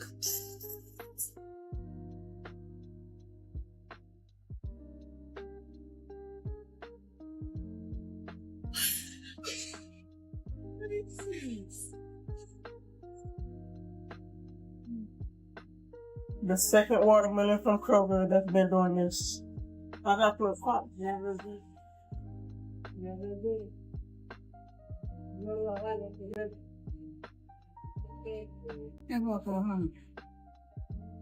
From Kroger.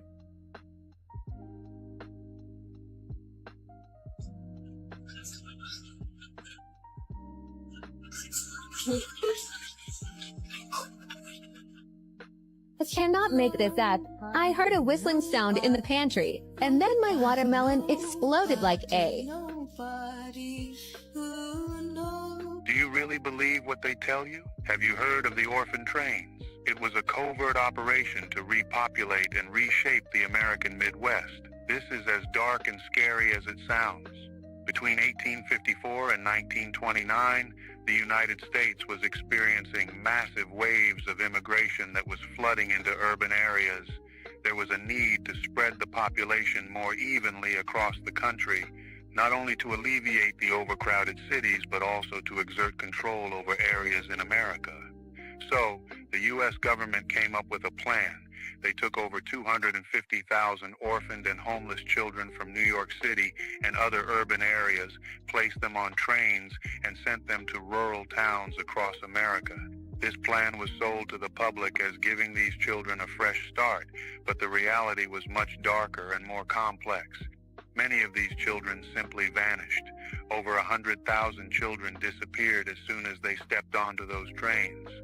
Was this just a result of poor record keeping, or is there a more sinister story behind these missing children? Look through history books and count the fires. Libraries, cathedrals, palaces, hotels, always burning. Coincidence or strategy? Paris, London, Chicago, San Francisco, all scarred by great fires in the 1800s. After the flames, ornate structures vanish. And what replaces them? Concrete, steel, glass boxes. Even in 2022, Easter Island's sacred landscape burned, shortly after reopening to tourists. Always fire, always loss. Fire doesn't just consume wood, fire erases memory. In the ashes, you can write a new story. And maybe that's the point. Destruction as a reset button. A way to overwrite the inconvenient beauty of the past with the cold efficiency of the present. The Grand Canyon is not just an American sightseeing location. There are strange and dark secrets that lie within. Some have even encountered a gateway to a hidden world. In 1909, the Arizona Gazette published an article about an expedition funded by the Smithsonian. This expedition was led by a man named G.E. Kincaid, and he discovered an ancient underground city within the Grand Canyon. But here is where it gets interesting.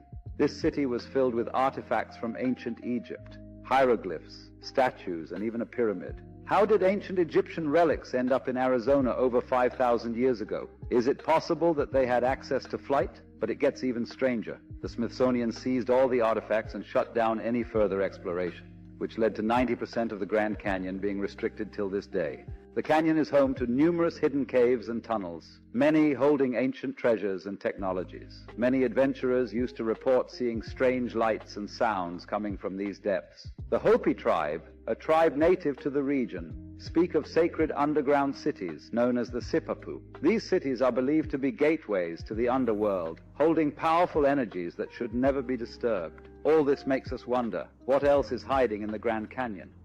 Your name is Roger, yes?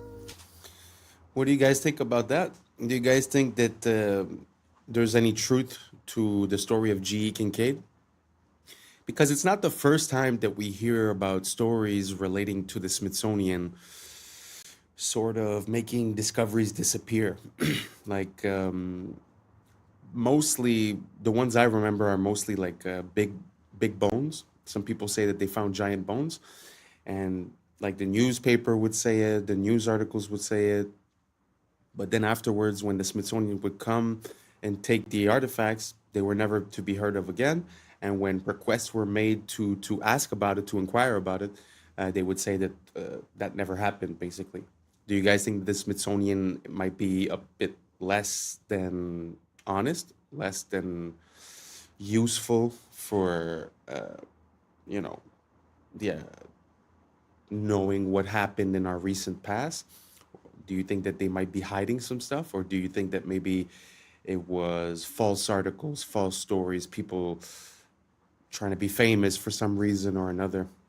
Let me know down below if you have any more information regarding G. Kincaid or any similar type of discoveries, because I have seen other things in the United States, such as the discovery of some Jewish artifacts, which theoretically wouldn't make sense, right, with the timeline and the geographic locations.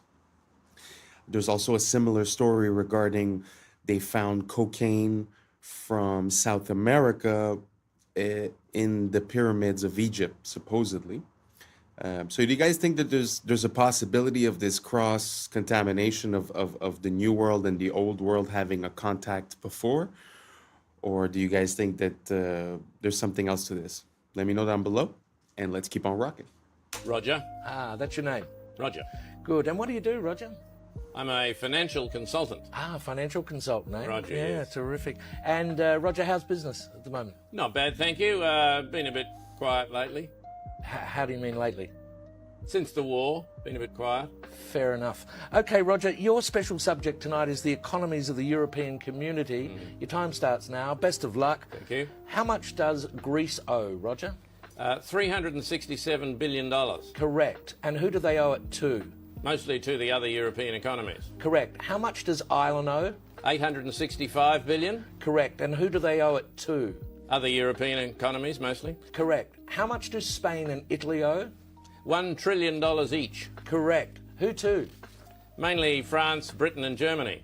Correct. And how are Germany, France and Britain going, Roger? Well, they're struggling a bit, aren't they? Correct. Why? Because they've lent all these vast amounts of money to other European economies that can't possibly pay them back. Correct. So what are they going to do? They're going to have to bail them out. Correct. Where are they getting the money to do that, Roger? That's a good question. I don't know the answer to that one. How much does Portugal owe? Hang on a minute. What was the answer to that earlier question? Just keep answering the questions, Roger. Where is Portugal going to get the money it owes to Germany if Germany can't get back the money that it lent to Italy? Just a minute. What was the answer to the previous question? The question was, how can broke economies lend money to other broke economies who haven't got any money because they can't pay back the money the broke economy lent to the other broke economy and shouldn't have lent it to them in the first place because the broke economy can't pay it back? You're wasting very valuable time, Roger. How much money does Spain owe to Italy? $41 billion, but where are they going to get it? Correct. What does Italy owe to Spain? $27 billion, but they haven't got it. They're broke. Correct. How can they pay each other if neither of them has any money? They're going to get a bailout, aren't they? Correct. And where's the money coming from for the bailout? That's what I'm asking you. Correct. Why are people selling the European currency and buying the US dollar? Because the US economy is so much stronger than the European economy. Correct. Why is that, Roger? Because it's owned by China. Correct. And very well done. And after that round, you've lost $1 million. I've lost $1 million. I thought you said well done. Yes, well done. You've only lost $1 million. That's an extraordinary performance, Roger. I've only lost $1 million. Very well done. And that's quite good, is it? Oh, it's excellent. Sell everything immediately. Quickly. She's... Wow. Like, money rules our life, but when you really break it down, it's kind of funny. Like, it doesn't really make sense. Like he was saying, like, all the countries owe money to themselves, but they can't pay it back. It's kind of ridiculous. At the end of the day, no one's going to get paid, and no one's the wiser, right? So it just feels like some of these big companies that have shell companies, and the only goal is to, like, keep the money moving, right? And as the money keeps moving, everything's fine at the end of the day. Feels like that's what we're seeing, but on a massive scale, as if they're fudging the numbers, hoping that no one realizes. But I mean, at one point, this bubble will have to pop, no? Or we're just going to artificially inflate it forever? I don't know. You guys let me know.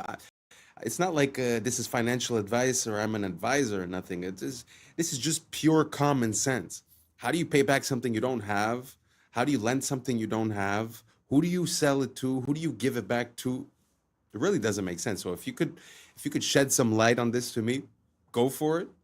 And let's keep on rocking. speaks the real truth about men. You don't want to miss it. Realizing, I think the real thing that they find attractive in women is a woman who is incredibly nurturing. I think no matter how self-sufficient and how masculine a man is, but when a woman takes care or predicts his needs before he says it, he can't help but melt. So if she knows he might be hungry and there's something ready, if she knows that he might be tired, there's a coffee ready, if she knows that he's got work in the morning, he's going to be in a rush, there's a shirt ironed. These kind of nurturing acts makes a man feel loved. And I don't think they realize it because they're so conditioned to not expect that from women anymore and see that as oppressive and see that as toxic. They're just like, oh no, I don't even expect that. But when they receive it, they act like babies, like just received an opened present. They're, oh, coffee for me? Like, you know, like you did that for me? And it's like, oh yeah. And I think they don't realize that that is actually their universal love Men language. are very simple. We're not complicated. We're just looking for a good, godly woman that wants to be with us and take care of us and be for us. And if you agree, type amen. It was a prank. They got a doctor to wake him up and tell him, you're waking up from a 12-year coma. You've been in a coma for the past 10 years. Well, all right. One of their friends got arrested because they were driving drunk and they were passed out. Okay. Because they got into like an accident, hit like a sign But they were or whatever. actually drunk. Yeah, they were drunk driving. So what they did, since he was so knocked out, they put him in a hospital, like simulated hospital room. Okay. They got a doctor to wake him up and tell him, you're waking up from a 12-year coma. Can you hear me? You're in the hospital. You're going to be fine. You're going to be just fine. Wow. Look at you. You just woke up. And he's like, what? What happened? Some time ago, you decided you was drinking. You was out drinking, and you decided to drive, and there was an accident. This accident took place back in 2013. Miss McKee, this is 2023. You've been in a coma for the past 10 years. Well, all right. They've been contacted. They're on their way. But you're going to be taken care of. You're going to be all right. Make sure. Let me check on my colleague. Make sure he's in here. He's going to help you better make a transition from where you've been to where you need to be. It's all right. Just try to relax. And then another doctor came in and started slapping his. That's why you don't drink and drive. That's why you don't drink and drive. Close your eyes. You feel this? You feel that? A little bit. Feel that? Feel that? Feel that? All right. You feel that? Yeah. See, yeah. Feel that? You feel that? Yeah. Dude, look. You're 5 feet you out. 5 feet you out. Wait, did y'all forget about that South? I don't know who they got the right to do that from, because theoretically that guy should be going to jail, right? But man, people do need consequences to their actions. Like, this is a weird situation, but I'm sure he's gonna think about it twice before he drinks and drives again. Sorry, I just found that super funny. Let's keep on rocking. Antarctic magnetic anomaly. Well, listen to this, y'all. Check this out. All right, I don't really even know how to put this, but does anyone know anything about this massive energy wave that seems to be emanating from Antarctica? There's a video going around as of yesterday, October 12th, showing this powerful, huge circular pulse of energy, this wave that seems to be stemming from Antarctica, stretching like allegedly 6,000 miles north over Australia. It looks insanely powerful, and it is very odd, and I'm trying to get more information. I mean, some people say it's just a glitch. Some people say it's some sort of pressure system. Others are convinced it's something else entirely.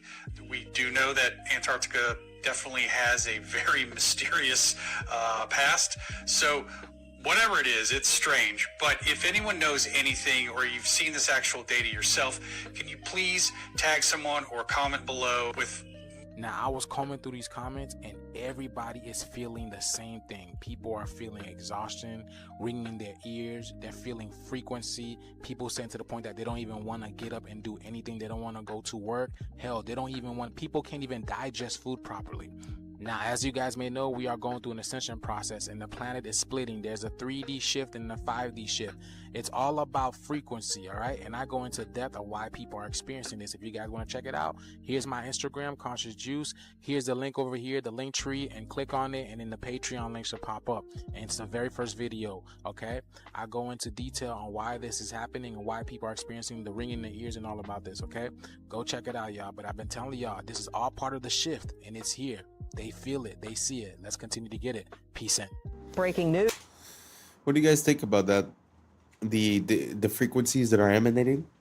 Do you guys think that maybe it's a mistake with the tools that they're using to make their readings?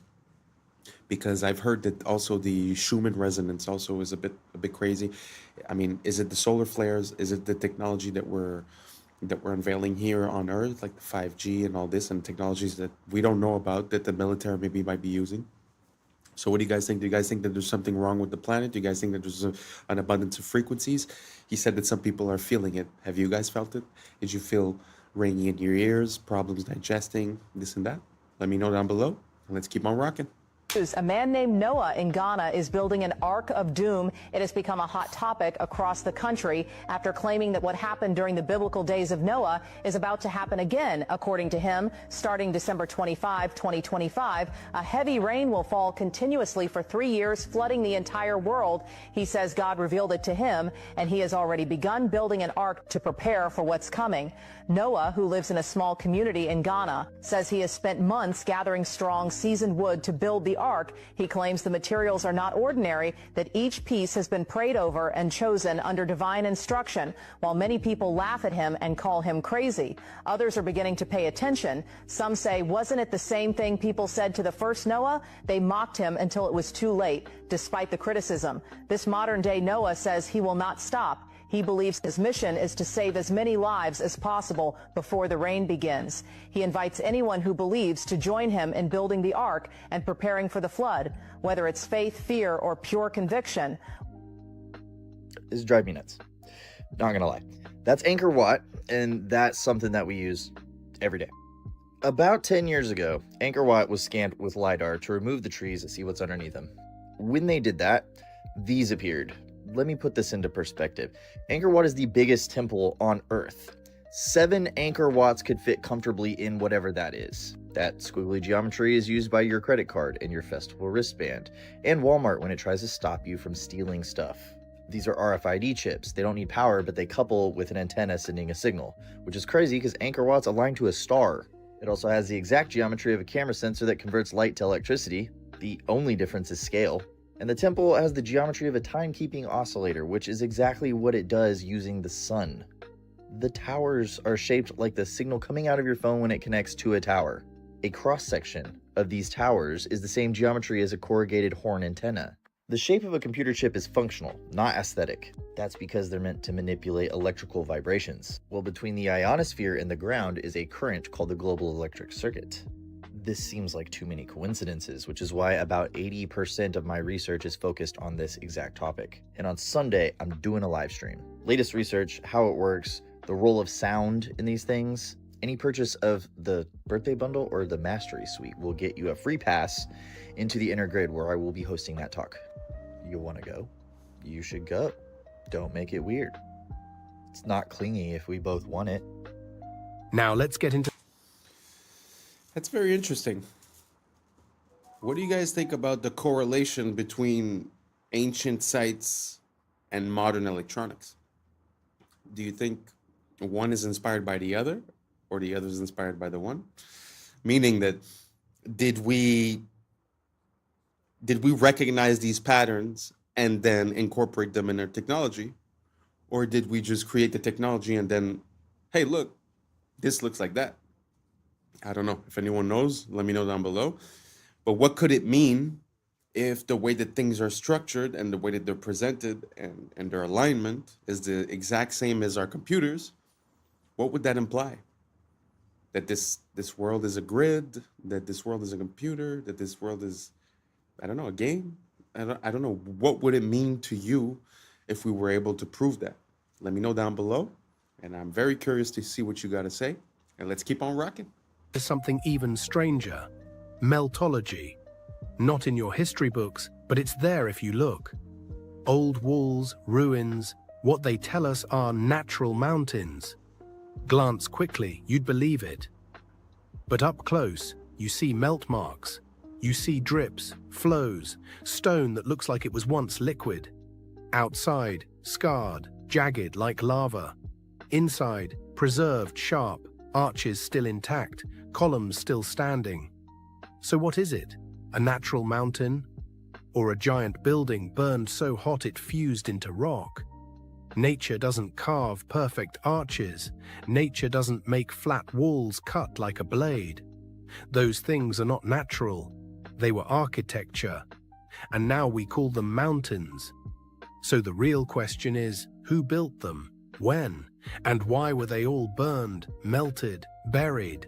1923, these local authorities that were sided with the USSR, they come into this Ukrainian village and they tried to get the people in this village to sign a petition to basically get rid of their church. What it was met with was everyone protested it. And they're like, get out of here. We're never signing that. We're never shutting down our church. So the authorities left, but they left and they were really mad. And right outside the village, there was this giant wooden cross, the metal figure of Jesus on it. One of these police officers, they struck the side of Jesus on the cross, instantly started pouring out blood. What? Freaked them out. They ran away from it. Word spread real quick. And by that evening, over 30,000 Christians in Ukraine gathered around this cross and were praying. For weeks, these soldiers, they kept on trying to remove the cross. And they said that they were not able to because they felt an invisible force pushing them away. Wow. And this Jewish doctor, he's like, I just want to see this. And so he goes and collects a sample, tests it, and he's like, it's blood. Oh my gosh. There's blood pouring out from the side of Christ. The USSR,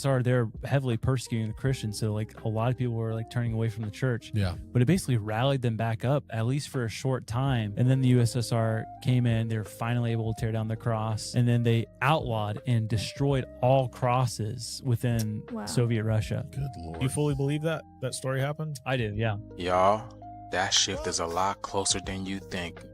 What you're witnessing right now is not just a light in the sky. This is the cosmic breath of the black sun, the hidden heart of creation, pulsating beneath the crust of the earth. These auroras, they are not decoration, they are communication.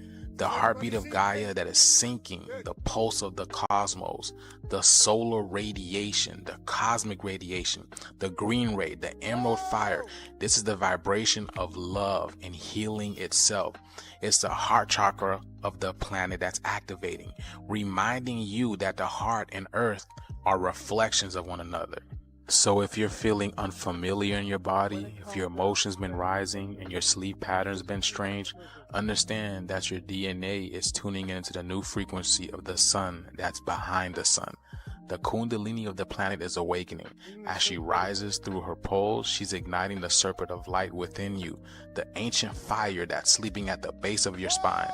These colors are not random. These are cosmic codes. Every shimmer of violet, gold, jade, that is intelligence, a sacred language of plasma that we have forgotten, and it is rewriting the magnetic song of humanity.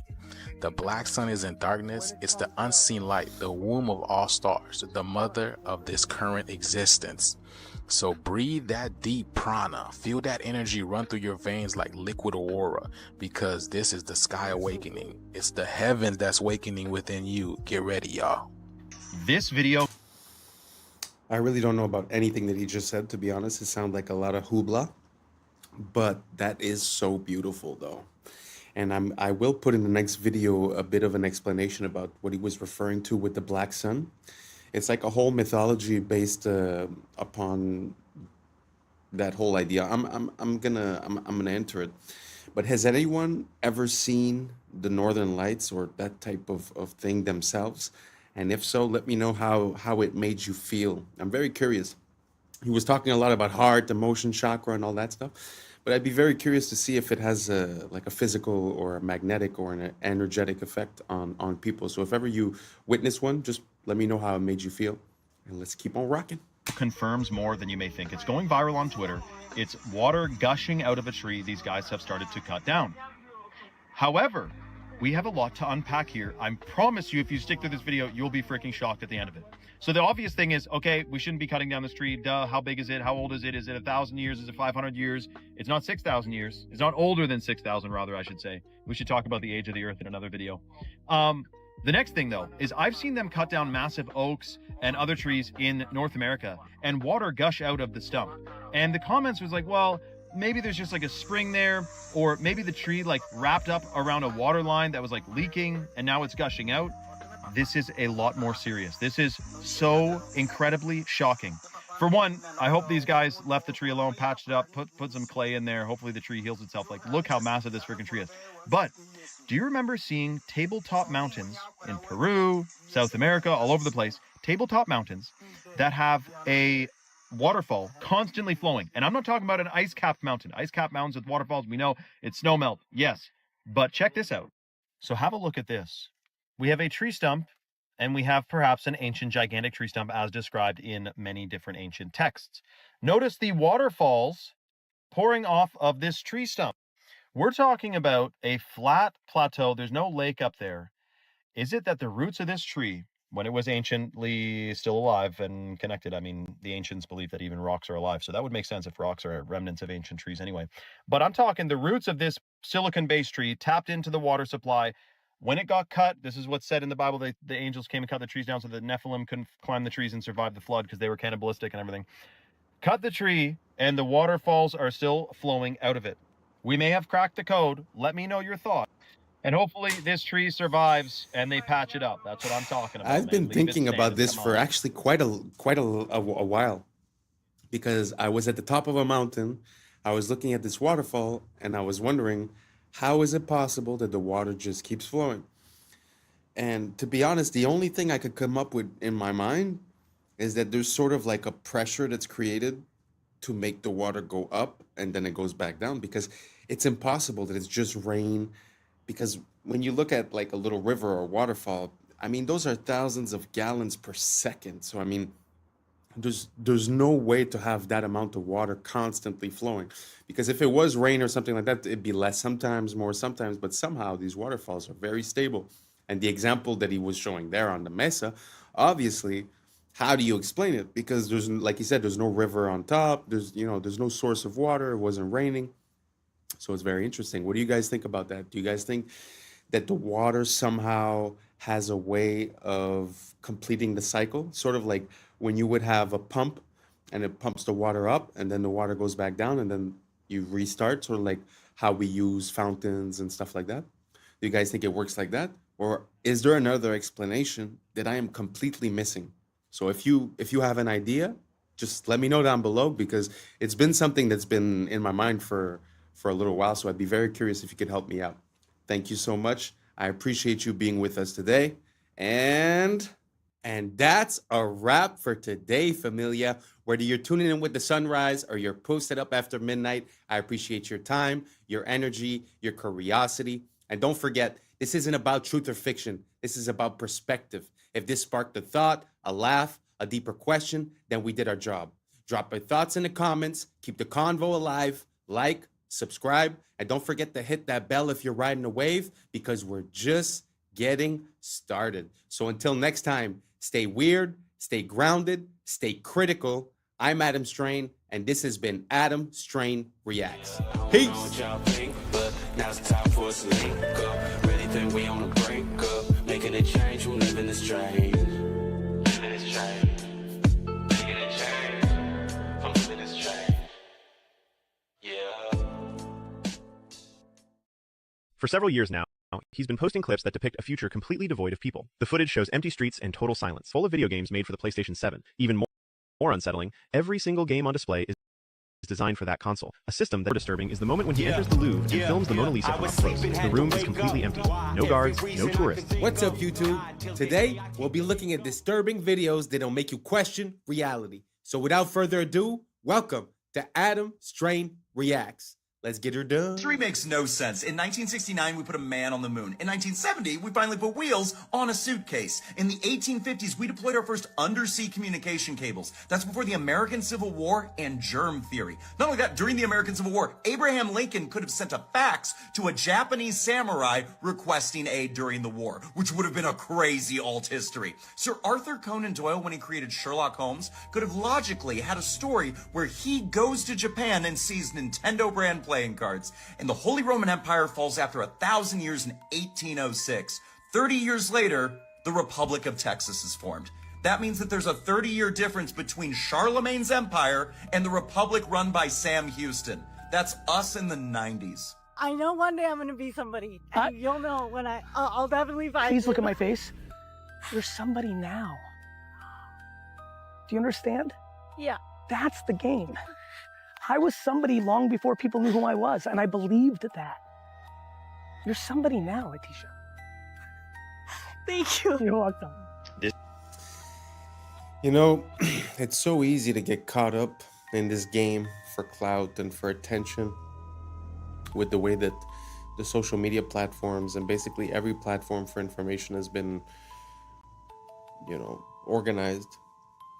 I find that to be a very beautiful message, because at the end of the day, we're looking for all this attention, but, does that attention translate into being a better person, into valuing the things that you already have? I don't think so. I found that to be super beautiful, especially coming from a successful person to an unsuccessful person, that you have to find a way, even if you were to use these platforms, to transfer something that is a strength of yours or that is yours. So I encourage everyone to, if you're thinking about jumping into this game, at least try to find something that fits you as a person. Don't just do what gives you results. Try to find something that is yours, that you could apply in a way to get the results. I don't even know if I'm making sense. Let me know what you guys think down below. Let's just keep on rocking. This video is going viral on Twitter right now. This is a principal. He just did a tap of the shoulder tricked the kid. Then now he is embracing him. You may be thinking, what's viral about this? Well, in this next clip, he sits down next to these students and has a lovely conversation with them. People are wondering what exactly was being discussed. Here, he gives the kid a little bit of a ride on a wheelchair. Woo! What's with this principle? What is the common denominator here? High-fiving students, being a good role model, loving every child as if they were his own. What's with that? We need more of this. You may be thinking this video is going to take a dark turn, but look, this principal, lovely guy. This is going freaking viral. This video has 50 million views of just clips from the cameras. This teacher, principal guy, doing a freaking good job, man. Now, when I see this type of thing, this is what I think of. Dear soul, but in an institution, I will say I am not a fan of the modern education system. I do believe it is intentionally flawed. It's supposed to make efficient factory workers. It has nothing to do with making you educated and critical thinking. That doesn't exist. So he's a dear soul in a system, and he's making the best of it, so God bless his soul. The Grand Canyon is the real Giza Plateau. Look, this is what we mean when we say meltology. All of this area is desert because there was a motherboard meltdown. The Earth is a grid, a motherboard. It has melted down several times. This is from one of the most recent meltdowns. After Israel was divided within, it imploded and became open for attack. As you can see, all these people are Shemites. Edomites, Moabites, Ammonites are still all from Shem, even though they were supposedly enemies. Like Ashur, who fathered the Assyrians, who were also enemies. So all Israelites are Shemites, but not all Shemites are Israelites. Since they didn't get along, civilization fell apart. Edom is synonymous with Mount Seir. Mount Whitney is Mount Seir in the Sierra Nevadas. Edom is Rome. Edom destroyed the temple, the Israelites dispersed, and order continued to decay. These are melted buildings. Obviously melted buildings. These so-called pueblos are remnants of a melted metropolis. The survivors of the meltdown found refuge in these pockets of survival. Egypt is Mitzrayim. That's where we're getting Mississippi or Mitsori. This is Hamite land that stretched all the way to the Grand Canyon in Sedona or Sidon. Moab is said to be east of the Dead Sea in the Bible. Moab, Utah is east of the Dead Sea. The Moabites are the Moors. Moab's mom was his sister. He was a product of inbreeding. So Edom, which is Rome, took Jerusalem in 70 AD, which is actually 1070. And Rome, or Edom, fell in 476, which is actually 1476. The Spanish. Wow, that's pretty interesting. I've seen quite a lot of parallels between Egypt and Rome and the United States. So it really pushes me to re-question this whole narrative, because from what I understand, Washington, D.C. at its inception was called Rome, Maryland, so the land of Mary. So it seems like there's this old mythology that's involved, or at least encrusted into the naming or into, because I mean, even a dollar bill has the Egyptian pyramid, right? So I never could make any sense out of that. Let me know what you guys think down below. You think it's possible that the old world is the new world and the new world is the old world?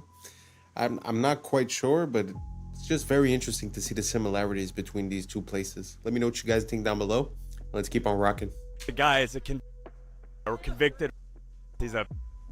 Trump attaqué au Golden Globe, c'est loin d'être un accident. Regardez comment ça fonctionne. Mark, what's the pin? Mark Ruffalo exécute un rôle. Il doit pousser le mouvement Be Good avec son pin.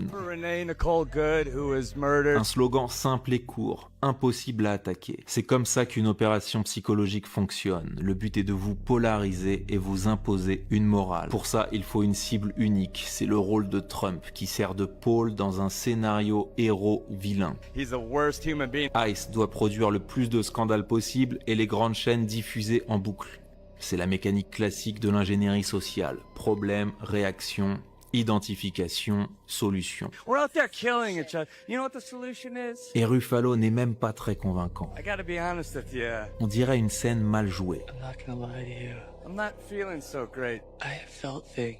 Faire semblant, c'est son métier. I don't know. I can't keep pretending. It's driving me crazy. Dans Shutter Island, Now You See Me, il a le rôle de l'architecte de la manipulation. The more you think you see, the easier it'll be to fool you. My job, to take your attention and use it against you.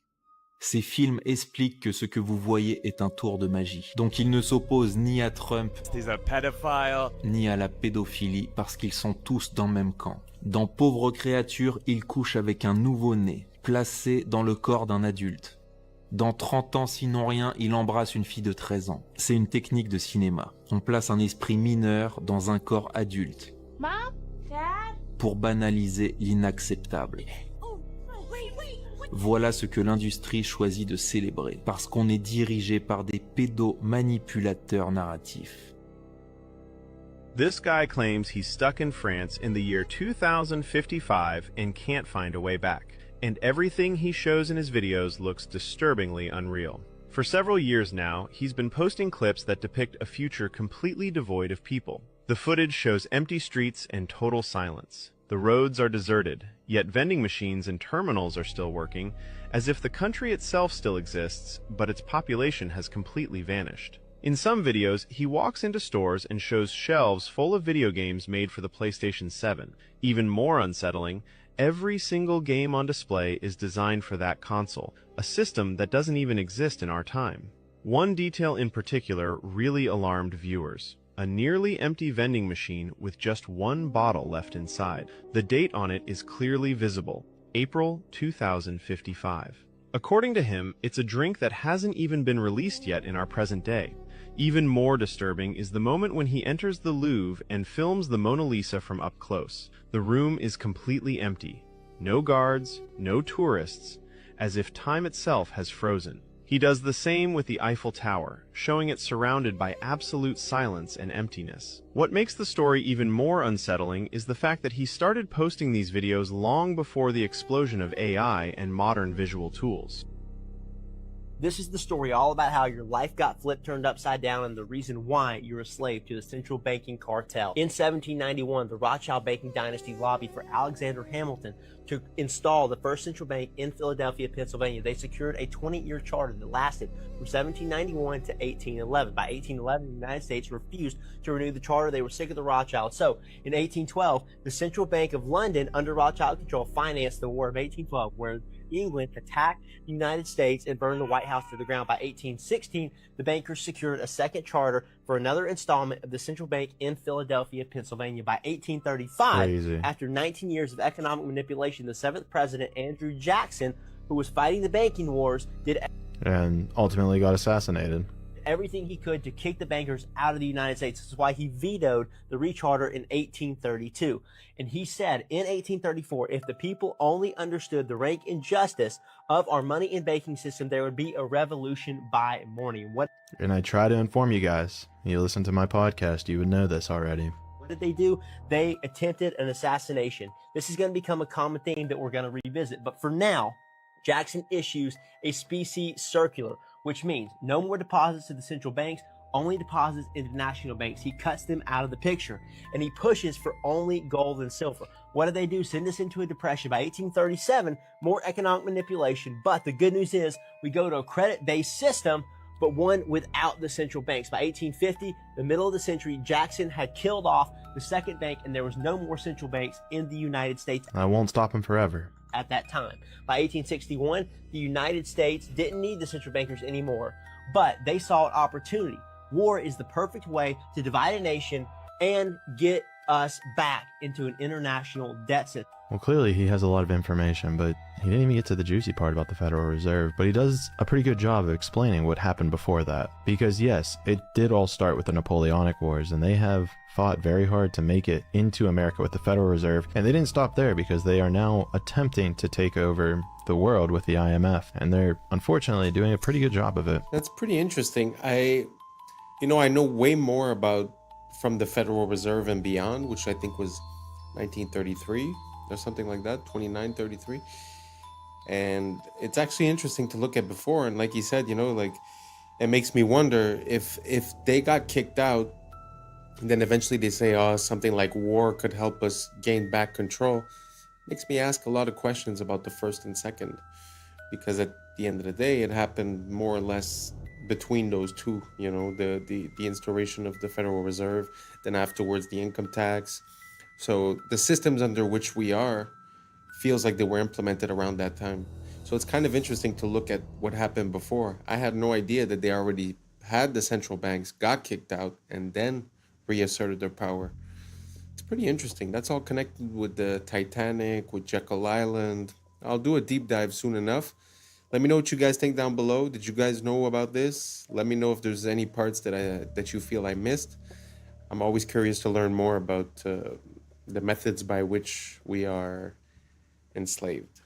Let me know down below. Let's keep on rocking. Rare images that'll make you say, damn, that's rare. This was the unbelievable moment Devin Stratton, a skier from Utah, survived a 150-foot fall from Mount Timpanogos. In China, police officers aren't issued firearms, so this is how they subdue dangerous criminals wielding knives with the power of teamwork. Score 1 for Disney. It's almost impossible to believe that the scale of damage done to these engine blades was caused by a flock of birds. This horse is so well trained that it is able to protect its owner from a hostile mother cow while he routinely tends to her newborn calf. This is a theatrical demonstration of how the Victorians relieved themselves in the 1800s using a fancy porcelain pot mounted underneath furniture known as close stools. Hold on a second. They didn't wipe? In early 2024, doctors at Massachusetts General Hospital treated 3 people with recurrent glioblastoma brain tumors using a brand new drug. A single dose of the new cancer drug made the brain tumor almost disappear in just 5 days. Ever pictured a real Jurassic Westworld crossover? This amusement park uses a robot dog in a Triceratops costume to play with the kids. Thank you, Michael Crichton. This was the moment a fan assisted his favorite wrestler, Negro, using his wheelchair to prop him off the ground, stopping what would have been a direct disqualification criteria in this match. This is a photo of a LAN party from 2003. I know it smells crazy in there. Now here's something you don't see every day. This electric SUV can run Contra with its rear lights through advanced programmable rear light system. I've never actually seen anyone play Contra without the cheats. This was the moment an explosion hit the Oceana water park in Gothenburg, a water park that was under construction. But seriously, man, how do you even get a fire at a water park? So this is weird. In July 1518, hundreds of citizens took to the streets of France, breaking off into a form of hysterical dance that lasted several days and led to numerous fatigue deaths. The exact cause of this bizarre dancing plague remains unknown to this day. Watch how easy it is to cut a shard of glass underwater compared to air. This is due to a scientific principle known as the rebinder effect, where water molecules interact with the surface to accelerate crack formation and control shattering. This is aerial footage of a scenic river canyon in Iceland. The ecosystem is so delicate here that stepping on the moss is prohibited by law in an attempt to preserve its lush landscape. When a specific nerve cord is severed, a mosquito has no sense of being full. It will continue to consume blood until it quadruples its body weight, whereupon it explodes. This is a rare sighting of a melanated fox, popularly known as the silver fox, a unique variation of the standard red fox species, existing as less than 10% of their entire population. Man, it's really heartbreaking when you realize that Chadwick Boseman filmed all these incredible stunts for Marvel's Black Panther while battling stage 3 colon cancer, a real-life superhero. Rest on, legend. This isn't a behind-the-scenes from Sharknado. This is the famous Headington Shark, a fiberglass structure erected in England on the 41st anniversary of the Nagasaki bombing as a bold anti-war symbol. Took me a moment to realize this wasn't the aftermath of a lethal shark attack. These are pelagic tuna crabs, a vital marine species known for their bright red hue and their affinity for moving in massive swarms.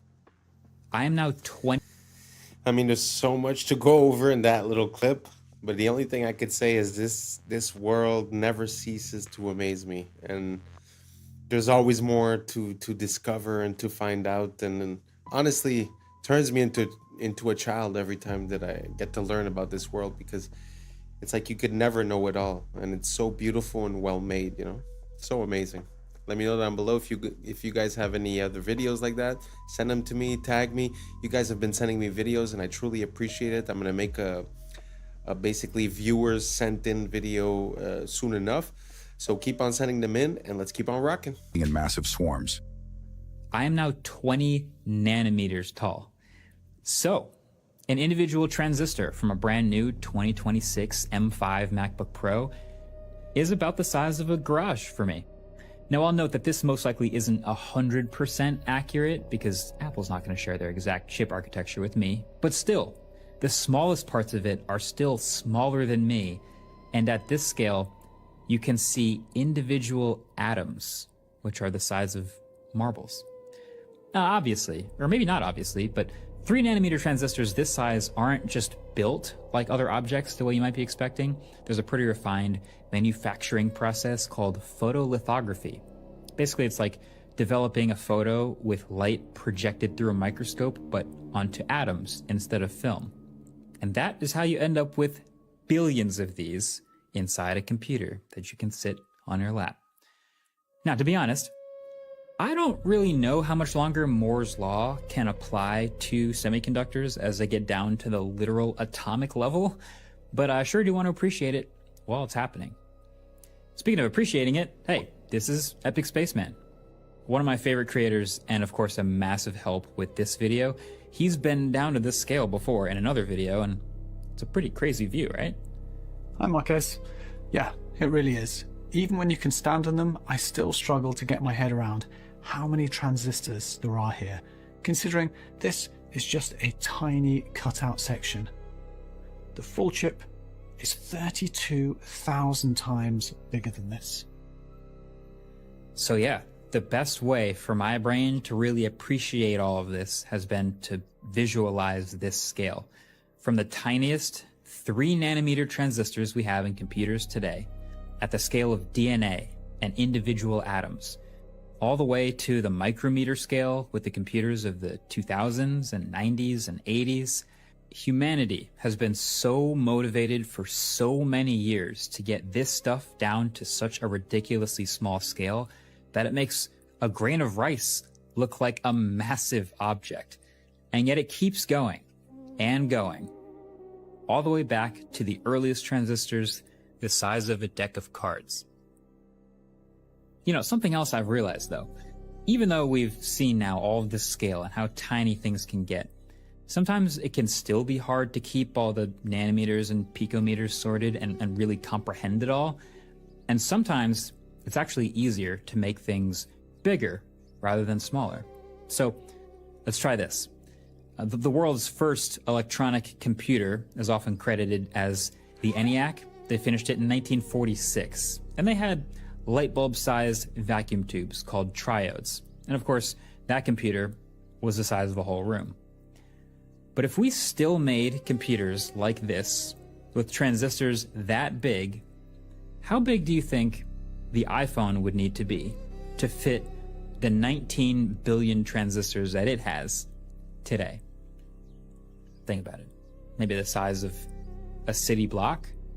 Or what about the size of the entirety of Central Park? Keep in mind, you need to fit all these billions of transistors. Wouldn't it be crazy if we carry around the equivalent technology of a phone the size of the city of Manhattan? Well, the reality is these are all still too small. Your phone, with the technology from 80 years ago, would need to be the size of the state of New Jersey to fit them all. This progression of technology has given us a computer the size of a US state 270 miles long and shrunk it down to fit in our pockets. Thanks for watching. See you in the next one. Peace. Wow. To think to scale like that really makes me think of when I first understood, well, understood is a big word, when I first got confronted to what $1 trillion would look like, and what $1 billion looks like, and $1 million and 100,000. Basically, to count to 1 billion takes years, and to count to 1 trillion, like just going 1, 2, 3, would take 32,000 years. From what I understood, it was like stacks of $100 bills stacked together the height of the World Trade Center, something like that. That's $1 trillion. It's like beyond, and now we talk about it as if, oh, it was just something, you know. And also, it also makes me wonder about the fact where we find the patterns of these transistors or of these circuit boards within ancient sites, like in Egypt or Philippines or any place where they have ancient stuff. Like there's a connection there. There's something about the placement of things that are conducive to energy transmission. And I don't know, there's definitely something there, and very interesting. Let me know what you guys think down below, and let's keep on rocking. Oh, what else can we do? Let's put everything. Because soy will increase estrogen, reduce testosterone. What else can we do? Let's put corn in everything. As a matter of fact, how do we get corn in everything? I know. Let's pay the farmers with massive subsidies to grow corn. You wonder why you're so tired? Look at what you're eating. Want you that tired? Look at these people. They're in their 90s. They're not sitting around going, I'm tired, so tired, so tired. Why? Because they're not doing what you're doing. They're getting you to do it, but they're doing something different. They're staying away from the things that are suppressing you and making you. It reduces your and makes you more. You're not gluten tolerant. Strange. Why can we suddenly not tolerate as a society? I went to the Columbia University. It was a conference symposium on with a bunch of researchers and physicians, and they're talking about, we don't know what it is causing this rise. I went up to the microphone and I said, do they spray brain? Like the chemical, the doctors and researchers turned around and looked at me, they're like, they don't spray. I would kill it. And I was like, okay. And I went and I sat down. A scientist from General there to promote their free Cheerios. So he found me and he said, yeah, they're spraying on a lot of the grains. We know there's a problem. It's going to take 2 decades to reverse. Okay. Like 2 decades. I said, well, everyone's going to be gluten intolerant, and maybe because people are this. I always say it, man. There's definitely something wrong with not only the food, but our relationship to it. You know, as much as I agree with the first guy saying, oh, you know, the rich people aren't tired. Yeah, well, you know what? I feel that within the people in my environment and my surroundings. Some people could have an easy job and at the end of the day still say, oh, I feel tired and this and that. I think it's also a thing of mind state. You know, like I used to work 7 days a week for a while. I had my own business, and you know, obviously you're tired because you're there 12 hours a day. So I would go from work to home to work to home. And eventually I said, you know what? From now on, I'm also going to try to live. So when someone would offer me something after work, I'd always say yes. And the funny thing that I realized is that by doing more, somehow I had more energy. And since then, I've sort of changed my perception towards events. And that tiredness is gone. The energy is up. Now, all that being said, we're going to put it to the side. There definitely is something wrong with the food. And, you know, the fact that the people that provide us with the food are running under a capitalist system or way of, you know, operating, it makes it super logical that to maintain profits and not necessarily raise the price, you would lower the quality of what you're offering. So all that to say, I understand that it's their fault in a way, but really we vote with our dollar and with our dependents.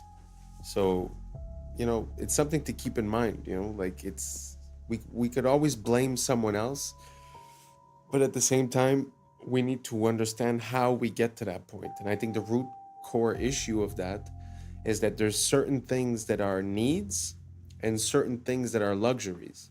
If we apply the same system to both, it's kind of normal that we get the same results in both. So I encourage everyone to rethink our relationship with not only the food, but the people providing it to us, and try to think of ways that we could do it ourselves or just not encourage them, and try to figure out why we are here. So that was it for today. Thank you so much for rocking with us. And that's a wrap for today, familia. Whether you're tuning in with the sunrise or you're posted up after midnight, I appreciate your time, your energy, your curiosity. And don't forget, this isn't about truth or fiction. This is all about perspective. If this sparked a thought, a laugh, a deeper question, then we did our job. So drop your thoughts in the comments, keep the convo alive, like, subscribe, and don't forget to hit that bell if you're riding the wave, because we're just getting started. So until next time, stay grounded, stay weird, stay critical. I'm Adam Strain, and this has been Adam Strain Reacts. Peace. Now's the time for us to link up. Really think we on a break up. Making a change, who live in this train. Living this train. Making a change. From living this train. Yeah.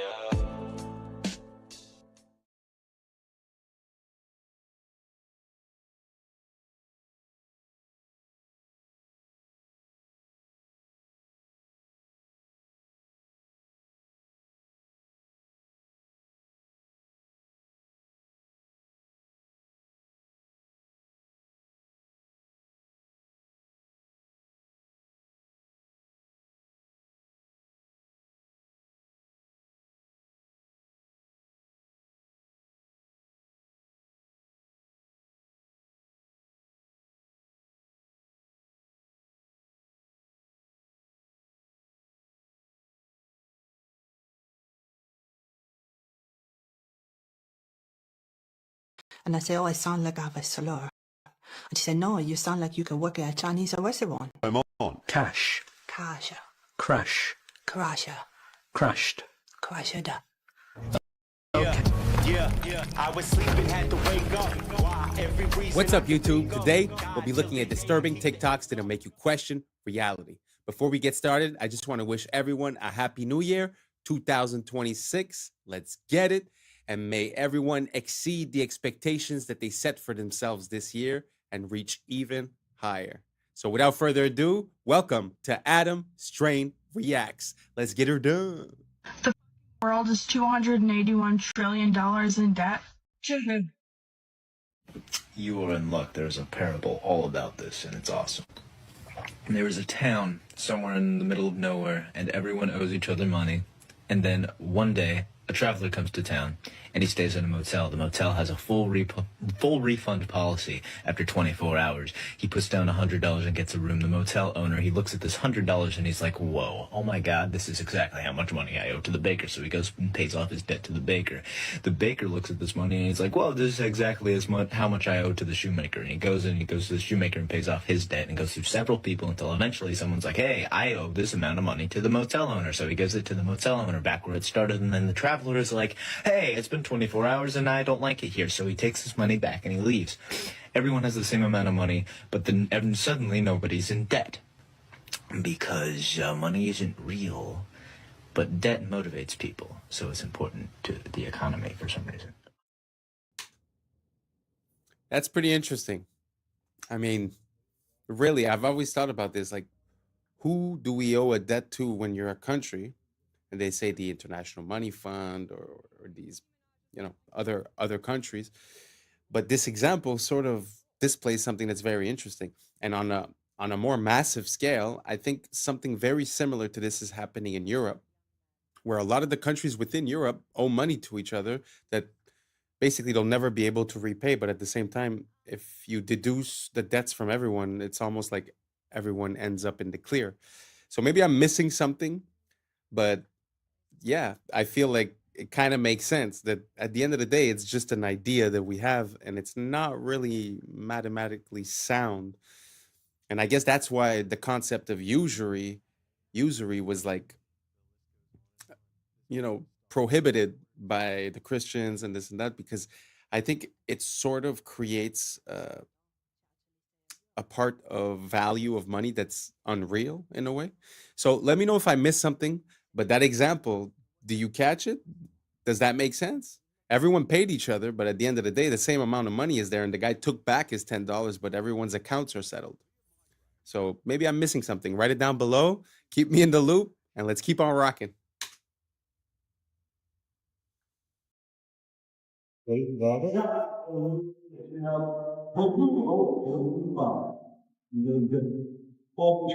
Gosh.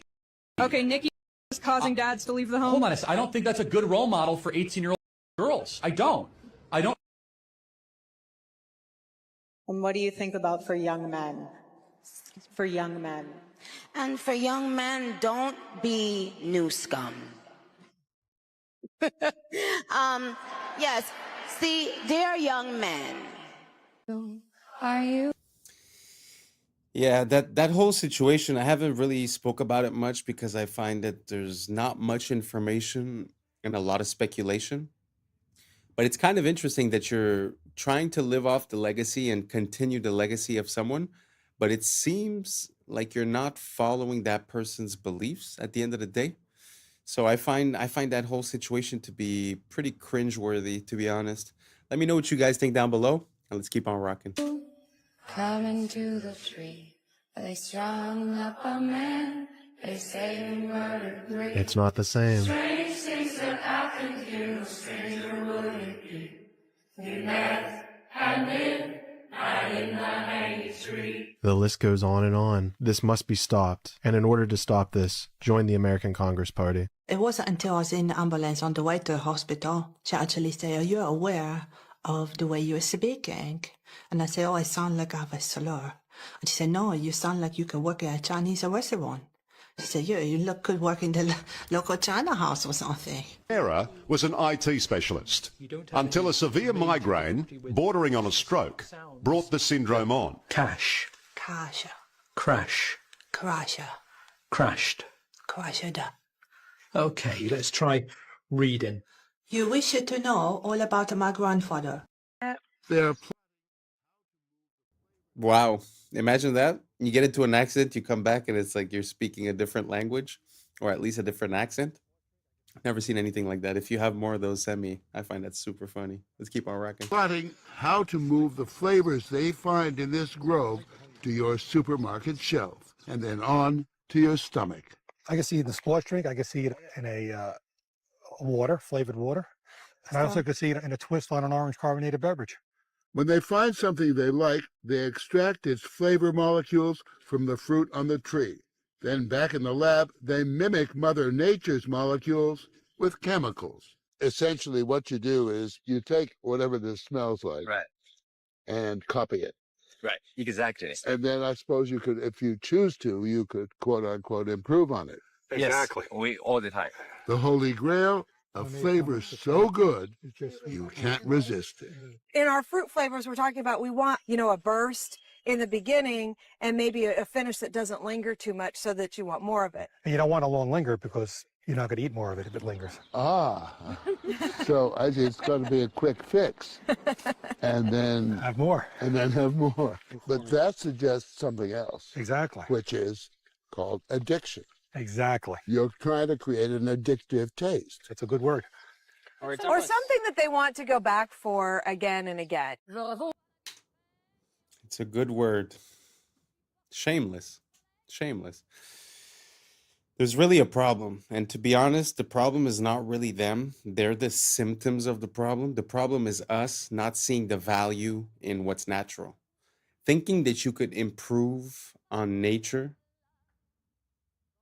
I think is a mistake, and the fact that we continue to consume these items just gives them more money to hire more people like this and continue the process. So I think the only way that we could really find a solution to this is voting with our dollar. If you compare the same thing in the States and in, let's say, Spain, one of them is going to use natural ingredients and the other one is going to use all these chemicals.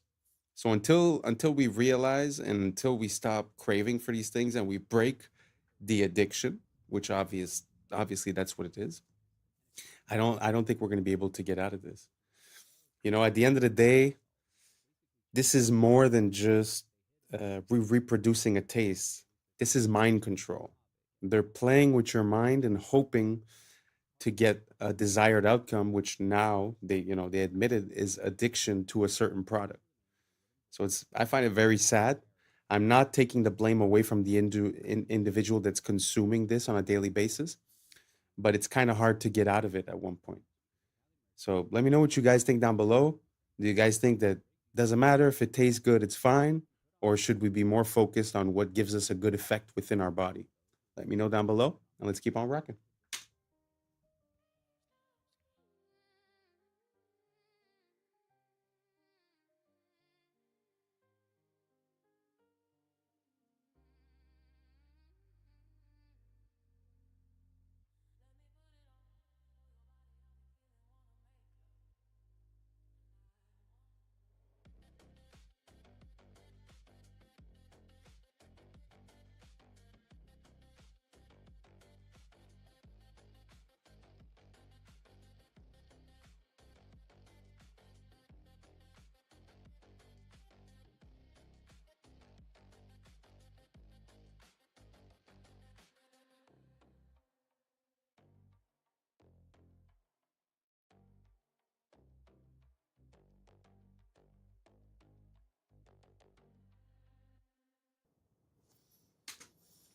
Wow.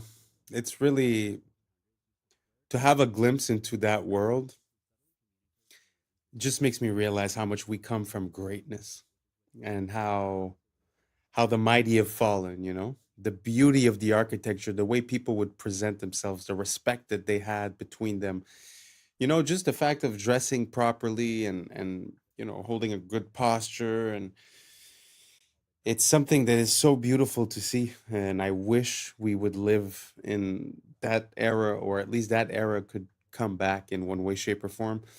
But just the beauty of the buildings, the details that you could see, and all the so beautiful, so beautiful.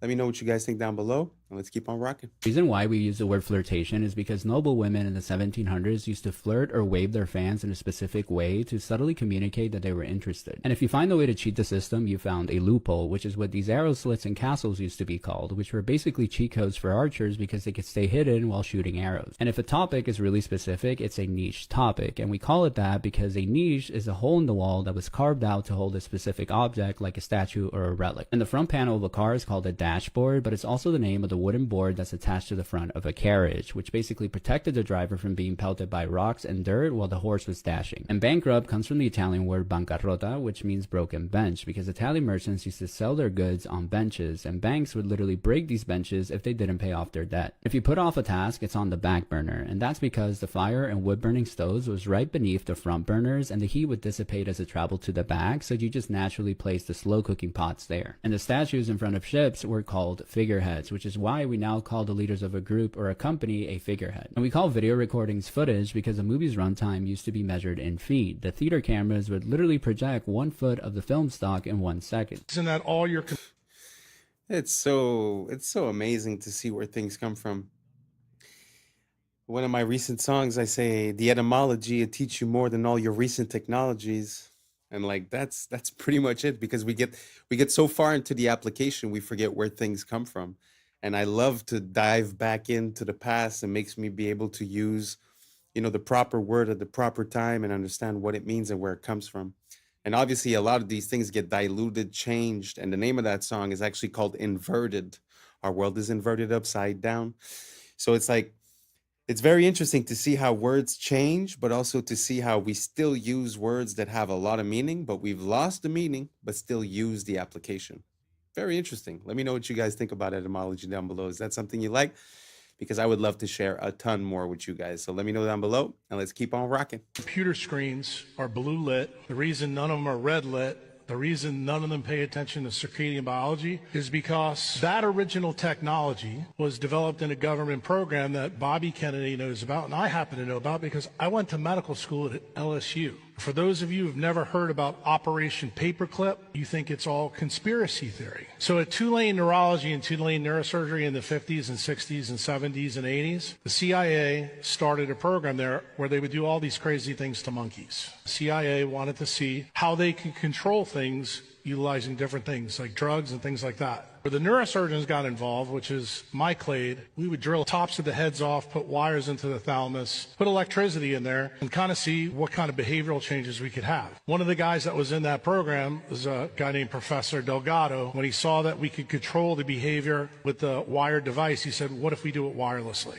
So he checked it in monkeys and checked it in bulls, and it turned out you can do it wirelessly with RFID chips and semiconductors. Then the CIA took it to the next level. They said, well, since this is electromagnetic radiation, what if we did it through light through screens? And it turns out you can. And that's the reason why all your computer screens have the frequencies they have. So why is this all important? Well, the person that set this meeting up between me and Bobby is the patent attorney that made sure that Google and Meta have those things so they can control the things that we all do. Where did the original idea come from that started off in MK Ultra with the CIA? You're going to be surprised when you hear this. It came from the mafia in Las Vegas. They wanted to build a new city in a desert. They enclosed it all, blacked out the windows, invented slot machines that were blue lit. And they found out that they didn't have to take a gun, stick it in your face to steal your money. Then they even got smarter. They said, let's give people free alcohol while they're doing that. And they found out they got the money quicker. And that's when the CIA got the idea to start this program. That's really how it started. Have you ever read the tiny folded up piece of paper with micro font that you get with your new iPhone? Because if you did, you may be using it differently. The FTC requires that this warning be put in not only the settings of your phone, but also in this piece of paper, the manual that comes with it. Exposure to radio frequency. That's the emissions, the wireless emissions. This is a hot topic. On your iPhone, go to settings, general, legal and regulatory, and RF exposure. What does it tell you in the RF exposure part of your settings? No big deal. Just that you should keep it away from your body to ensure exposure levels to these electromagnetic frequencies remain at or below the as tested levels.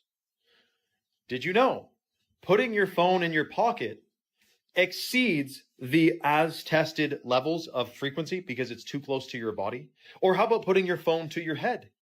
It exceeds the amount of frequency that they said was safe. In other words, it could be unsafe. Now, in the past, I've gotten in trouble for posting about the EMFs, the frequencies from Wi-Fi, cell tower, smart meters, because it's a censored subject. So I'm going to bite my tongue with this certain few things here, but pay attention. There are many hardware and software fixes to iPhones or any phones that could make them significantly be less harmful because of these frequencies. By the way, I went to an Apple store a long time ago to get a device that you can plug your phone into along with an Ethernet cable, and you can have your phone on airplane mode, not connected to the tower or Wi-Fi. You could have your Wi-Fi off and still have full speed internet because your phone's plugged in via Ethernet. I'm talking to this guy at Apple, and he goes, I told him why I'm doing this, and he goes, yeah, well, I don't really see it's a big deal. Like, I'm sure it's totally safe. And then he goes on to tell me that on his thigh, where his phone is always in his pocket, you know those guys that work at Apple, they got 3 phones in 7 different pockets. I mean, it's crazy. He's like, yeah, I do have a rectangular mark of red skin on my thigh from where my phone sits all day. Yeah, dude, that's called a rash from radiate. I mean, what do you think? It's EMFs, man, electromagnetic frequencies. It disturbs your cells. Now, it turns out one of the things you can do if you're using Wi-Fi, which I recommend figuring out how to not use it, but if you are using Wi-Fi, have your phone on airplane mode while it's connected to Wi-Fi. Then it's not trying to connect to the tower and the router and reduces the EMFs. Ideally, though, you plug your phone into the internet and have it on completely airplane mode. And obviously, don't put it in your pocket or talk with it directly pressed to your head. Let me know your thoughts in the comments below and follow for more. I mean, it kind of makes sense. You know, you're connected at a distance from a tower that's radiating all these EMFs, so it kind of makes sense that it would be dangerous to have it close to your body. But it makes me think about the older technology. You see, back in the days, we used to use the cord phone, right? And the cord phone, when you think about it, it was plugged into the wall, but it wasn't even plugged with electricity. So I'm pretty sure that the radiation or EMFs that would have been radiated by that are probably 1,000, if not 1,000,000 times less strong. So a lot of time, you know, we change our technology for accessibility, but we either reduce in quality or we increase in toxicity. I think we're a bit lost, you know. And I was thinking about that recently.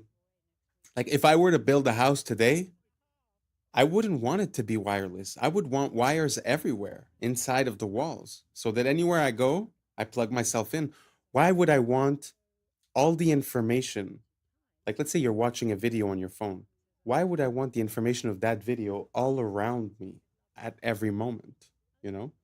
And then to go just a step further, if you look at, a lot of people now, they tend to live in condo buildings, apartment buildings. You ever look, when you look for a Wi-Fi inside of one of those buildings, you're exposed to at least 50 of them at the same time. Can you imagine the multiplication and how dangerous that could be? So it's kind of weird. They're selling you a cell phone that's made to talk on the phone, but if you put it here, it hurts you. If you put it in your pocket, it hurts you. So I don't know. I don't know what we're doing, I think we're gonna need a little bit of consciousness and realize what we're doing and try to find a solution to it. I've heard about the stickers on the back of the phones. Does anyone use that? Does that work for you guys? I'd be very curious to see what ideas you guys have to reduce the EMFs. I've heard about the lead paint. I've heard about different types of ideas. But let me know what you guys think down below. Are you team wireless or are you team wired? I'm team wired all the way. So let me know down below and let's keep on rocking. Excuse me. I just want to say I really like your style. You look incredibly stylish, if you don't mind me saying. Oh, I don't mind you saying that at all. It's a very nice thing to say. I'm a portrait photographer. What is the shtick? Tell me. So I talk to the stranger, I take a picture of them. I disapprove thoroughly of social media. I know what you mean. I think it's poisonous. But I've tried to use it as in a positive way. And what's your name? Irene. And you're a teensy bit skeptical? Of course, because I live in London and the world is full of scams. Would this face scam anybody? That isn't something that you can ever say, unfortunately. I'm going to show you what I do. Okay. Oh, how sweet. You were walking very briskly there. I have things to do. I'm going away next week. I'm 88 and a half. I'm old. You are so sprightly for 88 and a half. Yes, I am. I am sprightly for my age because I make a point of doing a lot of exercise. But also because I know I have limited time, my son says I am frenetic. So I am filling it with lovely things. It's aloneness rather than loneliness. If you could write a letter to your younger self. Don't be cautious. Go for it. I was often too cautious. How is your confidence in your life? I am up to a point. For instance, I have just booked myself this holiday. It's called Solos, the company, because they deal with people on their own, on a gullet, which is a Turkish sailing ship. And at first I was fully confident. Now I suddenly am thinking, and it's only a week away, oh my goodness, I'm going to be the oldest person there. I'm going to be a pain in the neck to everybody. And oh dear, oh dear, oh dear. Yes, I don't know how it's going to be on this boat. Getting on and getting off is going to be a problem. Hopefully this has been a nice experience for you, Irene. It's been a different experience through Kensington Gardens. And what are your hopes for the future? Long life. Which I've already had.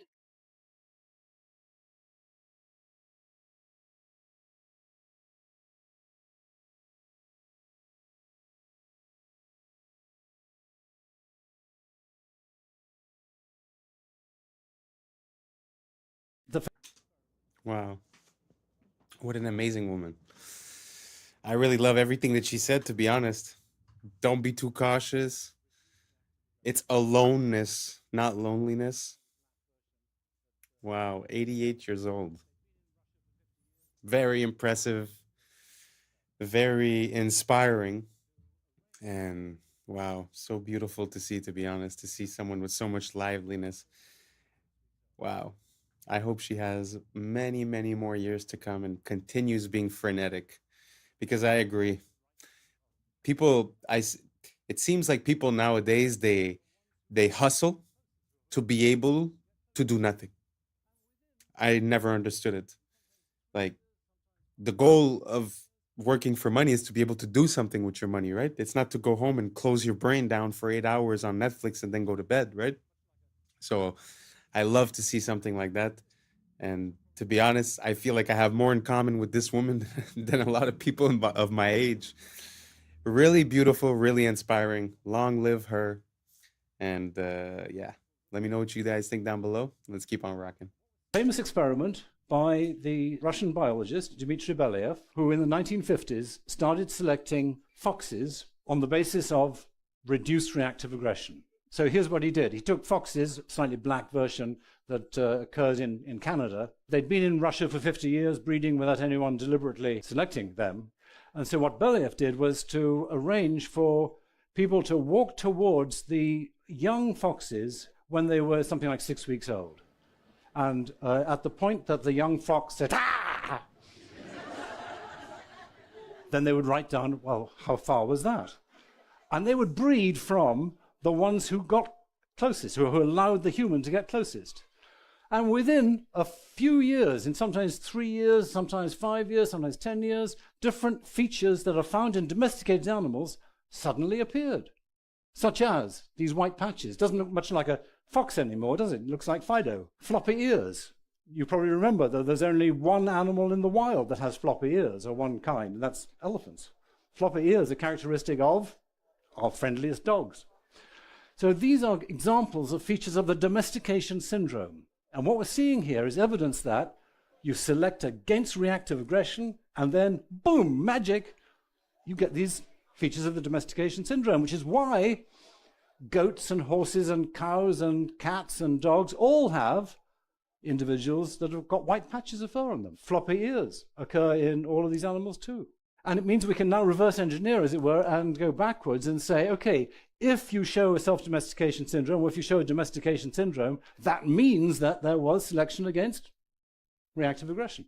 And fascinatingly, Homo sapiens, that's you and me, or most of us anyway, I think here, has key features of domesticated species as determined by archaeologists. So archaeologists working in the range of, say, 5,000 to 10,000 years quite often find an animal bones, and they want to know, was this a domesticated species or was it a wild version? Was it a wolf or was it already a dog by this time?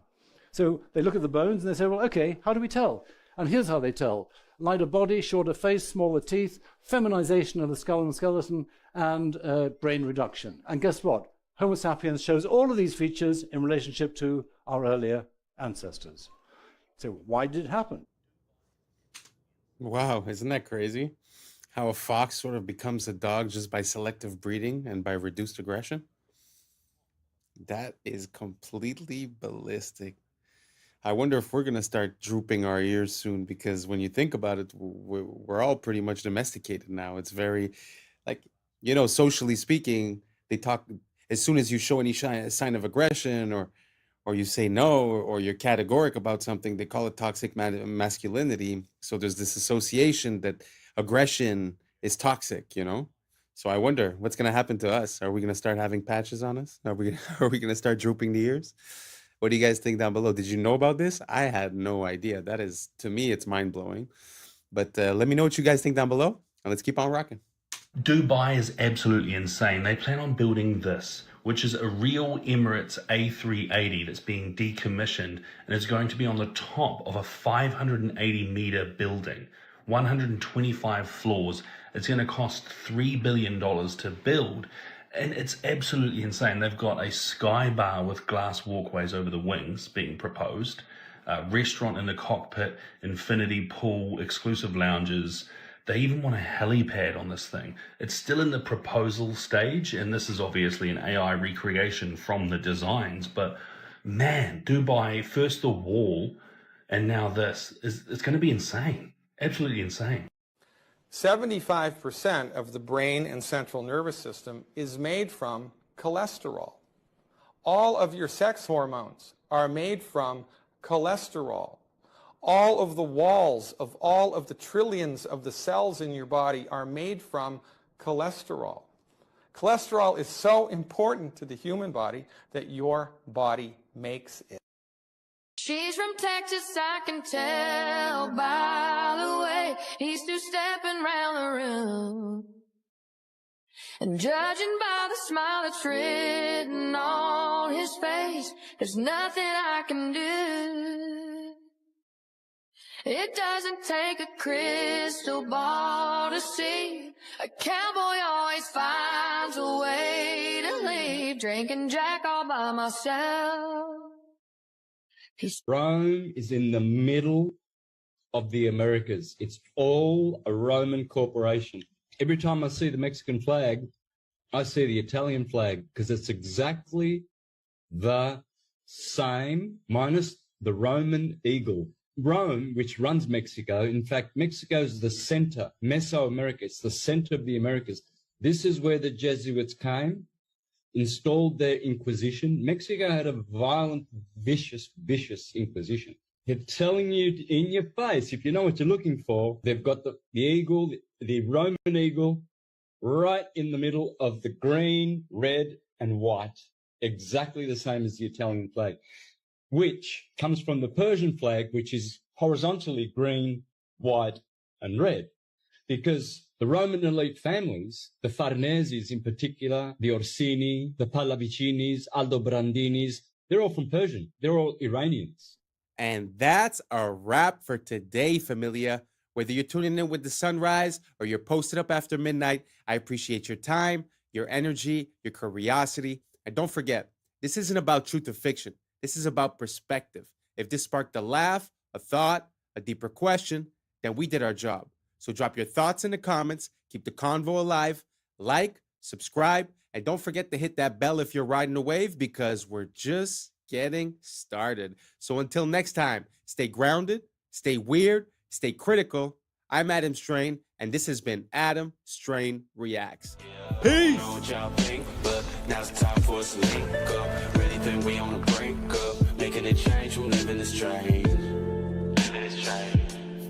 Making a change from living this strange. Yeah.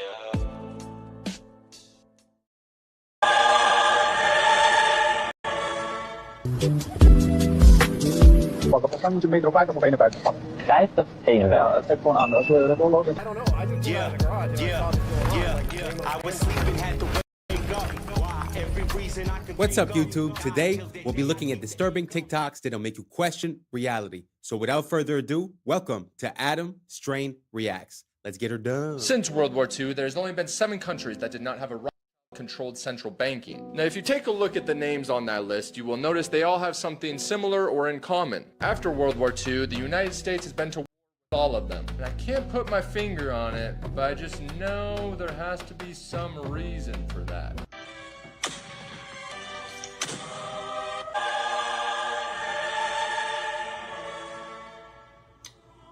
The Festival of Exploding Hammers has been going on for over 300 years in the town of San Juan de la Vega. And here's the thing. Yes, people get injured. There's been many calls for them to stop it. But look, if that's how I go, that's how I go. It's the largest accumulation of tracks in the world. So first, we started with one area. And then later on, we found that these led into another area, and you could connect them all, and eventually we ended up with 9 different areas that are more or less all connected physically. What do you guys think about that? I truly have a hard time with everything that's dinosaurs. I'm going to put in the next video. I don't think we've been through this, but the people, they call it the Bone Wars, which was 2 people that were in a competition, and basically they found like 95% of all the dinosaur bones. But as for the tracks, what do you guys think about this? Do you guys think that these are original tracks from dinosaurs, or can they be like more or less anything? And if they were tracks from dinosaurs, how come we haven't came across them before if they were just on the surface? So let me know down below what you guys think. I'd be very curious to see your opinion, and let's keep on rocking. I thought that the French protests were unhinged before, but this might be the single most hilarious way of protesting I've ever seen. As we all know, Paris is hosting the Summer Olympics, but a lot of French people aren't very happy about that. Because, and I only found out about this today, the Olympics is kind of a scam when it comes to a country actually making money. Don't get me wrong, it's great for global street cred, but for example, when China hosted it, they made a net loss of 36.4 billion, and London made a net loss of 13 billion, and that's all taxpayer money. So when the public heard that France has already spent over 5 billion, and then that Macron wanted to spend another billion just to clean up the Seine River so it looks good for the Olympics, they lost it, and the I shit in the Seine River protest began. On the 23rd of June, the French President Macron and the Paris mayor plan to take a ceremonial swim in the river to show off just how clean it is. So the protesters are now planning a defecation flash mob because, and I quote, after putting us in shit, it's up to them to bathe in our shit. Oh, and if you don't live in Paris, no bloody problem, because someone created this website. You type in how many kilometers you are away from Paris, and using a water flow algorithm, it will tell you precisely the day and the exact time you need to shit into the river to reach Paris at the time Macron will be swimming in it. Oh, I told you, and that is why I say, quick. Wow. I have never seen any type of protest in that way. But man, is that interesting. And also, I never came across any information as towards the loss of money of the countries that are hosting the Olympics. That's news to me. I always thought that they generated billions of dollars in profit. So I had zero idea. Did you guys know about that below? What do you guys think about that type of protest? I love it, to be honest. And the person that came up with the website to coordinate the poos with the swim, maybe in the future, world leaders shouldn't disclose their plans too far ahead of time. So let me know what you guys think down below. I really love this idea. Let me know what you think. Let's keep on rocking. Video showing how big the volcano is under Yellowstone. Oh, isn't that just horrifying? Starts with Yellowstone National Park at the top, just for scale. Yeah, that's... And then this. Insane. Just staggering and a good reminder that, yeah, if it goes, we're out. I know. So gone, so fast. Oh, well. Which is the way to go. Yeah. I definitely would rather it be quick. What do you guys think about that? Do you guys think that the Yellowstone volcano might be about to pop? Is that why everyone's building bunkers underground? But this parallel that I'd like to make is that when you look through history, or even in the past 20 years, or even in the past 100 years, it seems like it's always about to be the end of the world. Sort of like today, no? Like every year is going to be the crash, right? Because we know that we're inflating and we're modifying the numbers so that it fits and that it works. So we're all waiting for the crash. It's always the apocalypse. It's always something that's going to happen, but somehow we're always here and nothing's happening. So is this one of those cases? Or is this the exception to the rule? Let me know what you think down below, because I know a lot of people have got Yellowstone very high up in their priorities and have a lot of fear regarding that. So let me know what you guys think down below, and let's keep on rocking.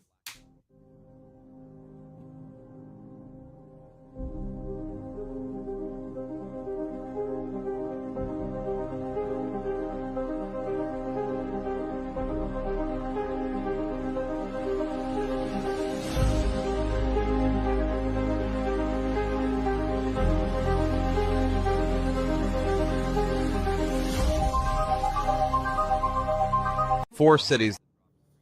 Wow, I didn't know we were that ahead with the surgery stuff. How would you guys feel if you went in for surgery and you weren't to need that robot? Do you guys feel better about that? Taking away the possibility of human error, but would that leave, possibility for machine error or loss of power or any other?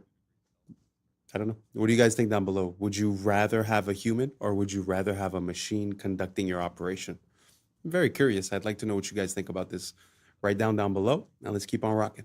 4 cities that dropped street temperatures up to 8 degrees Celsius, some using ancient techniques, others just using paint. Seville, Spain borrowed a 3,000-year-old Persian technique called kanat that uses underground canals to carry cool water and ends up functioning like outdoor air conditioning. The result? Temperatures dropped by 6 to 7 degrees Celsius. Singapore found an even simpler solution, reflective paint. Coating buildings brought temperatures down 2 degrees Celsius during the scorching 11 a.m. to 3 p.m. window. Vienna took the idea to the streets, repainting black asphalt in lighter colors and cutting temperatures by 5 degrees Celsius. But the Spanish sherry town of Jerez de la Frontera went furthest, using grapevines to slash street temperatures by as much as 8 degrees Celsius. They strung green canopies across narrow streets, stealing a trick sherry makers have used for centuries to keep their wineries cool. Sometimes the best ideas are just really, really old, or come in a paint can.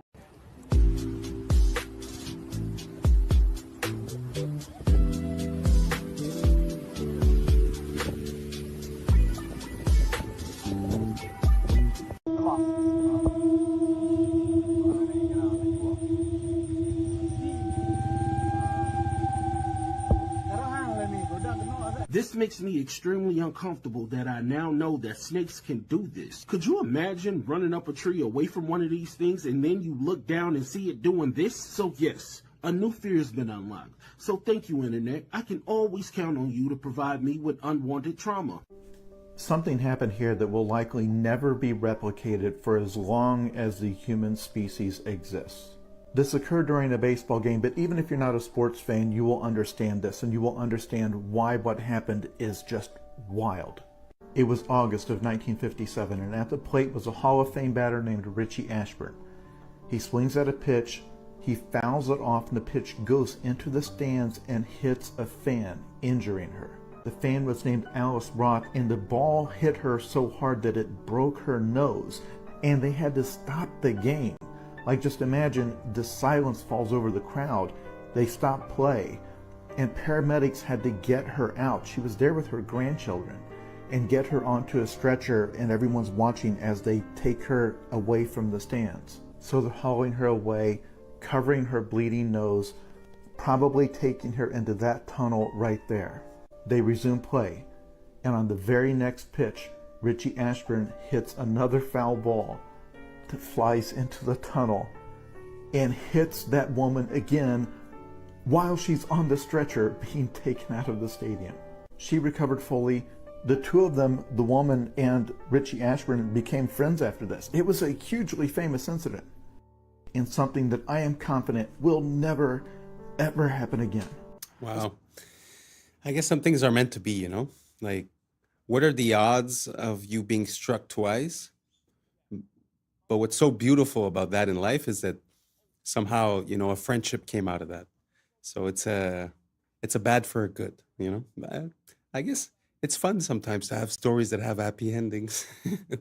Let's keep on rocking. Today's episode of Random White Acts of Danger, we basically have the most dangerous ski run I've seen in my entire life. Margin for error, you guessed it, death. My boy, left, right, it's over. You see how far down that is? My hand's over here sweating just watching this shit. A little bit to the right, cooked. You splattered down beneath. How do you even get up there? And as you can see, this is the trail not taken. My boy's the first person to ever do some dumbass shit like this. White people, I found your ski leader, but I don't even know who his name is. Look at this. What's happening? He looking back up, shit look like the top of Mount Everest. How the fuck do you even get down? You know what I'm saying?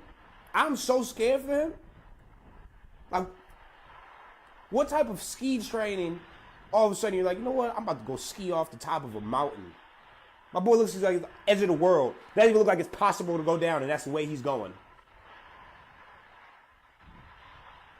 The amount of skill this shit must take, my legs is tired just watching this shit. Oh my goodness. Man, white people, different breed, man. You guys, so okay, there's some footprints, so he must have hiked up this way, now he skiing all the way down. At least now it's almost like, nope, it's not even a normal ski. Look at all these rocks. My death count, by the way, I'm at least 20. I would have started an avalanche, probably never been found. Look at this shit. Oh my goodness. Nah, bro, how do you get the idea of like, you know, I'm gonna hike all the way up to that mountain, I'm gonna ski down, even though it doesn't look possible to ski down. Why? Because I'm him. The fuck? Statue, he needed. Mag ik wat vragen? Als ik naar Amsterdam Centraal wil, kan ik dan het beste naar de metro de metro, niet de trein pakken? Nee, de metro, dat is vaak sneller. En dan gewoon Noord-Zuidlijn. Ja. Of die naar Centraal Station. Als ik naar Centraal Station wil, moet ik dan de metro of de trein nemen? Je moet allebei nemen. Ja. Maar moet je snel zijn? Ja. Moet ik de metro of de trein pakken? Nee, je moet de metro pakken. Volgens mij moet je metro 50 of 51 pakken. 50, 51. Ja, het geeft gewoon aan. Als je rechtdoor loopt, dan zie je de metro. Ja. Metro 52. Dus klopt het dat je orthopediepraktijk van Schiedam? Ja? Ja? Klopt het dat je Floor heet? Ja. Ja. Van Grunsten? Ja. Ja. Bent u Helene? Ja.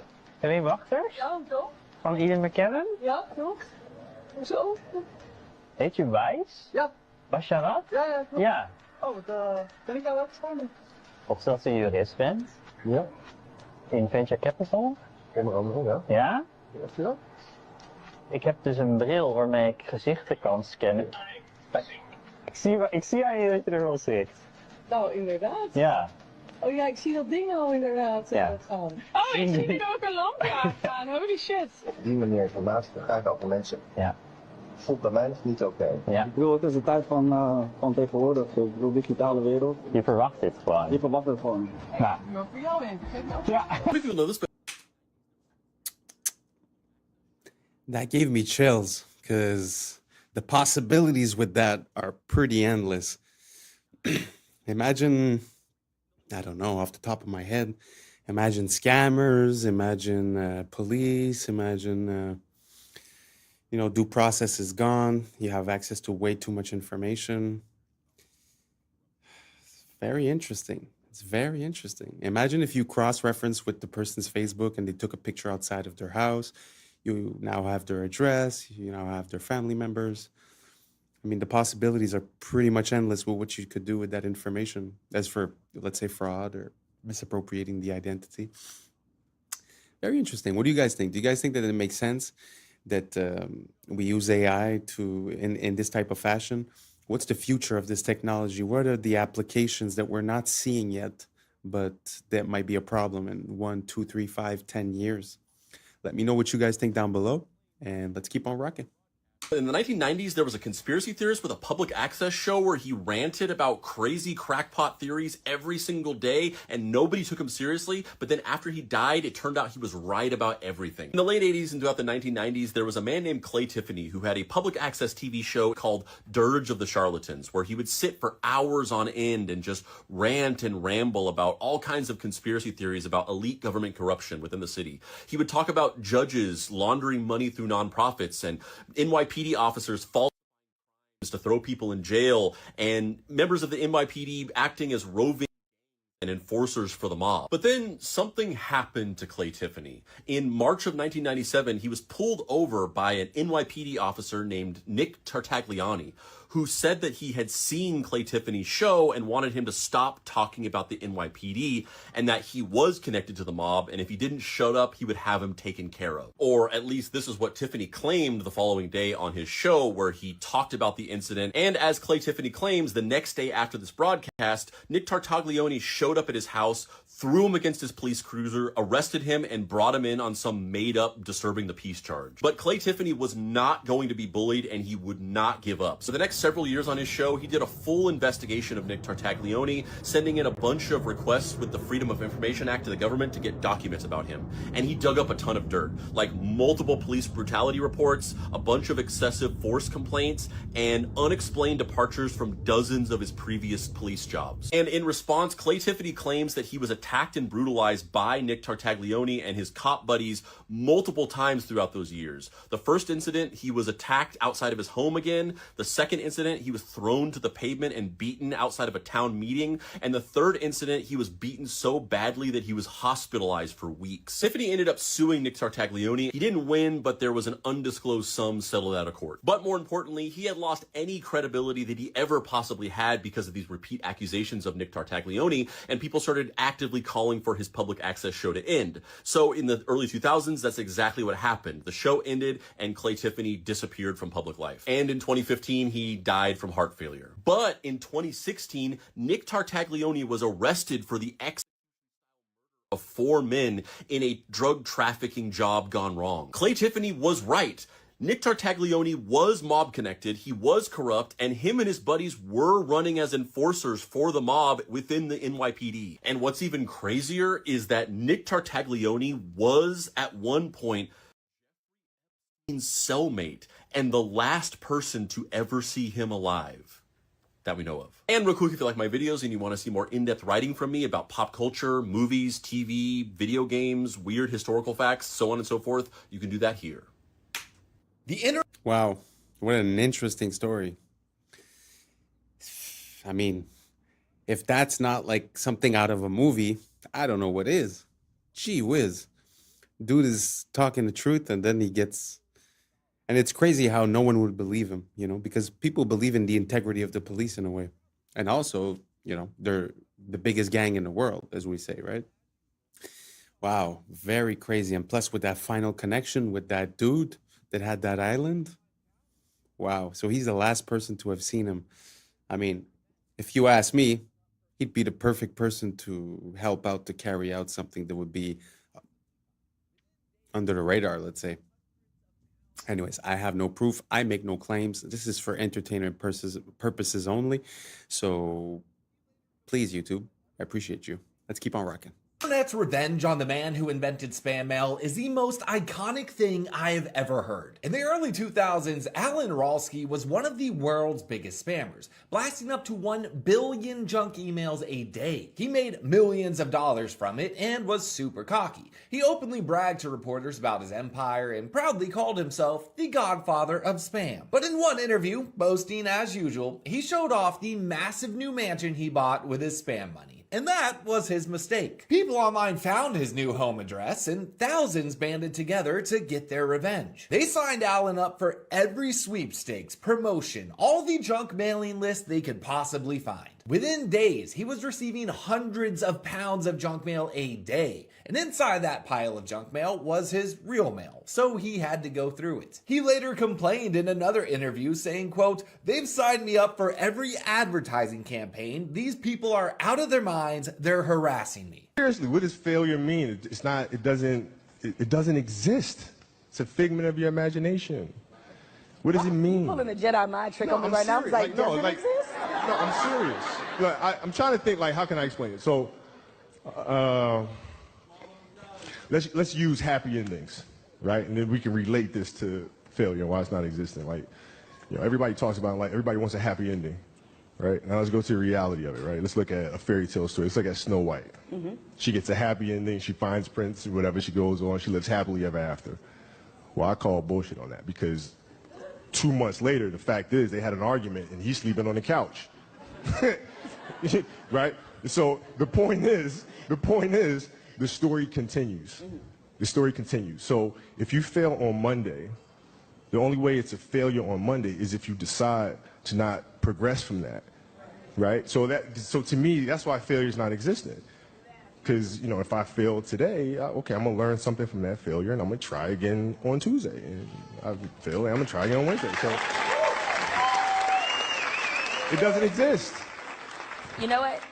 Should my ratings go in the tank? That's exactly what I'm going to say to the boss. Hey, it doesn't exist. Yeah, but you know what? We should try it again on Thursday. If your ratings go in the tank, and you know, which they won't, but if they did, you had learned a valuable lesson. You had learned a bunch of ways of how not to make a show that sucks. So then the next one will be better than the last one, right? So are you telling me then, let's just say all the career statistics that you've compiled, they all still exist, still play for the Lakers, still, and all of that still happens. If you finished your career without a championship, you would not have looked at that as a failure? No, I would have looked at it as being extremely disappointed because I had a dream and I had goals that I wanted to accomplish, right? And if I don't accomplish those goals, I have to ask myself why, right? So from my position, the reason why I would not have accomplished those things is poor leadership, failure to communicate properly with my teammates to put them in positions to be successful, lack of preparation. You know, all those things would be reasons why I don't win, right? So now, if that was the case, in my career, I have to sit and I have to analyze that. And then as I move and I evolve, you know, post-basketball into business or whatever, those same weaknesses are going to reveal themselves there, right? So if I don't learn from that, I'm going to struggle here too, right? So I can take those situations and learn from those and have them, you know, make me a better person later in life. But if I don't take that stuff and apply that someplace else, then that's failing, which to me is the worst possible thing you could ever have, is to stop and to not learn. So the winner. Very good message. I really like the way he handled that question and the way he explained it. And there is a saying when the billionaires, you know, a lot of the billionaires that made a lot of money that are now successful, they often say that they've went bankrupt a few times. And I guess if they would have seen it as a failure and then on Wednesday they would have quit and just went and worked for someone else, I guess it never would have made it. So I guess it's all a question of perspective. And as a parallel, I mean, using proper words and positive words has an effect. It's very interesting because he's talking about one word, but there's also the word stress, or the word depression, or the word, I mean, there's so many words that nowadays just rolls off your tongue because everyone is a victim, everyone is feeling some type of way or disadvantaged or this or that. But in reality, I mean, what is stress? You know, what is depression? It's a it's something that you accept in your mind and that you create as an anchor or as a habit.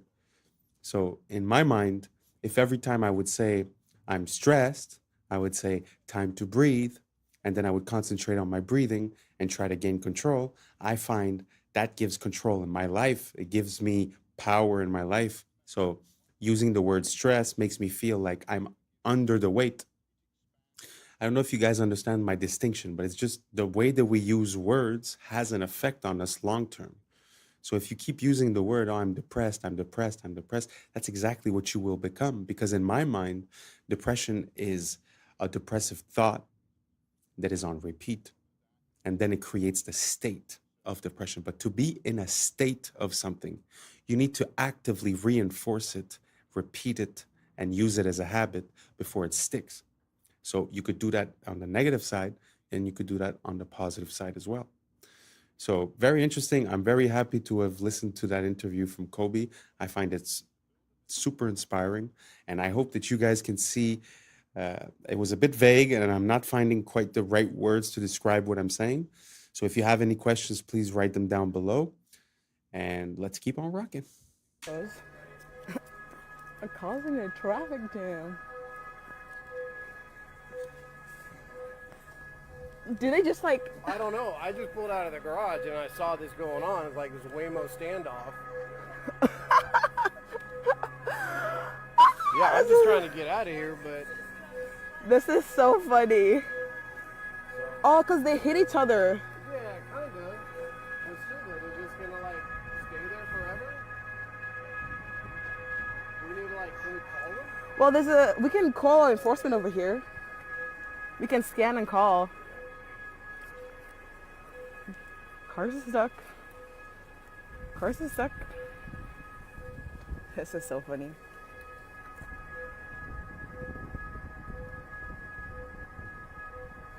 Digital is the biggest step towards the surveillance state this country has ever faced in my lifetime. If any government wants access to every detail of your life, they are the ones who should be feared. We live in a country where the state can't even run a basic IT system without losing data or leaking personal details. It won't last a week before a mountain of sensitive personal data is left at a bus stop in Kent again.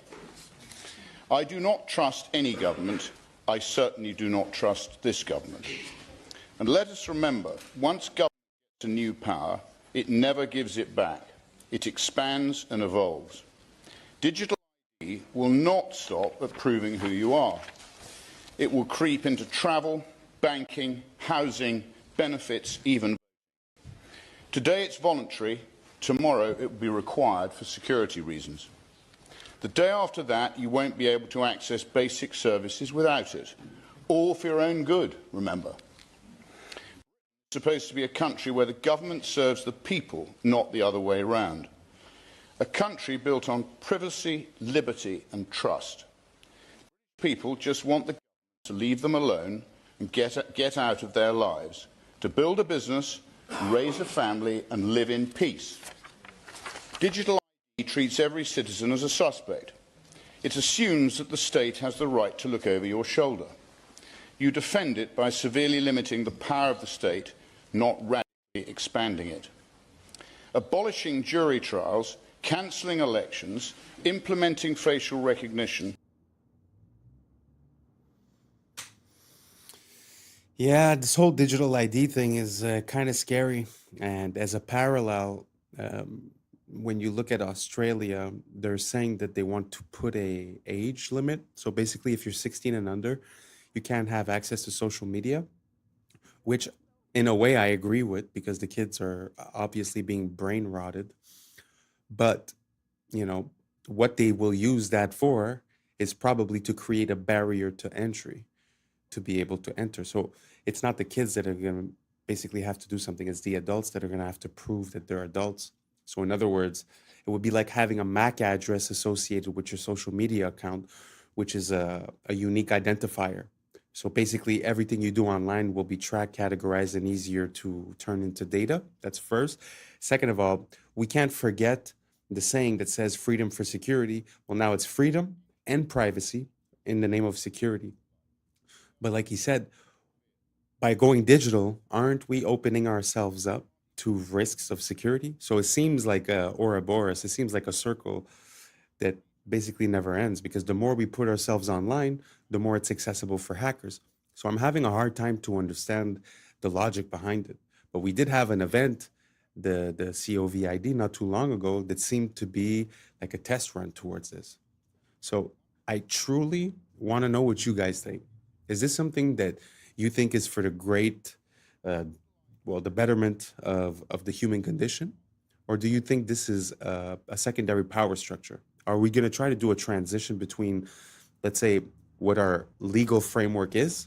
Because as we create a new ID, we're going to have to create new laws. So as we create new laws, do we trust the people that are there to have our best intentions at heart? Or should we just cancel the project and return to Constitution? It's a question that I'm asking you, and I would really appreciate your time right down below. And if not, no worries. We reached the end, so thank you so much for rocking with us. And that's a wrap for today, familia. Whether you're tuning in with the sunrise or you're posted up after midnight, I appreciate your time, your energy, your curiosity. And don't forget, this isn't about truth or fiction. This is about perspective. If this sparked a laugh, a thought, a deeper question, then we did our job. So drop your thoughts in the comments, keep the convo alive, like, subscribe, and hit that bell if you're riding a wave, because we're just getting started. So until next time, stay grounded, stay weird, stay critical. I'm Adam Strain, and this has been Adam Strain Reacts. Peace. I know what y'all think, but now's the time for us to link up. Really think we on the brink of making a change from living this train. Living this train. Making a change from living this train. Yeah. The end. Even ChatGPT thinks history has been faked. How long did the original Yankee Stadium take to construct? The original Yankee Stadium took 284 days to construct, 1 to 2 years of horse travel. So it took 1 to 2 years just to get the stuff there, and this was all built in a year. That seems impossible, then, doesn't it, John? Yes, it seems highly... What's up, YouTube? Today, we'll be looking at disturbing TikToks that'll make you question reality. So without further ado, welcome to Adam Strain Reacts. Let's get her done.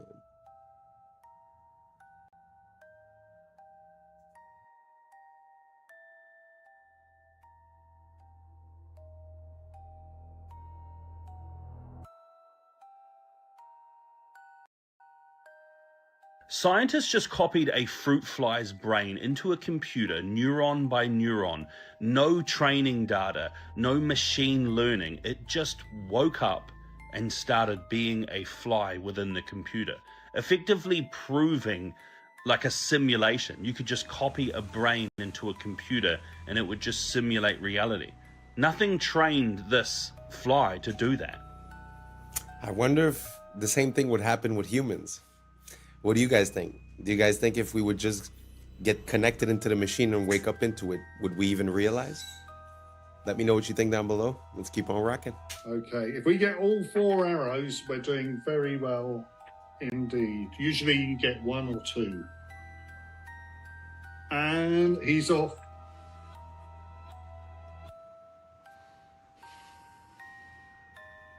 Oops, that's all right, it's all right. That's it, that's not the one he gripped. Okay. Oh, yeah, nice. Oh my goodness, look, it's stuck in the cupboard. So that's arrow number 1. Where, do you want to move it in a little closer? Are you going to stand there? That's right. That's exactly where he's firing. Can you see? Okay? Yeah, that's good. 2, arrow 2. And he's not musical, so you're not missing anything. But he utilizes one of the wonderful things about a very complex automata, what I call the loose piece. He's engaging with a loose piece. Doing well. But not one loose piece, 4 loose pieces. This is the 4th arrow. If he fires this, he's going to be the only one of the 30 or so that exists that will still do this. Yay! Woo-hoo! David Secret's Archer Automaton. First of all, I find it super beautiful to see people that are passionate about the things that they do, you know. They say, do what you love or love what you do, pick one and run with it. And they definitely love what they do.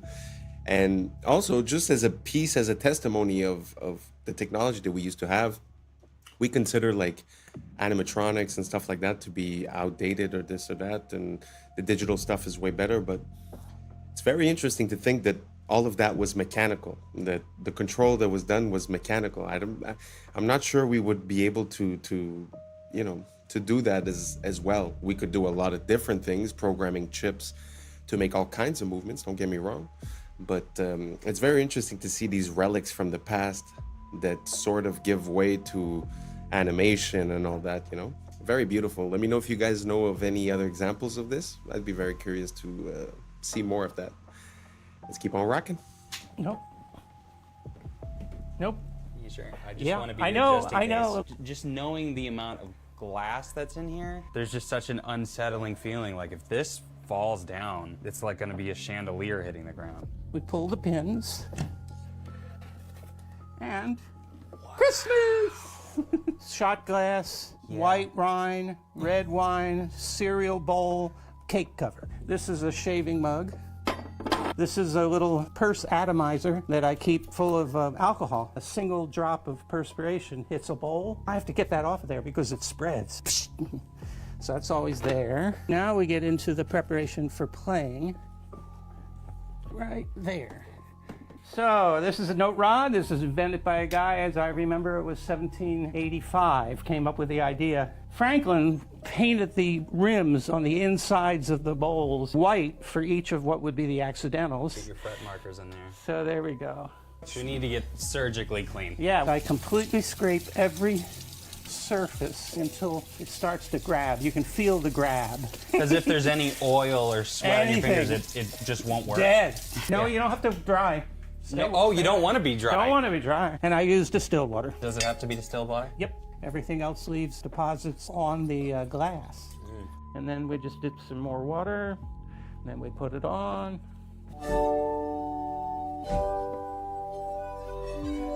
So that, and it isn't just slow chords. You can do. A German company just made forklifts obsolete.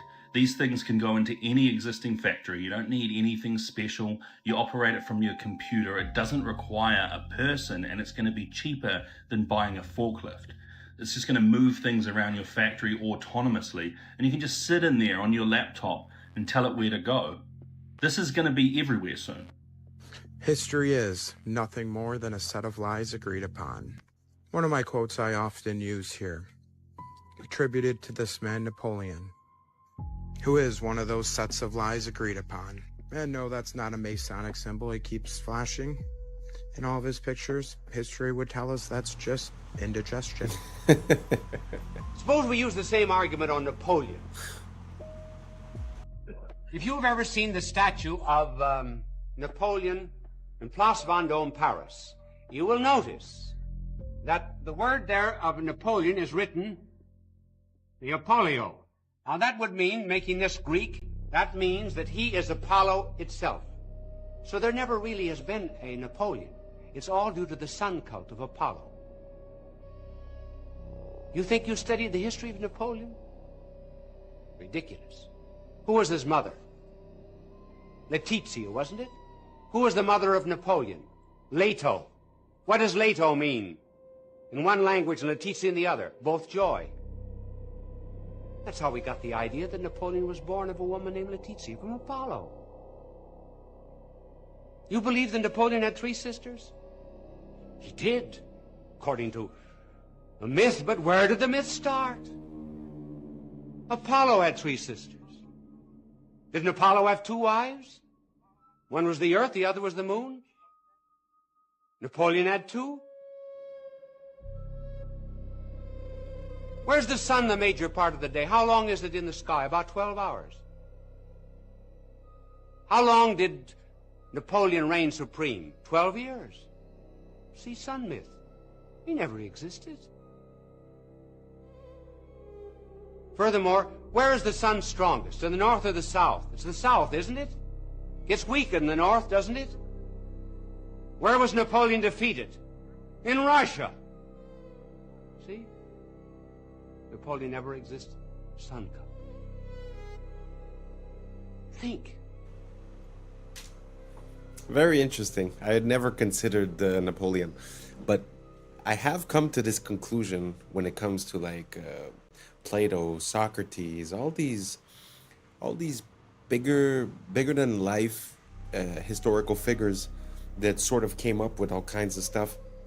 It almost seems like if you would go from one, like let's say the way the world is now, right? If we would go from the way the world is now to a new way, there would be stories about this world, right? So sometimes it feels like that's what we're seeing. It feels like we're seeing an attribution of the contributions of that previous generation or that previous civilization being attributed to a single person, sort of to make it easier. So you could delete all the books, release one book for whoever it is, and then all of a sudden, all the information that's missing from that civilization gets transferred. I really have no idea if you guys are following what I'm saying. I feel a bit lost just saying it.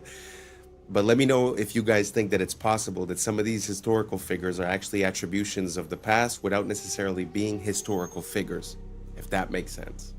Let's keep on rocking. The entire planet was just 3D scanned using Pokemon Go. I cannot make this up. 30 billion images. LiDAR scanned with your phone to create a digital clone of our entire world for AI. Yep, those Pokemon were not in random spots. They were in spots they wanted you to scan. Multiple people scanning the same place, different times of day, different times of year, have all just created a map that is so accurate GPS can't even come close. This would allow robots to get anywhere on Earth. Now, before we start blaming the tech companies, that was right in the terms of service that everyone agreed to. Google also did this with reCAPTCHA. You ever wonder why it was almost only images of city stuff? It wasn't ever select the image of a shirt or a fork. Google charged businesses to use this and trained its AI for free. So where are we in the life cycle of AI? Because I think we've been here before. First, we research AI. Then we perfect AI with quantum computers and stuff. Then AI perfects itself as we make it dance. Then AI enslaves humanity and makes us build its components into the earth. Then the sun throws a thunderbolt like Zeus and kills the AI demon, forcing us to go underground. When we emerge, we return to worshiping the sun like we used to. I'm only half kidding, sort of. Niantic Spatial is the company that did this. And despite its terrifying implications, I will say it, that was one of the most genius moves in human history. Pokemon. Every single textbook we got as a kid came from a Masade. By the way, McGraw-Hill, you know who started that? Ghislaine Maxwell's dad. Robert Maxwell owns, every single textbook we got as a kid came from a Mossad agent. Oh my fucking God. Yeah. Not my Texas history book. not all 11 of them. Okay, who's McGraw-Hill? They made all the textbooks, right? You ever look at your textbook? When you were a little kid, it was made by McGraw. Oh, that's the publisher. That's the publisher. Oh my God. That was apparently founded by Jeffrey Epstein's girlfriend's dad. This is how evil the Epsteins were. Not only were they kids, they were also giving them homework. Yes. It's like, damn, bro. That's messed up. That's crazy. Big ass books too. I know, right? Carry these around in your backpack. You had to cover the book yourself. Yeah. Oh yeah. You had to give it its own yarmulke. Oh my God, dude. We did. That was a thing. We had to cover our own book. They wanted us to cover it up so you couldn't see who made it. I wonder what company owns the book cover. I don't know. Oh, the company that takes all the school pictures. No. Holy cow, you're right. That's like big news right now. Yeah. Are you schools this year are canceling their school pictures because of this connection? Yeah, the company is heavily connected. So they've been sending our photos over there too? Probably. That's just probably how they picking us recruit some out. people. Just picking us out of the school They have yearbook. a draft board, Mel Kiper style, of every picture of every kid in America. Yeah, and they're just sitting there. Yeah, like a fantasy draft. I am never making fun of a homeschool kid again.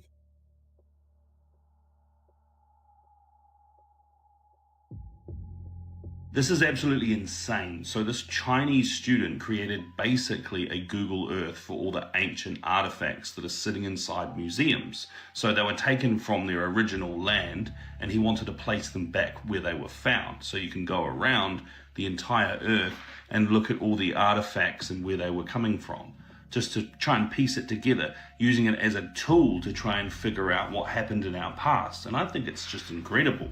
What a really good way of showcasing what AI is able to do now, to create these tools that are going to be so useful to so many people.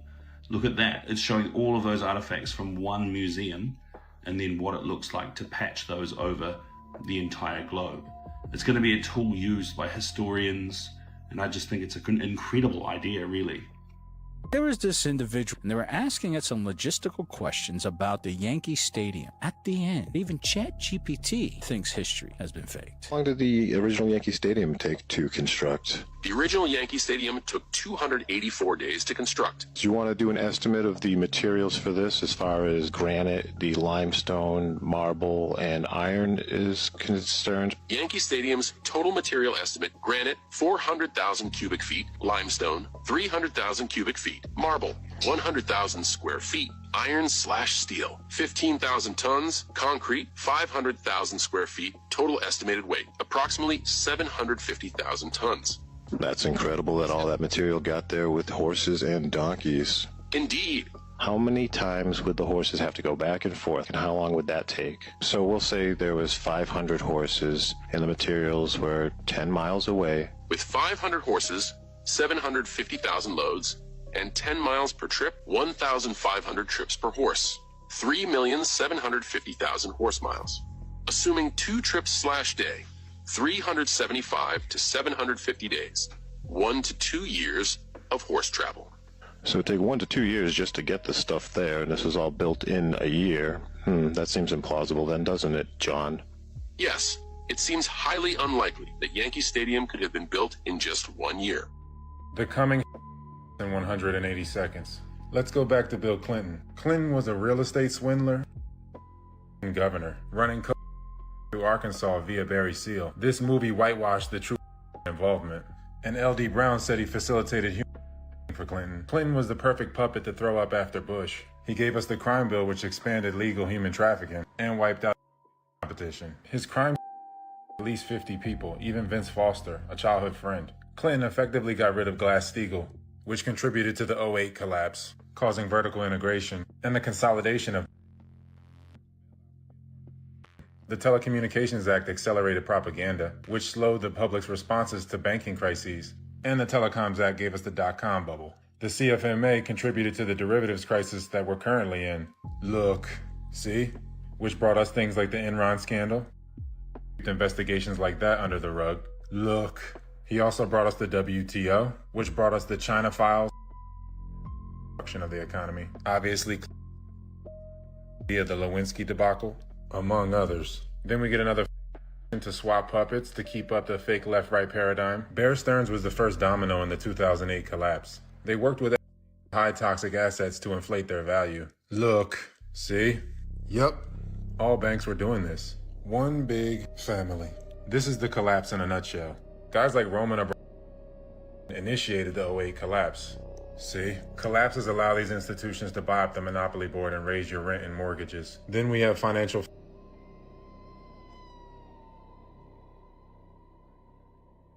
renters. They're all one company, basically. And Citadel controls a large sum of the trading.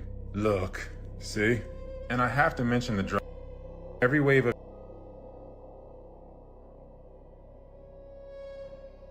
market. market. Then we get another fake election for the left-right paradigm illusion, which is why Obama continued the bailouts. Then we get another fake Clinton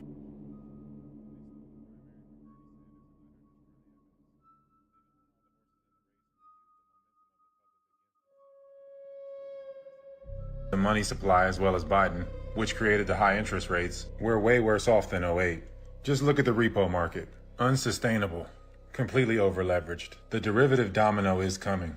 It's coming. This is how the financial reset will go. Coming. Better be ready to take care of the old folks.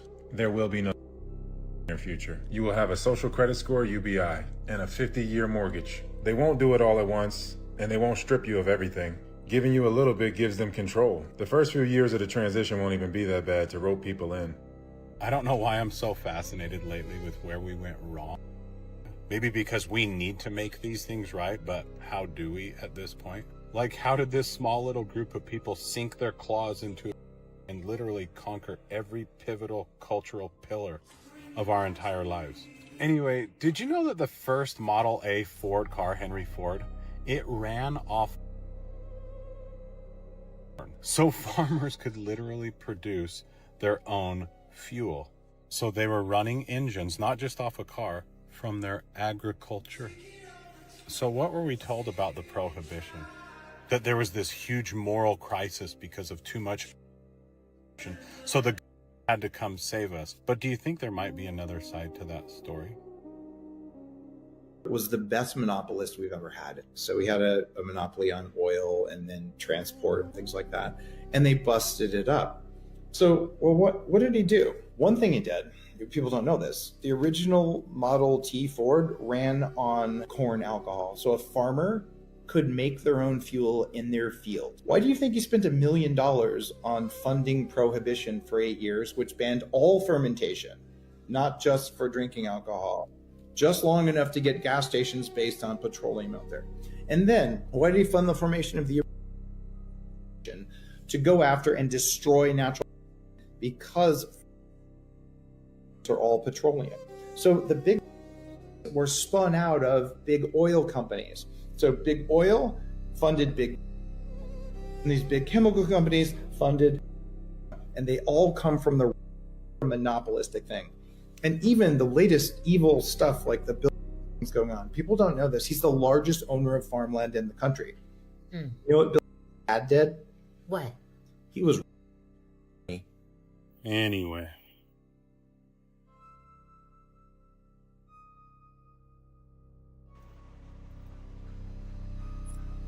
The more you know.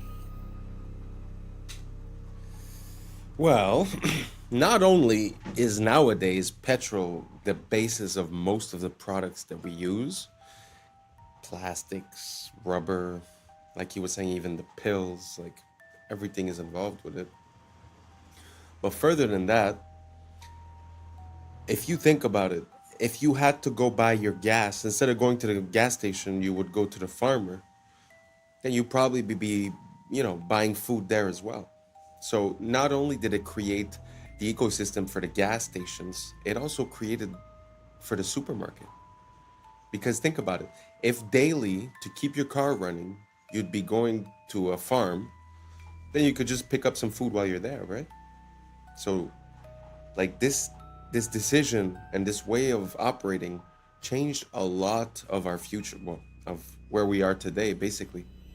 And it put us into a place of dependence, when what he's saying is that basically we were capable of making our own oil.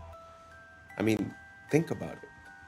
The cause that we go into other places and start violence, most often than not, is blamed on that resource. So if we didn't need that resource, I mean, so many things would be different.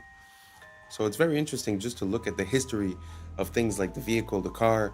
Like for an example, most big cities within the United States, because speaking of Europe is easy. You could say, oh, they're so old. But the United States, most big cities, if not all of them, had ways of moving that were, free, basically, like tram systems and stuff like that.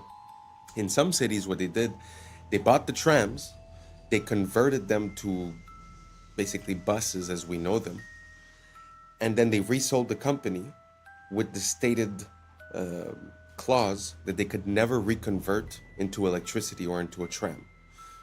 So all of these uses of petrol seem to be manipulated. So not for the potential, not for the the effect for us, but more for lining their pockets. I'm sorry, but this subject is just so big. I'll give you another example. When they got together and they wanted to decide a universal, global price per barrel of this commodity, that's when they introduced the idea of fossil fuels. Because what is it to say I'm selling a product that always appears like water? It's easy, although we still do it, but I'm saying it would be easy and cheap. So when they decided to say, okay, let's put a price per barrel, they decided to make a case. They stated their case for it being fossil fuels. Fossil fuels requires millions of years, certain, conditions for millions of years, and that it's the biological waste that's being compressed and then it becomes that liquid. So all I'm saying is that basically everything that has to do with that commodity seems to be manufactured in some type of way to encourage us depending on that commodity. Listen, I went way out of bounds here. Let me know if you followed what I was saying. Let me know if you have other examples or if you contest everything that I'm saying. Just write it down below. Say, I hate you. This is why. Go for it. Let me know. Because for me, it seems pretty clear. Because now we've had enough time to look at it with a retrospect. And I mean, it seems pretty obvious. The Model T from Ford at the beginning was made with hemp. And supposedly you could run the car on oil, on alcohol, on gas, on different things. And then they decided to go with the gas. So anyways, I'm done. Let me know what you think down below. And let's keep on rocking. It's very preventable. It's just that we're doing everything we possibly can to induce it. We published one of the first ever papers linking that the higher your blood, the faster the tumor grows. The lower the blood, the slower the tumor grows. Undeniable. From a normal cell to a cell doesn't happen overnight. All we have to know is how are they growing so rapidly? Why are they going out of control? How come it's so hard? A solution to without time is to simultaneously restrict the two fuels, which is already in our bloodstream from the food we eat, and the amino acid. If we stopped eating and we took a low carbohydrate diet and just did water only fasting, we would get into the two have a bad mitochondria dependent on glutamine. We can replace glutamine with ketone bodies. So we selectively marginalize these slowly over time. They slowly start, blood vessels disappear, and the body comes in and dissolves them. This is an extraordinary story. So he was born in a place called the Judengasse, which was a ghetto, basically. And it was the house that he lived in when he eventually had 13 children was only 14 feet wide. And he lived there with his very, very overpowering and dominant and an incredibly brilliant wife who was called Guttel. He was determined to get out of this ghetto. At nighttime, the ghetto was closed. You weren't allowed to leave. The street was so narrow that no sunlight could penetrate. There was no plumbing, there was no sewage, there was nothing. So everything you can imagine happened in this street. And unsurprisingly, he wanted to get out of there. And he started a small coin business, and that did reasonably well. But actually, and this is where it ties into legacy, his great strength was to send his 5 sons to the capitals of Europe at that time. And what they did is they set up, in effect, so whereas everyone used to be in separate different countries or separate cities until then, these 5 boys communicated with each other, sometimes by pigeon, and they wrote to each other in Judendeutsche, which was a kind of Yiddish German vernacular. And that is why they were so successful. And this absolute belief in togetherness, you've got to stand together, you've got to work together, you've got to work across borders, you've got to work with rules. And by 1789, when the last one went, to 1815, so a very, very short period of time, it was said that no one would consider going to war with because that was how incredibly influential and powerful they had become. CBI is fully owned and controlled by leadership. Okay. All right. 2 + 2 makes 4. Makes total. I don't know. First off, just to circle back to the Napoleon story, doesn't that seem like the origin story of a type of myth as well? Because I've heard the story many times, but even when she says it and she's a family member, it doesn't really make sense. I had nothing. I had coins. I sent my sons all over the world. I don't know. I feel like there's missing something.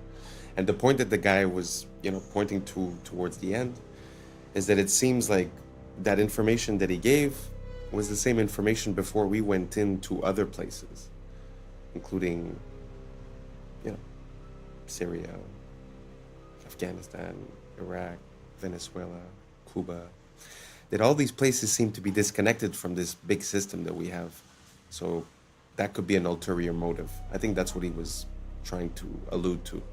Anyways, let's keep on rocking. If you guys watch the Super Bowl commercials, they always are interesting. The Ritz commercial talks about an island. The Nerds commercial shows a guy who...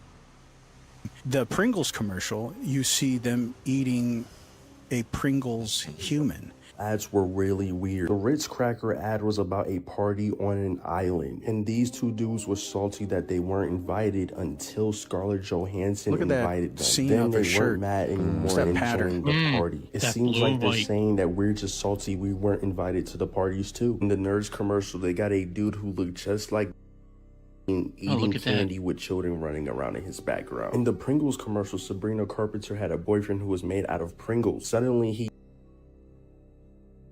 This shocks Sabrina Carpenter until she gets a bite for herself. Then she made a face like, oh, it's really not that bad. They trying to tell us don't knock it in. In the Alexa commercial, Chris Hemsworth was telling his wife how he was scared about the AI, and she was just telling him that he was crazy. And then the AI suggested to give him a back massage, and then everything was good. Like, that was it. It's like they're telling us we're doing too much about the AI. Let's talk about the salt conspiracy. First of all, salt is a misnomer. The body needs natrium, not sodium chloride. Salt is an ionic bond, a metal and a non-metal. It is bound by electrostatic. It is not like an atomic bond. Ionic bonds are formed from stealing. Covalent bonds are formed from sharing. Natrium, however, is wrapped within the fabric of whole foods. Natrium is perfectly balanced within the fabric of the food, unlike crystal salt. Natrium is packaged with water within the plant, so it doesn't dehydrate you like crystal salt. Crystal salt is more chloride than natrium, and is not found within the fabric of plants. There are no anti-caking agents in natrium or synthetic iodine. Up to 90% of salt has anti-caking additives. Iodized table salt needs iodine stabilizers. Table salt contributes to... This causes you to retain water. It makes you bloat and have a puffy face, especially around the eyes. Salt blocks your ability to know when you're full. Many people mistranslate the thirst that salt causes with hunger. Table salt makes you crave actual salt, natrium. It's not a low salt diet versus a high salt diet.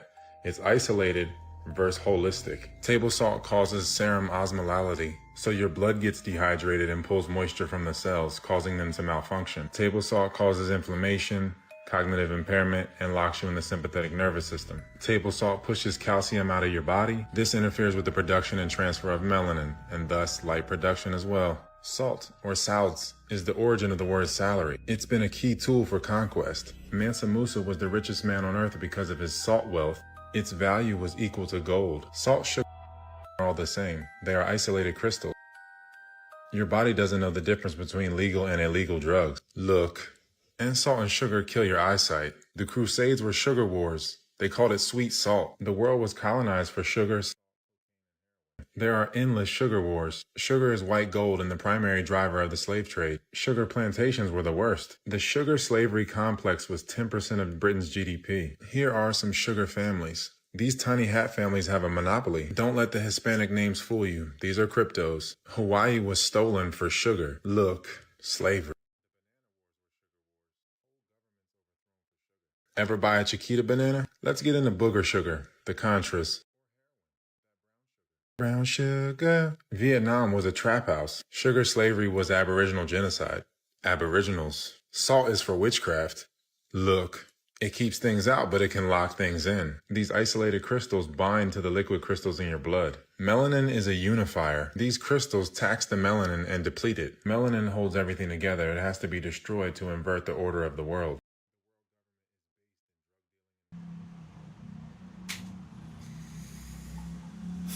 Yeah, I have to agree that the salt is a big part of it.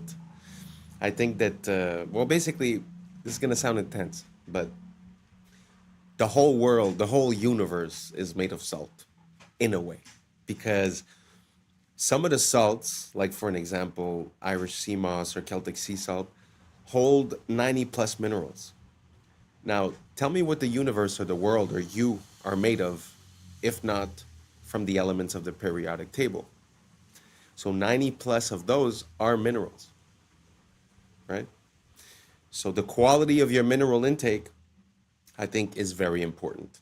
And, you know, I could testify to this. My whole life, I was consuming only table salt and I didn't really indulge. Now I live in a much hotter climate. I sweat daily and I consume a lot of salt, but it's not the same salt. It's a high quality salt. And I could attest to the fact that drinking water doesn't necessarily hydrate you, and that when I put salt in my water, as well as a little bit of lemon, well, lime actually, it's completely different. The hydration is palpable. So if you guys haven't tried it, I wouldn't tell you do it. I wouldn't tell you it's the best. I would tell you just give it a shot, because I believe in testing all things. I believe that life and science are synonymous. That basically everyone needs different things, and it's through trying different processes that we reach on it. So that's my closing advice. Try some Celtic sea salt or some Irish sea moss and see how you feel. Thank you so much for rocking until the end. And that's a wrap for today, familia.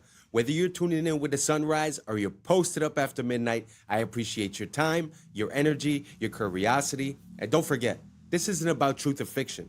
This is about perspective. If this sparked a thought, a laugh, a deeper question, then we did our job. So drop your thoughts in the comments, keep the convo alive, like, subscribe, and don't forget to hit that bell if you're riding a wave, because we're just getting started. Until next time, stay grounded, stay weird, stay critical. I'm Adam Strain, and this has been Adam Strain Reacts. Peace! I don't know what y'all think, but now it's time for us to link up. Really think we on the brink up, making a change from living this strange. Living this strange. Making a change from living this strange.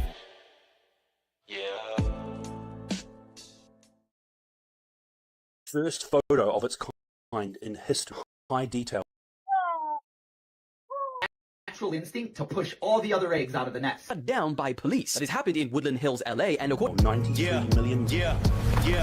I was sleeping, had to wake up. Why? Every reason I could think. What's up, YouTube? Today, we'll be looking at disturbing TikToks that'll make you question reality. So without further ado, welcome to Adam Strain Reacts. Let's get her done. General Electric, of all things, in 1947, they wanted to be number one in any category or number two, and they were falling behind in some of the categories because they were a conglomerate that did so many different things. They said there's only one way to become number one or number two. We have to recruit the CEOs of our competitors. And the only way we're going to be able to recruit them, because a lot of them are in their 40s and 50s, is to offer them something that they currently don't have, which was a pension. So they said, if you work for us and you can get us to number one and number two, and you can work for us for at least 7 years, we'll give you a pension for the rest of your life. The moment the person said yes, they bought life insurance on that person. And what would happen is they would use the cash value to supplement the pension, depending on how long they lived. But when that person died, the death benefit would come tax-free back to the company, replenishing all their spending plus a positive return. What a brilliant strategy. And that's what led me to find out this is what the Rockefellers have been doing for 6 generations. These guys.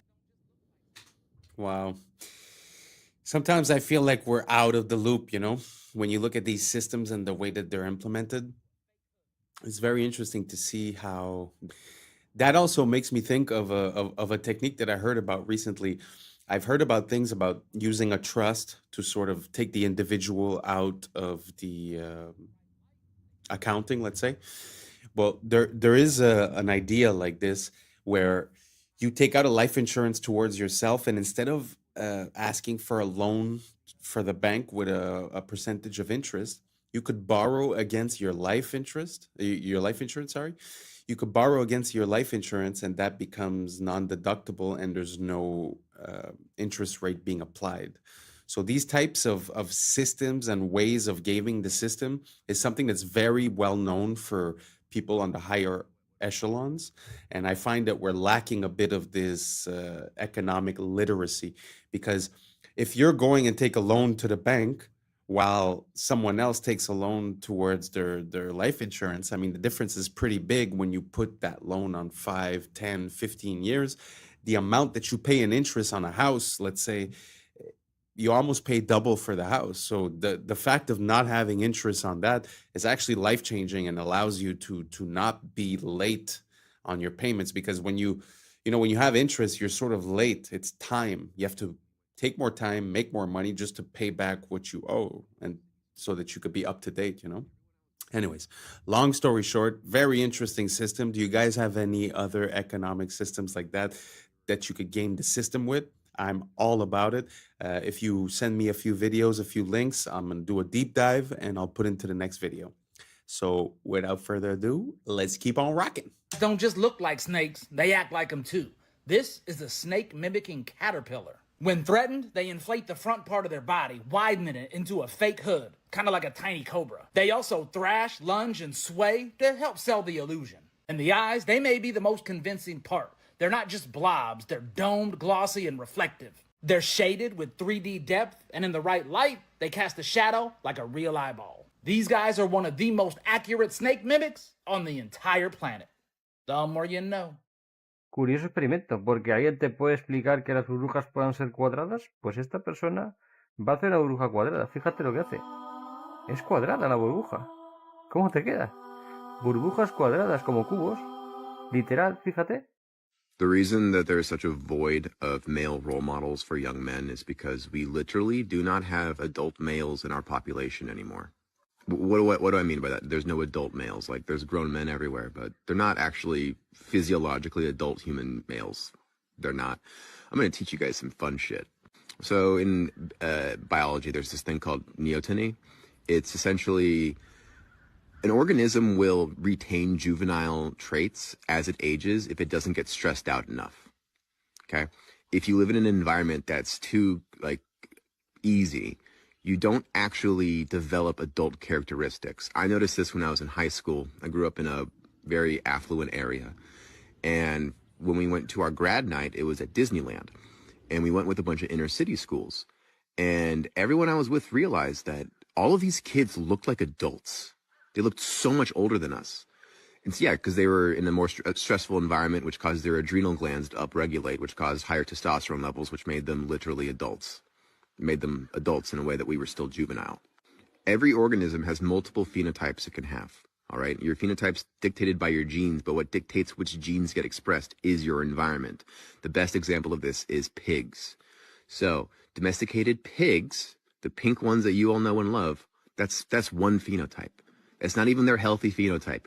You take a domesticated pig, you release it into the wild after 6. It's kind of very interesting. I did realize that at one point in my life that there was some people that, we were like 16 when we graduated, and I would see graduates from another place, and it's true, they did look like huge football players, and somehow we looked a bit, younger. And to this day, I still find there's never been a moment where, okay, now I'm an adult. Yeah, I handle, taxes and all that stuff, but I mean, I still don't feel any different. It kind of makes sense in my mind what he's saying, that if you're not stressed enough, you might retain characteristics of something that's considered not mature, not developed. Kind of makes sense. Do you guys agree with this? Do you guys identify with it? Or are you a manly man or a womanly woman? How do you feel about it? Let me know down below, and let's keep on rocking. The phantom leaf experiment completely enraged scientists when they found out what they actually were doing. The leaf experiment was to show, when they cut a leaf in half, the energy actually still remains. And this was used to explain why 80% of people have phantom pains due to their amputations. But then scientists tried to reenact this same experiment and they had no success. And they realized the only time they had success was when there was moisture left on the scanning plate. And they realized that they completely deceived us and this whole thing is completely fake.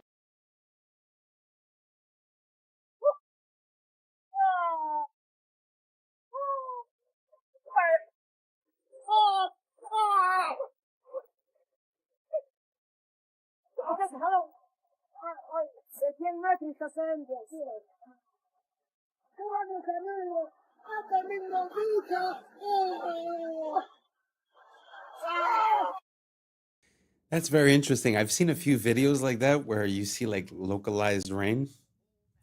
The thing that I'm going to say is that I find that in the past 5 to 10 years, I find that there's a lot of new meteorological phenomenons that are being named and attributed as if, oh, well, this has always been here. This is normal. But I feel like some of these things weren't normal before, like the intensity of the weather changes.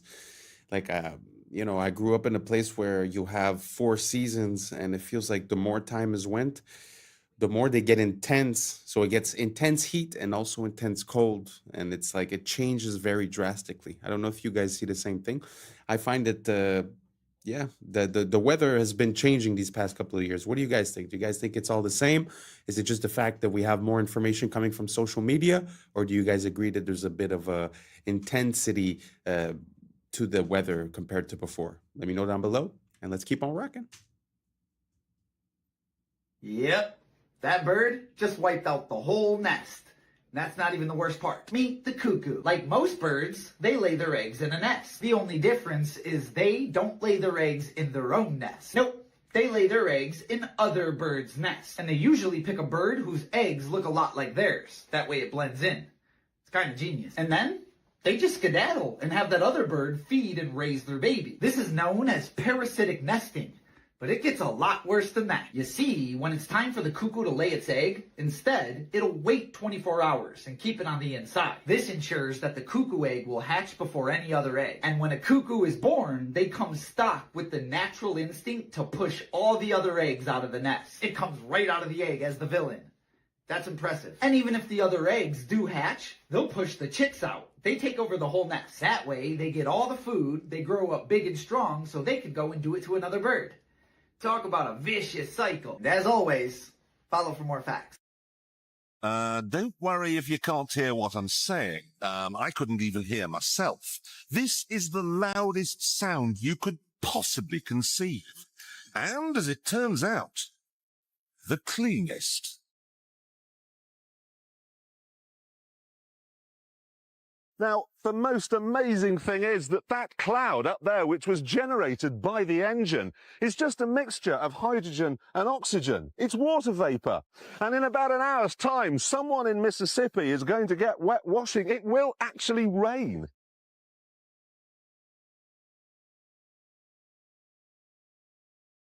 I told you.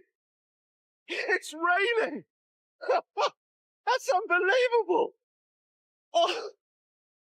NASA's playing God. It's making its own weather. For years. Stuff like that. I find it just shows how this place is ridiculous, because on one hand, they're going to tell you, oh, weather modification is absolutely not a thing. And then on the other hand, they're going to tell you, oh, well, look at this. We made it rain. I mean, you have services that are selling you the service of making it rain in Dubai or whatever. So obviously it's a technology, but like you said, NASA's playing God. And I find that there's a lot of things like that that we're just not aware of. We're out of the loop for national security, for this, for that. But I do not agree and do not consent with playing with nature or playing with the weather, because I think that there's repercussions that we might not be aware of in the immediate present. And I would rather we not do that. And if we're stating consent, I would also, not consent for anything that has to do with cloning, anything that has to do, all that type of stuff. So what do you guys think about that? Do you guys think it's fine that we might be controlling the weather? Like, this theoretically is by mistake, because it's like the byproduct of the engine. But do you think that intentionally the government might be doing that? Let me know down below, and let's keep on rocking. I believe sound was just a physical phenomenon. Vibrations through a medium, measurable, predictable. But then I came across something that changed everything. The Tartarian Bell Towers, a lost civilization, an architecture of impossible precision. We thought they were just church bells until a 250-year-old recording was discovered, preserved on a wax cylinder, buried beneath a collapsed monastery in Eastern Europe. A recording that was never meant to be heard again. And when we analyzed it, the data made no sense. Frequencies appeared that don't exist in modern tuning systems. Oscillations extended beyond standard auditory perception. Decay patterns defied known acoustic laws. The harmonic overtones weren't random. They matched geometric structures found in sacred architecture, resonating at frequencies that align with bioelectric fields in the human body. This wasn't just a sound. This was a transmission. Modern science tells us that sound can affect the brain. It can synchronize neural activity, stimulate the vagus nerve, even alter gene expression. But this was something else. The Tartarians built these towers with frequencies engineered to interact with human biology. Their bells weren't just ringing. They were broadcasting structured resonance, potentially influencing consciousness itself. And then all of them were removed. The towers dismantled. The bells taken down. The recordings locked away. Why? What were they trying to erase? And if this is just one recording, how many more are out there? I put that video in because I like the visuals and I like the storytelling. I like the association that they're making with the frequencies and with the effect that it might have on the human. When it comes from the bells, it could also be the organs, it could also be the churches, it could also be all that kind of stuff. But one thing I want to say is that personally, I don't put any credibility to Neil deGrasse Tyson.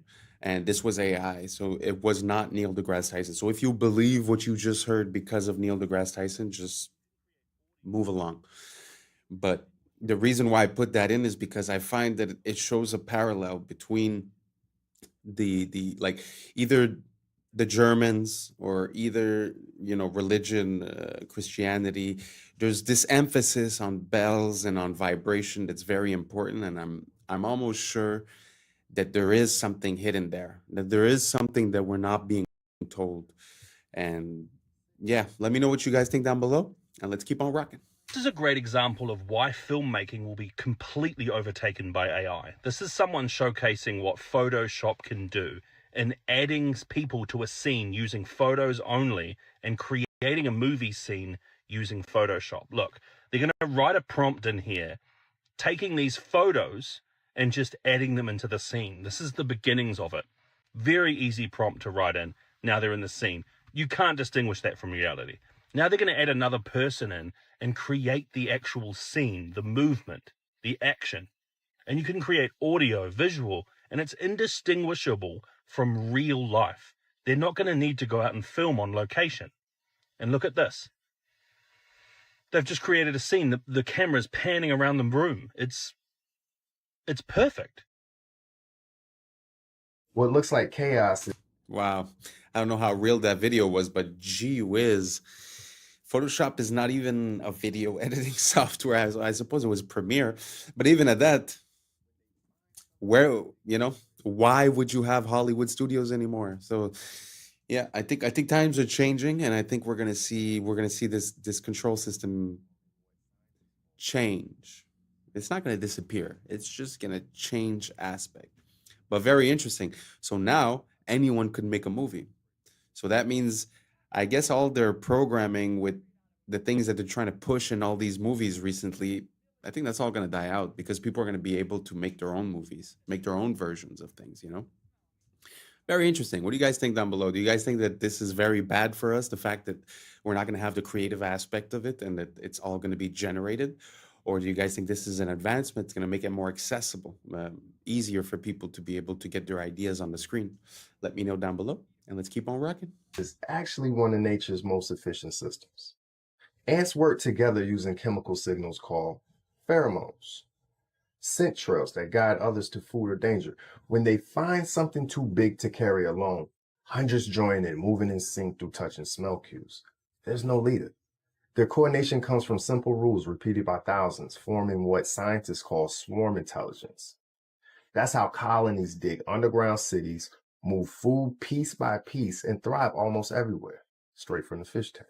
I cannot be the only one that saw this and didn't think it was straight out of a movie. But it's not. It's actually bees in military training. Like, I'm not even joking. They began to realize that bees have a very good sense of smell. I mean, they have to smell pollen. So they began to vacuum up bees and they put them in this container. They dropped the container into the fridge to calm them down because they were kind of angry. This is kind of when it gets weird, but they have this little thing that pushes them into this little tube, and these tubes drop them in these pots. Still feels like this is a movie, but anyways, they began to feed them sugar water. But before this, they would actually release a gas into the area, because the gas they release is the smell of bombs. So they kept redoing the cycle of releasing gas and then feeding them sugar water, and releasing this gas and then feeding them sugar water. And one of the times they released the gas and its tongue began to go, because it was anticipating the sugar water that it was going to get. And at this point, these bees are ready for war. So all they gotta do is release it in an area that they think there's like landmines or something, and the bees will go flying around, and when they find a bomb, they'll go and start moving their tongue. One of the only creatures known to do this was dogs, but bees, they do it better than them. Other than that, thanks for watching, and follow for more.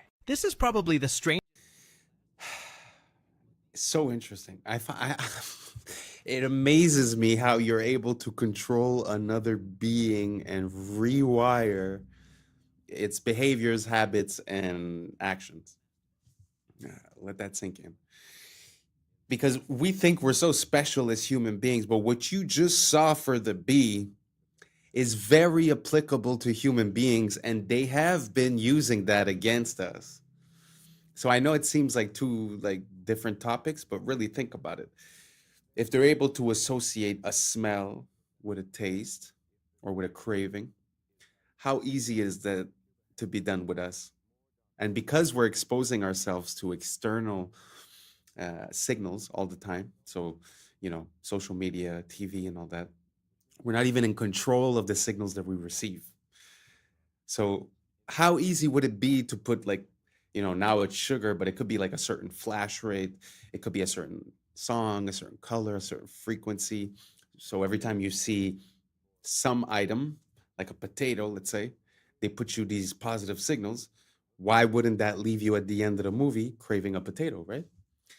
So anyways, super interesting. I never thought that the military would be enlisting bees as their soldiers, but very interesting story. What do you guys think about this? Do you guys think that it's unethical? Do you guys think that it makes sense? Is it better to use bees than humans? Or do you guys think that we're taking away their free will? Are you afraid that that type of system might be applied to humans one day? Let me know down below, and let's keep on rocking. Strangest yoga class in the animal kingdom. But these aren't monks, they're lemurs. Every morning they gather like this, sitting upright, arms wide open, almost as if they're absorbing some ancient energy. This ritual has been passed down for thousands of years, making these lemurs the real yoga masters. Are successful in their example of being able to provide, as a poor country, the best medical care in the third world to the whole population, because it's an inclusionary system. It's not like we have here, where you have this huge bulk of the population, marginalized. But there, if everybody can have adequate medical care, if the schooling is adequate for all, and remember, Cuba has more doctors and more teachers per capita than any country in the world, and they have succeeded in these areas, and it's all state supported, which means people don't have to put money out for the medical care or for they of course pay the cost indirectly as a whole society, but they don't have to pay the bill in the hospital and so forth. And so that cannot be allowed to stand. It's a very bad example for the United States. So there's a very large mass of people out there who can look at Cuba and say, well, if they can do it, and on a per capita income of $2,000, $2,500 a year, where ours is $22,500 a year, what's wrong with our system? I mean, maybe we ought to consider an alternative. That's why Nicaragua, Sandinista Nicaragua had to be destroyed. Exactly. They were a bad example, and that's why Grenada had to be destroyed, because any movement that comes to power with the idea of providing for all the people and of escaping the control of the United States and its economy, let's say the corporations and so forth, then that is bad news here in the United States in the upper circles of power. Look at this strange thing.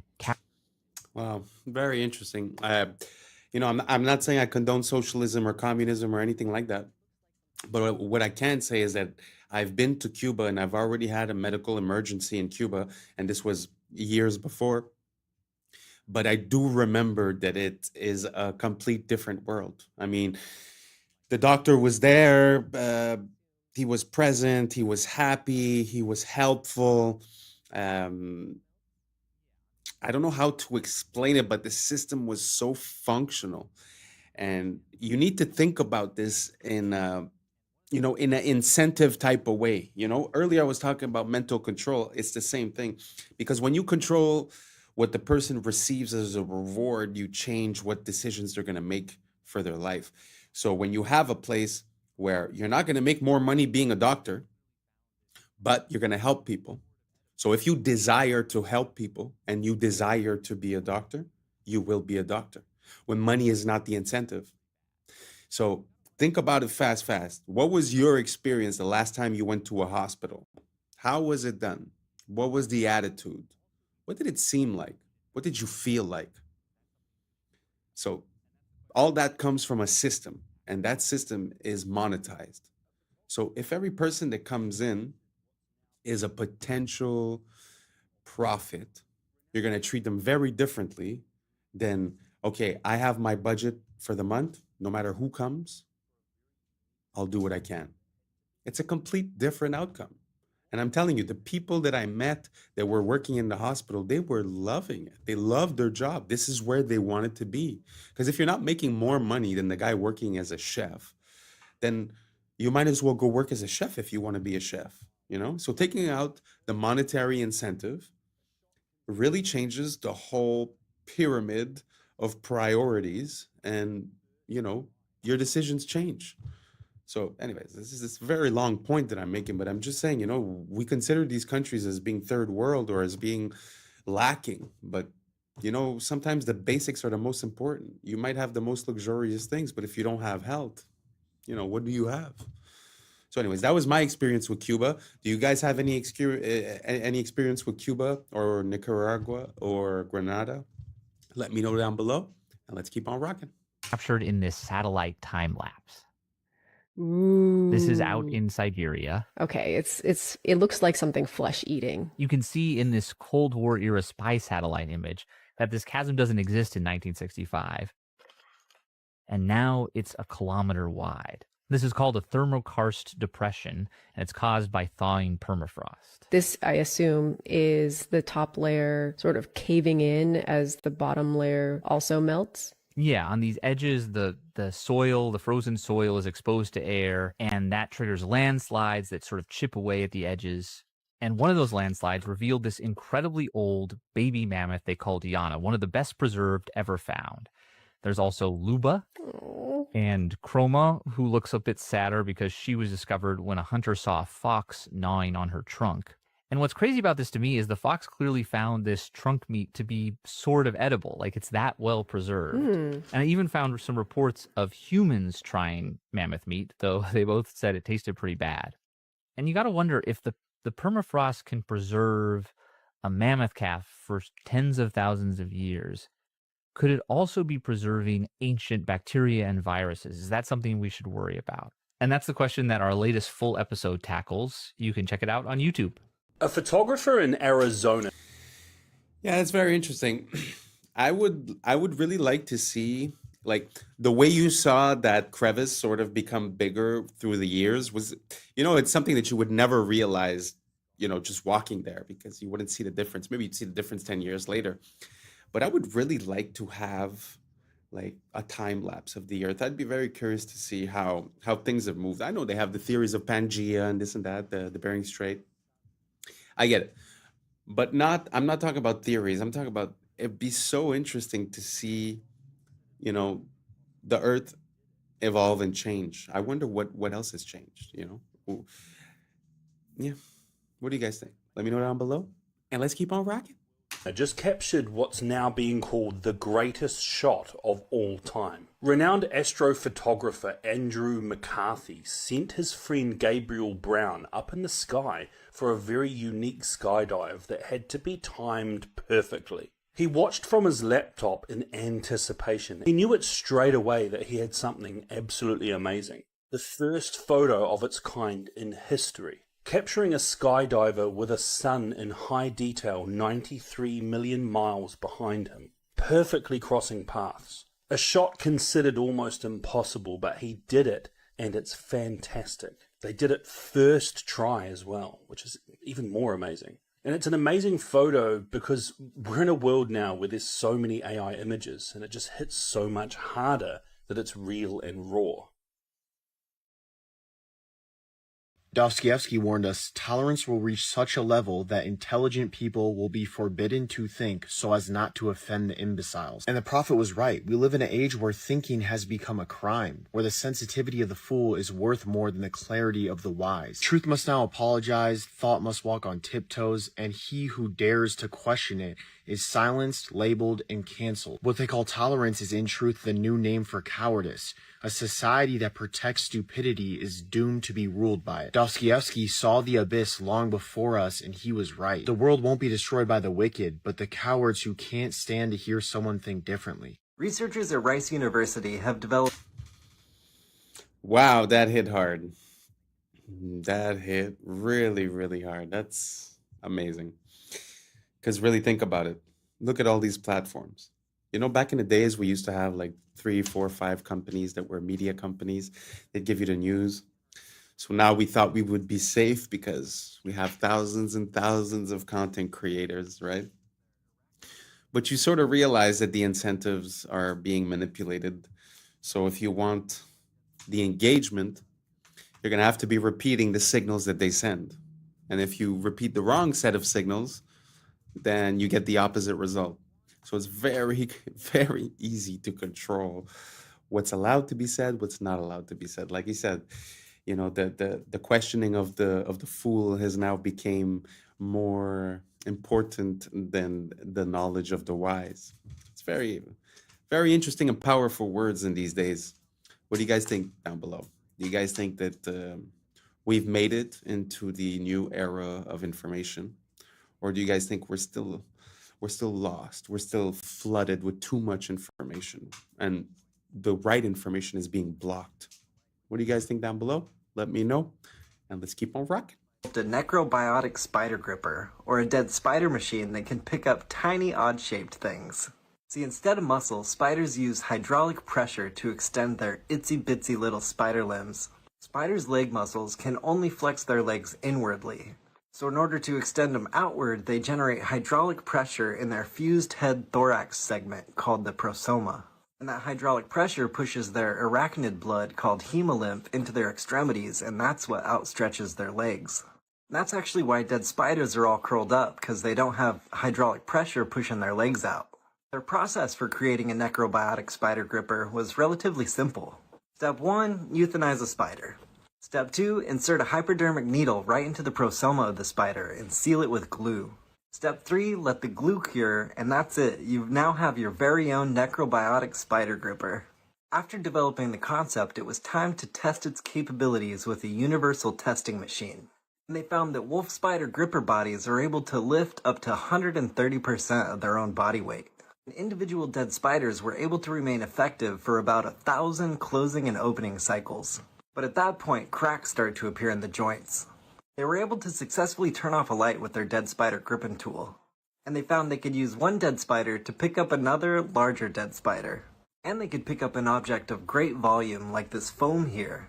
And finally, they were able to use a simple untethered version to move an object from point A to point B. But spider corpse tools degrade quickly and only remain effective for a couple days at a time. They found that coating the arachnid in beeswax extended its lifetime up to a week.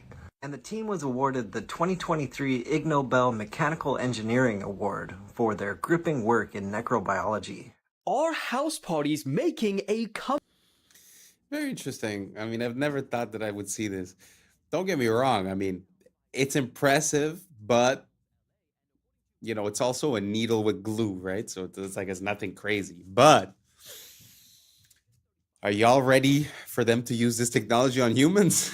Yo, that's scary. Imagine they're using dead bodies to start doing, I don't know. I find that one a bit questionable. What do you guys think about this technology? You guys see any applications? You guys think that there's a future for this? Or it's just super creepy? Let me know, and let's keep on rocking. We're almost there. What you are seeing is footage of an insane Halloween party that got way out of hand and had to be shut down by police. Now, this happened in Woodland Hills, LA, and according to Royal News, who captured this footage, the host initially promoted this party online, selling tickets in advance for just $35, but then charged up to $150 for whoever wanted to pay at the door. But, similar to the real Project X, way more people turned up than anticipated, and things quickly started getting out of control. Dozens of 911 calls started flooding in, reporting injuries from stampedes. A massive fight broke out, people were spilling out into the streets, and the LAPD's air support unit estimated over 3,000 people in that neighborhood alone. When police turned up, one teenager was discovered lying unconscious in the street and was rushed to hospital. Several others were treated for injuries that they sustained in the stampede. And you'd think that most people would condemn this kind of behavior. But 2025's been so rough that people were actually proud, saying things like the earth was healing because the kids are partying again, and that there was still hope for the next generation after all. Nah, are they working together? Yes, they are. And according to researchers, that is the most dominant partnership in the entire animal kingdom. Let me explain. In North America, badgers and coyotes started hunting together, and it's so unfair. Basically, badgers are incredible diggers, and they're known for digging right into an animal's burrow. The only problem is if that animal takes off running, badgers are slow. They're not going to catch it. Coyotes, on the other hand, can run like the wind, and they're known for chasing animals down in an open field. Their only problem is they can't dig, so if an animal jumps into its burrow, they lose it. You get where I'm going here? When these two work together, they create what's called the ping pong effect. The badger will dig into a burrow and intentionally get the animal to run, and then the coyote will chase it down. If that animal jumps back into another burrow, the badger gets back to digging. And they'll do this over and over again on repeat until that animal becomes so exhausted that it just gives up. In fact, according to researchers, when these two work together, they have a near perfect hunting success rate. Now that is what I call a killer friendship. Literally. And as always, follow for more facts. Nature is amazing. I mean, I don't know what you are, if you feel like you're a coyote or if you feel like you're a badger, but those are one of the, some of the most intense and notorious hunters. So they could easily see themselves as competition. But in life, whether you're the badger or the coyote and how good you are, doesn't matter. You should try to find that piece of the puzzle that's missing and create something together. And whether it's relationship wise or whether it's business wise or creative wise, I just think that when we unite and like this duo, one's weakness is the other one's strength, we complete each other. And I feel like we have access to, the sky is the limit. Anyways, I don't know how you feel about that, but we reached the end. Thank you so much for being here. And that's a wrap for today, familia. So whether you're tuning in with the sunrise or you're posted up after midnight, I appreciate your time, your energy, your curiosity. And don't forget, this isn't about truth or fiction. This is about perspective. If this sparked a thought, a laugh, a deeper question, then we did our job. So drop your thoughts in the comments, keep the convo alive, like, subscribe, and don't forget to hit that bell if you're riding a wave, because we're just getting started. Until next time, stay grounded, stay weird, stay critical. I'm Adam Strain, and this has been Adam Strain Reacts. Peace! But now's the time for us to link up. Really think we on the brink up. Making a change from living this strange. Living this strange. Making a change from living this strange.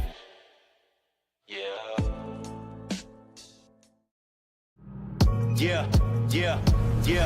I was sleeping, had to wake up. Why? every reason I could think of. God, till the day I keep the ink up.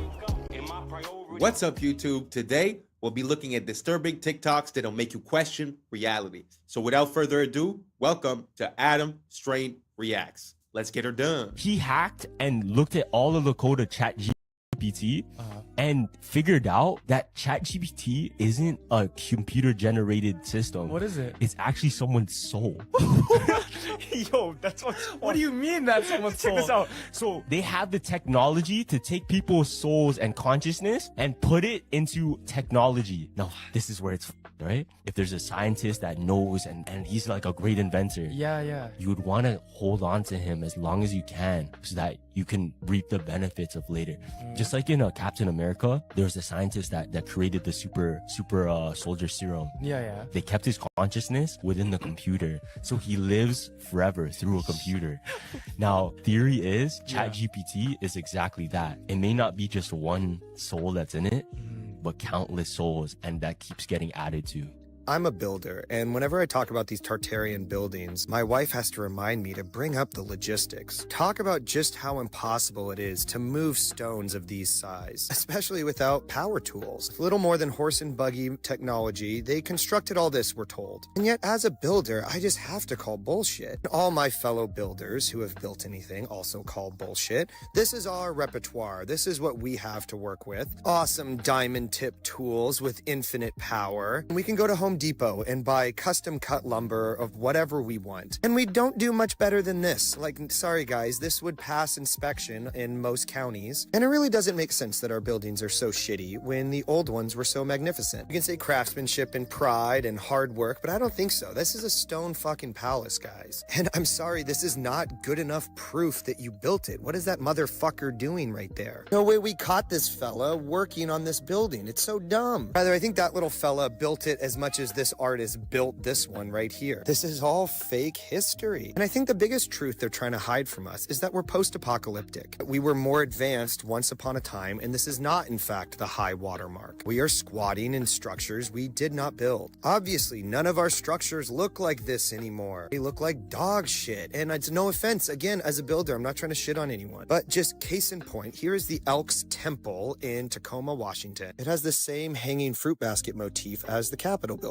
This is just where the men of Tacoma get together and talk about their civil duties, right? A wealthy boys club of all the best men in town, and this is what they built. But this is what they built in Olympia. They weren't able to found one here. They had to build it themselves, and it's an absolute testament to the mediocrity of our current age. What's the good explanation for the fall off in quality? Here's a Mason temple, magnificent, Romanesque to the nine. Again, a shitty little sign outside, but look at the fucking size of this thing. And then juxtaposed to this modern Mason Lodge that went up in the 80s, right? The other one went up in the 20s. This one went up in the 80s. That's only 60 years, guys. And that timeline should terrify everyone. This is the brewery. It shut down in the 20s. It's been here, abandoned ever since. God, I want to move in there yesterday. Renovate it, make it a hotel, make it something sick. But no, the city of Olympia or somebody owns it. They founded it. So you realize we're hemmed in by paper tigers. You come out of the bushes at any moment and throw you in prison for something you definitely did. But like, we're all just doing what they are doing. We founded these buildings the same as them. And so I take great comfort in how recent all the bullshit is. I know that we're on top of centuries of bullshit, but all of these narratives aren't actually that old. 1907 is what I keep going back to. That's like my rock. Most of the psyops come from 1907. Of course, they are piggybacked by much older psyops, but I think the past is supposed to be exhausting. It's supposed to be not remembered well and like kind of like, man, I'm really glad we're done with the past and we can move on to the future. But I'm the complete opposite. I want to know what has happened here. Who controls the present now controls the past, and who controls the past controls the future. They absolutely have a stranglehold on all of our past lives. That's some bullshit, and I think it's time for it to be done. The lies are comical, and it still baffles me they have never been scrutinized before. But as they say, no time like the present. What a gift to be alive today. But when you see... Wow. Really hits home when you see the same organization building something 40, 60 years apart, and you see the drop off in quality. Like he said, it's very scary because, you know, we have this mental thing where we're like, oh, we used to build like that a very long time ago, and now we build different. But now we're talking about 50 years. We're talking about the type of 1 or 2 generations. And you go from building a magnificent stone palace, like he was saying, to, you know, a square building that basically looks cheap, you know? So do you guys think that there's an evolution in construction, or do you guys think there's a devolution in construction? Do you think we're doing better or less good when you compare structures from before and structures from now? Let me know down below, and let's keep on rocking. This stuff in America, you know, it's really weird. All the state capitol buildings that don't really match up. Like, why did they build something that was straight out of ancient Rome in like Iowa? You know, like in Nebraska. 2,500 people live in a town somewhere, and they build a post office that has 700 rooms and is like an ancient castle. It's the same like with the Mormon temple, where they said they went out to Utah, you know, with horse and buggy and nobody else out there, and they supposedly built this wonder of the world castle with no rails and no dump trucks and no cranes, and it goes down 40 to 60 feet underground with more building. And even think about like the 1 year timelines. And a lot of these buildings are 1 year wonders, where they created this very elaborate stone building in 1 year. But then you think about some of these places that have 1 year timelines, and then they work in like Syracuse, you know, Albany, Syracuse, New York, these crazy places like that. Explain to me how much work they're getting done in the dead of winter, when the roads would have been horrible. Then you add snow on it, and then the logistics make no sense. Even think, like I said, go back to World War II. We're told that the Germans were not necessarily defeated by the Russian army. They were defeated by the Russian winter. Because even with the high-tech German stuff, they couldn't even move the equipment during a harsh Russian winter. So that is like the highest tech stuff in the 40s. And then you're talking about these things were built with horses and buggies in the 1840s. So they tell us to recycle to save the planet, right? Reduce waste, protect resources, cut pollution, and all that type of stuff. But what they don't tell you is what they actually transmute this plastic into, which is synthetic fibers that end up polyester, nylon, acrylic, which end up in our clothes, in our babies' clothes, right?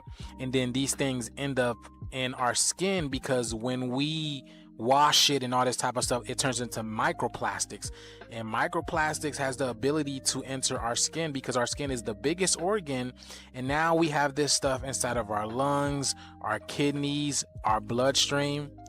Look at this, y'all. All of this stuff is going inside of our body. So all of these so-called new hip clothes that men and women are wearing alike, you know, the Lululemons and these workout gears, all of this is created from synthetic fibers that contain microplastics now that you are absorbing.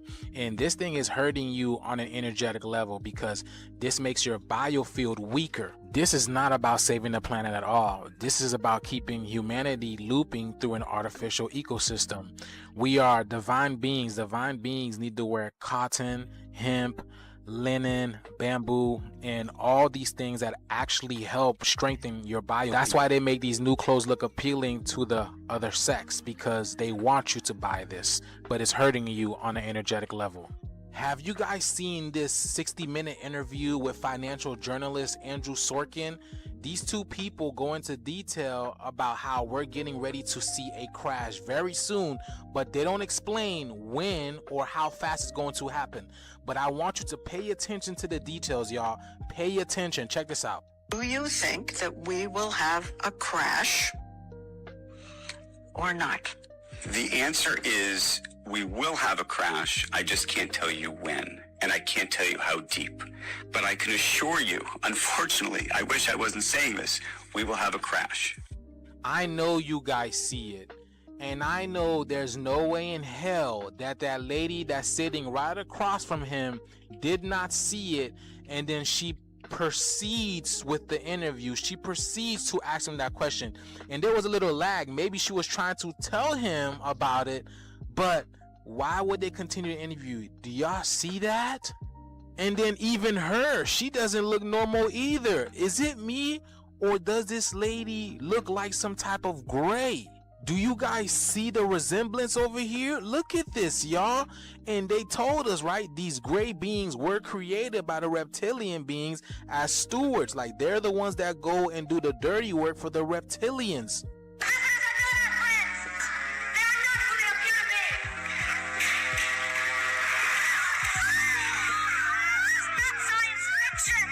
This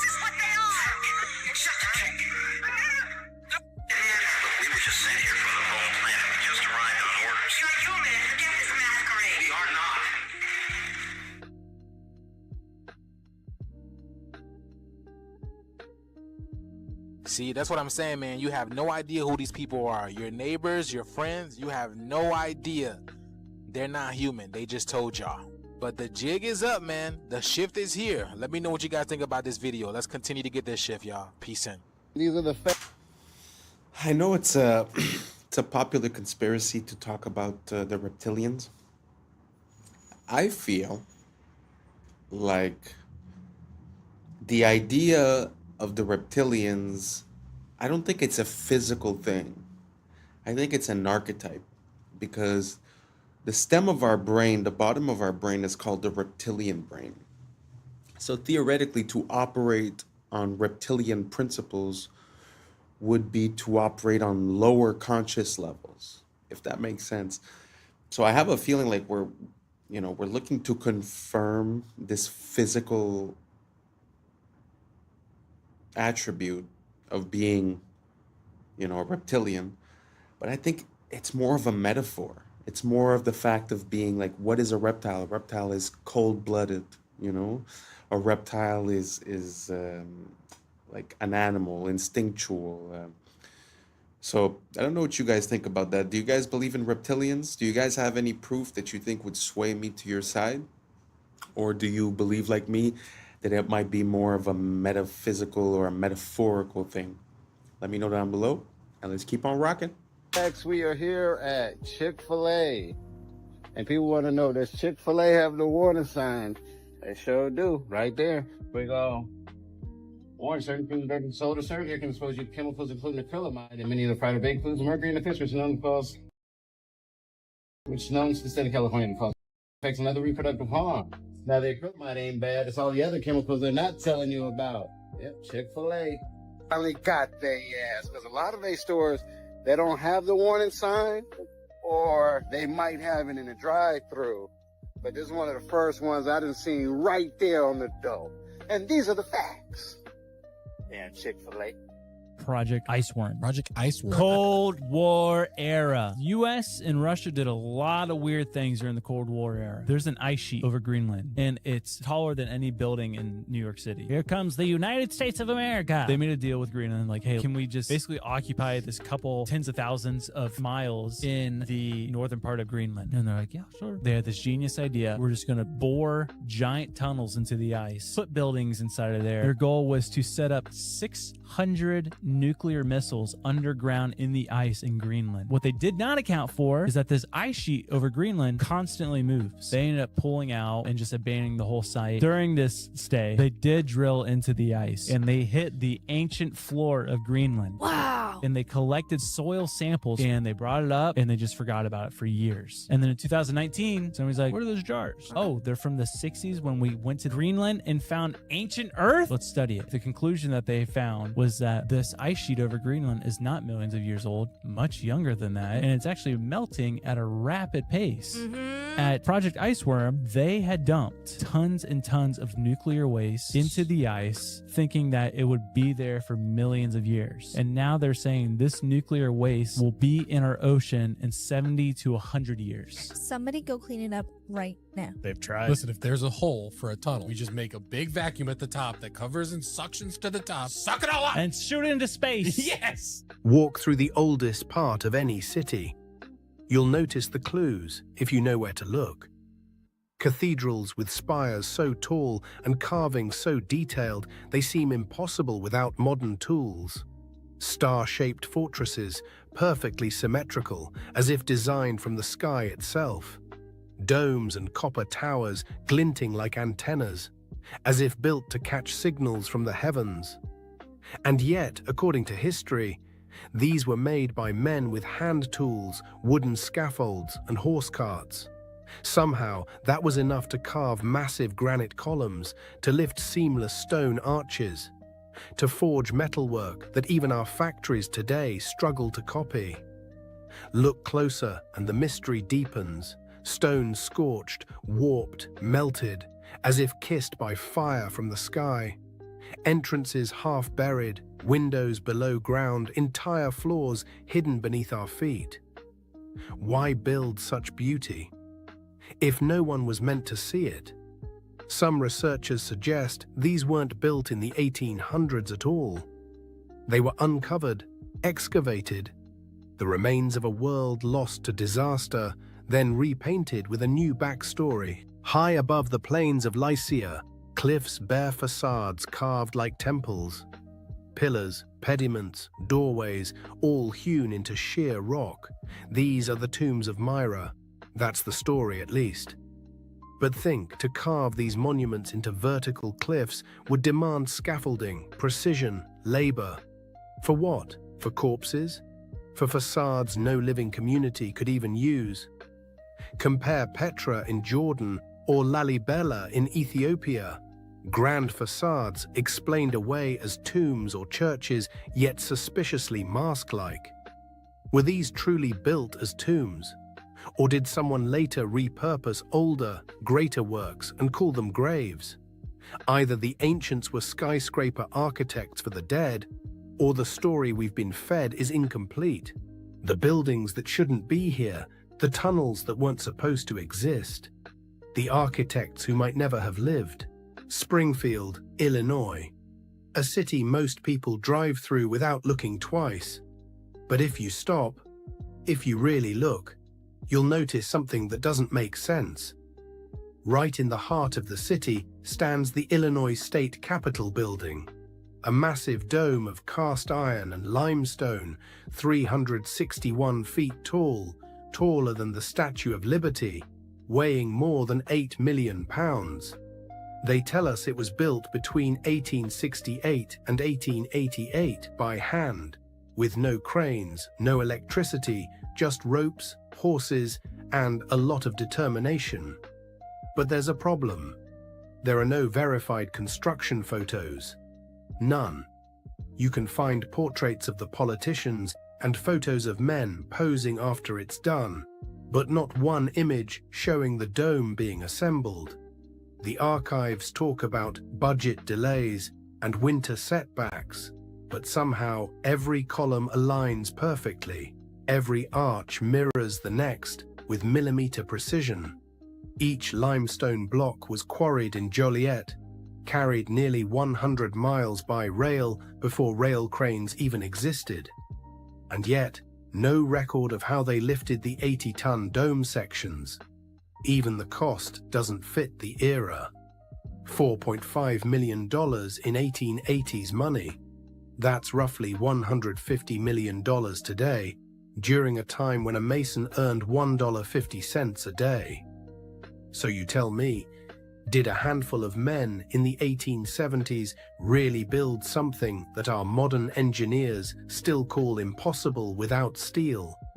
Or did they inherit it? A structure from an older world, dressed up with a new story, a new flag, a new date carved on the cornerstone. They say it was built, but it looks more like it was found. Religions were made to hide the truth about yourself. And there's been a few videos like this in this compilation that show us the beautiful structures that we've built, and to be honest, it makes me a bit emotional to see how beautiful the world is and how capable man is. Throughout generations and generations, we have left things of beauty. Like all those temples that are carved into the rock, carved into the mountain, all those spires, all those... I find it so impressive. Sometimes I feel like they're trying to tell us that we live in a gray world where everyone's bad and, you know, lack and fear but man, this world is beautiful. This world is abundance. The things that man is capable to achieve has no limits. I swear to you, it makes me emotional to see the beauty that man can attain. Man, I just wish we could let go of all this evolution talk and go back to what we were. I don't know if you guys agree or not, but man, that's how I'm feeling right now. Let me know what you guys think down below, and let's keep on rocking. Let's go. God stands for Generator, Operator, Destroyer, the mind, soul, and body. Brahma, Vishnu, Shiva, the Father, the Holy Spirit, and the Son. The generator is the mind, the beginning of all creation. The operator is the soul, what you feel. because what you feel then takes action with the physical body, the destroyer. The Father, the beginning, the Holy Spirit, the feminine emotion. The Father, the mind, the emotion, the spirit, give birth to a son, physical action. You take action on what you care about. If you lose care about watching this video, you will continue to scroll. The body acts out the heart. The body follows the heart. These are the three forces that generate your experience in your reality. All creation goes through this threefold process. These are the three forces, thought, emotion, action, we must gain full control over to generate a good experience. Aligning our thoughts and action with the Holy Spirit, which is a purified emotion, because emotions are what guide us. Our emotions tell us what is right and the wrong. Seattle, Chicago, Oshkosh, Springfield. Everywhere you dig, you find the same thing, a city under the city. In Seattle, the underground tour shows old sidewalks 20 feet below today's street level, buried after the 1889 Great Fire. In Chicago, entire blocks were lifted 4 to 14 feet between 1856 and 1875 to install sewers, and now you can still see doors half buried in brick. In Oshkosh, Wisconsin, old walls were found under Main Street in 1931, stone foundations for unknown buildings. And here, in Springfield, walk around the Capitol Avenue area, and you'll see window arches below the current sidewalk line. Whole floors buried under new pavement. They say it's urban development, but the more you study the pattern, the clearer it gets. We're not building new cities, we're reclaiming old ones. Each foundation is just the roof of what came before. History isn't linear, it's layered, like sediment, like memory. Maybe we didn't start from nothing. Maybe we started from someone else's ruin. Quiet music builds, ambient piano. They tell us we're living in the modern age, but maybe we're just walking on rooftops of a forgotten world, pretending we built it. Engineered human meat. That's right, a protein made from human cells that promises to be cheaper and tastier than any of its competitors. I'm Greg Wallace, and I'm off to visit Good Harvest, where a whopping 6 tons of human meat is engineered every day. That is stunning. With the promise of cheap meat for all, it may well be the meaty miracle we need to ease the squeeze of the cost of living. Anyone for human meat? I'm Michelle Ackley, and while Greg comes face to face with the production line, I'll be conducting a taste test with some very picky palates. It's really, tender. For the first time, we're going to find out where it comes from, how it's made, whoa, and what it tastes like.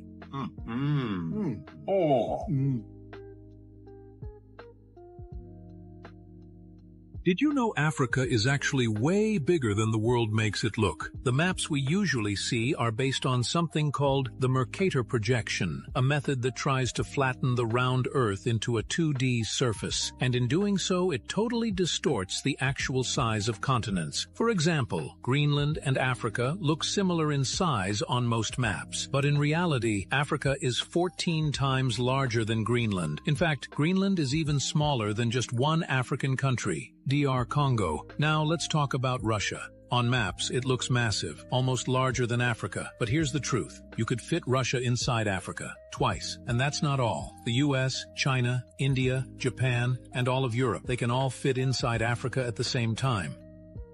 If you see this camera in your town, it's already over. Across the UK and the US have started rolling out these AI facial recognition cameras, and yeah, it's exactly what it sounds. These things are disguised as normal CCTV cameras, but they scan every single face that goes past them. What this then does is pick up the person who's walked past it, and then automatically using AI scan it against a criminal database to see if you're wanted or you've done anything wrong. There is going to be someone watching and then proceeding further depending on who you are. Now, I'm not really sure how far this goes, like if I didn't pay a speeding ticket, are the police then going to come and jump on me? Or is it just for like actual criminals? Because I guess that's kind of smart. It is extremely clever though. They are scanning the photos of your face against a criminal database, your social media profiles, like the whole of the internet. It's insane. Some experts have warned that the actual cameras store your data, tracking everything such as where you go to, who you're then meeting, how long you're there for. Also, unfortunately, these cameras aren't government owned. They're buying them from third-party data companies. So instead of the old question, are you being watched? It's now, how often are you being watched? And that's a wrap for today, familia. Whether you're tuning in with the sunrise or you're posted up after midnight, I appreciate your time, your energy, your curiosity. I remember, this isn't about truth or fiction. This is about perspective. If this sparked a thought, a laugh, a deeper question, then we did our job. Drop your thoughts in the comments. Keep the convo alive. Like, subscribe, and don't forget to hit that bell if you're riding the wave, because we're just getting started. Until next time, stay grounded, stay weird, stay critical. I'm Adam Strain, and this has been Adam Strain Reacts. Peace. Now it's time for us to link up. Really think we on the brink up. Making a change from living this strange. Living this strange. Making a change from living this strange.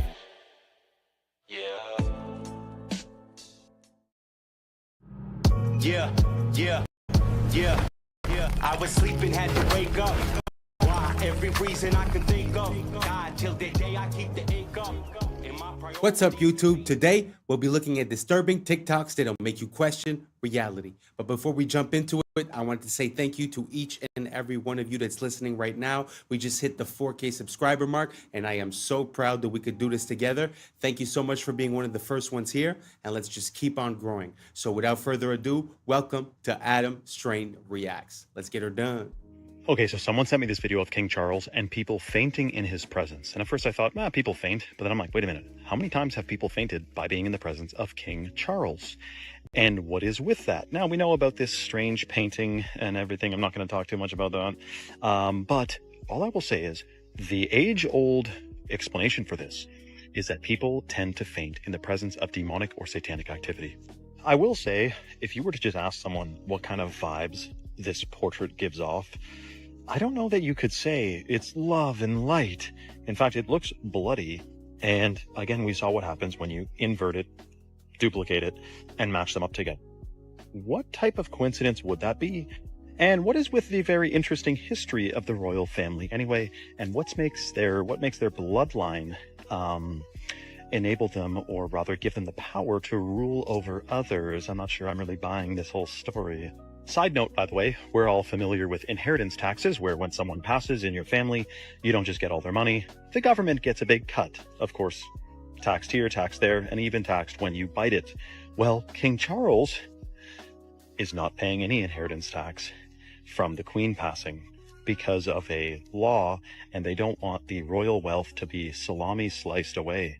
So once again, we have another example of rules for thee, but not for me. How dare you try to get around paying inheritance tax? One advantage with the airship. I put this in because I find that we're so used to talking about secret societies and about governments that I think sometimes we overlook the power of the royal family or the crown. Because if you think back at a few years ago when there was the COVID, when you think about it, the Commonwealth countries were the worst ones, were the ones that were on the front of taking people's rights away. So, Australia, England, Canada. So when you think about it, there's kind of a correlation. So I know that it's not something that's very popular, but I'm going to start looking into a bit more the connections between the royal family and what goes on in the world. Do you guys see a link between the royal family? Do you guys think it's overlooked, or do you guys see a lot of that maybe I don't see it? Let me know down below, and let's keep on rocking. Is the fact that you wouldn't need a runway. They could dock these things, and that's why people start to look at some of these old buildings and some of these towers. Were they meant for docking an airship, and then they would get into the building from the ship? They try to show you with modern blimps is you have this big old balloon thing, and then you have like this tiny little carriage under it. Most of the structure of the blimp is just where gas is at. And then you have like a tiny little cockpit that everyone rides in. But if you see like the diagrams of these old airships, you could move all in and out of there. You could imagine would be like a floating cruise ship. So as soon as you get on, you kick your feet up, you go get something to eat, and you go hang out and have a cocktail if that's your deal. And then you can kind of hang out and look out the window and see all the cool stuff. It seems like a more elegant, more sophisticated way to travel. I would be all about that life. Yeah, could you imagine if you were just going, okay, we're going to fly across America, go from New York to LA, and you're not in a rush because part of the journey is actually, this is fun. Yeah. But traveling's not like that today. But we're the advanced ones. The government of Turkey claims they have found the grave of Noah. This is a normal human thumb bone. Underneath is a giant human thumb bone. This was found right near Mount Ararat in Turkey. People say 1 man and 3 boys could not build a boat that big. Oh, you didn't see those boys. Hey, Bubba, bring me that tree, would you? There's a jawbone in a hotel in Turkey on display right now, 6.5 inches across the TMJs. Any one of you could put your head inside and rattle it back and forth inside the jawbone. The legend in Guam is that giant people built the latte stones there. Who is moving these giant rocks anyway? That's a camel in front of it for scale, folks. In Wasaki, Wisconsin, 100 years ago, giant skeletons were found in a burial mound. One of the skulls was 3 times the size of ordinary humans. In Walkertown, Indiana, 8 giants ranging from 8 to 9 feet long, all wearing heavy copper armor, were found. Through the bungling of the diggers and the disinterest of the museum establishment, the discoveries were scattered and lost. The Smithsonian has been very active in hiding discoveries about giants because it goes against the evolution theory. See, evolution says we started off tiny and we're getting bigger and better and stronger and smarter. This video is going viral out of Florida right now when unknown people are seen spraying something into the water by airboat. And there's other clips of it in the Everglades as well, and people are wondering what the sand dam's going on. Until a man captured a truck that was going to the department or the depot where they fill up these containers on these boats. A truck was carrying some goods, the Florida Fish and Wildlife Conservation. And if you look closely, you see in the back of this truck on the trailer are some boxes. And if you look closely at the boxes, it's Roundup Custom, which is actually called Diquat. It's a form, it's from Roundup, it's the same company. And it's one of the most toxic chemicals known to man. Now, this guy is exposing, that's the one who captured the video. Turns out they're spraying this to try to get rid of an invasive plant. But the problem is that it also literally destroys almost every other creature in the water, right? So we have fish floating up, we have turtles floating up upside down, rotting. It's totally destructive, but of course it's for your safety. It's for conservation. We're not trying to intentionally poison the food, air, and water supply to destroy the natural world, to rebel against the natural world and against who created this world. No, it's for your safety, you fool. Absolutely insane. You have to do a deep dive onto this stuff. It's called Diquat, and they're spraying it all over the place, again, because they want you safe. And if you think otherwise, you might be a conspiracy tinfoil hat nutter. Roundup, the same company who made, well, no big deal, a couple different chemical agents during world wars. Let's just say that. Spread the word. We got to wake people up to this. Otherwise, it's a very unfortunate future where our whole situation is, well, polluted significantly, put it that way. Recently, there's also been many sinkholes that have appeared everywhere. So I don't know if you saw in China, there was a sinkhole, and going back to the hollow earth theory, how in China they found in the sinkhole a forest with trees and species that we would have seen in like 200 years. Oh, yeah. So it opened it up. Exactly. So look, and there's more. So there's one in Detroit. A guy got his car stuck in a fat sinkhole, like one filled with water. He didn't even know it was there. Lower Nazareth, there was one in a farm field, right? New York, and even places like Turkey and wait, how is this not on the news? I don't know. It's not on the news. It's literally on, like, you have to search for it. Damn. So there was a ski resort in Russia that had a big one too. Yeah. And so I have a theory that since there's all these sinkholes, that means there's evidence of cities and tunnels underground, and that they've expanded so much that the land that we're on right now is sinking into those.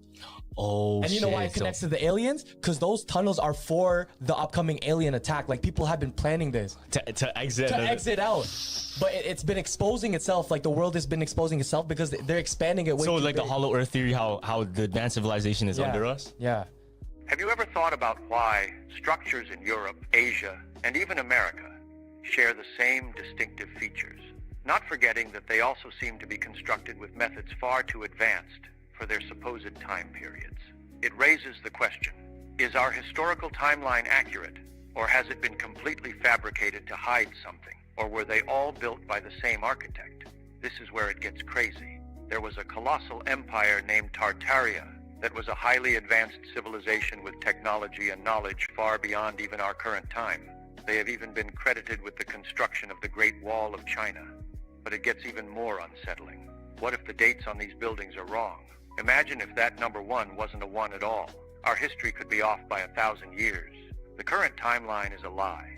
In the late 1800s and early 1900s, they held events called World's Fairs to use as cover-ups to demolish our advanced past. Many recount that these structures were wiped out days after the events. This was evidence of a global civilization, a civilization whose roots could be traced all the way back to ancient Egypt. And this is really cool. So check this. This is a I'm not too sure about calling it Tartaria, and I'm not pronouncing myself on what was, especially when I don't know what is right now. But what do you guys think about the fact that in different places around the world, we really do find similar structures, whether it be the megalithic structures or whether it be like what we would call Greco-Roman, which we find some in Japan, we find some all over the place. Do you guys think that it would be possible that at one point there was like a harmony, or that there was a moment where everything was shared, or that the capabilities were more than what we believed, or that, I don't know, like a lost moment in time? Do you guys think that's possible? How do we explain all of these structures, or the World's Fairs, or all of these elements are easy to explain one at a time, but when we take the magnitude of how many of these events and how many of these, for an example, World's Fairs, fires, constructions, the cities being built, the canals being built, the undergrounds, the metros, I mean, there's so many, right? So is it possible that at one moment, either we lost our memory, we lost contact, or that there was a moment where everyone was together and that we were building the same type of way everywhere? Let me know down below. I'm just curious. To be honest, I don't really have an opinion. I just find that the timeline that's pronounced to us seems to have some flaws. Apart from that, I'm really not set on anything. So if you guys have any rabbit holes to give me, I'll gladly go down them and include some of the videos in here. So let me know down below, and let's keep on rocking. Mazda bulb. The old Mazda bulbs would last 120 years. So what GE and the companies did who run the light bulb companies is they took this original bulb, they had engineers reverse engineer it so that they can make the light bulb break down faster so they could sell more light bulbs. Because the original Mazda bulbs would last 120 years. The original incandescents, the Centennial incandescent, you can look this up, it's in California. The Centennial incandescent is also still burning for over 120 years. So your light bulb, when they tell you like, oh, LEDs are going to save the earth and whatever else, we already had the technology. The light bulbs that could last 100 years have already been here. LEDs, most people don't know, were made by IBM and also by Monsanto. So when you're bringing an LED into your home and putting it above your head and doing all that stuff, what you're doing is you're bringing in a bulb that was designed by a computer company and a toxic pesticide company. So you can imagine what that's going to do to your body. It's going to give you brain fog, it's going to give you fatigue, it's going to cause blindness, cataracts, mess with your hair. Kind of makes all sense. All confirmed UFO types explained from most commentary. I suppose we could say that that's the limitation of what we call capitalism. Because if the goal is to make money, it does make sense that selling you more of the same item because it doesn't last as long would give me more benefits at the end of the day. But it's just sad how we lost the pride of making something that works and that's functional and that's unbreakable And I find it so sad. Can you imagine the fact that we had 120-year light bulbs and that we decided to change it so that they last 1 year, so that you would buy maybe 1,000 light bulbs in your lifetime instead of buying 10 or 20, let's say. It's a pretty crazy thought. Do you guys think there's any other things that are like that got sort of manipulated so that they last less? If so, let me know down below. Now let's keep on rocking. Rarest. First up, we got the classic saucer UFOs brought to mainstream attention in the 1940s after the infamous Roswell, New Mexico UFO crash. Back when they were actually called UFOs, you know, unidentified flying objects. For decades, this was the signature UFO style that everyone knew and talked about, but was mostly mocked and downplayed until the government kinda told us they're actually real in 2020. Shaped like a disc with smooth edges, oftentimes glowing and occasionally with a dome top. Cigar-shaped UAPs are elongated cylindrical craft, often tapering at the ends. In recent times, the terminology was officially updated to UAPs, unidentified aerial phenomena, which was changed once again to unidentified anomalous phenomena when they realized they could also go underwater, no longer making them aerial. What makes cigar UAPs so interesting is their lack of any visible wings, fins, or other appendages typically found on flying craft, and is what really made us realize how impressive the non-visible propulsion systems that power UAPs really are. These have been popping up in our skies more lately, like those orb-shaped UFOs everyone's been talking about, or spherical UAPs, near perfect spheres, typically on the smaller side, seen flying very fast with erratic movements and no visible propulsion system. Can either appear metallic or sometimes slightly glowing, leading people to believe some of these may even be trans-dimensional. Oftentimes spotted around military bases and have even been noted to merge or split into multiple orbs. Large, silent, and most often black or dark in color, triangle UFOs are usually seen with lights either in front or on their sides. One of the most well-documented mass UFO sightings happened in 1990 over Belgium, where hundreds of civilians and police officers reported countless triangle UFOs in the sky. Chevron or boomerang UFOs are similar to the triangle ones but have a more pronounced V shape. They also have lights along their supposed wings and have usually been spotted flying at lower altitudes. Egg-shaped are kinda like our sphere UFOs, somewhat elongated but not quite to the extent of a cigar UAP. These are most commonly cited by the military, one of which they famously refer to as the Tic-Tac UAP, moving extremely fast and erratically, and have been seen to pass through large bodies of water without slowing down, showing off their true capability. Diamond-shaped UAPs are much less common than what we've discussed so far. They typically feature some sort of central light or collection of lights and are often seen rotating, moving, or even morphing in midair. Box-shaped UAPs are sort of like the diamond ones, except feature a more distinct rectangular shape with straight edges and perfect corners. They don't rotate and morph as often as the diamonds, but can occasionally be seen with what appear to be windows and sometimes even glowing. Fireball UAPs are an interesting breed, a rare type of orb, typically orange and violently flickering, giving the appearance of a burning flame. Transcending the notion of being mere objects, the fireball truly is a phenomenon, often seen far away and moving very slowly, occasionally bursting out a pulse or sometimes even appearing green. Speculated to be trans-dimensional, these aren't as common as the rest on most social media platforms. Organic-shaped are most notably portrayed by the infamous jellyfish UAP caught on camera in the Middle East. This one looks like a collection of indistinguishable parts, no concrete form and moving slower than the others but at a steady, consistent pace. Has also been noted to go underwater. The organic-shaped UAP is among the rarest, with some reports documenting shape-shifting abilities and sudden drops in temperature. What if God is actually... I don't know. I must say that even if I was like Mulder from the X-Files and I would say I want to believe, I have a hard time taking any of that seriously, because how would it be that these beings from another dimension or whatever would be so close to us all the time, but we would just never see them and never come to contact with them? I'm not convinced. I'm really not convinced. So if anyone has any smoking gun proof, please send it to me. Please tag me. Let me know. I'd be very curious to see. But to be honest, until now, everything that's UAP, UFO, I'm having a hard time to go with it. I believe way more in the project with the beams that are blue, that would be used to exert control, you know. But I don't know. You guys let me know down below if you've seen some footage that's convinced you guys, or if you've seen something personally. And yeah, maybe I'll take a look into it and see if I could get convinced. Let's keep on rocking. Water. What do you mean? So, you know how we say God is everything, right? Mm-hmm. Now, if you, in a sense, like everything around us is what? There's water. There's water in the air that we can't see. Yeah. There's water inside you. There's water inside me. Yeah. There's water in every single thing that lives. Right? Yeah. Now, when there's a lack of water, if you look at a desert, if you look at a wasteland, right? Yeah. What is there? Usually death. Oh. Death because lack of water. Yeah. And it's very hot. Like, Damn. hell. And now, check this out. In the Bible, Yeah. when Jesus said he was tempted by the devil, where was he? In the desert? In the desert. And he was looking for water. That's just like a religious theory, but take it Yeah. for what it is. That I just heard that on TikTok. Yeah. So is Dubai where men sell their soul? Nah. Because what is around Dubai? Just bare desert. What do desert. the OnlyFans girls do there? They literally sell this. They eat poop, fam. Bro, that's the most selling your soul for some Bugatti. If I would never eat poop in my life, dog.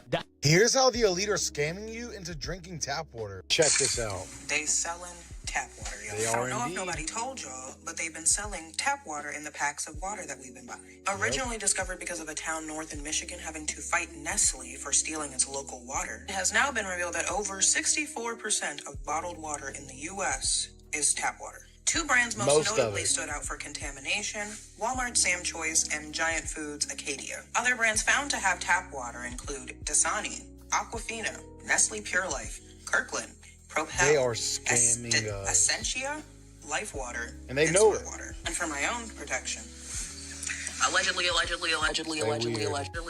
People are just finding out why they definitely should not be making their bed when they first wake up. I am sure by your parents, since you were young, you've all been told the first thing you need to do is make your bed in the morning. But actually, that is one of the worst things you can possibly do. When you've been in bed all night, it's not the cleanest place in the world by the morning, of course. It's going to be filled with bacteria, sweat, and just everything that you've kind of sweated off in the night. Now your bed is basically just infected with a load of bacteria that attracts these guys, dust mites. And yes, unfortunately, there are probably thousands of these in your bed right now. Now, these guys like warm, dark, sweaty, dirty places. Nice. So when you first get out of bed in the morning, that's when they're going to come crawling because the bacteria is right there for them to scran. If you make your bed when you first wake up, it is freshly dirty and you are literally trapping them exactly where they want to be. Meaning they're going to be living in there and your bed's going to be far worse by the time you go back to bed that night. So the best thing you can actually do is leave your bed messy for a little while, like an hour or so. This will expose the mites to sunlight and warmth, which will basically kill them. Then you can go back and make your bed and it will be perfectly clean for when you go to bed that night. Y'all, something big is taking place in the Pacific Ring of Fire, and I've been talking about this for quite some time. You know what I'm saying? The Pacific Ring of Fire is like the womb of Earth, okay? And now we have all these earthquakes popping off in the Pacific Ring of Fire. Nobody's talking about it. And now we have Mount Luotobi, the volcano, just erupted for the umpteenth time this year.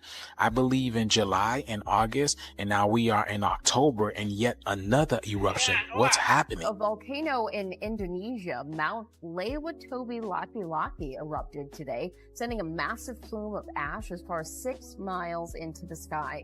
The country's volcanic agency raised an alert to its highest level and evacuated nearby villages. Thick ash blanketed homes and farmland, forcing farmers to halt work. The volcano has been quite active of late, erupting in both July and August.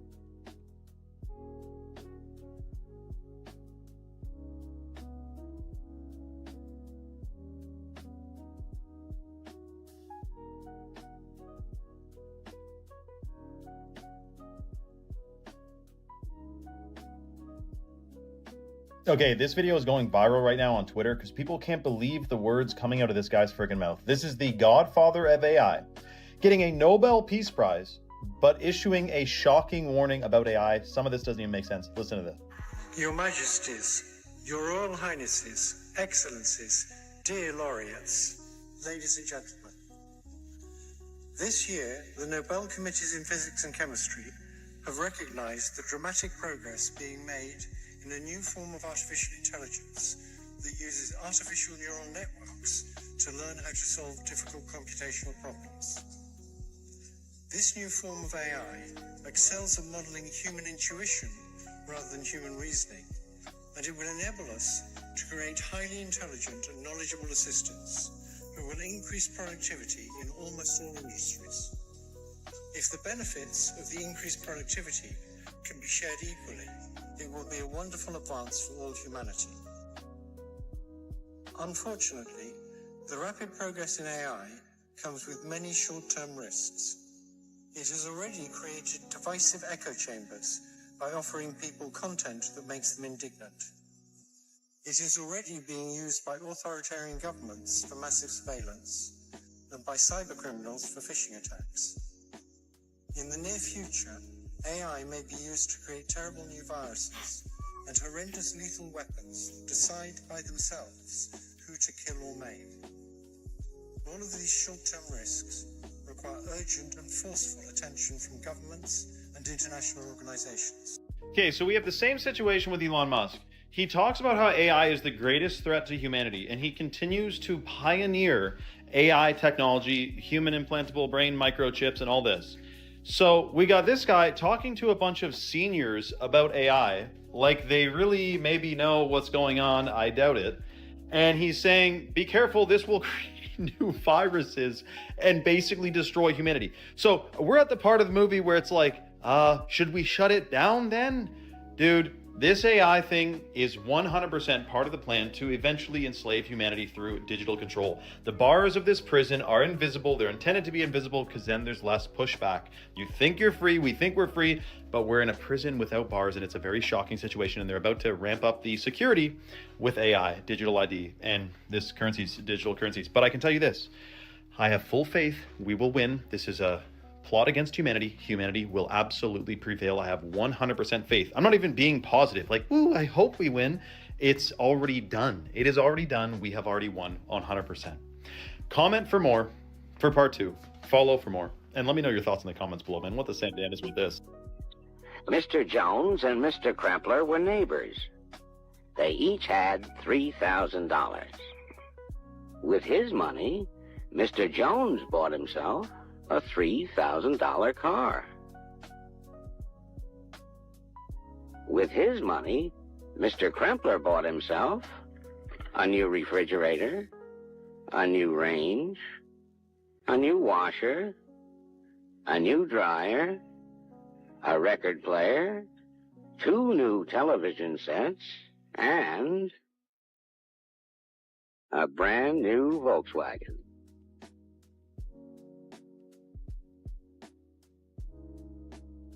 Now Mr. Jones is faced with that age-old problem, keeping up with the Kremplers. Have you been down the lead paint rabbit hole? Isn't that crazy? To imagine how much you could do with a few $1,000s back in the days. I know they were paid less, I understand, but I still feel like it's not proportional, you know?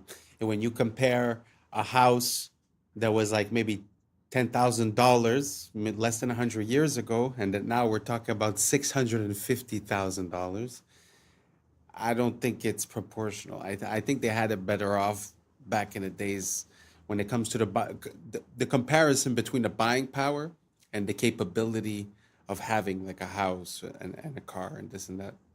Because even when you think about it, all the sitcoms from the 90s, well, not all of them, but most of them, or like The Simpsons and stuff like that, the father and the mother, most often not, didn't have that high-paying jobs. Often the mother would stay at home and the husband was doing a trivial job, but somehow, you know, he was I don't know, worked at a factory or worked as a mailman or some stuff like that, and somehow would still have a house, you know, a family, have a car. I feel like nowadays it's just not like that anymore. It's not like you could work at McDonald's and have a family and everything's fine and you're gonna have a house. No, you're gonna be paying for rent. You know, it's gonna be way different.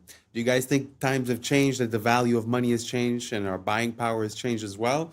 Or do you guys think that it's more or less the same? It's just proportional? Let me know down below and let's keep on rocking. I think we're close to the end on this one. Because it may have been banned for a completely different reason than many think. Did they really ban lead paint because it was toxic? Or because it blocked their signals? Think about it. For decades, every home was coated in lead paint. Thick, durable, insulating. Then suddenly, governments worldwide decided it was dangerous. But here's what they don't tell you. Lead is a natural shield against radiation and electromagnetic frequencies. In other words, radio waves can't penetrate it. Before the ban, your walls literally acted like armor.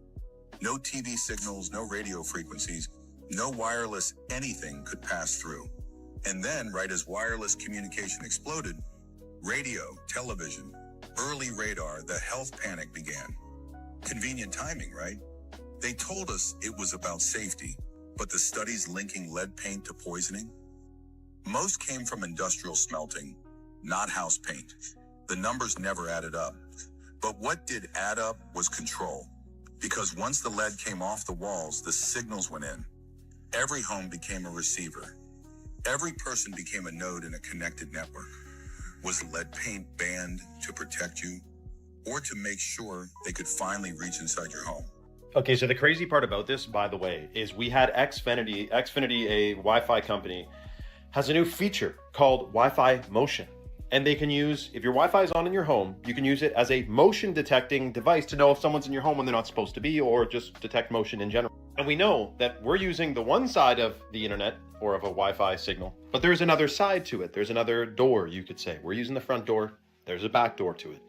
And I'm talking the same way with frequencies from cell towers as well. We're talking about a sophisticated surveillance system that is wireless, that can see everything that's going on. Now, what would happen, do you think, if they were spraying on us in the sky nano sensors that interacted with the frequencies?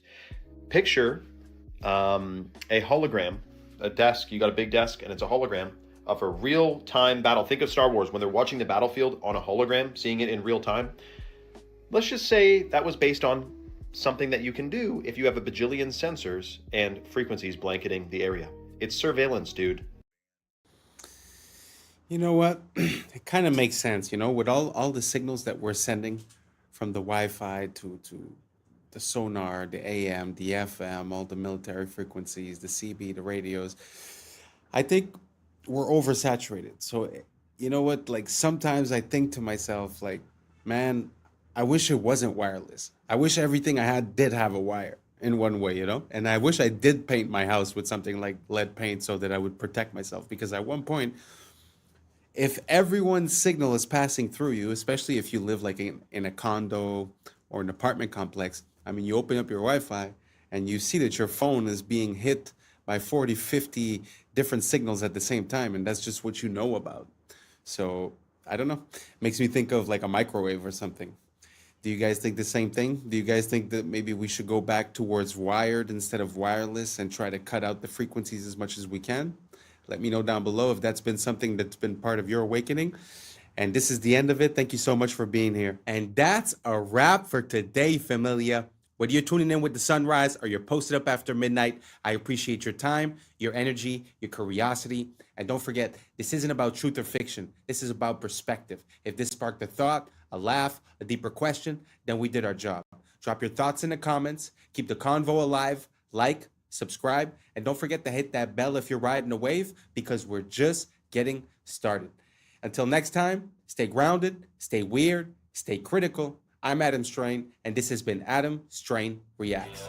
Peace. Now it's time for us to link up. Really think we on the brink up. Making a change from living this strange. Living this strange.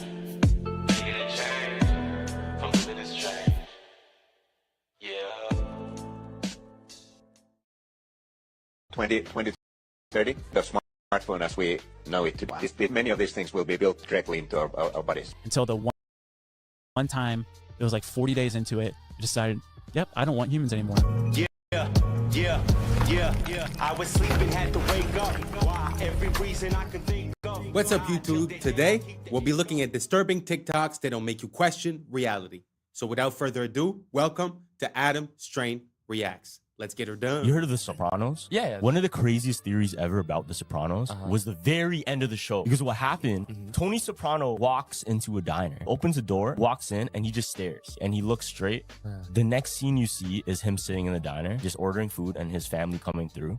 And eventually, while he's eating with his family, the screen just goes black. And it goes black for like 10 seconds.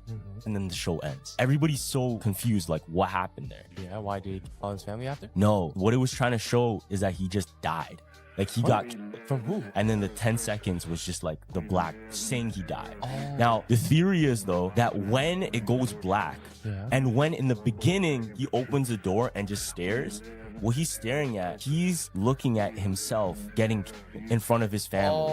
So it's a constant loop that he's actually in hell. What the? That's his hell. Yeah. I mean, yeah, our line of work, it's always out there. You probably don't even hear it when it happens, right? There's your friend in there, on the wall. Listen to us. No risk, no reward. You know Beyblades? They were actually a real thing in early Japanese history. Wait, what? Beyblades, you know, like let it rip. Wait, but people would actually Early century Japan, fam. Whoa. What they used to do, With rocks? no, not rocks. Buy battle. It's called a buy battle. Yeah. They would take shells that they found in the sea and they would stuff them with sweet cakes, like pastries that they cooked. And then they would have a tatami mat, you know, those like bamboo mats, and they would take turns tying a string, spinning it, and it would spin on the mat. Yeah. And another person go, oh shit. and whoever's shell fell off the mat, would lose. Oh, that's kind of It's dead ass Beyblade originally. Yeah. Yo, that's crazy because it's like everything's custom, right? So everyone had a different Beyblade. Imagine you had a sick shell like with polka dots, fam. Yo. Oh, your Beyblade was sick. This is fractal math. Isn't that crazy? Sometimes the things that we think that are new innovations or whatever, they come from ancient times. I had no idea about that. I wonder if it's the same thing for the pogs. I don't know if you guys had pogs or like those little circles that you try to flip over, and the ones you flip over you keep. Let me know down below if you guys know about the pogs. Pog squad. Let's keep on rocking. Math you're flying through, made from this program that's creating some shapes that should look pretty familiar. I thought it was pretty weird when I found out there's math in nature, but there's something even weirder. These patterns are infinite, and eventually the geometries will produce the same patterns that we have incorporated in our most impressive architecture. There's a geometric connection to inspiration through expanded states of awareness or higher consciousness. Ancient architects had a high-resolution connection to this inspiration, but what does that mean? Pattern is expressed in geometry, converted into math, and then translated into art and architecture. There's no better engineer than nature, and we knew that, and then we copied it. You walk into a Hindu temple, and you look up.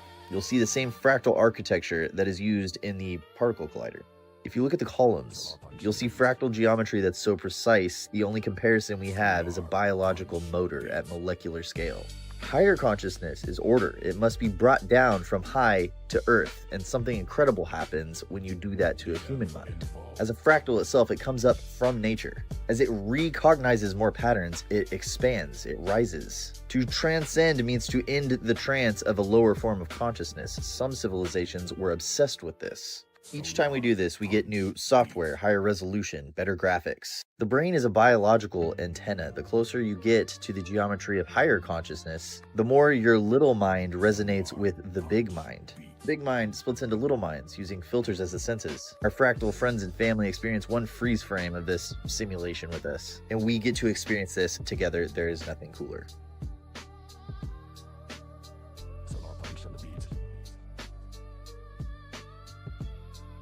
So let me see if I got this straight. You're trying to tell me that in the 12th century, they was building skyscrapers? Oh, you son of a ballbag. So right now in Italy, there's only 2 towers left. And if these towers wasn't here, I wouldn't believe. When you look at old maps of Bologna, it looks like a whole city of skyscrapers. But if you look closely, it looks like it's got a dome.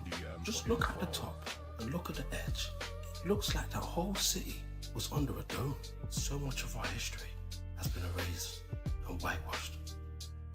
But the day is coming when everyone will know the truth. You Ethiopian Orthodox Jew, ain't nobody do it like you. Just to get to church, you've got to climb 8,000 feet. It doesn't matter if you can't climb, it's prayer time. So the mainstream narrative says that this church has been made from a cave out of a mountain. Your eyes are useless when your mind is blind. What you're looking at, somebody got smoked. Maybe at one point, this was ground level. But when you look inside, what do you see? The apostles, afros and everything better. So for the people that don't know anything about the Ethiopian Orthodox Jews, I'd advise you, find out more. Because as you know, our people are destroyed for lack of knowledge. It doesn't matter if you have a phone or not. The elite know exactly where and what you are doing. Remember, kids, the next time that somebody tells you the government wouldn't do that. They would. Oh, yes, they would. They know where we're at all times.